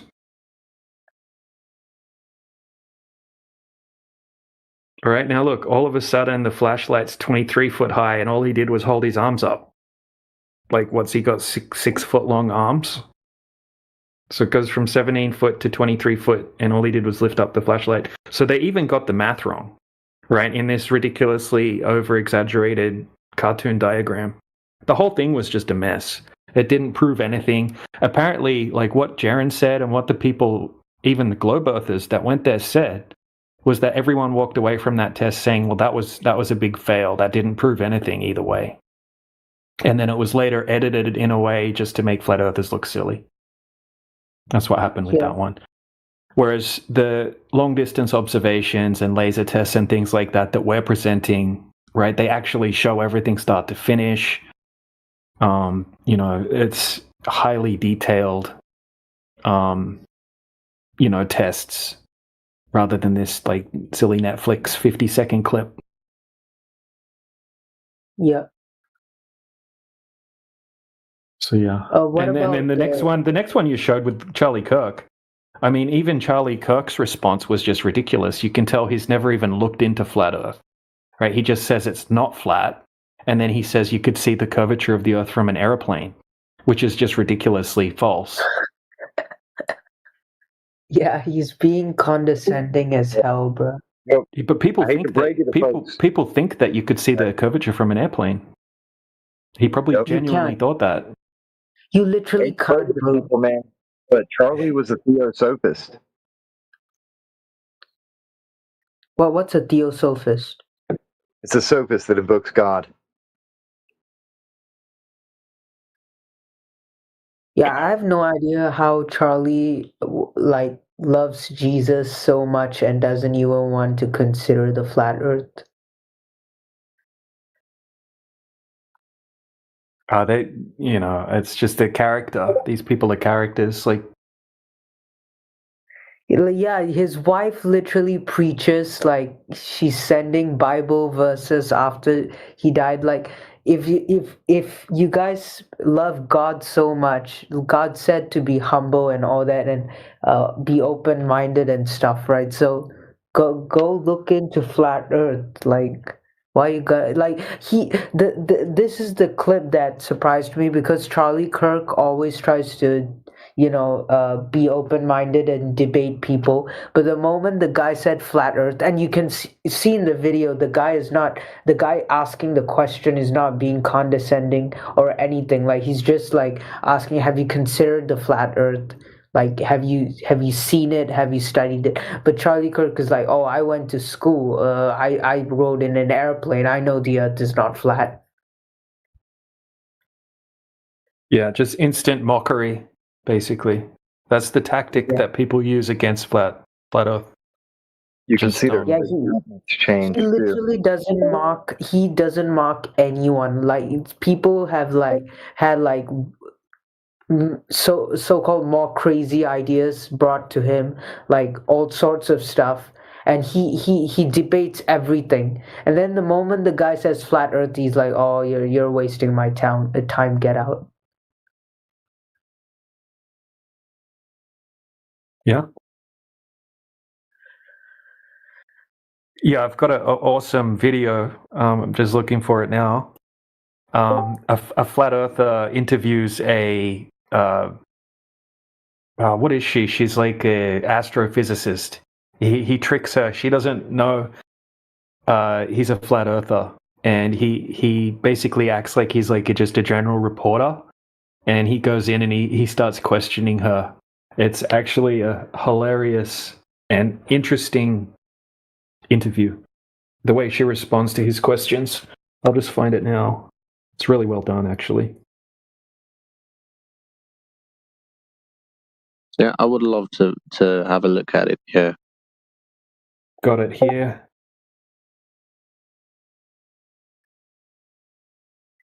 She can't answer his questions. It's funny. Yeah, it's in the side chat. Okay, I'll look into it. Yeah, definitely worth a watch.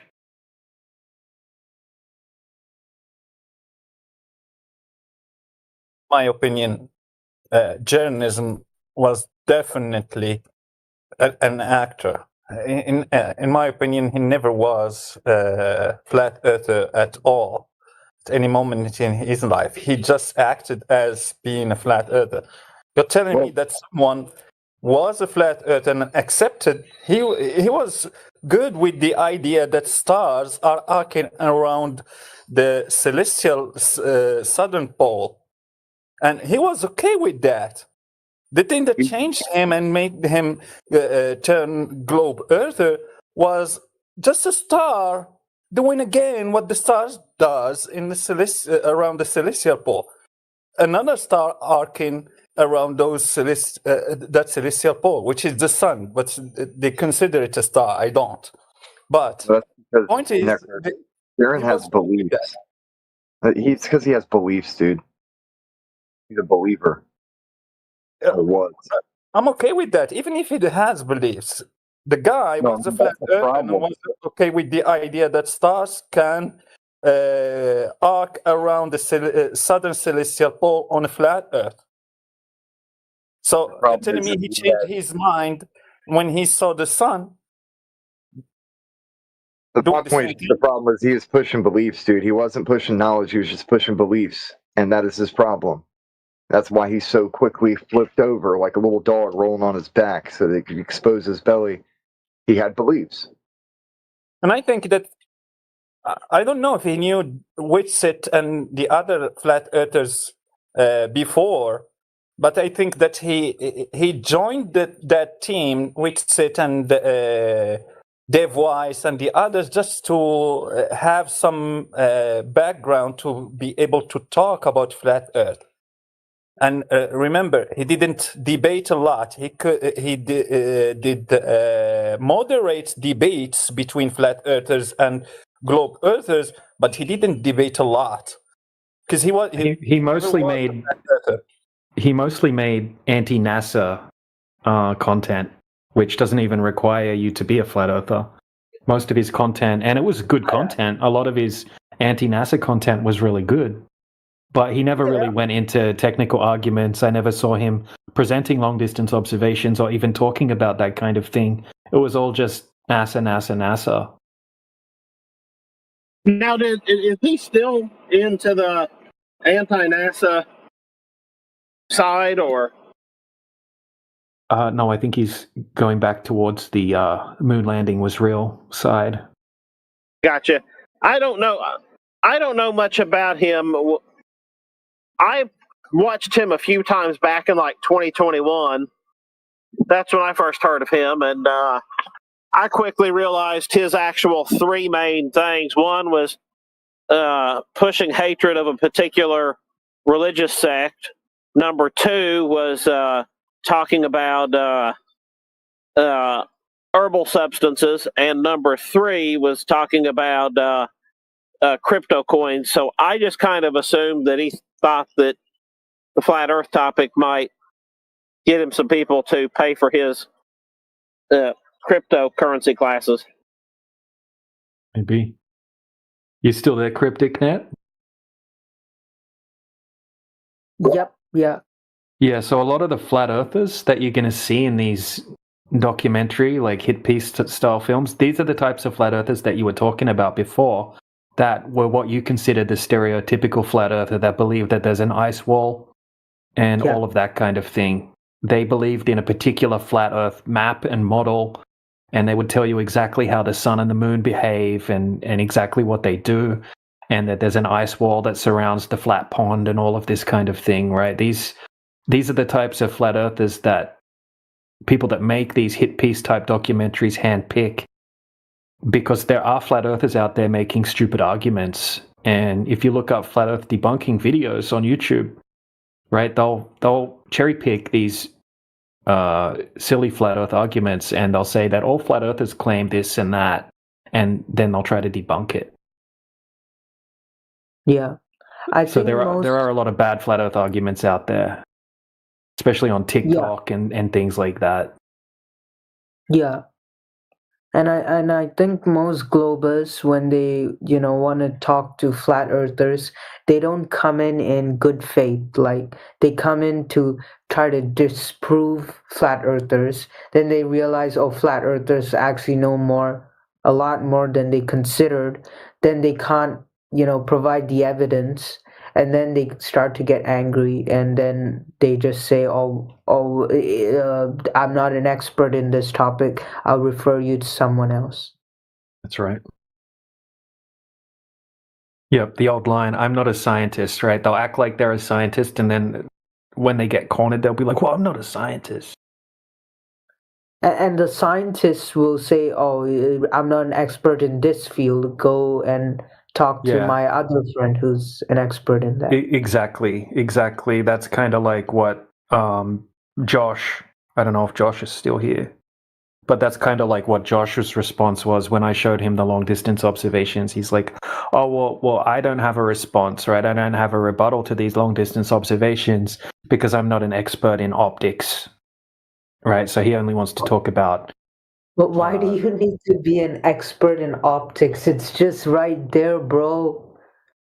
Well, he thinks that there's some magical optics expert out there that will be able to say, well, actually, the light's bending in a certain way that just makes the Earth appear flat in all of these different observations.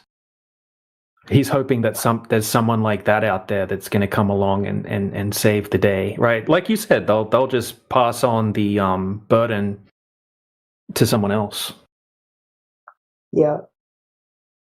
It's insane. Yeah. And I know you guys probably think I'm like a Matrix NPC government sucker type guy, which I think I am to a certain extent.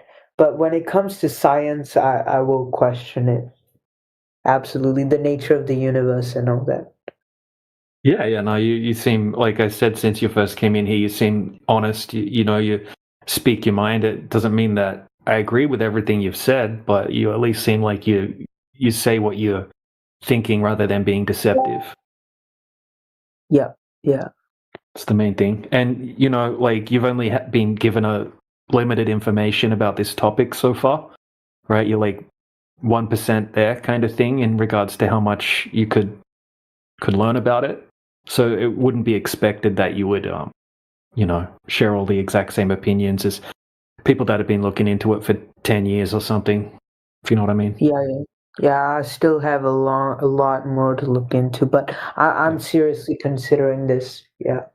Yeah, just keep looking into it. It's not something you're gonna all of a sudden in 6 months you'll be like, "Whoa, I'm finished researching this topic. Move on to something else." It doesn't work like that. The more you look into it, the more like questions you'll have, and the more other interesting lines of research will open up. That's a cool thing about flat Earth, right? Once you like kind of learn about this topic, you'll never be bored again in terms of like content to watch and things to research and that sort of thing. Hey, Cryptic, I got a question for you. Yeah. Have you done any measurement experiments yet? Like go outside and like actually measure stuff. Yeah. My country is very small. I can't like the beach is like very restricted. I can't like just go out there. There's so many shipping containers. Try and go on the toilet for a pill. You'll feel better. It will make you feel better. I didn't get a chance to get there. Fine, I'll give him a drink, then we gotta go. Yeah. Gosh, you were hot. Jacob, gotta go, mate. Has Rude view into his world? What?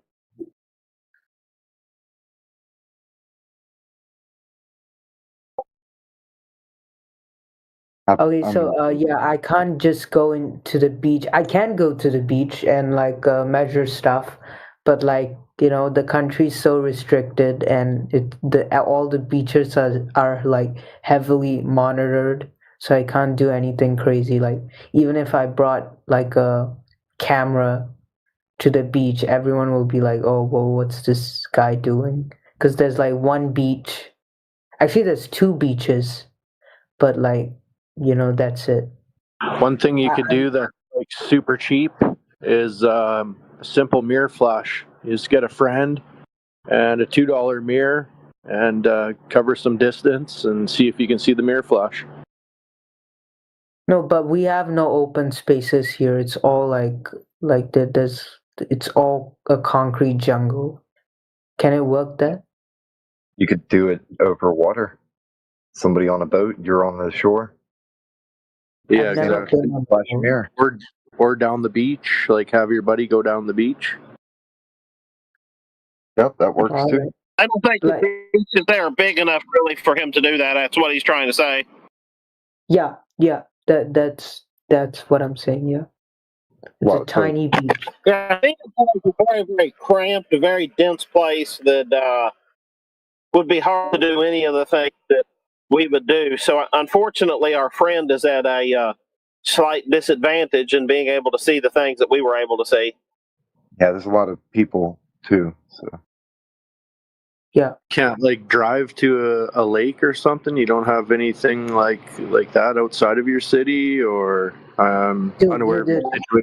Search up the shape of Singapore and the geography of Singapore. You'll understand what I'm saying. There is no lakes. My imagine just being stuck in New York City and not being able to go out. Like that's your entire country. Like no Brooklyn, not even Brooklyn, not even Long Island, just like Manhattan and like just like a little above Manhattan. That's it.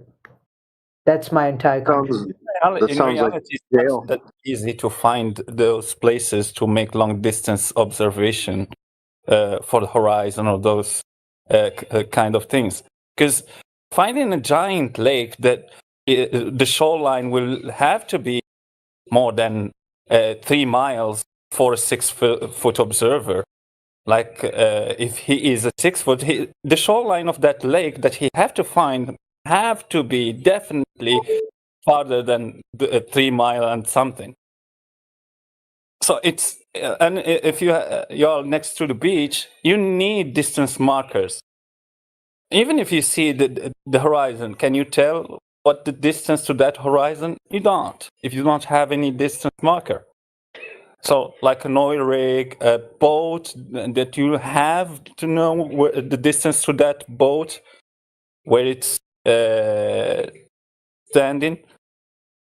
And it's very, very difficult to find those places. Especially for someone who lives in a small country where you don't have variation of nature, like lakes, beaches with distance markers, oil rigs or something, or islands. Yeah, my country is like a prison, but like if I travel over to like Malaysia or like some other country, I'll see what I can do. Yeah, why don't you get out of there, dude? It sounds like you're in jail. Yeah, I am in jail, bro. That's why I'm so depressed. Well, what are you doing, man? Get out of there. Go where? Well, anywhere but there. No, but yeah, it's like prison, but like there's like it's highly industrialized. There's like a lot of fancy, shiny, city buildings here where you can make a lot of money. So that's a plus. But other than that, if you You're not convincing me, buddy. Sounds like you need to get out of there. yeah, maybe, but I don't think anyone else is willing to accept me right now. All the other countries are closing up their borders to immigration, so. That just sounds like you're giving up, man. I mean, I want to make money first, right? If you can make money, you can go anywhere on earth, so. It's kind of like the ballers. They just, they don't want to question anything. They don't want to change their life because everything is, as soon as they find out that everything is a lie, they have to retool their whole life, basically. And for, most people, that kind of seems to be a scary thought, but once it's done, it's much better. Yeah. But I like my country though, because although it's like prison, and if you actually wanted to go outside the box and like actually like do some of the stuff you guys are saying, yeah, it's very difficult, almost impossible. But if you like the box is pretty comfy. So a lot of people get comfortable living in the box, the prison. Yeah, man, makes sense.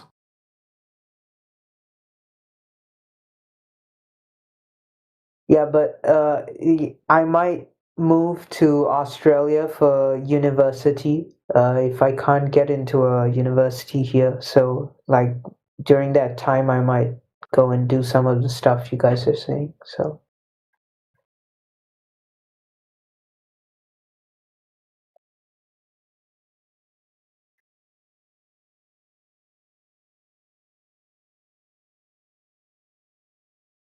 But yeah, I mean, if you guys have time, you can look at a map of Singapore, like the geography, and if you see any place where I can actually like do some of these measurements, do tell me. Do you have big lakes? No. Like, how do I say this, dude? It's like Manhattan. You can't, like, Manhattan doesn't have any lakes. It's like an island. There's no lakes on this island. There's reservoirs, like man-made reservoirs, which you can't enter, obviously. But that's it. Like, everything else is like. It's also like, isn't it? It's like super cheap to get a ticket to like one of the surrounding countries. Yeah, I can just drive over to Malaysia even without a visa. Like Singaporeans don't need Singaporeans don't need a visa to go over to Malaysia. I've been there multiple times, but only like only the part that's like very near to Singapore, not like deep into Malaysia. But if I go there, I'll check it out. I think there's a lot more space in Malaysia. Have you been to the reservoir? Yeah, there's one right beside my house, but it's a man-made reservoir. It's a man-made reservoir. You can't enter it. You can't like there's they built a There's like a huge reservoir up there, Lingiu Reservoir. You ever been there? what? Lingiu? I don't think you're pronouncing that correctly, and I don't understand what you're saying. Linggiu. Linggiu. Yeah, let me Just check outside, that. just outside of Singapore. Just outside of Singapore. Yeah. You realize Singapore is the country, right? There's nothing Yeah. outside Singapore. Yeah, I'm just looking at like Singapore Island. Like, I don't know how close you are to there. Let me check. Oh no, this is literally this is in a different country, bro. This is in a different country. I need to grab my passport and like actually go through immigration to go there. Okay, never mind. Yeah, but yeah, this is way too far. If it's in the country, then yeah, but if I ever go there, then I'll check it out. Malaysia has a lot of stuff, so. Yeah, it says that I think But the if you go biggest. to, I was going to say, but if you go to university in Australia, I could imagine that there's a few members of this room who would try their best to accommodate and try to help see, like, to show you some places to where you can see certain things. Oh yeah, thanks a lot. Yeah, I mean it's. Going to the ocean would be the best bet, man. Yeah, but if I go there, I'll probably be going to like the city, right? So. But There's yeah, not like vast beaches in Singapore. What? No, I was just telling DJ that it's not like there's vast beaches in Singapore. You don't need vast beaches, though. You just need one. No, even that one beach, like you can search up like the Singapore beach, like it's like it's not even like it's like 3 kilometers or maybe less of like shore. That's it. Like it's highly developed and restricted, and like there's cameras everywhere, and but you would just be doing what would look like photography, right? Like, look, here's a screenshot of the Singapore shoreline. Yeah, but that shoreline, the red one that you're indicating, most of that is like ports, like most of that is shipping ports where ships come and dock. It's not shoreline. There is shoreline, but very little is publicly accessible. Like most of it's oil refineries, shipping ports, aquariums.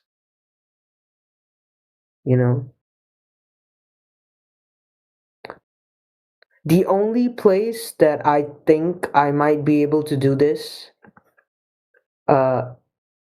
would be the Singapore River, but even that is like a tiny river where you need to get on a boat with like other people, and it's a very small boat. And like you can search up the Singapore shoreline. It's like tiny as hell, bro. It's like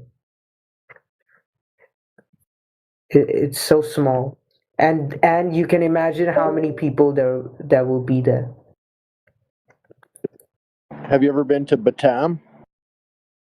That's in Indonesia.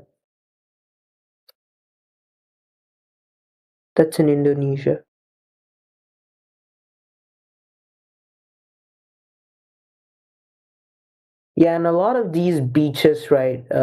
Beachfront property here is like really high in demand, and they cost like millions and millions of dollars, because like the shoreline is so little.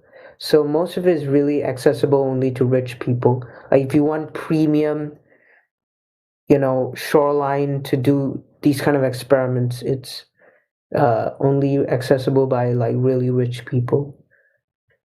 Others, most people will just have to deal with the 3, maybe 2 kilometers of shoreline that everyone else shares.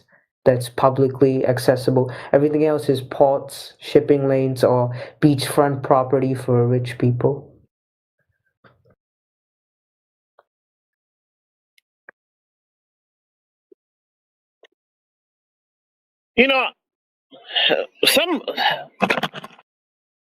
We've got to have some connection to somebody from Singapore that we could introduce him to. I can't imagine that all the years of the 24/7 home server that somebody's not on there from Singapore. I saw one guy had a Singapore heading like in his name. That was texting in the Flat Earth Discord. I think it may have been the Flat Earth Discord. Let me check.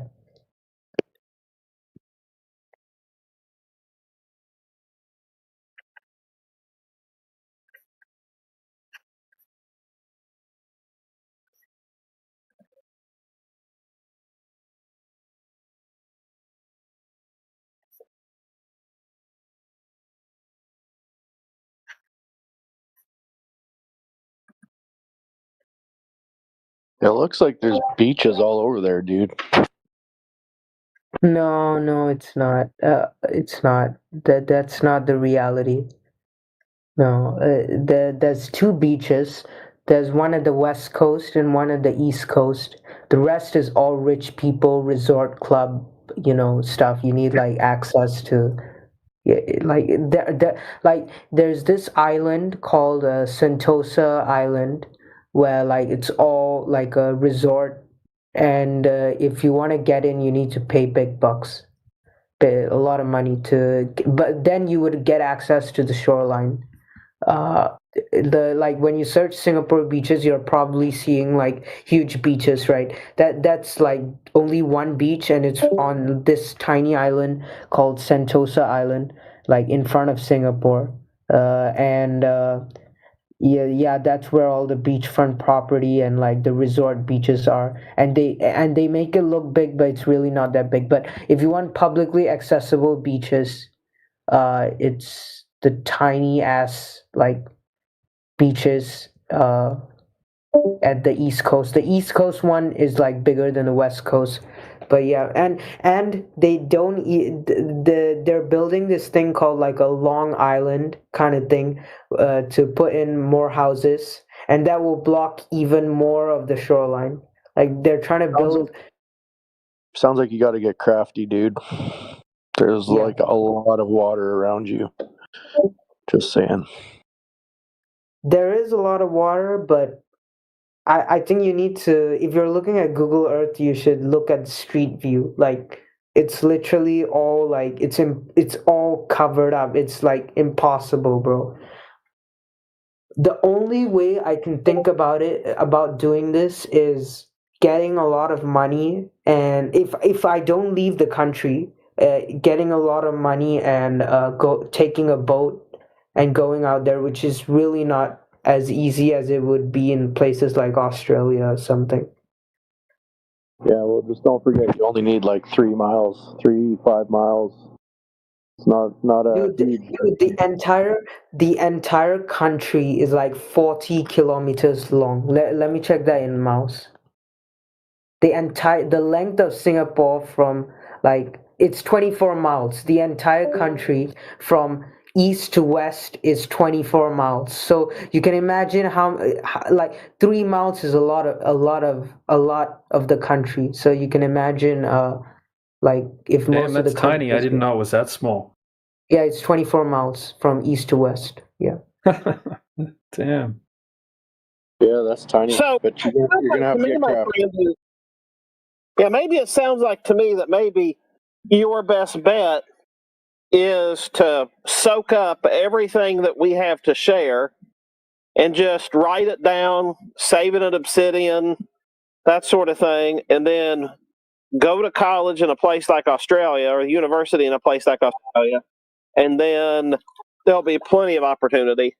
And then that way, by the time you're there, you'll be an expert on the subject, and then you can make meaningful observations. So, especially if it wouldn't be that many more years before you go to Australia, maybe that's your best bet. So by being around and looking at the home server at the compendium of information, that you'll be ready for when you get there.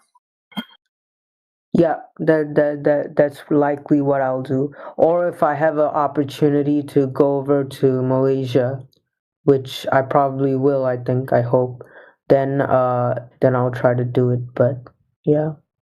Yeah, like if you want, objectively watch the long distance observations and such that are on the home server, and then that way you can kind of plan before you go, so you kind of have a heads up. So it's easier for you to get to Malaysia, but it's still a struggle.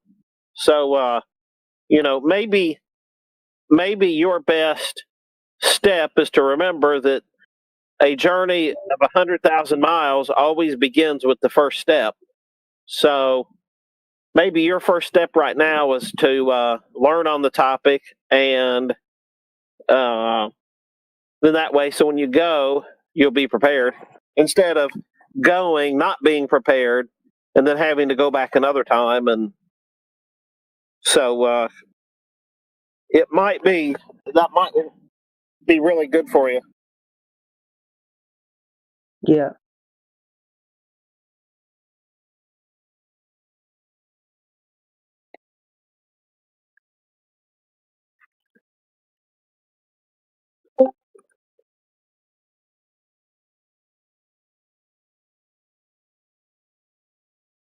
Yeah, I mean, when you only have like a land that's like 31 miles from east to west, like you don't have much to work with. It's not even about measuring like flat earth stuff. Like if you want to even like observe anything like that's not within this concrete jungle, it's impossible.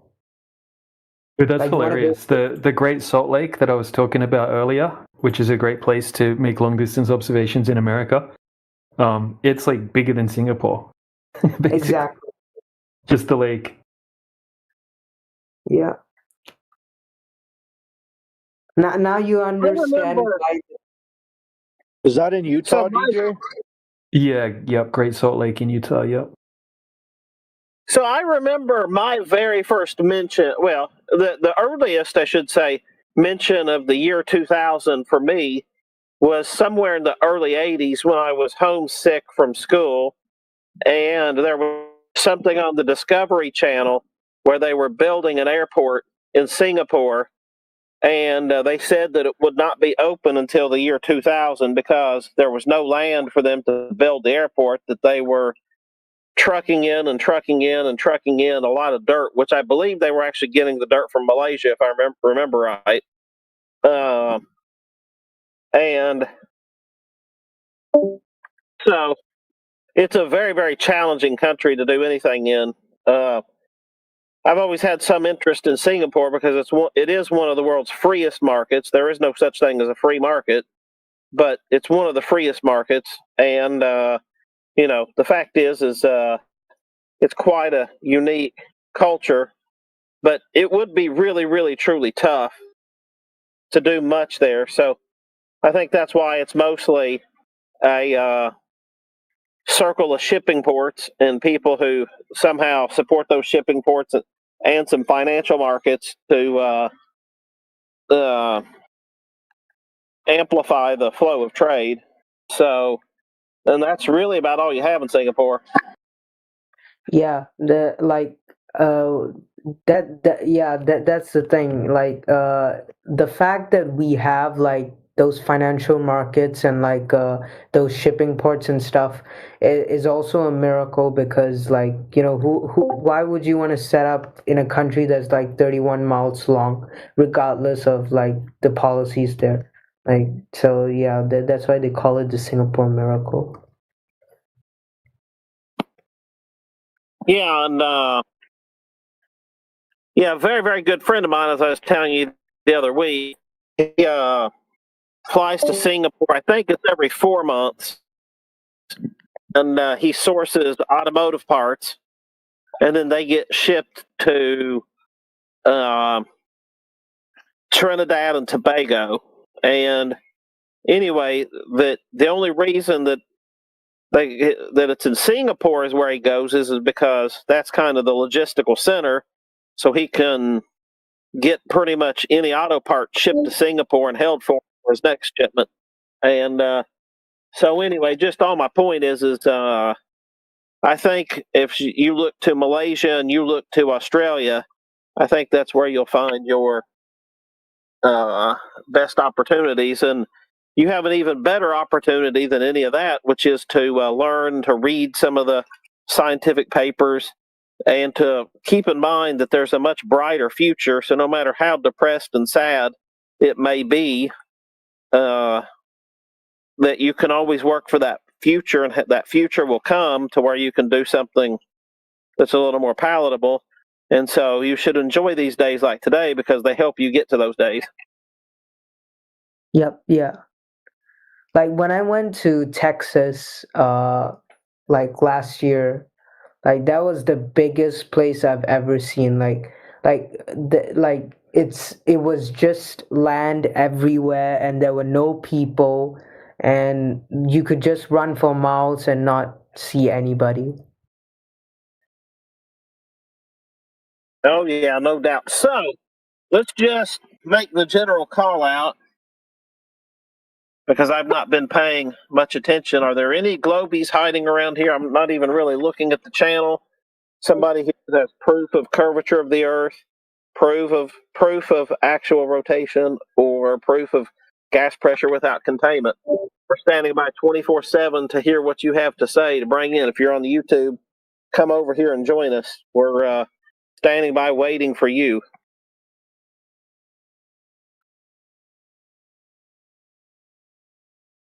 So go ahead, DJ. I just thought I would jump in and make a general call there, because we do need some Globers to join us.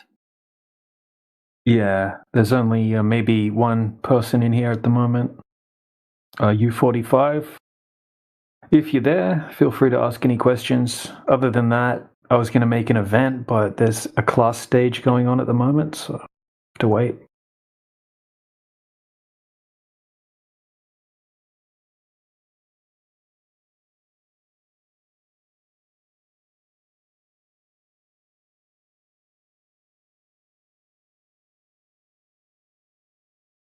So I will say that I do appreciate the English Hub here.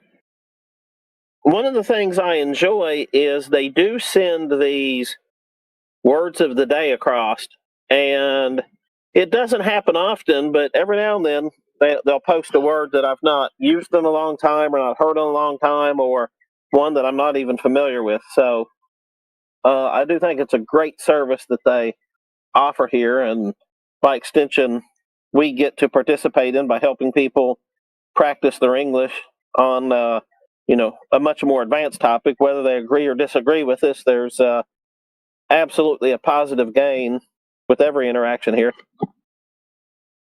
Yeah, man. That's really my favorite part about being over here, is we get to help people on multiple levels. Yeah, and there's people all over the world here. You guys can educate everyone.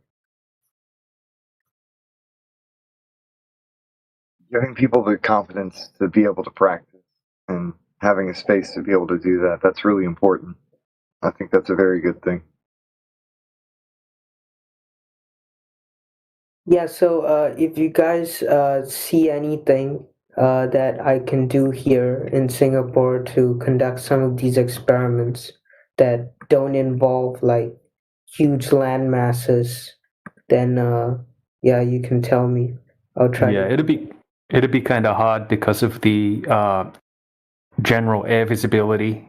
Like you could go up in a building, right, and you could calculate the elevation that you are up that building, and then you could pick another building that's say 10 miles away.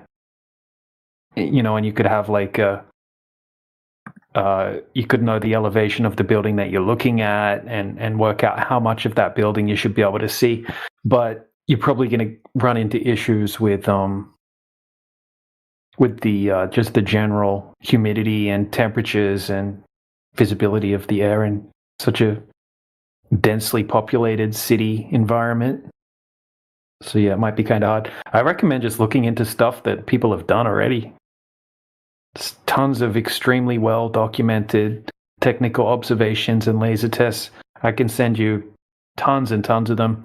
Or you can go into the home server and look into the long distance observation section. But I can send you like some of my favorite ones. And like look at Dr. John Dee's videos. He's got a PhD in optics. He goes over all of the technical aspects of the observations that he makes. And there's a ton of research to do before you get out there and start doing your own. Also, I don't want to, get into anything personal, but like you guys say you've been like collaborating to like collate research on flat Earth, right? Have some of you guys met in real life? Oh yeah, a bunch of us have. Yeah, a bunch of people have. I see. Yeah, not me personally, because I'm in a pretty random country at the moment. But yeah, a ton of other people have. More people in the UK and in the USA. Yeah. In general, but yeah, I know people personally that have. But yeah, I mean, I met my wife in the home server, literally. Oh wow. Yeah, man. Yeah. Wait, in the Flat Earth Discord? Yep. Wow. Yeah, I've been seeing a lot of people. Like I've met a lot of people on Discord. Like I know this guy from Sweden. His girlfriend is in India, and he goes over to India every like few months to visit his girlfriend. Like people are literally like starting relationships all over the world thanks to Discord. Yeah, I know a few people that have met their wife on the Flat Earth home server. I know three people, including myself, that have. Wait, there's women in Flat Earth? Really? Like a lot? Well, yeah, there's a bunch, but not as many. It's like more men, definitely. But yeah, there's a bunch. There's a bunch. Yeah. I saw this woman. I think she may be a woman. This woman called Mary Mom. Oh yeah, she's awesome. Yeah. Yeah, but she was being a little condescending to me. Not gonna lie.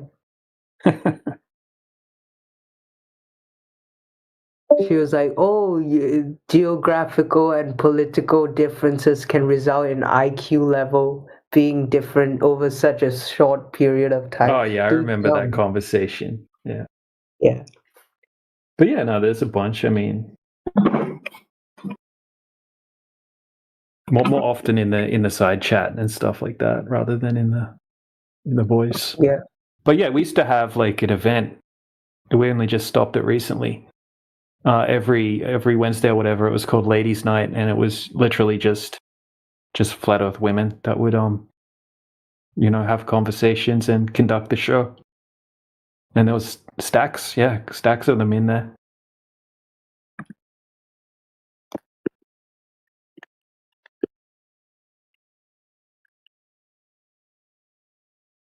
Yeah, and Dandelion, she's one of our hard closers. She likes to get people back to reality, and she does like to do it in a abrasive way, so the person doesn't just get to slither away and not confront what point she's trying to make. She is really, really good. And the truth of the matter is she's a very, very kind person and just can be a little abrasive. And it's definitely warranted most of the time. So you'll like her. Yeah. And trust me, if she thought it was a waste of time talking with somebody, she wouldn't waste her energy. So I tell people that if she's talking to somebody, she thinks there's a chance that there's something that they'll learn. She wouldn't waste her breath and her energy on somebody that doesn't need it. A lot of you guys are actually quite older than I expected. Like, I don't mean that in a mean way, but I always thought that people who are older would be less open-minded to such radical ideas. So, like, how did you guys, like, I mean, you guys have been taught the globe Earth for way longer than I've been alive, some of you, or way longer than I've been conscious. Oh, yeah. Mm-hmm. If I can just jump in for a half second and just add in here, my friend, that one thing that happens with age is you start to see and dig through a bunch of bullshit, and you get tired of the bullshit. See, a lot of the people with degrees that you were talking about the other day, right? You were telling us, oh, you guys should join this like server that's filled with like space nerds. Yeah. But once you look into it, right, you'll find that they're just better at, like, they're kind of more indoctrinated quite often when it comes to what I would consider like pseudoscientific bullshit regarding the conceptual model of the space vacuum, the heliocentric model. They're better at regurgitating like what I would call the book of bullshit. They're just regurgitating information that they can never test. Like, I'm still kind of young, and like there's a lot of stuff I want to do in life. I don't know how the world works completely yet, but yeah, I want to make a lot of money, and hopefully if I do make a lot of money, I can dedicate some of my time or more of my time to topics like this or this topic and try to spread the word. But first I need to understand it more deeply. Yeah. It's no rush, that's for sure. Yeah. But say I met Elon Musk, right? Or someone met Elon Musk who's and you wanted to question him on the globe Earth, right? Like, what do you guys think he'll probably say? Like, how do you think he'll respond to being challenged by like flat earthers? I mean, he'll probably just kind of weasel his way out of the conversation somehow. I mean, he's not really going to dig himself a hole by having a conversation like that in any depth. Who knows what his true opinion is on all of this? I mean, if you have a look into his footage of when he allegedly sent a Tesla into space, right? It's so ridiculously faked, obviously faked footage. And he himself, when asked about the footage, he said, "We can tell it's real because it looks so fake." Like, he's on camera saying that exact line. So I'm not sure. I mean, the guy jokes around a lot, so. Yeah, he looks like he's kind of high on drugs half the time, so I don't know. Who knows where his head's at? Yeah. He consumes a lot of drugs, but he says he did like a drug test and he came out clean, so. Yeah. clean drugs. For real. Hey, check out this observation in the side chat, Cryptic. This is a really good one. All right, so this is basically done over an area the size of Singapore. Can you see what I posted in the side chat? Yeah, I can. Okay, so this is the Great Salt Lake. And this is a 21-mile observation. Okay, so I'm just uploading a couple of things to explain it. Okay, so here's a top view from Google Earth. So the guy sets up his camera at the top of that yellow line, and he's going to be zooming across to the other side of the lake.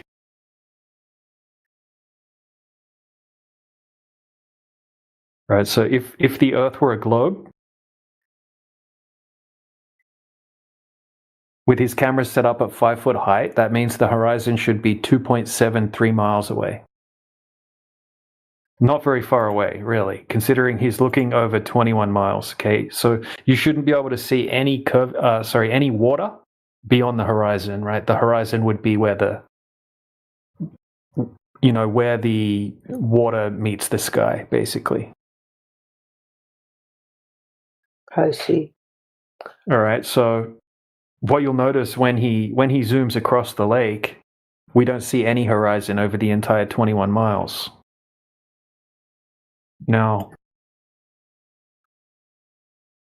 just a second, my internet's really slow at the moment, but I'm just uploading. Right, so this is the camera setup. So he's got a Nikon P1000 camera, set it up at 5 foot height. And then he's got a buddy over on the other side of the lake. And I'm just going to show you what it looks like on the other side of the lake.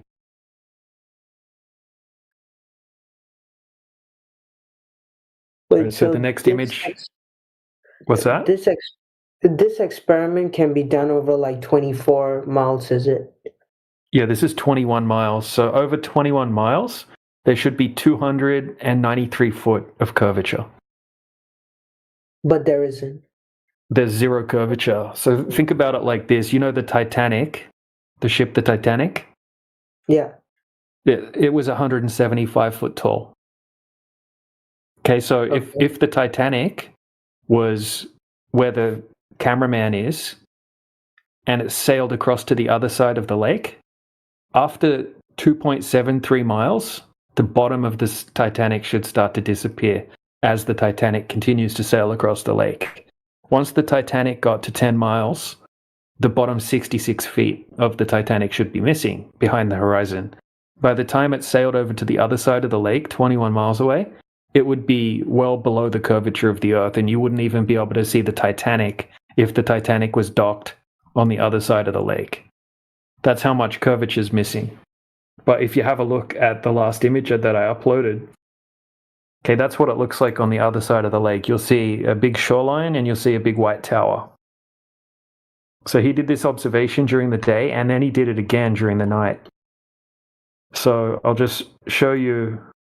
You can see in the original video capture that I uploaded that you can see the shoreline on the other side of the lake, and you can see that big white tower completely. Okay, so here's a screenshot from the observation, and then this is what it looks like at nighttime. Right, it basically looks the same from 21 miles away. I have a question. Anti-Globo. Yeah. Are you flat Earth? Mm-hmm. You're retard. So that's all you got? Yeah, that's all I need. Okay, man. Yeah, bro, you're not gonna be around Earth or whatever I say. If I say like anything, you're not gonna believe anything, you know? Well, it's not about belief, is it? It shouldn't be It's about about belief. It's like religion for you guys because you believe on yourself rather than believing the experts, No. I'm right? presenting a real world observation in the side chat. It's not about just blindly believing the so-called experts. Not everything is observable. Can you observe air? How can you prove but that air exists? Earth curvature should block things in the distance because of the No, I have a curvature of the question. Earth. Okay, I think I'm being a bit rude here, but yeah, I don't like this conversation. But actually, how do you know air exists? Well, we're breathing it. You know, we can how do we know measure the pressure. We can measure the pressure. We can test what it's composed of. I don't think anyone's denying air exists, but that's different. That's different because you guys we're talking about physical Earth curvature that would have to be present over a certain distance. So if you have a 20-mile distance over the surface of water, that means that you should have 293 foot of curvature, right? That's different than comparing it to air, right? You would have physical curvature. So something on the other side of the 21-mile distance should be hidden by a certain amount by the curvature of the Earth. It's like a physical property of a globe. You know what I mean?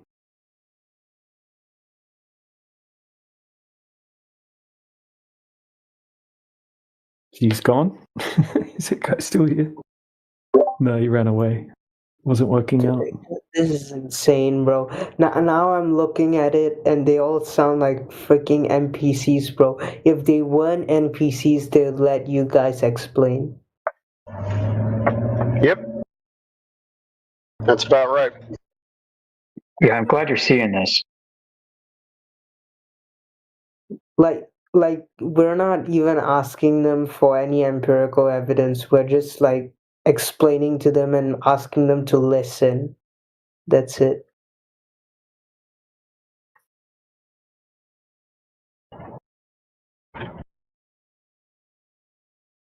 My favorite is the false equivalence, right? So you can't prove curvature exists because air is invisible. I mean, what are we doing here?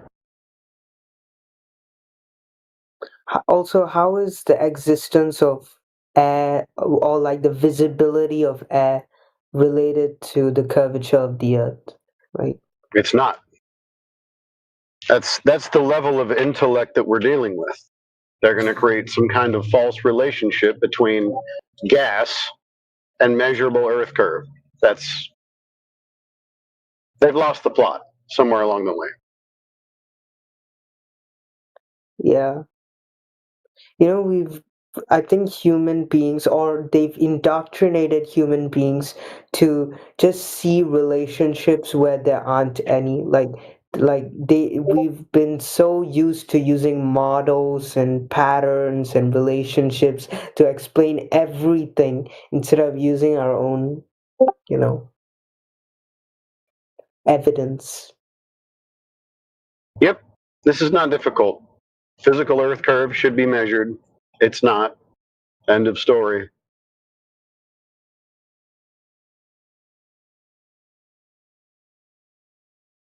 Also, to answer the guy's question, he said, how do you know air exists, right? You can measure gas pressure, but then if you ask how you know the Earth doesn't have curvature, you look at the observations, the long distance observations.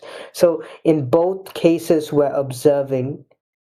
And in both cases, and in one case, we see that there is air because there's gas pressure and we're breathing it. And we know there's, some sort of invisible substance that, has particles, gives off pressure and all that. And so that's an observation. And then we have long distance observations and we see the Earth has no curvature. So in both cases, we're observing. So, what is he on about? They're trying to conflate the idea or confuse the idea that because gas, for the most part, is transparent and you can't see it, therefore you can't prove that it exists, right? That's how ridiculous it is. Because you can't see it, it must not exist then. That's how they're strawmanning our position. Because we don't observe Earth curvature, it must not exist. That's what they're trying to strawman us with. No. We're dealing with two different things. Gas is measured and detected in other ways, but it is physical and I can touch it. And to a degree, over long distances, I can even see the density of the air or the particulates or whatever that's in it. Like I know that gas exists. Now, Earth curve is supposed to be a physical, solid thing that we can measure, and it's not there. We can't measure it. So if I don't detect it, if I don't measure it in any way, shape, or form, then it's not there. That's reasonable. There's this guy, Blue Eye, saying if the Earth were flat, it would be the same time everywhere, but that is not the case. He's saying it in the chat. Well, he must have a flat Earth model that he would like to present to us.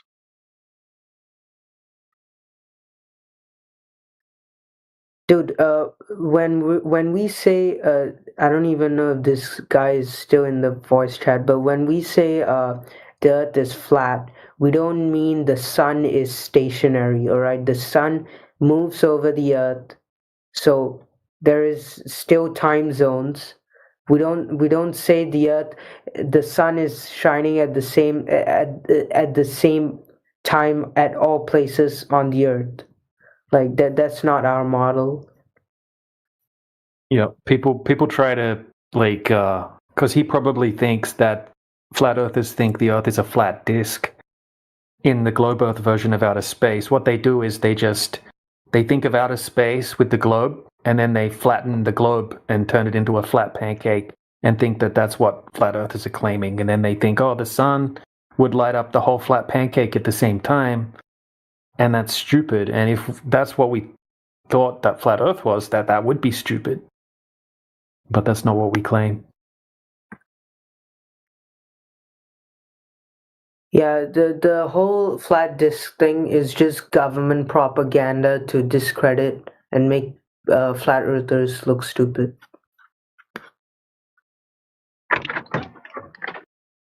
Well, if the flat earther uses that, then they are stupid. Let's put it that way. And they have. So. Yeah.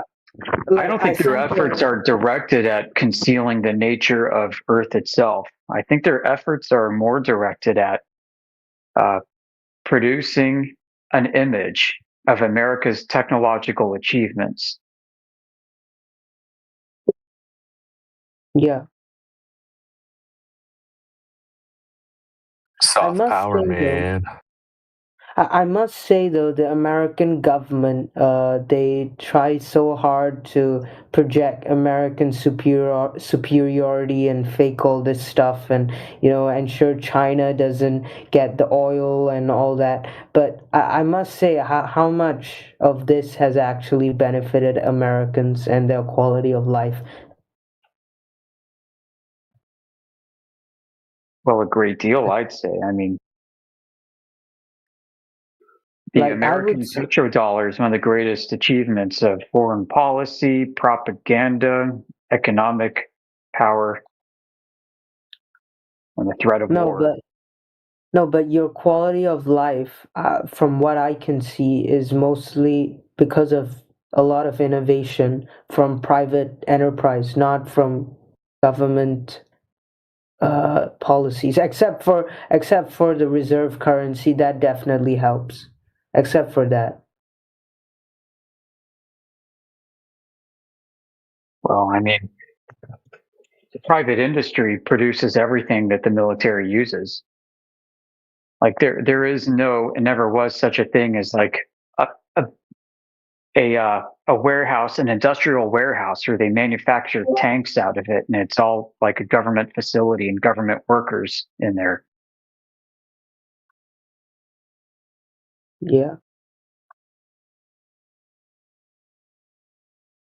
Also, you guys should really have like a real illustration of the flat Earth model that we are claiming, because when a globe comes in and you say, oh, we're not claiming the Earth is we're not claiming we know the shape of the Earth, or we're not claiming the sun doesn't go around the Earth, or there's a ice wall and all that.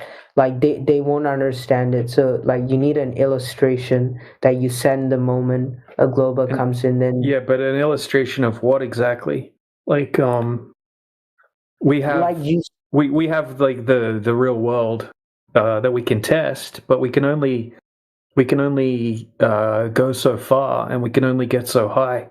And we're not claiming to know what the entirety of this place looks like, because nobody knows that. So, you know, what are we going to present to them? It would be great if we had billions of dollars, right, and a fleet of planes and ships, and we didn't have like jobs and families and lives and stuff, and we could go out and create this like big giant like perfect map. But it's just not possible to do that, unfortunately. This blue eye guy is back here again, and he's asking why no one has responded to the time thing.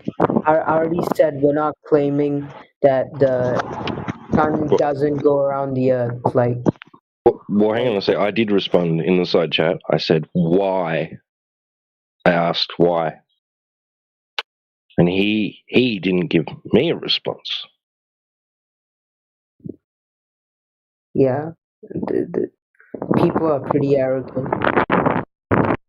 So, Blue, jump on the mic, bro. He's probably imagining like flat Earth as a disc in space, right? Yeah.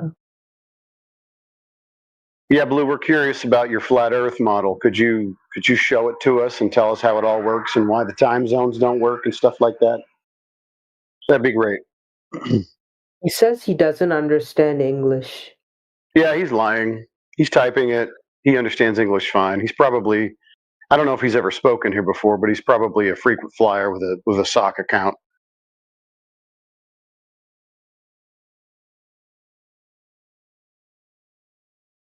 He says he uses some software to type in English. Well, Blue, unfortunately, you know, we've given you responses, and if you can't understand them, then maybe better luck next time. Yeah, the sun moves. This is called the English Hub, bro. You need to speak English if you want to debate here. Yeah, you're here to learn English, right? That's the purpose of this server, is to learn English. Yeah.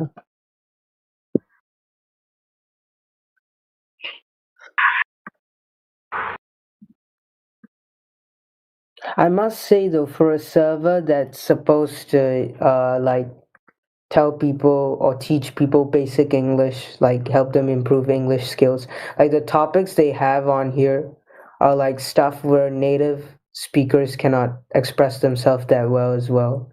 Like, you know, this topic and like philosophy and like all the other stuff.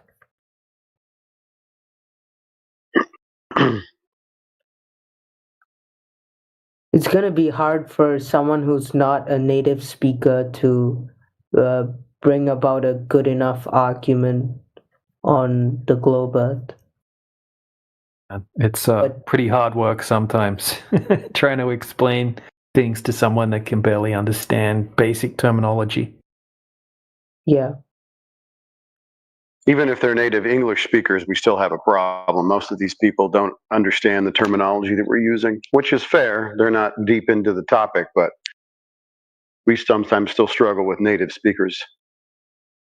Have you guys ever considered like you know, recruiting, so-called recruiting people who, you know, have experience with other languages to go around in other servers? Do. We already have. We have like Necros in here already knows multi-languages. Who else have we got in here? Not sure about Stark. Yoda Yeah, 20 is Cups multilingual. speaks French. 20 Cups, yeah. That's right. But And yeah, we've got other people like that aren't here. we've got an Islam server as yeah. well. Flat Earth Islam server. Well, what do they speak? Arabic. Quite a few of them. Yeah. I see. But yeah, Necros speaks Arabic. I see.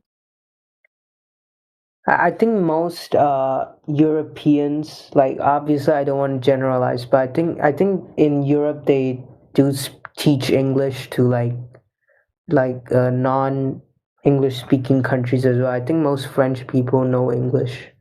They just don't speak it.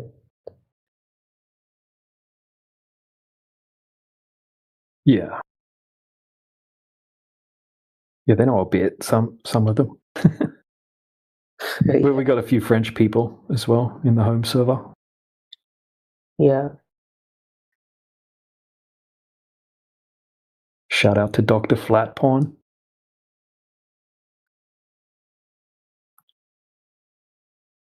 I can tell you to shut up in ancient Sumerian.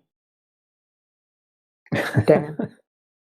Yeah, we got our ancient Sumerian translator T-Dub in here. If we need him. Oh no. I just know that one word. That's all I've learned so far. Zalal.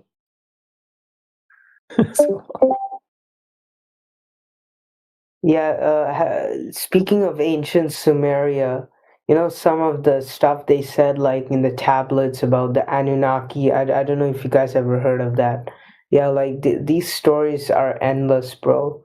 And mainstream media purports these insane stories more than even considering flat Earth. Like I've seen multiple times where, you know, the mainstream media or like the shows the mainstream media kind of promotes, like the History Channel and all that. They talk about the pyramids being built by aliens and like you know, the ancient Sumerians being trained by the Anunnaki and all that.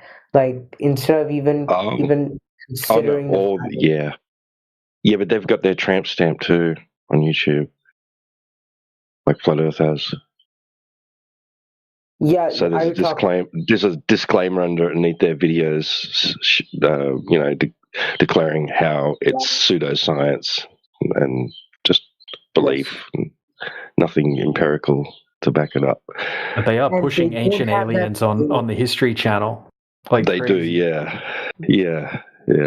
And in my feed, like, and like if I put like autoplay on YouTube, right? Like, so like the next video or the next video after that, like, will be an ancient aliens video, and like I am not actively seeking to watch those videos, bro. They throw them at me. Yeah, like it's insane, bro. Like they on alien speculation videos, like alien speculation videos are just that. It's purely speculation. You don't know what's out there, and now we know there's nothing out there, or even out there at all. But like ancient aliens, like aliens and shit like that, they don't have any disclaimer. But then for flat Earth, we have actual observations, right? You can disprove those observations, but we have actual observations that you can refute. But when someone claims, "Oh, the pyramids could have been been built by aliens," like what are you supposed to say to that? You have no proof, and yet like there's no disclaimer at all. Like Google could simply just put, there's no confirmed evidence of aliens, and as far as we know, the pyramids were built by the ancient Egyptians. Not that hard, but they don't do it. Yeah. So I'm following this one guy, right? That's probably why I'm getting the ancient alien stuff, right? Now, he's not an ancient alien theorist, right? But he challenges mainstream on who exactly did build a lot of these ancient structures, right? Because he's found like evidence that high technology was used, right? Like advanced architecture and high technology in cutting some of the most hardest stone you can find at perfect right angles and things, right? So, like, so he's saying, hey, you guys, either you Egyptologists have underestimated the exact capabilities of the ancient Egyptians, mic check, or the ancient. Yeah. Am I not coming through? Oh, you are. Oh yeah. So he's saying, look, listen, you Egyptologists, either your ancient Egyptians were more advanced than you're giving them credit for, or they didn't do this, right? Like, so I love it, right? He's not giving a reason for any, like, who did it or why. He's just analyzing the the evidence, right? And then pitching it against what the mainstream says.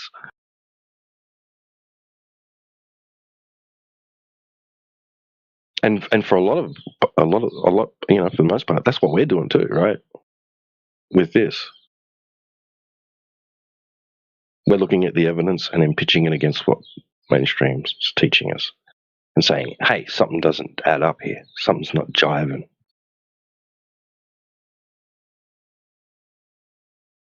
Wait, why did this blue eye guy get muted? Like, he said if the earth is flat, why isn't the time the same everywhere? Like, I've responded to it. I think someone should just type it out for him. Like, the response, like we don't use that Why are you model. obsessed with the blue guy? Why are you obsessed with blue? Don't worry about blue. He's muted. He can join the VC right now if he wants to. Don't worry about him. He Are you says he friends with him or doesn't. something? No, I'm not. But he says he says he doesn't speak English, so. Yeah, I understand. No, but a lot of people in here don't speak very good English. That's why they're supposed to be here to practice it, not to use some kind of software and translate it for them and talk smack in the text. So now he's muted in the text channel, and he can speak in the VC and practice his English if he wants to. Okay.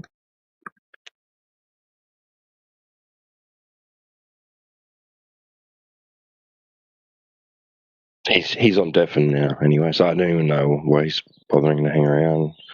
Because he can't hear us, and he can't, and he can only read. He can't respond in the text chat at the moment. So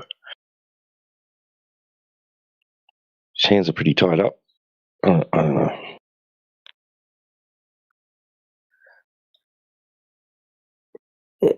How many real conversations have you guys had with Globus today? Like Globus who are actually willing to like listen and like learn. Maybe once a day. Actually, it's a topic that tends to trigger people more than evoke some kind of honest discussion. I mean, this topic is heavily trolled. People think that we are trolling off the bat. People think, okay, these guys are a bunch of rage baiting trolls. Let's just go in there and have some fun with them. Yep. I can We deal with that on a regular basis, dude. That's like 99% of the traffic that comes in. Before I knew anything about this topic, I used to think it was rage bait troll behavior. I didn't think this was real. I can confirm that when I first came in here, I wanted to troll you guys as well. Right. So it can be really hard to overcome that initial bias with people. And sometimes the more honest that we are, like we're trying to level with them and bring them down to earth and talk to us like human beings, the more it pisses them off. It's like, shit, how do we deal with this? So yeah, it's not easy. Because they have a lot of the media purports a lot of stereotypes against flat earthers. So they probably all think, oh, you guys are like retards working at McDonald's. You know, you have no life, and now you're questioning the shape of the earth or something like that. Yeah, absolutely correct. So yeah, if we're not trolls, then that is the other conclusion precisely. We must be the dumbest people on earth. So then some people who seem to have a heart and think that we're absolute retards, they'll try to educate us on the globe. They'll try to educate us on physics, chemistry, and other science-related topics. And yeah. So I would assume the Josh guy who's a Glober, right? He's like that. I don't know. I mean, he's been around this topic for 4 years, and based on what I've heard him describe, he's been around other flat Earth communities, other communities that are honest flat Earthers, not here to troll, not rage baity, and not idiots. So what he's not used to is what 24/7 brings to the table, and that's a higher standard of academic rigor and intellectual honesty. Wait, he's been here for 4 years and he's still not convinced. Yeah, he's been around flat Earth for 4 years. Yeah, he said. So he just doesn't want to study then. Well, some people, I think, have this psychological hang-up.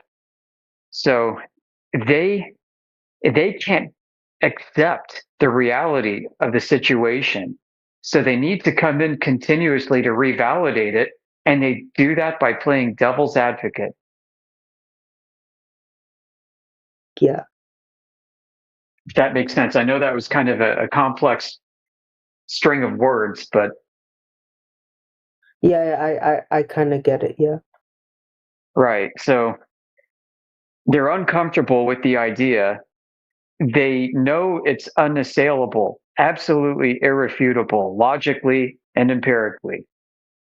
But they just can't accept it due to societal pressure, job pressure, usually some emotional condition, not a rational state of mind.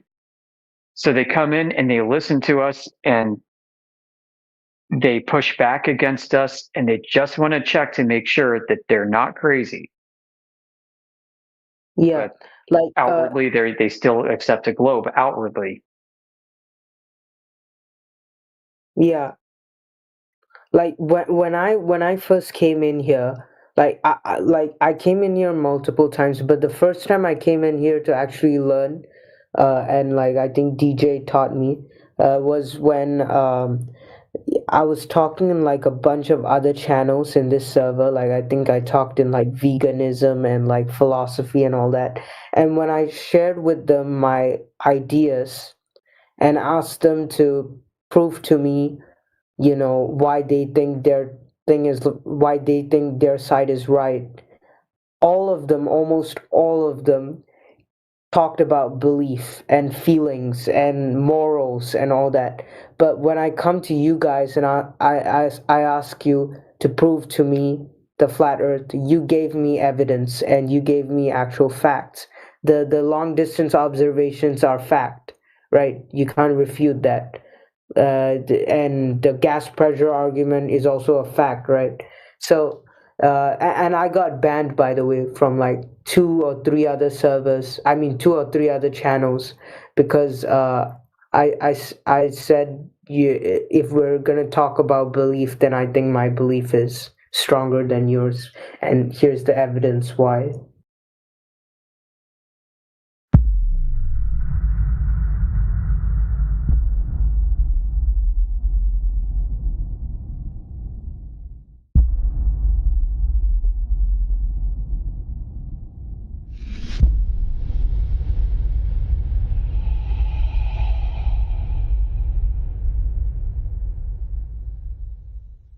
All right. Well, someone said gravity's not a force, and it absolutely is a force. I don't know where you got that from. General relativity. A force of nature. Gravity's not a force, Well, dude. It's not a traditional force, no. No, okay, what's a traditional force? Jedi force? Yeah, sure, but like with relativity, it's warping of space-time, whatever. I don't How's that understand work? how that... Huh? How does that work? You have massive objects, like planets and stars. No. How does space-time keep water in my cup? It's pulling the water down to the center. Space-time pulls water to the center of things? Yeah. Okay, I broke this one. You guys, I have something to do. I'll be back in a couple minutes. I think you're confused, brother. Space-time doesn't pull anything. Okay. In case you didn't know, I'll update you. Massive bodies supposedly warp space-time, in which another mass traveling through is redirected along the warp. So it doesn't pull anything. The other object has to already be in motion. So there's no pulling at all. Okay. Okay, what the problem is that you're confusing Newtonian concepts of gravity, which, by the way, is only named after him because people named it after him. He didn't even want it named after him because he was intelligent enough to know it was nonsense. In fact, he wrote that in his own writings. He said, if anybody thinks that there's some kind of force pulling two things at a great distance, then they're crazy. He wrote that. So you're confused. You're confusing two different versions No, of I understand gravity what you mean. into one. Yeah, I did confuse it there, but like nothing's. You are right. Nothing is pulling the water down, but space time is curved, and water follows the curve towards Earth's center. That's how it works. Well, listen, that's how it's claimed to work. Okay, yeah, we could agree that No, that's a claim. That's how it works. I'd like you to show me how it. Okay, that's fair. That's fair. How could you possibly know that that's how that works, friend? Because the water isn't fucking. Have you seen space-time? Have you seen curved space-time and water traveling down curved space-time tracks? How does it The not answer is work? no, you haven't. You're just saying. Well, you haven't seen it. No, watch, friend. Watch. Listen, friend. I'll use your same logic, and then you could see how dumb it is. Okay, let me do it for you, and then you can see how bad it is. So, magic angels, directed by God, to make sure the water doesn't leave, hold each molecule of water to the earth. I know this because the water isn't leaving the earth. Same logic, brother. So I guess we just proved magic angels. Magic angels, in the trillions upon trillions of angels, each responsible for one molecule of water. They take care of it all. And if that was true, the water would be on the earth. The water is on the earth. Therefore, the magic angels are doing their work. This is the exact same logic you're using, friend. Now, and in fact, friend, let me double down.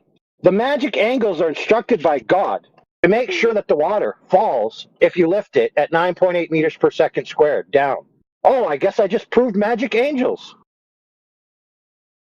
So you're saying? So now, go ahead and tell me how your claim is any different from my claim. It's literally the exact same logic. I really don't know what you're talking about. And the exact same particulars. Go ahead. We test space-time curvature. We've done it for years, man. We measure time running slower, closer to the Earth's mass, and that only happens if. Well, yeah, I agree with you, dude. I agree with you. The thing is, real quick. Yes, the magic angels bend the light around the objects, and the magic angels they are lazy. The further away from the Earth they are, the lazier they are, because they're not being watched as much, so they don't do things as fast, and that's why there's a time difference. Wow, see how easy that was? The magic angels, my bro. I don't know what you're talking about. You're falling apart. No, dude, I'm using your logic, bro.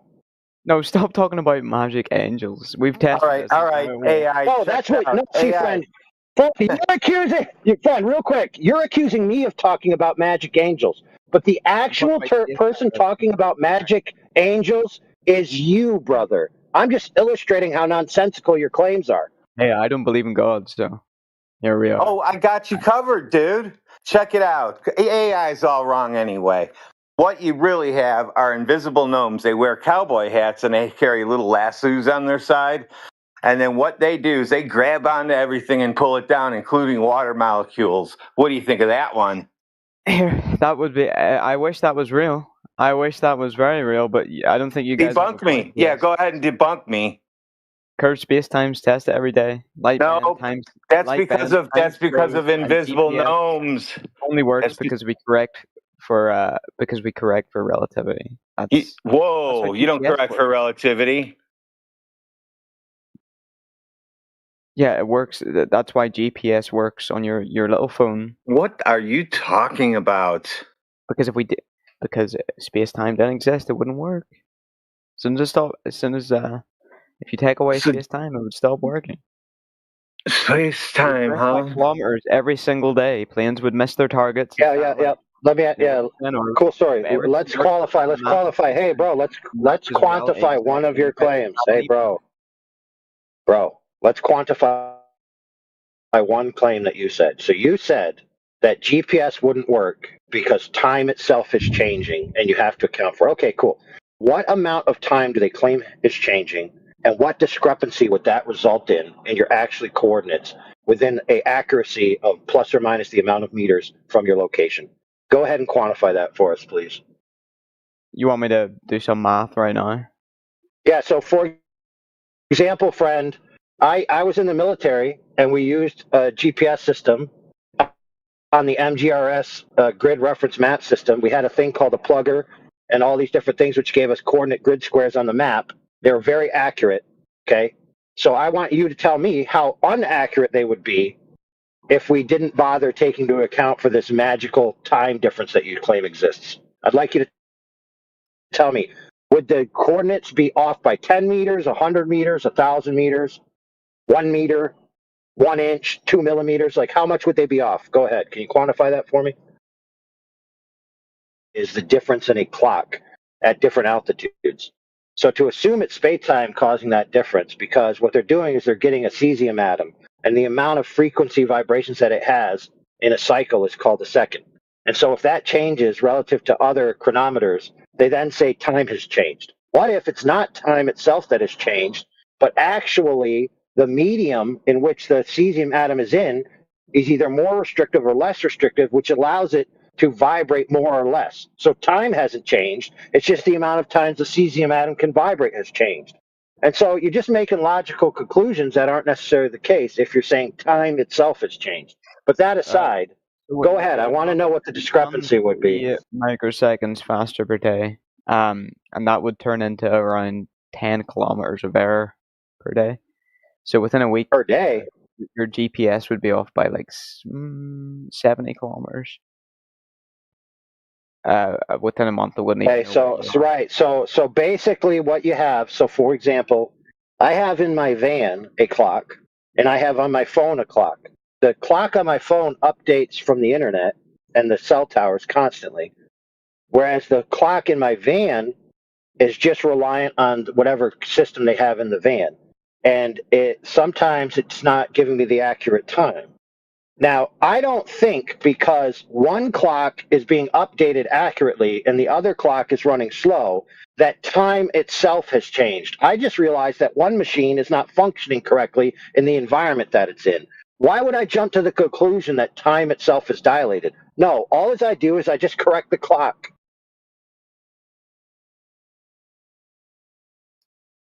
No, that's... Barometric pressure affects your cesium, by the way. So if you're going to be moving up and down, you have to account for that. Oh, wait a minute. So what you're saying is the closer you are to the Earth, the more things there are that could affect the rate of the vibrations of the cesium atom. And when you're further away, other things wouldn't be there that would or would not impede the vibration rate. Just like I said, oh, wow. But rather than understand that, people are just going to jump to the conclusion that it must be happening because a time dimension itself is dilating. Good grief. You're talking about these slight corrections in your clock on your van. But these corrections, they aren't slight, they're massive. Bring it back to GPS. The satellites would literally drift away by... The satellites would drift away. The satellite itself would drift away if you didn't change the clock. Are you kidding, brother? No. Hey, guys, listen, guys. My van.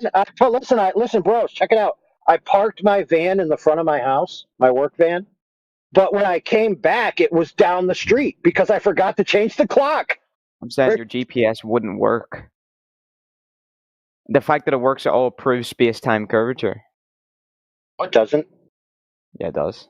You said no, it doesn't. It proves that you need to synchronize clocks across that information system. So, for example, in the military, we have a coded system that requires a clock time for everyone to be on the same clock time in order for the code to work.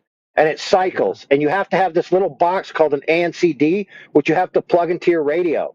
And everybody has to sync it at the exact same tempo beat on the duration of the second in order for all of our signals to be coordinated.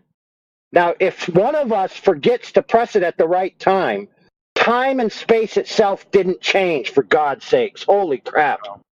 I'm talking about GPS. No, dude, what you're talking about is synchronizing a information system. This is the point you don't get. Yeah, time's not changing now. But So like, that's again, called in the industrial world, that's called a time server. Wait, did he just say? Wait, did B-Man just say time isn't changing? Well, you just shot yourself in the foot with that statement. I didn't say that. I'm saying if space-time didn't exist, that's what we're talking about here. Hey, let me ask you this question: if the subatomic particles, right, like atoms and things within atoms and all of these types of things are affected by forces around them, right, which can or cannot restrict the amount of which they vibrate, which we all know is plausibly true, then if it's in one environment, it could vibrate faster, and when it's in a different environment, it could vibrate slower. So why would you assume that space-time is altering rather than just the atom itself is just being restricted or freed?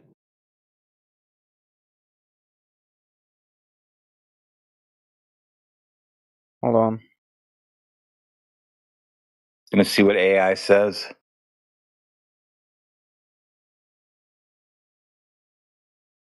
I'm back. You know, it's like your heartbeat. It's like a heartbeat, dude. Your heartbeat beats at a certain amount of beats per minute. But while you're being electrocuted, it's not going to beat at the appropriate rate. So if I set the benchmark of time as my heartbeat, 70 beats per minute, let's say, that means 1 minute per every 70 beats. And then I get electrocuted and my heart beats 175 times a second rather than a minute. Does that mean that time is accelerated?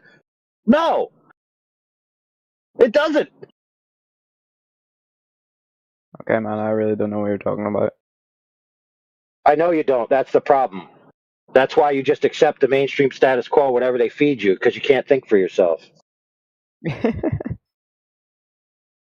And there's the giggle. There's the classic giggle. That means you broke him. Good. That was a good job. No, I just think it's really funny, you guys. It's what you guys always say. I just think it's really funny. Exactly. Yeah, because it's an absolute joke. Yeah, I know. So for example, see, since I'm intelligent enough to understand that if you set a benchmark for a second, for a cycle, and let's say 1,000 vibrations equals one cycle, and therefore 1 second. If I can retard the vibrations by putting it in an energy-dense area, which means it's not free to move, it will have less vibrations per second. That doesn't mean the second amount of durational time has literally changed. It just means the amount of cycles has changed. I don't know why this is so hard to comprehend, dude.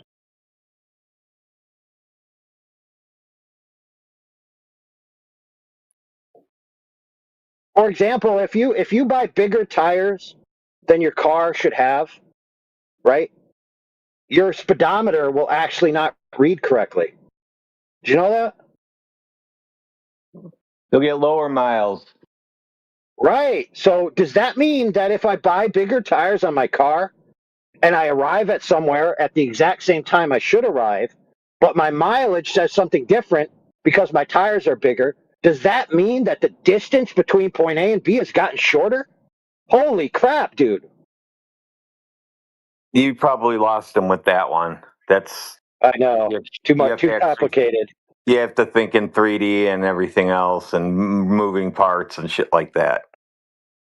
You've lost me. I'm not a mathematician. Told ya. I know. Yeah. So if you're not a mathematician, that means you're not capable of scrutinizing the higher math required to convince you into this warpily dorpily stuff. So you've just disqualified yourself from commenting. Good job. So what? You just think all the millions of scientists are just wrong? No, I think that they are making metaphysical presuppositions, right, and biases, and then they're interpreting the data through that lens rather than just following the data where it leads. That's what I think. Okay. So they're being paid to do nothing then? No, nobody said they're being paid to do nothing. Listen, check this out, brother. If it really is the case that you have this clock synchronized system that doesn't function in a perfect sync at different altitudes, then you have to create a matrix of synergizing those clocks so they work together. Now you could just make your mechanical matrix of offset and say every 3 seconds we need to cycle back 1,000 cycles so that the other object A and object B can be in sync. Or you could say, you know what? Maybe Zeus is fucking with our clocks and we have to rearrange the clock because Zeus is pissed that we have things in high altitude. You see, you can just make up any story about what you're doing, bro. Any story at all. And the space-time's not very good. Zeus, at least you know that that's a dude. But the space-time one, that's like magic. Like magic making magic work.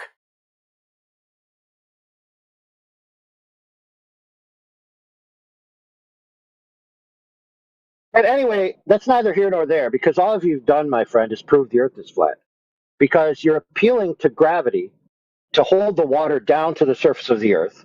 And if that's the case, then that means the force that's or the magic or whatever you want to call it, the quantum energy or whatever, defined and titled as gravity, is quote unquote holding the water to the surface of the Earth. Well, ipso facto, you've proved the Earth is flat because the water that's on the Earth is flat, level, and horizontal, and therefore not curved. And therefore, by appealing to gravity, you've proven that whatever's happening in nature, the Earth is flat, therefore the Earth is flat. So good job, you proved the Earth is flat. I don't know what you're trying to do.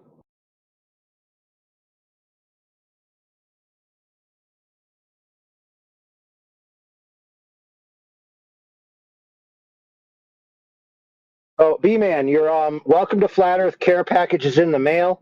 We're going to send you an extra 2 bottles of hemorrhoid cream because we know it's going to be tough for you to accept that you just proved the Earth is flat live. Yeah, I will not be accepting that gift, bro. Oh, a real man. Takes his butt chap like a man. Good job, bro. You fucking know it. I know, brother. Yeah, so any other Globers in here want to prove the Earth is flat? It seems to be a trend lately. Glowers coming in, and then they prove the Earth is actually flat. I'd like to give it a shot. I've been in the chat here. I just have a question for you. I just want to know if you guys can answer it. Why does billions of people around the world think the Earth is a globe? And TV. you guys... TV. Yep. Okay, and why is the TV feeding them the fact? What is the purpose You'll of have to feeding them? You'll have to get a hold of the people that make all the shows, dude. So you don't know? That the Earth is a globe before TV. I'm not a story writer, dude. I don't work for TV companies. Okay. So you think these guys are being paid to promote this? So why would you ask us to answer for people that we're not? Why would you want us to answer for billions of people and then want us to answer for what show producers choose to have as their form of entertainment? That's kind of a real head scratcher, my friend. I don't think it's at all weird to try to explain why people think a way they do. And if you guys truly believe in the flat Earth, why wouldn't you question why the entire world tries to push on us a globe agenda? So I think I can speak for everyone in this room that none of us believe in the flat Earth. Really? Yeah. So you're doing a thing, right? Saying that like you're speaking for everyone in this room and you're just obviously lying. But that's just being completely disingenuous, because you can obviously try and make sense of why throughout the world everybody has tried to tell us that we live on a globe. You're just trying to be stupid. So it's a religion. It's a religion. Hey, the globe is a religion. Tell me why people are constantly telling you you live on a globe then. Well, I know. I'd say because all of these billions of people don't look past, like, putting a triangular peg in one of those holes you have in kindergarten. You don't know what a triangle is. I wouldn't bring that up. I wouldn't bring up triangles right now. That's not a good. It won't be a good look for you. Fair enough, but he basically just said that the majority of people don't look past simple things and they just accept what they're presented. Just like the guy in the Truman Show, right, who was in charge of Truman, and he was making Truman into an actor for people to watch.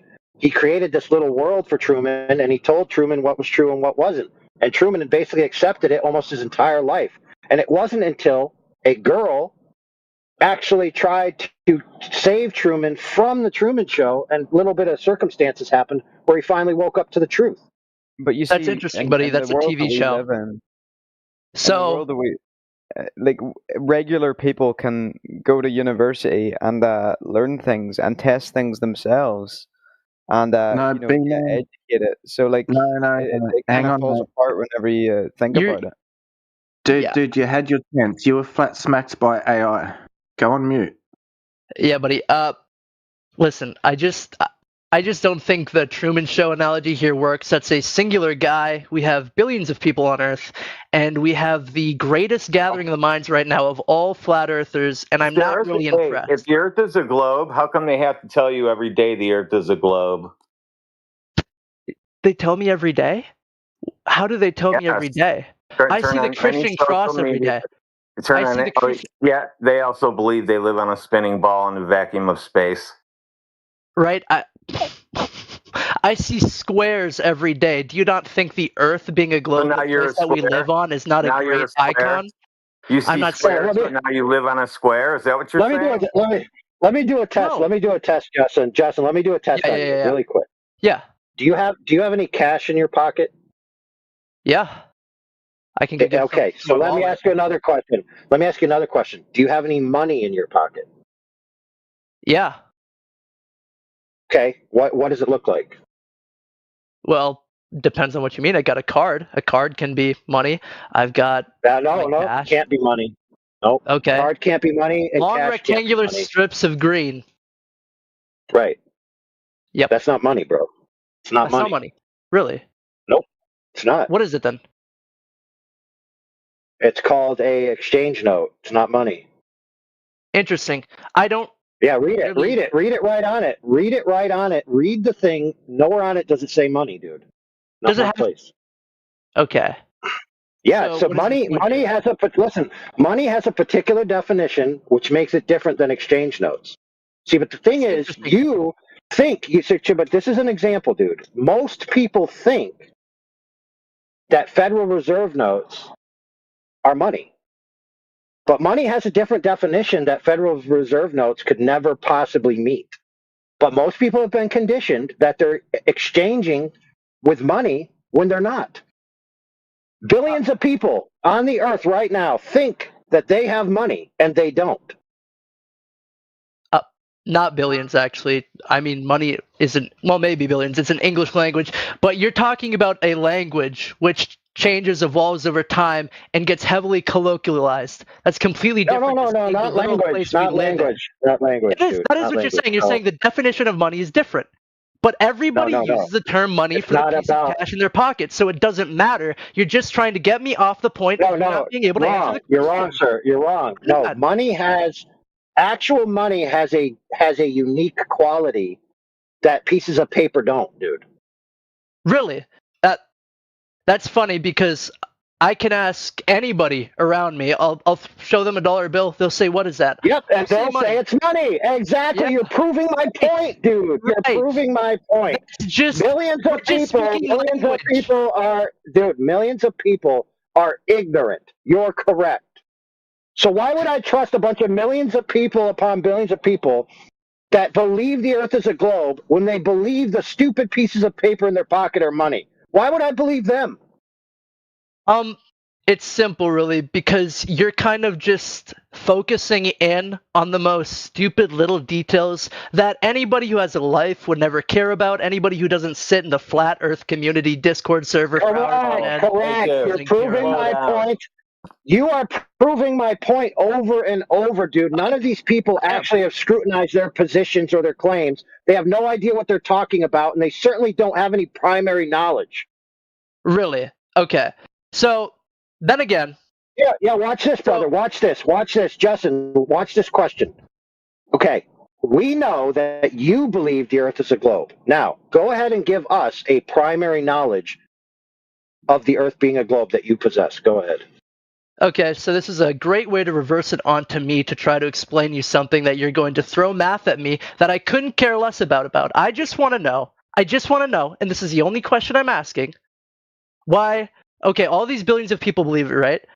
TV. And you say we That's see it on totally TV, Yeah, right? And we social see the media globe is on TV. TV, Yep. but TV yep. is social media. Yeah, yeah. So you're Where just else saying do TV. Where You're else do you saying see it? You don't TV. see it when you walk down the street. Where else do Really? you see it? You Yeah. ever had a scope? You ever been a kid? Your dad ever picked you up a Yeah. scope? You ever looked at the What's a stars? You ever looked scope? at planets? Yeah, I've got a telescope. Holy It's like crap. that's looking in the sky, you dummy. You know the Hey, difference bro, between let me put looking that at in a the logic. sky and looking at the earth? Yeah, let me put that in a logic form, friend. Here's the logic you just presented to us. Have you ever looked at something that's not the Earth and then made a conclusion about the Earth? Wow, bro. Wow. So do you believe that Saturn is a sphere but not the Earth? Okay, check this out. Here's what I Or do you believe know. Saturn Here's even what I exists? know. Hold on, brother. Bro, here's what I know. Okay, you ready? I know for a fact that Saturn is not the Earth. And therefore, what Saturn is doesn't make the Earth what it is. Okay, so if I look at a dog, right? Living, breathing, conscious, I can say, wow, that has a heart in it. I look at another thing, living, breathing, conscious, a cat. Wow, that has a heart in it. You How do we if know? I- How do look, then- real quick, friend, no. Stop right there. Let's establish your knowledge claims. So how do we know that dogs have hearts in them? How do we know that? Butcher it. Yes, we've Wait a dissected dogs before. We've seen the inside of dogs before, correct? Now, Okay, go we ahead sent and show solar me. probes to other Okay, planets. Do you think you're Sure a you have, dog, Bill. mate? You're a cat or a dog? Wait a sec. Who's saying that? What? No. Dogs have hearts in them, therefore humans have hearts in them. That's about your logic frame here, brother. You see living things, you break it open, you see there's a heart in it, right? So why wouldn't you assume, therefore, right? You see every other planet around us is okay. Hold on, brother. Hold on, brother. Hold on. Why would you automatically presume that the Earth is in a set called planet of which the others are other relative to the Earth? Why are you doing that? Have you ever seen the Earth floating in space? And lit up like a light bulb. I just. Hey, bro, stop laughing. here? Hey, bro. What I'm doing is being serious. What you are doing is laughing. Do you see the difference? You just throw out random red herrings. You're like, but why this? But why this? And I ask you, why this? Justin, TV. you included. You get a single word answer. Justin, TV. let me help you. That's it. Listen. you It's guys know. obviously more complicated. You've been talking It's a lot. obviously more complicated than that. But what his question, his answer to your question, was just what he thinks. Why most people believe is because they're just told or shown it. Now, I asked you a specific question which you still haven't answered. Why did you include the Earth in the set called planets, of which you assume is these different objects floating in space? Why did you include Earth in that set?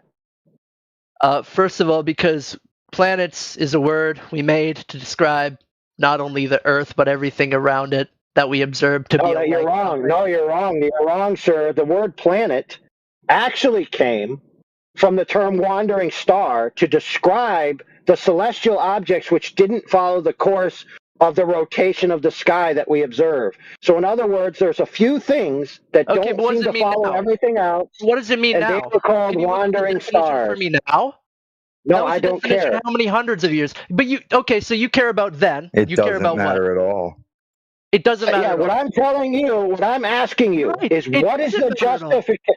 Okay, correct. So then what matters is the justification to include the Earth in that set according to the meaning that you think it means today. I asked you that, you still haven't told me.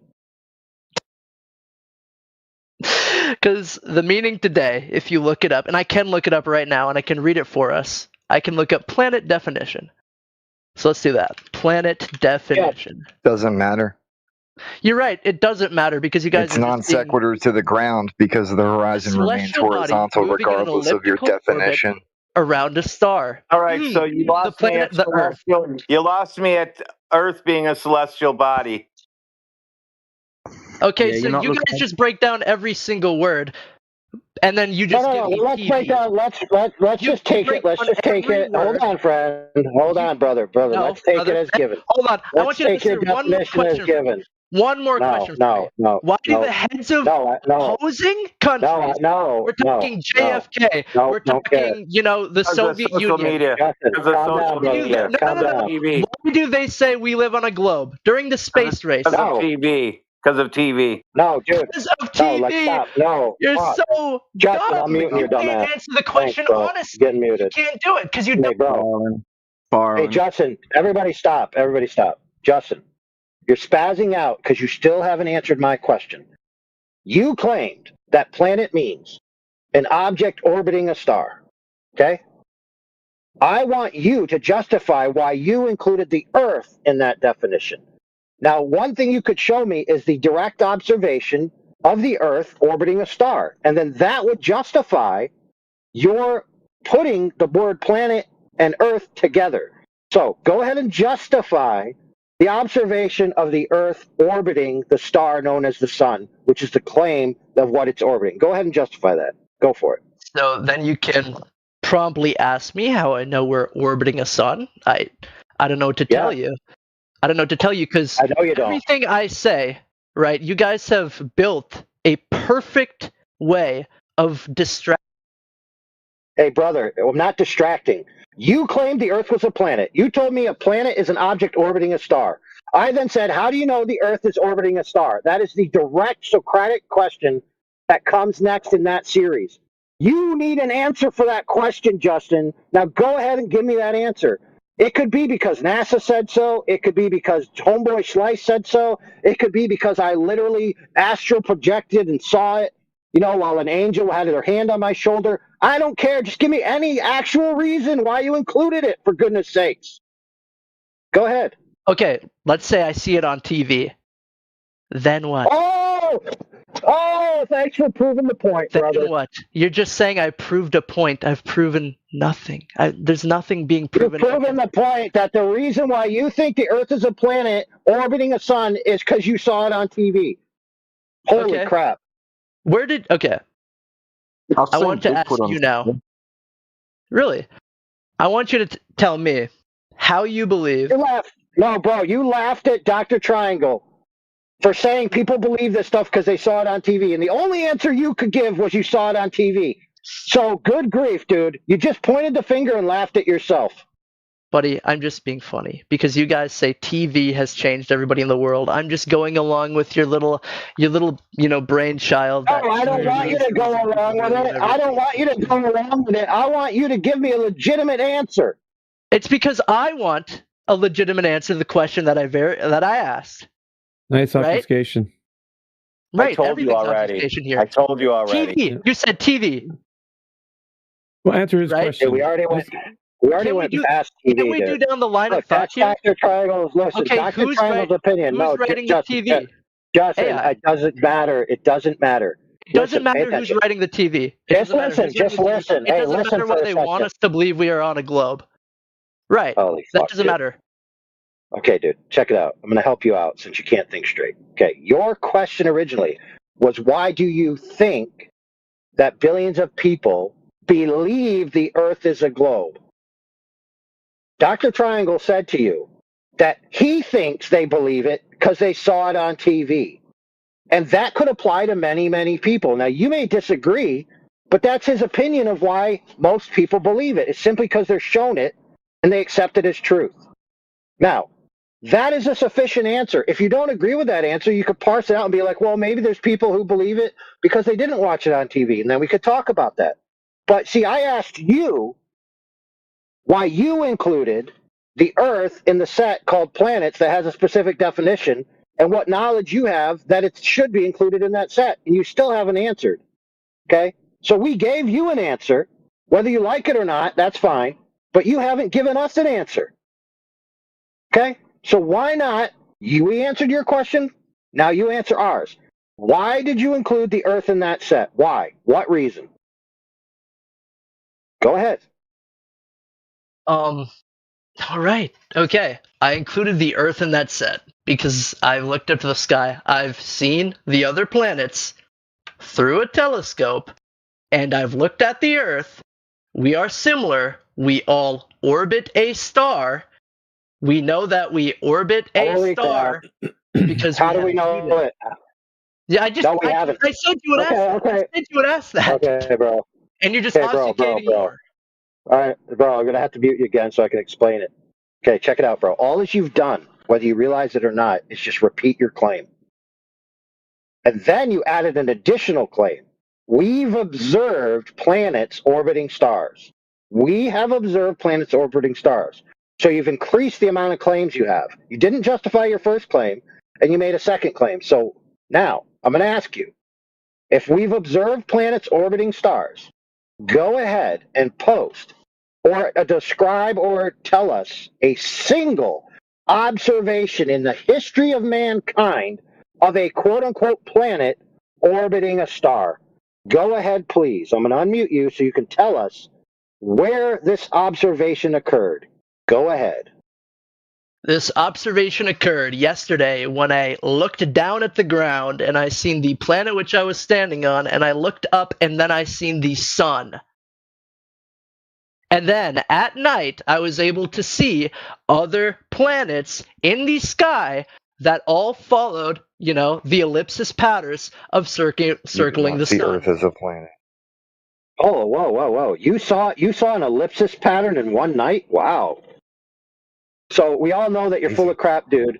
What happened was you saw the Earth and you saw the things in the sky move, and then you inferred they were orbiting around the sun. You never actually observed them orbiting the sun. So thanks for playing, but you lose, Really? sir. You failed to meet your burden. Yeah, look at the definition of an orbit, Justin. Okay, And you don't even see the planets when the sun's out. So how can you even say that happens? I said later at night. night. But it's an observation. It should be an observation when one thing goes around another, Well, if right? it's but if it's at night and there's no sun, you can't say, well, now it's going around the sun that's not there anymore. See how stupid that is? Do you know? Yeah. Do you know that there's cycles? Yeah, but what observation have you made of the orbit? That's what was the question right now. But AI is trying to get to you. You didn't make an observation of an orbit. You're trying to ask me if we go down this path. If we go down this path, I could literally describe to you everything I've seen on Earth. And you could have a reason to tell me it's something completely different until I do one of your silly tests. You want to get loud, but all you got to do is just prove that you've seen an orbit, dude. That's it. Prove that you've seen an orbit. That's all. Yeah, let me help you. Let me help you out. Hey, Justin, I'll help you out. Justin. Let me give you an example. No, just let me give you an example. So maybe, just maybe, there exists. Let's just call it a space probe that has flown far enough away into the solar system to where it can see the sun and the planets in the same view, and it's at an oblique view so that it's looking down and it sees the Earth going around the sun and making a complete move around the sun. So that would be a direct observation of an orbit. Now, what you described is an observation of things moving in the sky that you then created a mental model of and inferred it's orbiting. You didn't actually observe an orbit. So those two things are different. So you just have to be honest with yourself that you didn't directly observe an orbit. You inferred it and put it into a model, either on paper or on your desk. And the only time you saw an orbit was in a piece of computer software or a model on your desk, but you never actually saw the Earth orbit the sun. You have to be honest with yourself about that. All right. Inversely, when have you seen the flat Earth? Answer, dude. Just answer his question. No, because you can't say we no. Can do dude. this. We can do the science here. Because he's giving me a point. Why don't you just be honest with him? Just be honest with him. That's all you got to do, Justin. Just be honest with him. You've never seen an orbit. You've only inferred one because you've seen these models that show you planets going around the sun. You've never actually seen that. Have you seen the flat Earth? You need to answer the question. You're diverting away because you're scared, Justin. You don't want to answer the question. You don't want to answer it. I'm not scared at all. Yeah, answer it honestly.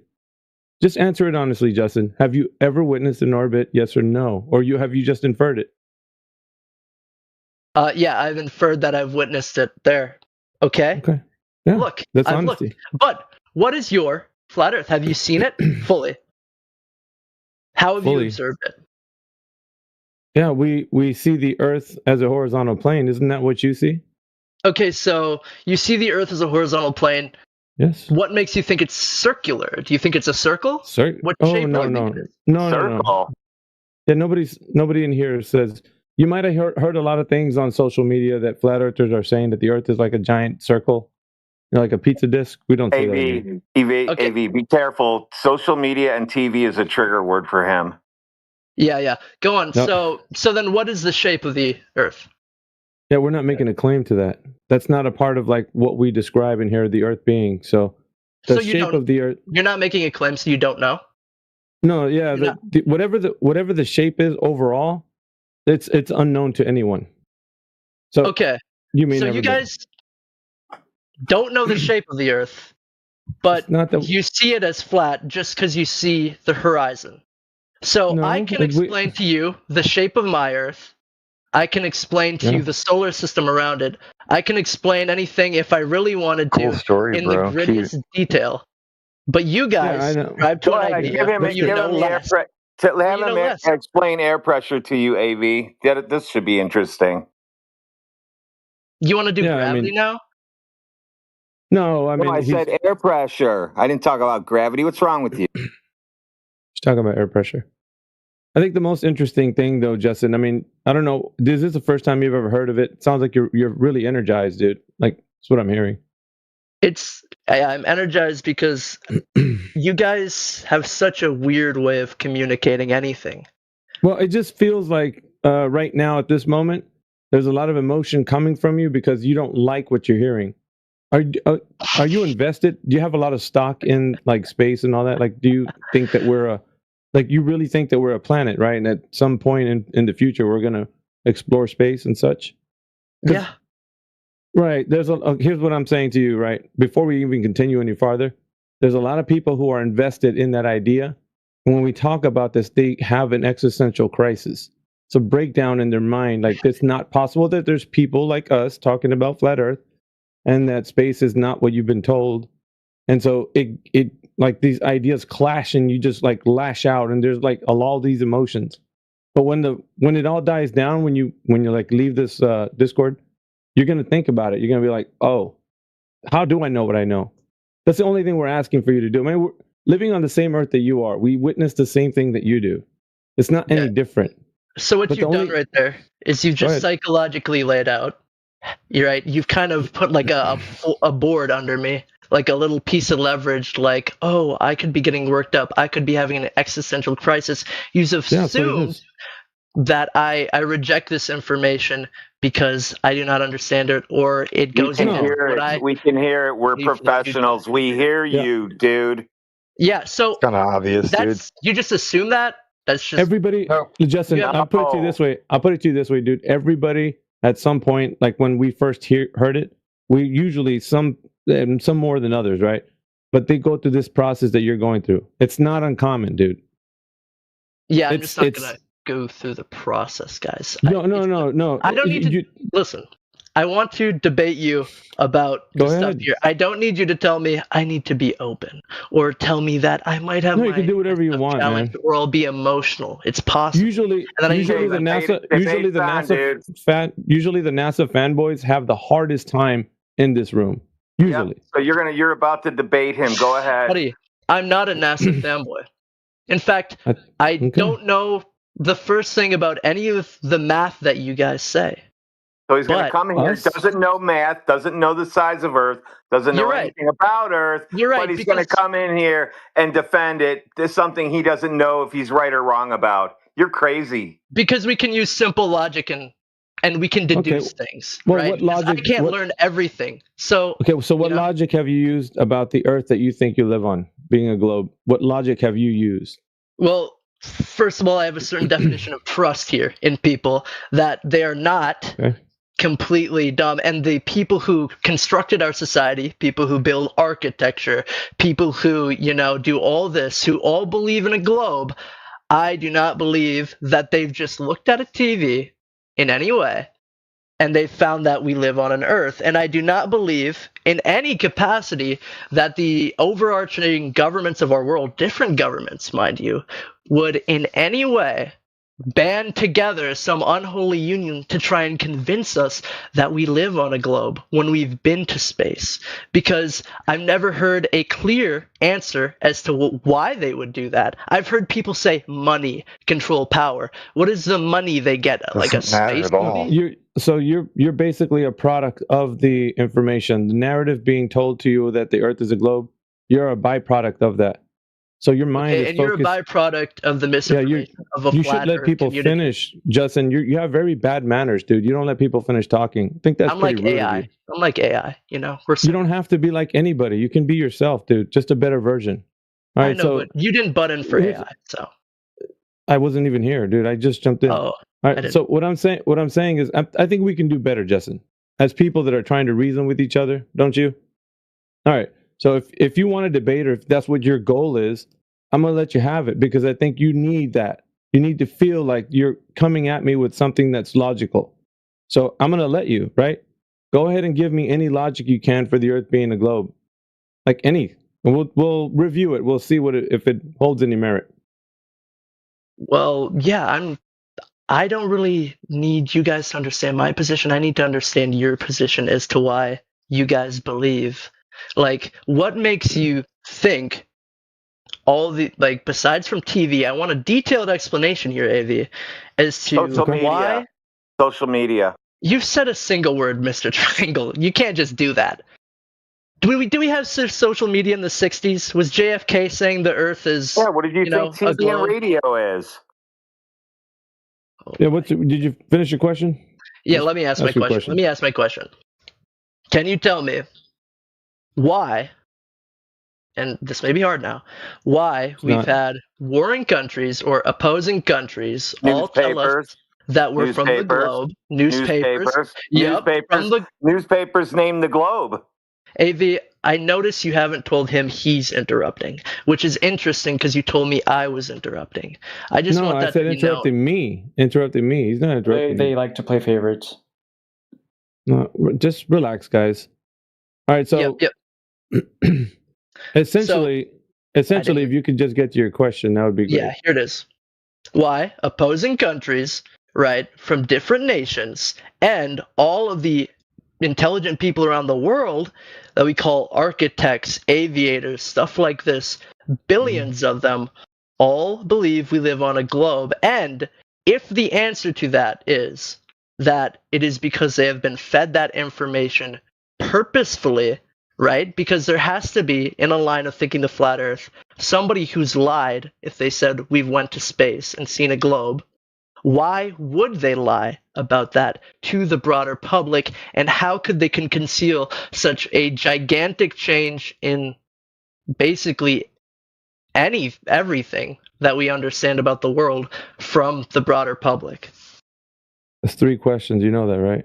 Wow. Yeah, it's a chain of questions. Okay, so can we do one at a time? Because that way Yeah, you won't lose the plot.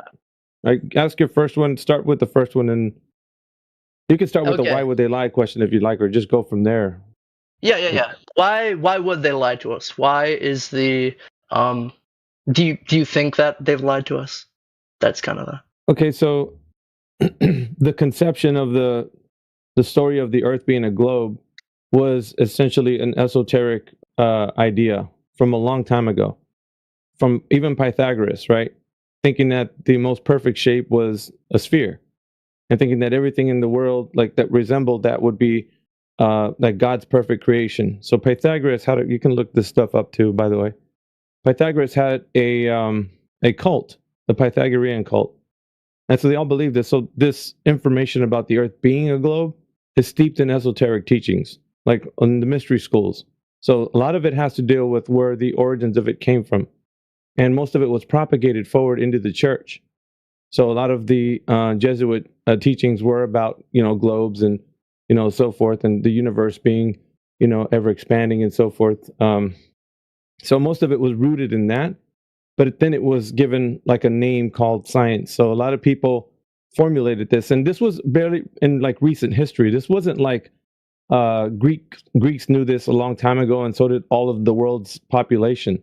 This information really just formed in around, I want to say, late 1800s, I think early 1900s.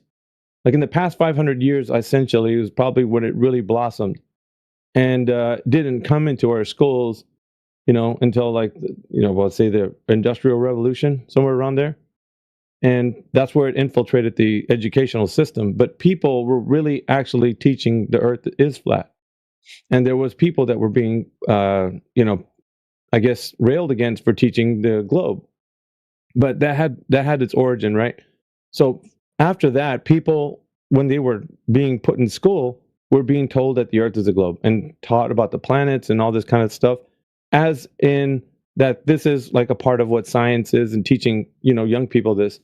So the young minds were formed into thinking that, the Earth is like in a cosmic paradigm with ball planets and, all kinds of things. And that was considered higher learning. Whereas the old antiquated version of it was thinking that the Earth was just as we experience it, a horizontal plane. But, in this time that we are now, it really advanced since the age of the rocket, right? That was back in the late 50s, early 60s. Rocket technology took off, and from there, it actually embellished the understanding of the Earth being a globe into, like, now seeing is believing. So there was a lot of things that were put forward in people's minds, that things that they could do. And you might even know this conspiracy because it was, right, the Cold War. There was a rush to the space age, who's going to get to the moon first and such. And, countries were at odds with each other about that. And there's been even people that think that the Earth is a globe, like a conspiracy about like who actually went first. So most of the stuff that comes, like where we're at in 2025, people fully believe because it's been embellished to the nth degree. So now you and everybody else who believe it, it's almost like if I could akin it to like a religious belief, it's probably similar to that. Without any question, people will defend this. And without any knowledge, like primary knowledge, they'll go to bat. They'll just come in here vehemently screeching at us and being upset. But really, what we want is to reason with people that live on the same Earth that we do. So it started from nefarious beginnings, right? Like this people that wanted to control the masses with this idea, this cult idea that the Pythagoras and all them, that their Earth is like one of those things that they think that that all of nature is made out of perfect spheres.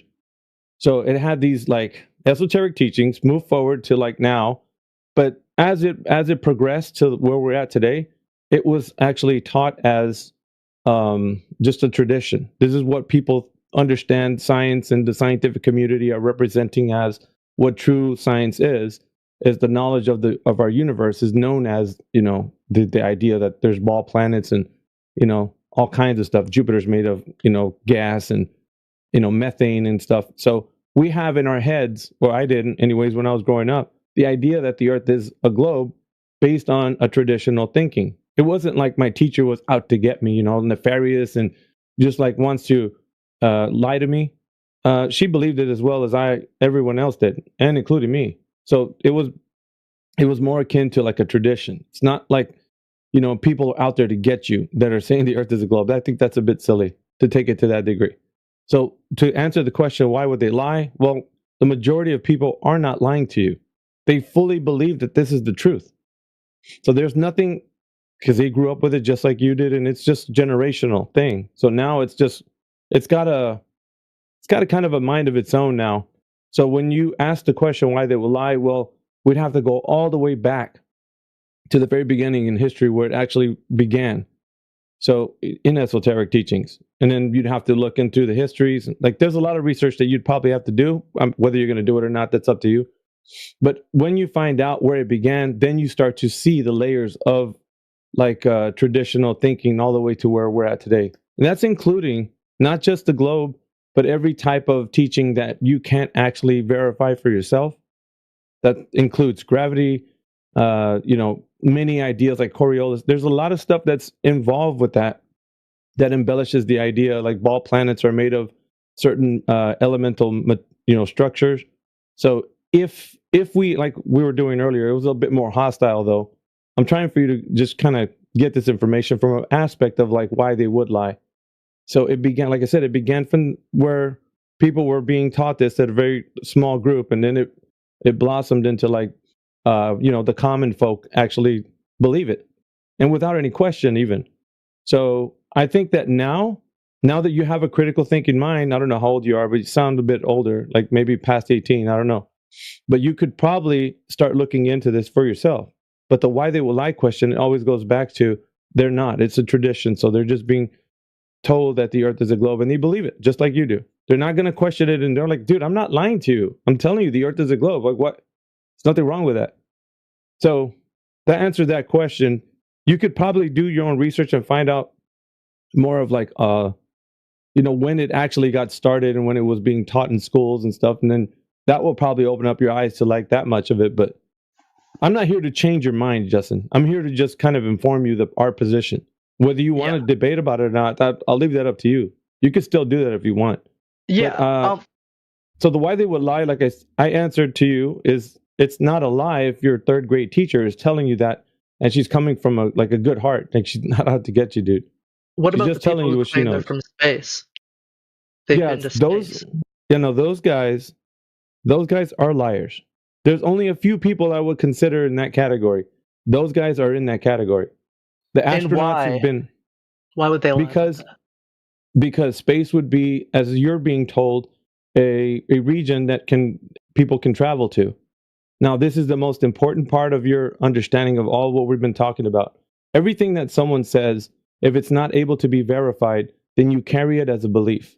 So let's say, I don't know, your friend said, dude, I went into a wardrobe and I went out the other side and there was a talking lion and I had a conversation with him. And he's like, I came back and I'm here to tell you, dude, I'm serious. I talked to this lion. You're going to look at that guy like he's crazy, right? Like he's got 3 heads on him. But the point I'm making right now is if you can't verify what he did, or go where he went to see what he's talking about, then to you it's just a belief. You can believe your friend. That's not a problem. It's not an issue. But if you can't verify it, then it just becomes unfalsifiable.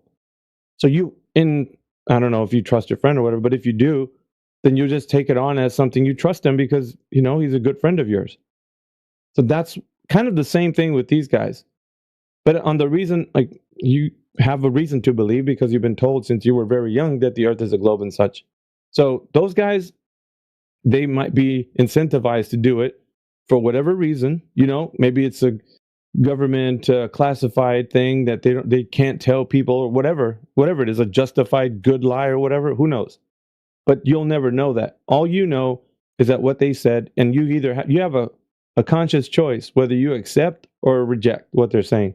As in, I accept what they're saying, they went to where they say they went to, I believe it. Or I'm going to question it. I want to know exactly how they can do what they say they did.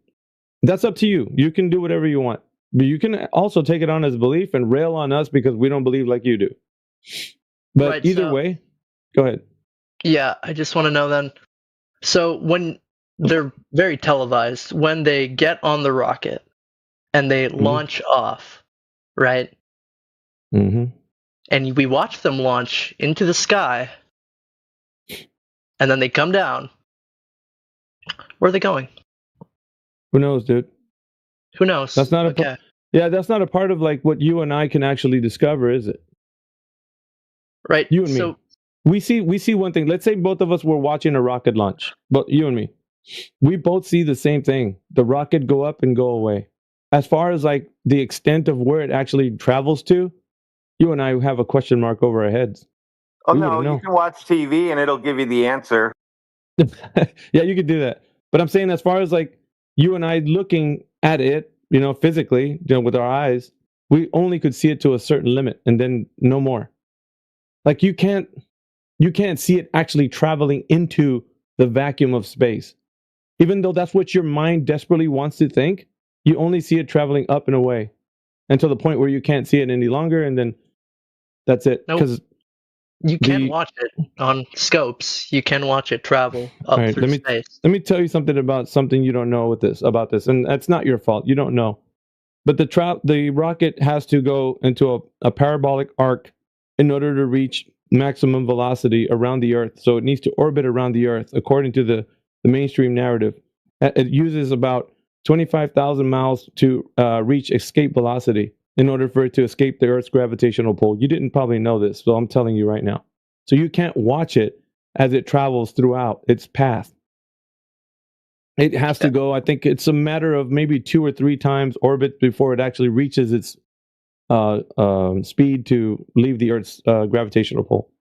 So you at some point, like I said, the parabolic arc that it takes is so that it can go into that momentum so that it can leave the Earth's gravitational pull.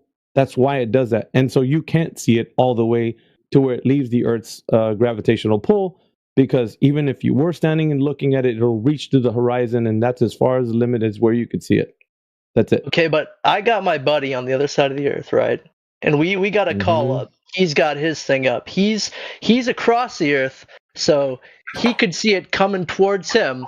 I can see it going away from me. Sure. And then that's 2 people linking that information back. Did I do that? No. Is it very possible? Yes. You have a rocket launch in China and a rocket launch in the US. And they both go up. 2 different guys, 2 different nations see the same thing. They see the Earth round as a globe. Well, what do you mean? The guys on the rocket or the ones on the ground? The ones on the ground don't see that. Yeah, that's what they're telling you, and you believe that. That's a different thing. We're only talking about viewing the rocket as it moves away. So your perspective is only one that you can only see it go to a certain limit, then it disappears from your vision. But you can't see. Everybody's lying, guys. It's not about being listen, it's not about someone lying. It's about only being honest to yourself. Like if Twonger, if you're standing next to Justin and you both watched the rocket launch, you couldn't say more than you could see. The only thing you could say is that it moved to the horizon on the parabolic arc. That's the only thing you could. And of course, the story would be it has to do that. Right, because it's to reach maximum velocity. Other people on the Earth could confirm that it's going the way it's said, and then it goes up in space. There's got to be a point. That's a story that you want to make believe that is true. Right. Okay, and you saying, like, you don't know why they lie. You don't know why the people who go up to space lie. Now, wait a minute. Hold on a second. I gave you the answer. It's a tradition. They're not lying to you. So if somebody, it's not a tradition to say you've been to space if you haven't. That is guy's a lie. liar. That guy's a lie. So why is He's there a liar. different people all over the Earth lying, and why is that lie being It's only the astronauts. To get appearance money. Yeah, to get paid for an appearance so they can survive. It's only the astronauts that are doing that. Only the astronauts. The rest of the people on the ground, they believe it, just like you do. That's so it. you don't think it would be incentive more for one astronaut to go up? And why would you ask me a question? Yeah, why would you ask me a question that what the mind of somebody who's working for an agency who could be under classified pretense? You're asking me to divulge some information that I wouldn't happen to know. I don't understand the mind behind why you ask these questions. You just gotta wonder, right? Wouldn't you wonder? You can wonder, but that wondering is not going to give us an answer whether or not we can understand if the Earth is a globe based on the information we're given. We You're have to go right. Right. Wondering that if the Earth is flat, just because we see a horizon, doesn't mean anything. That is a wonder. You say it's flat. You can say things right now, but you're jumping to a few different topics when you haven't even left the one we were discussing. There needs to be. Give me examples. You're kind of getting ahead of yourself. Is what it sounds like. You're getting ahead of yourself. You shouldn't. Okay. Let's go back to the. There's enough time to kind of go through everything. We can go through it. I'm not going anywhere, dude. Like, I mean, we can go back to the rocket guys. Okay. They say they're liars. You say they're liars. Okay. Yeah, they are. And people don't go in rockets, dude. You would die. Oh, so nobody's in the rockets in his perspective. Interesting. Well, where do you want to get to, man? Because I just want you to get to the end of.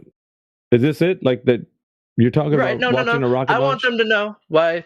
Right? They report back to a president, and then what do they? So you want me to tell you what's going on in their head, Justin? No. I want you to make is there any logical conclusion that you can possibly make for them, seeing what they see lying, telling other people, right? Yes, dude. And then I'm them telling you, projecting yes. that to the people. I'm Okay, telling then you, yes. what is it? They're incentivized. They're incentivized. Whatever the reason that they're incentivized is unknown to us, but they're incentivized because otherwise, if a regular person like you, like I just think you have a conscience, who knows, dude? The incentivization of it could be money, it could be power, it could be fame, it could be any number of things. It could be any number of things. But the problem that we're having here is that even if we answer that question, whatever it is, right, could be that they're holding government secrets that if they said it, then the world will go crazy. Like, we don't know that. All we know is that they're incentivized because they're doing it. They are lying to the public. Because they're doing it. Okay. Yes. So, see, you can understand how I would think that is a weak part of your argument, right? You asked, dude. Right, you yeah, asked, but I just want you to see. I just want you to see how that's because I've been trying to get to this point. So you're telling me they could be doing it for money, they could be doing it for power, but they they're are incentivized. lying. Yes. Right? 100%. Now, I would see that and I would say, well, why would they be incentivized to lie But about this? you're making a judgment after this, and we haven't finished talking about the rest. There's more to the story. Right. Really? It's like reading 2 pages of a book and saying, I know the conclusion. You haven't read the whole story. You need to read it all and then get the bigger picture and then make your determination of why I'm saying what I'm saying. The picture always gets bigger. I could come back to you and I could say the same thing, and you'd say you need to read more. You need to meet more. No, dude. There's a reason why I'm saying what I'm saying. Otherwise, I wouldn't be. So you can't just go on and start making a judgment based on what I just said. I gave you the answer you required for your move to the next point. That's all I'm doing. But there's a lot more to know. So you can't just make a determination right now. You have to wait. There's more. Okay. Then you're going to tell me, right, why you believe what I'm going to think isn't a weak point. Okay? Because from my point of view, you say that these people are lying. They're keeping incentives for whatever reason, either control, money, they're incentivized. power. They're not keeping Incentivized, right, to lie to the public. I look at that. I say, why would they ever how would they ever gain control, money, or power for lying about something so stupid? Also, I look at that's what. Yeah, you're listen. This is what you're doing. You're staying on this point because you can't progress forward when you should be progressing forward. You're not. You're making this whole. You're not letting me about continue. This. It doesn't matter about why they. I thought you didn't like it when people didn't let it continue further. The incentivization of whatever they were motivated to do the thing that they did and lie. Dude. Yeah, lying about it is not the point, dude. It's whether or not we can understand if the nature of our Earth is what they're telling us it is. Your emotions are getting high right now. But when you get to these questions and you feel like you don't have an answer, you can have an existential crisis that you've put all this time into believing something like the flat Earth, and you might not want to believe otherwise. This is the exact reverse of what you mean in the beginning. It's a lot of meta. It's a lot of meta, dude. You could just get to the next point, really. You just get to the next point. Yeah, I'm trying to. No, you're not. You're staying and waffling, dude. Honestly. You're saying no, you're not. You're saying you're laughing. You're getting. You're doing it again. Meta. Yep. Okay. Here's my point. Yeah. I see you say that these people are lying for control, money, power. You do not know. It is a point of area that you do not know. That's why I said I didn't see that, know. and I use logic to determine. But how do you know? If you're claiming he does not know, you must have the knowledge. I love the Internet Gallery. Fix your mic, buddy. Matrix, you're breaking up. Please enlighten good people on. Matrix, you're lagging, bud. Matrix, you're lagging, brother. I can't hear you, Ben. Skip. But look, you don't have to know who killed somebody in order to know that somebody was killed. The fact of the matter is, the horizon remains horizontal. It doesn't matter why somebody would lie about it. That's irrelevant. No, dude. if when if it's you kill accident. somebody if you kill somebody, I don't have to videotape it in order for me to put you in jail and prove that you did it.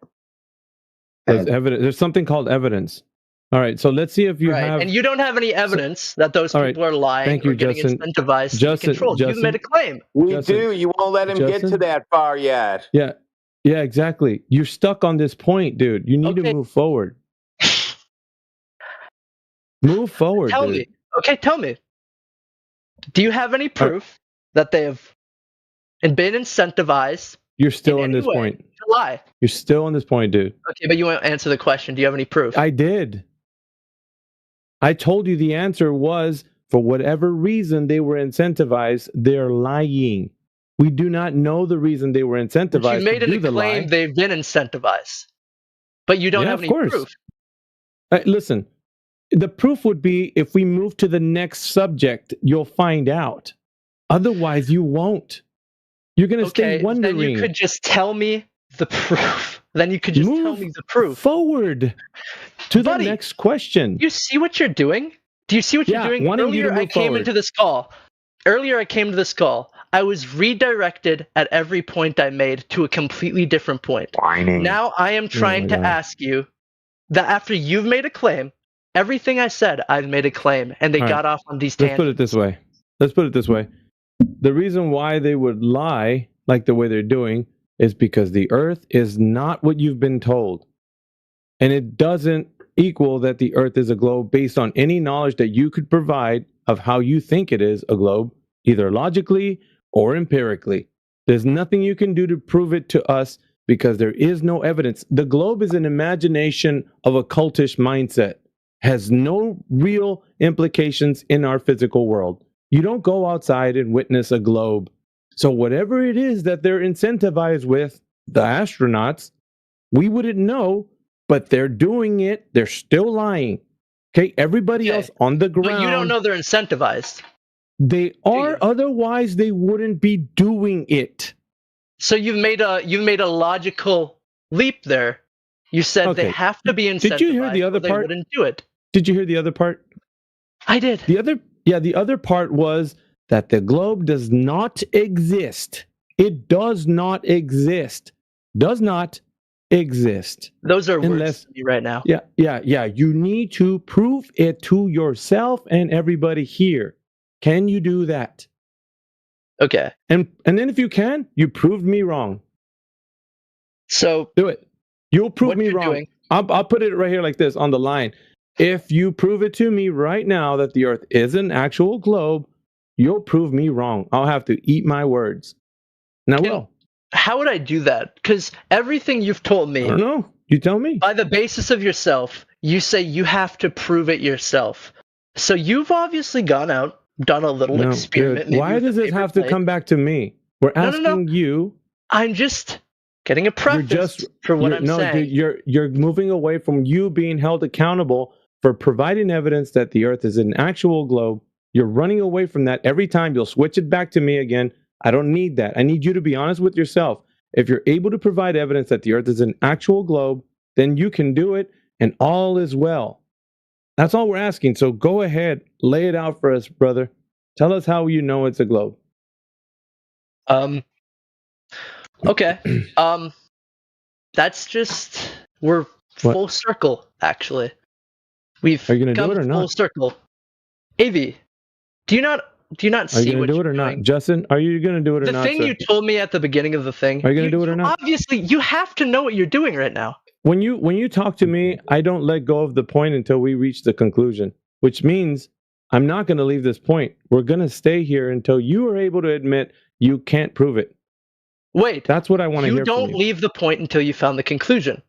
So why did you want me to move on from the thing that I was asking you when Because you made the it was claim? It was answered. No, it wasn't. It was already answered. I said I made the claim. You said the claim was incentivized. You said you didn't know why it was incentivized. I asked you how you knew it was incentivized. Because they're You lying. Simply... What if they're lying? because the not earth, out of because, incentivization. Because the earth is not a globe. That's why. But you're just assuming they're incentivized. No, the earth is not a globe. That's why. That's why they're incentivized? Yeah. The Earth isn't a globe. So whatever reason they're saying that the Earth is a globe, then it must be something that makes them say the Earth is a globe. Because otherwise they would tell people, hey, I went up there and it's not one. But they are saying it is one. So therefore, we can examine the Earth. Because that's what they're talking about. They're talking about the Earth. It's a globe, they say. Okay, how does anybody know? I don't know. Let me ask Justin. Justin, is the Earth a globe like the astronauts are saying? What say you? I say it would be entirely stupid for any incentivization based on any So you human just lost. being on Earth. You lost That's again. not the answer. Yeah, That's not the answer. That's not the answer. That's the answer That's not the I'm answer. giving. No. You've given me so many frivolous, stupid answers, but the only reason that you don't take them in is because You're just putting on your You tab go dance back and shoes. listen tell to you, I hope, who hey, tell you stop, that's not the answer, Stop. and you're I hope telling you me go- stop. Stop, dude, for a second. I hope you go back and listen to this show tonight, and you're going to hear of what a fool you sound like. I just don't think I sound like a fool, man, because I've heard every word that came out of my mouth. You do. Yep, you do. You're cornered right now and you don't know how to get out of it. You're gonna say something else that gets the accountability off of your shoulders. Okay, what if I corner you?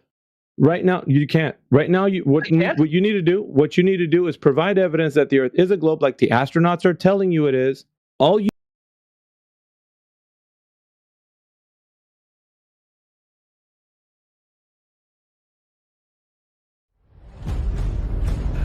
You're watching 24/7 Flat Earth Discord live.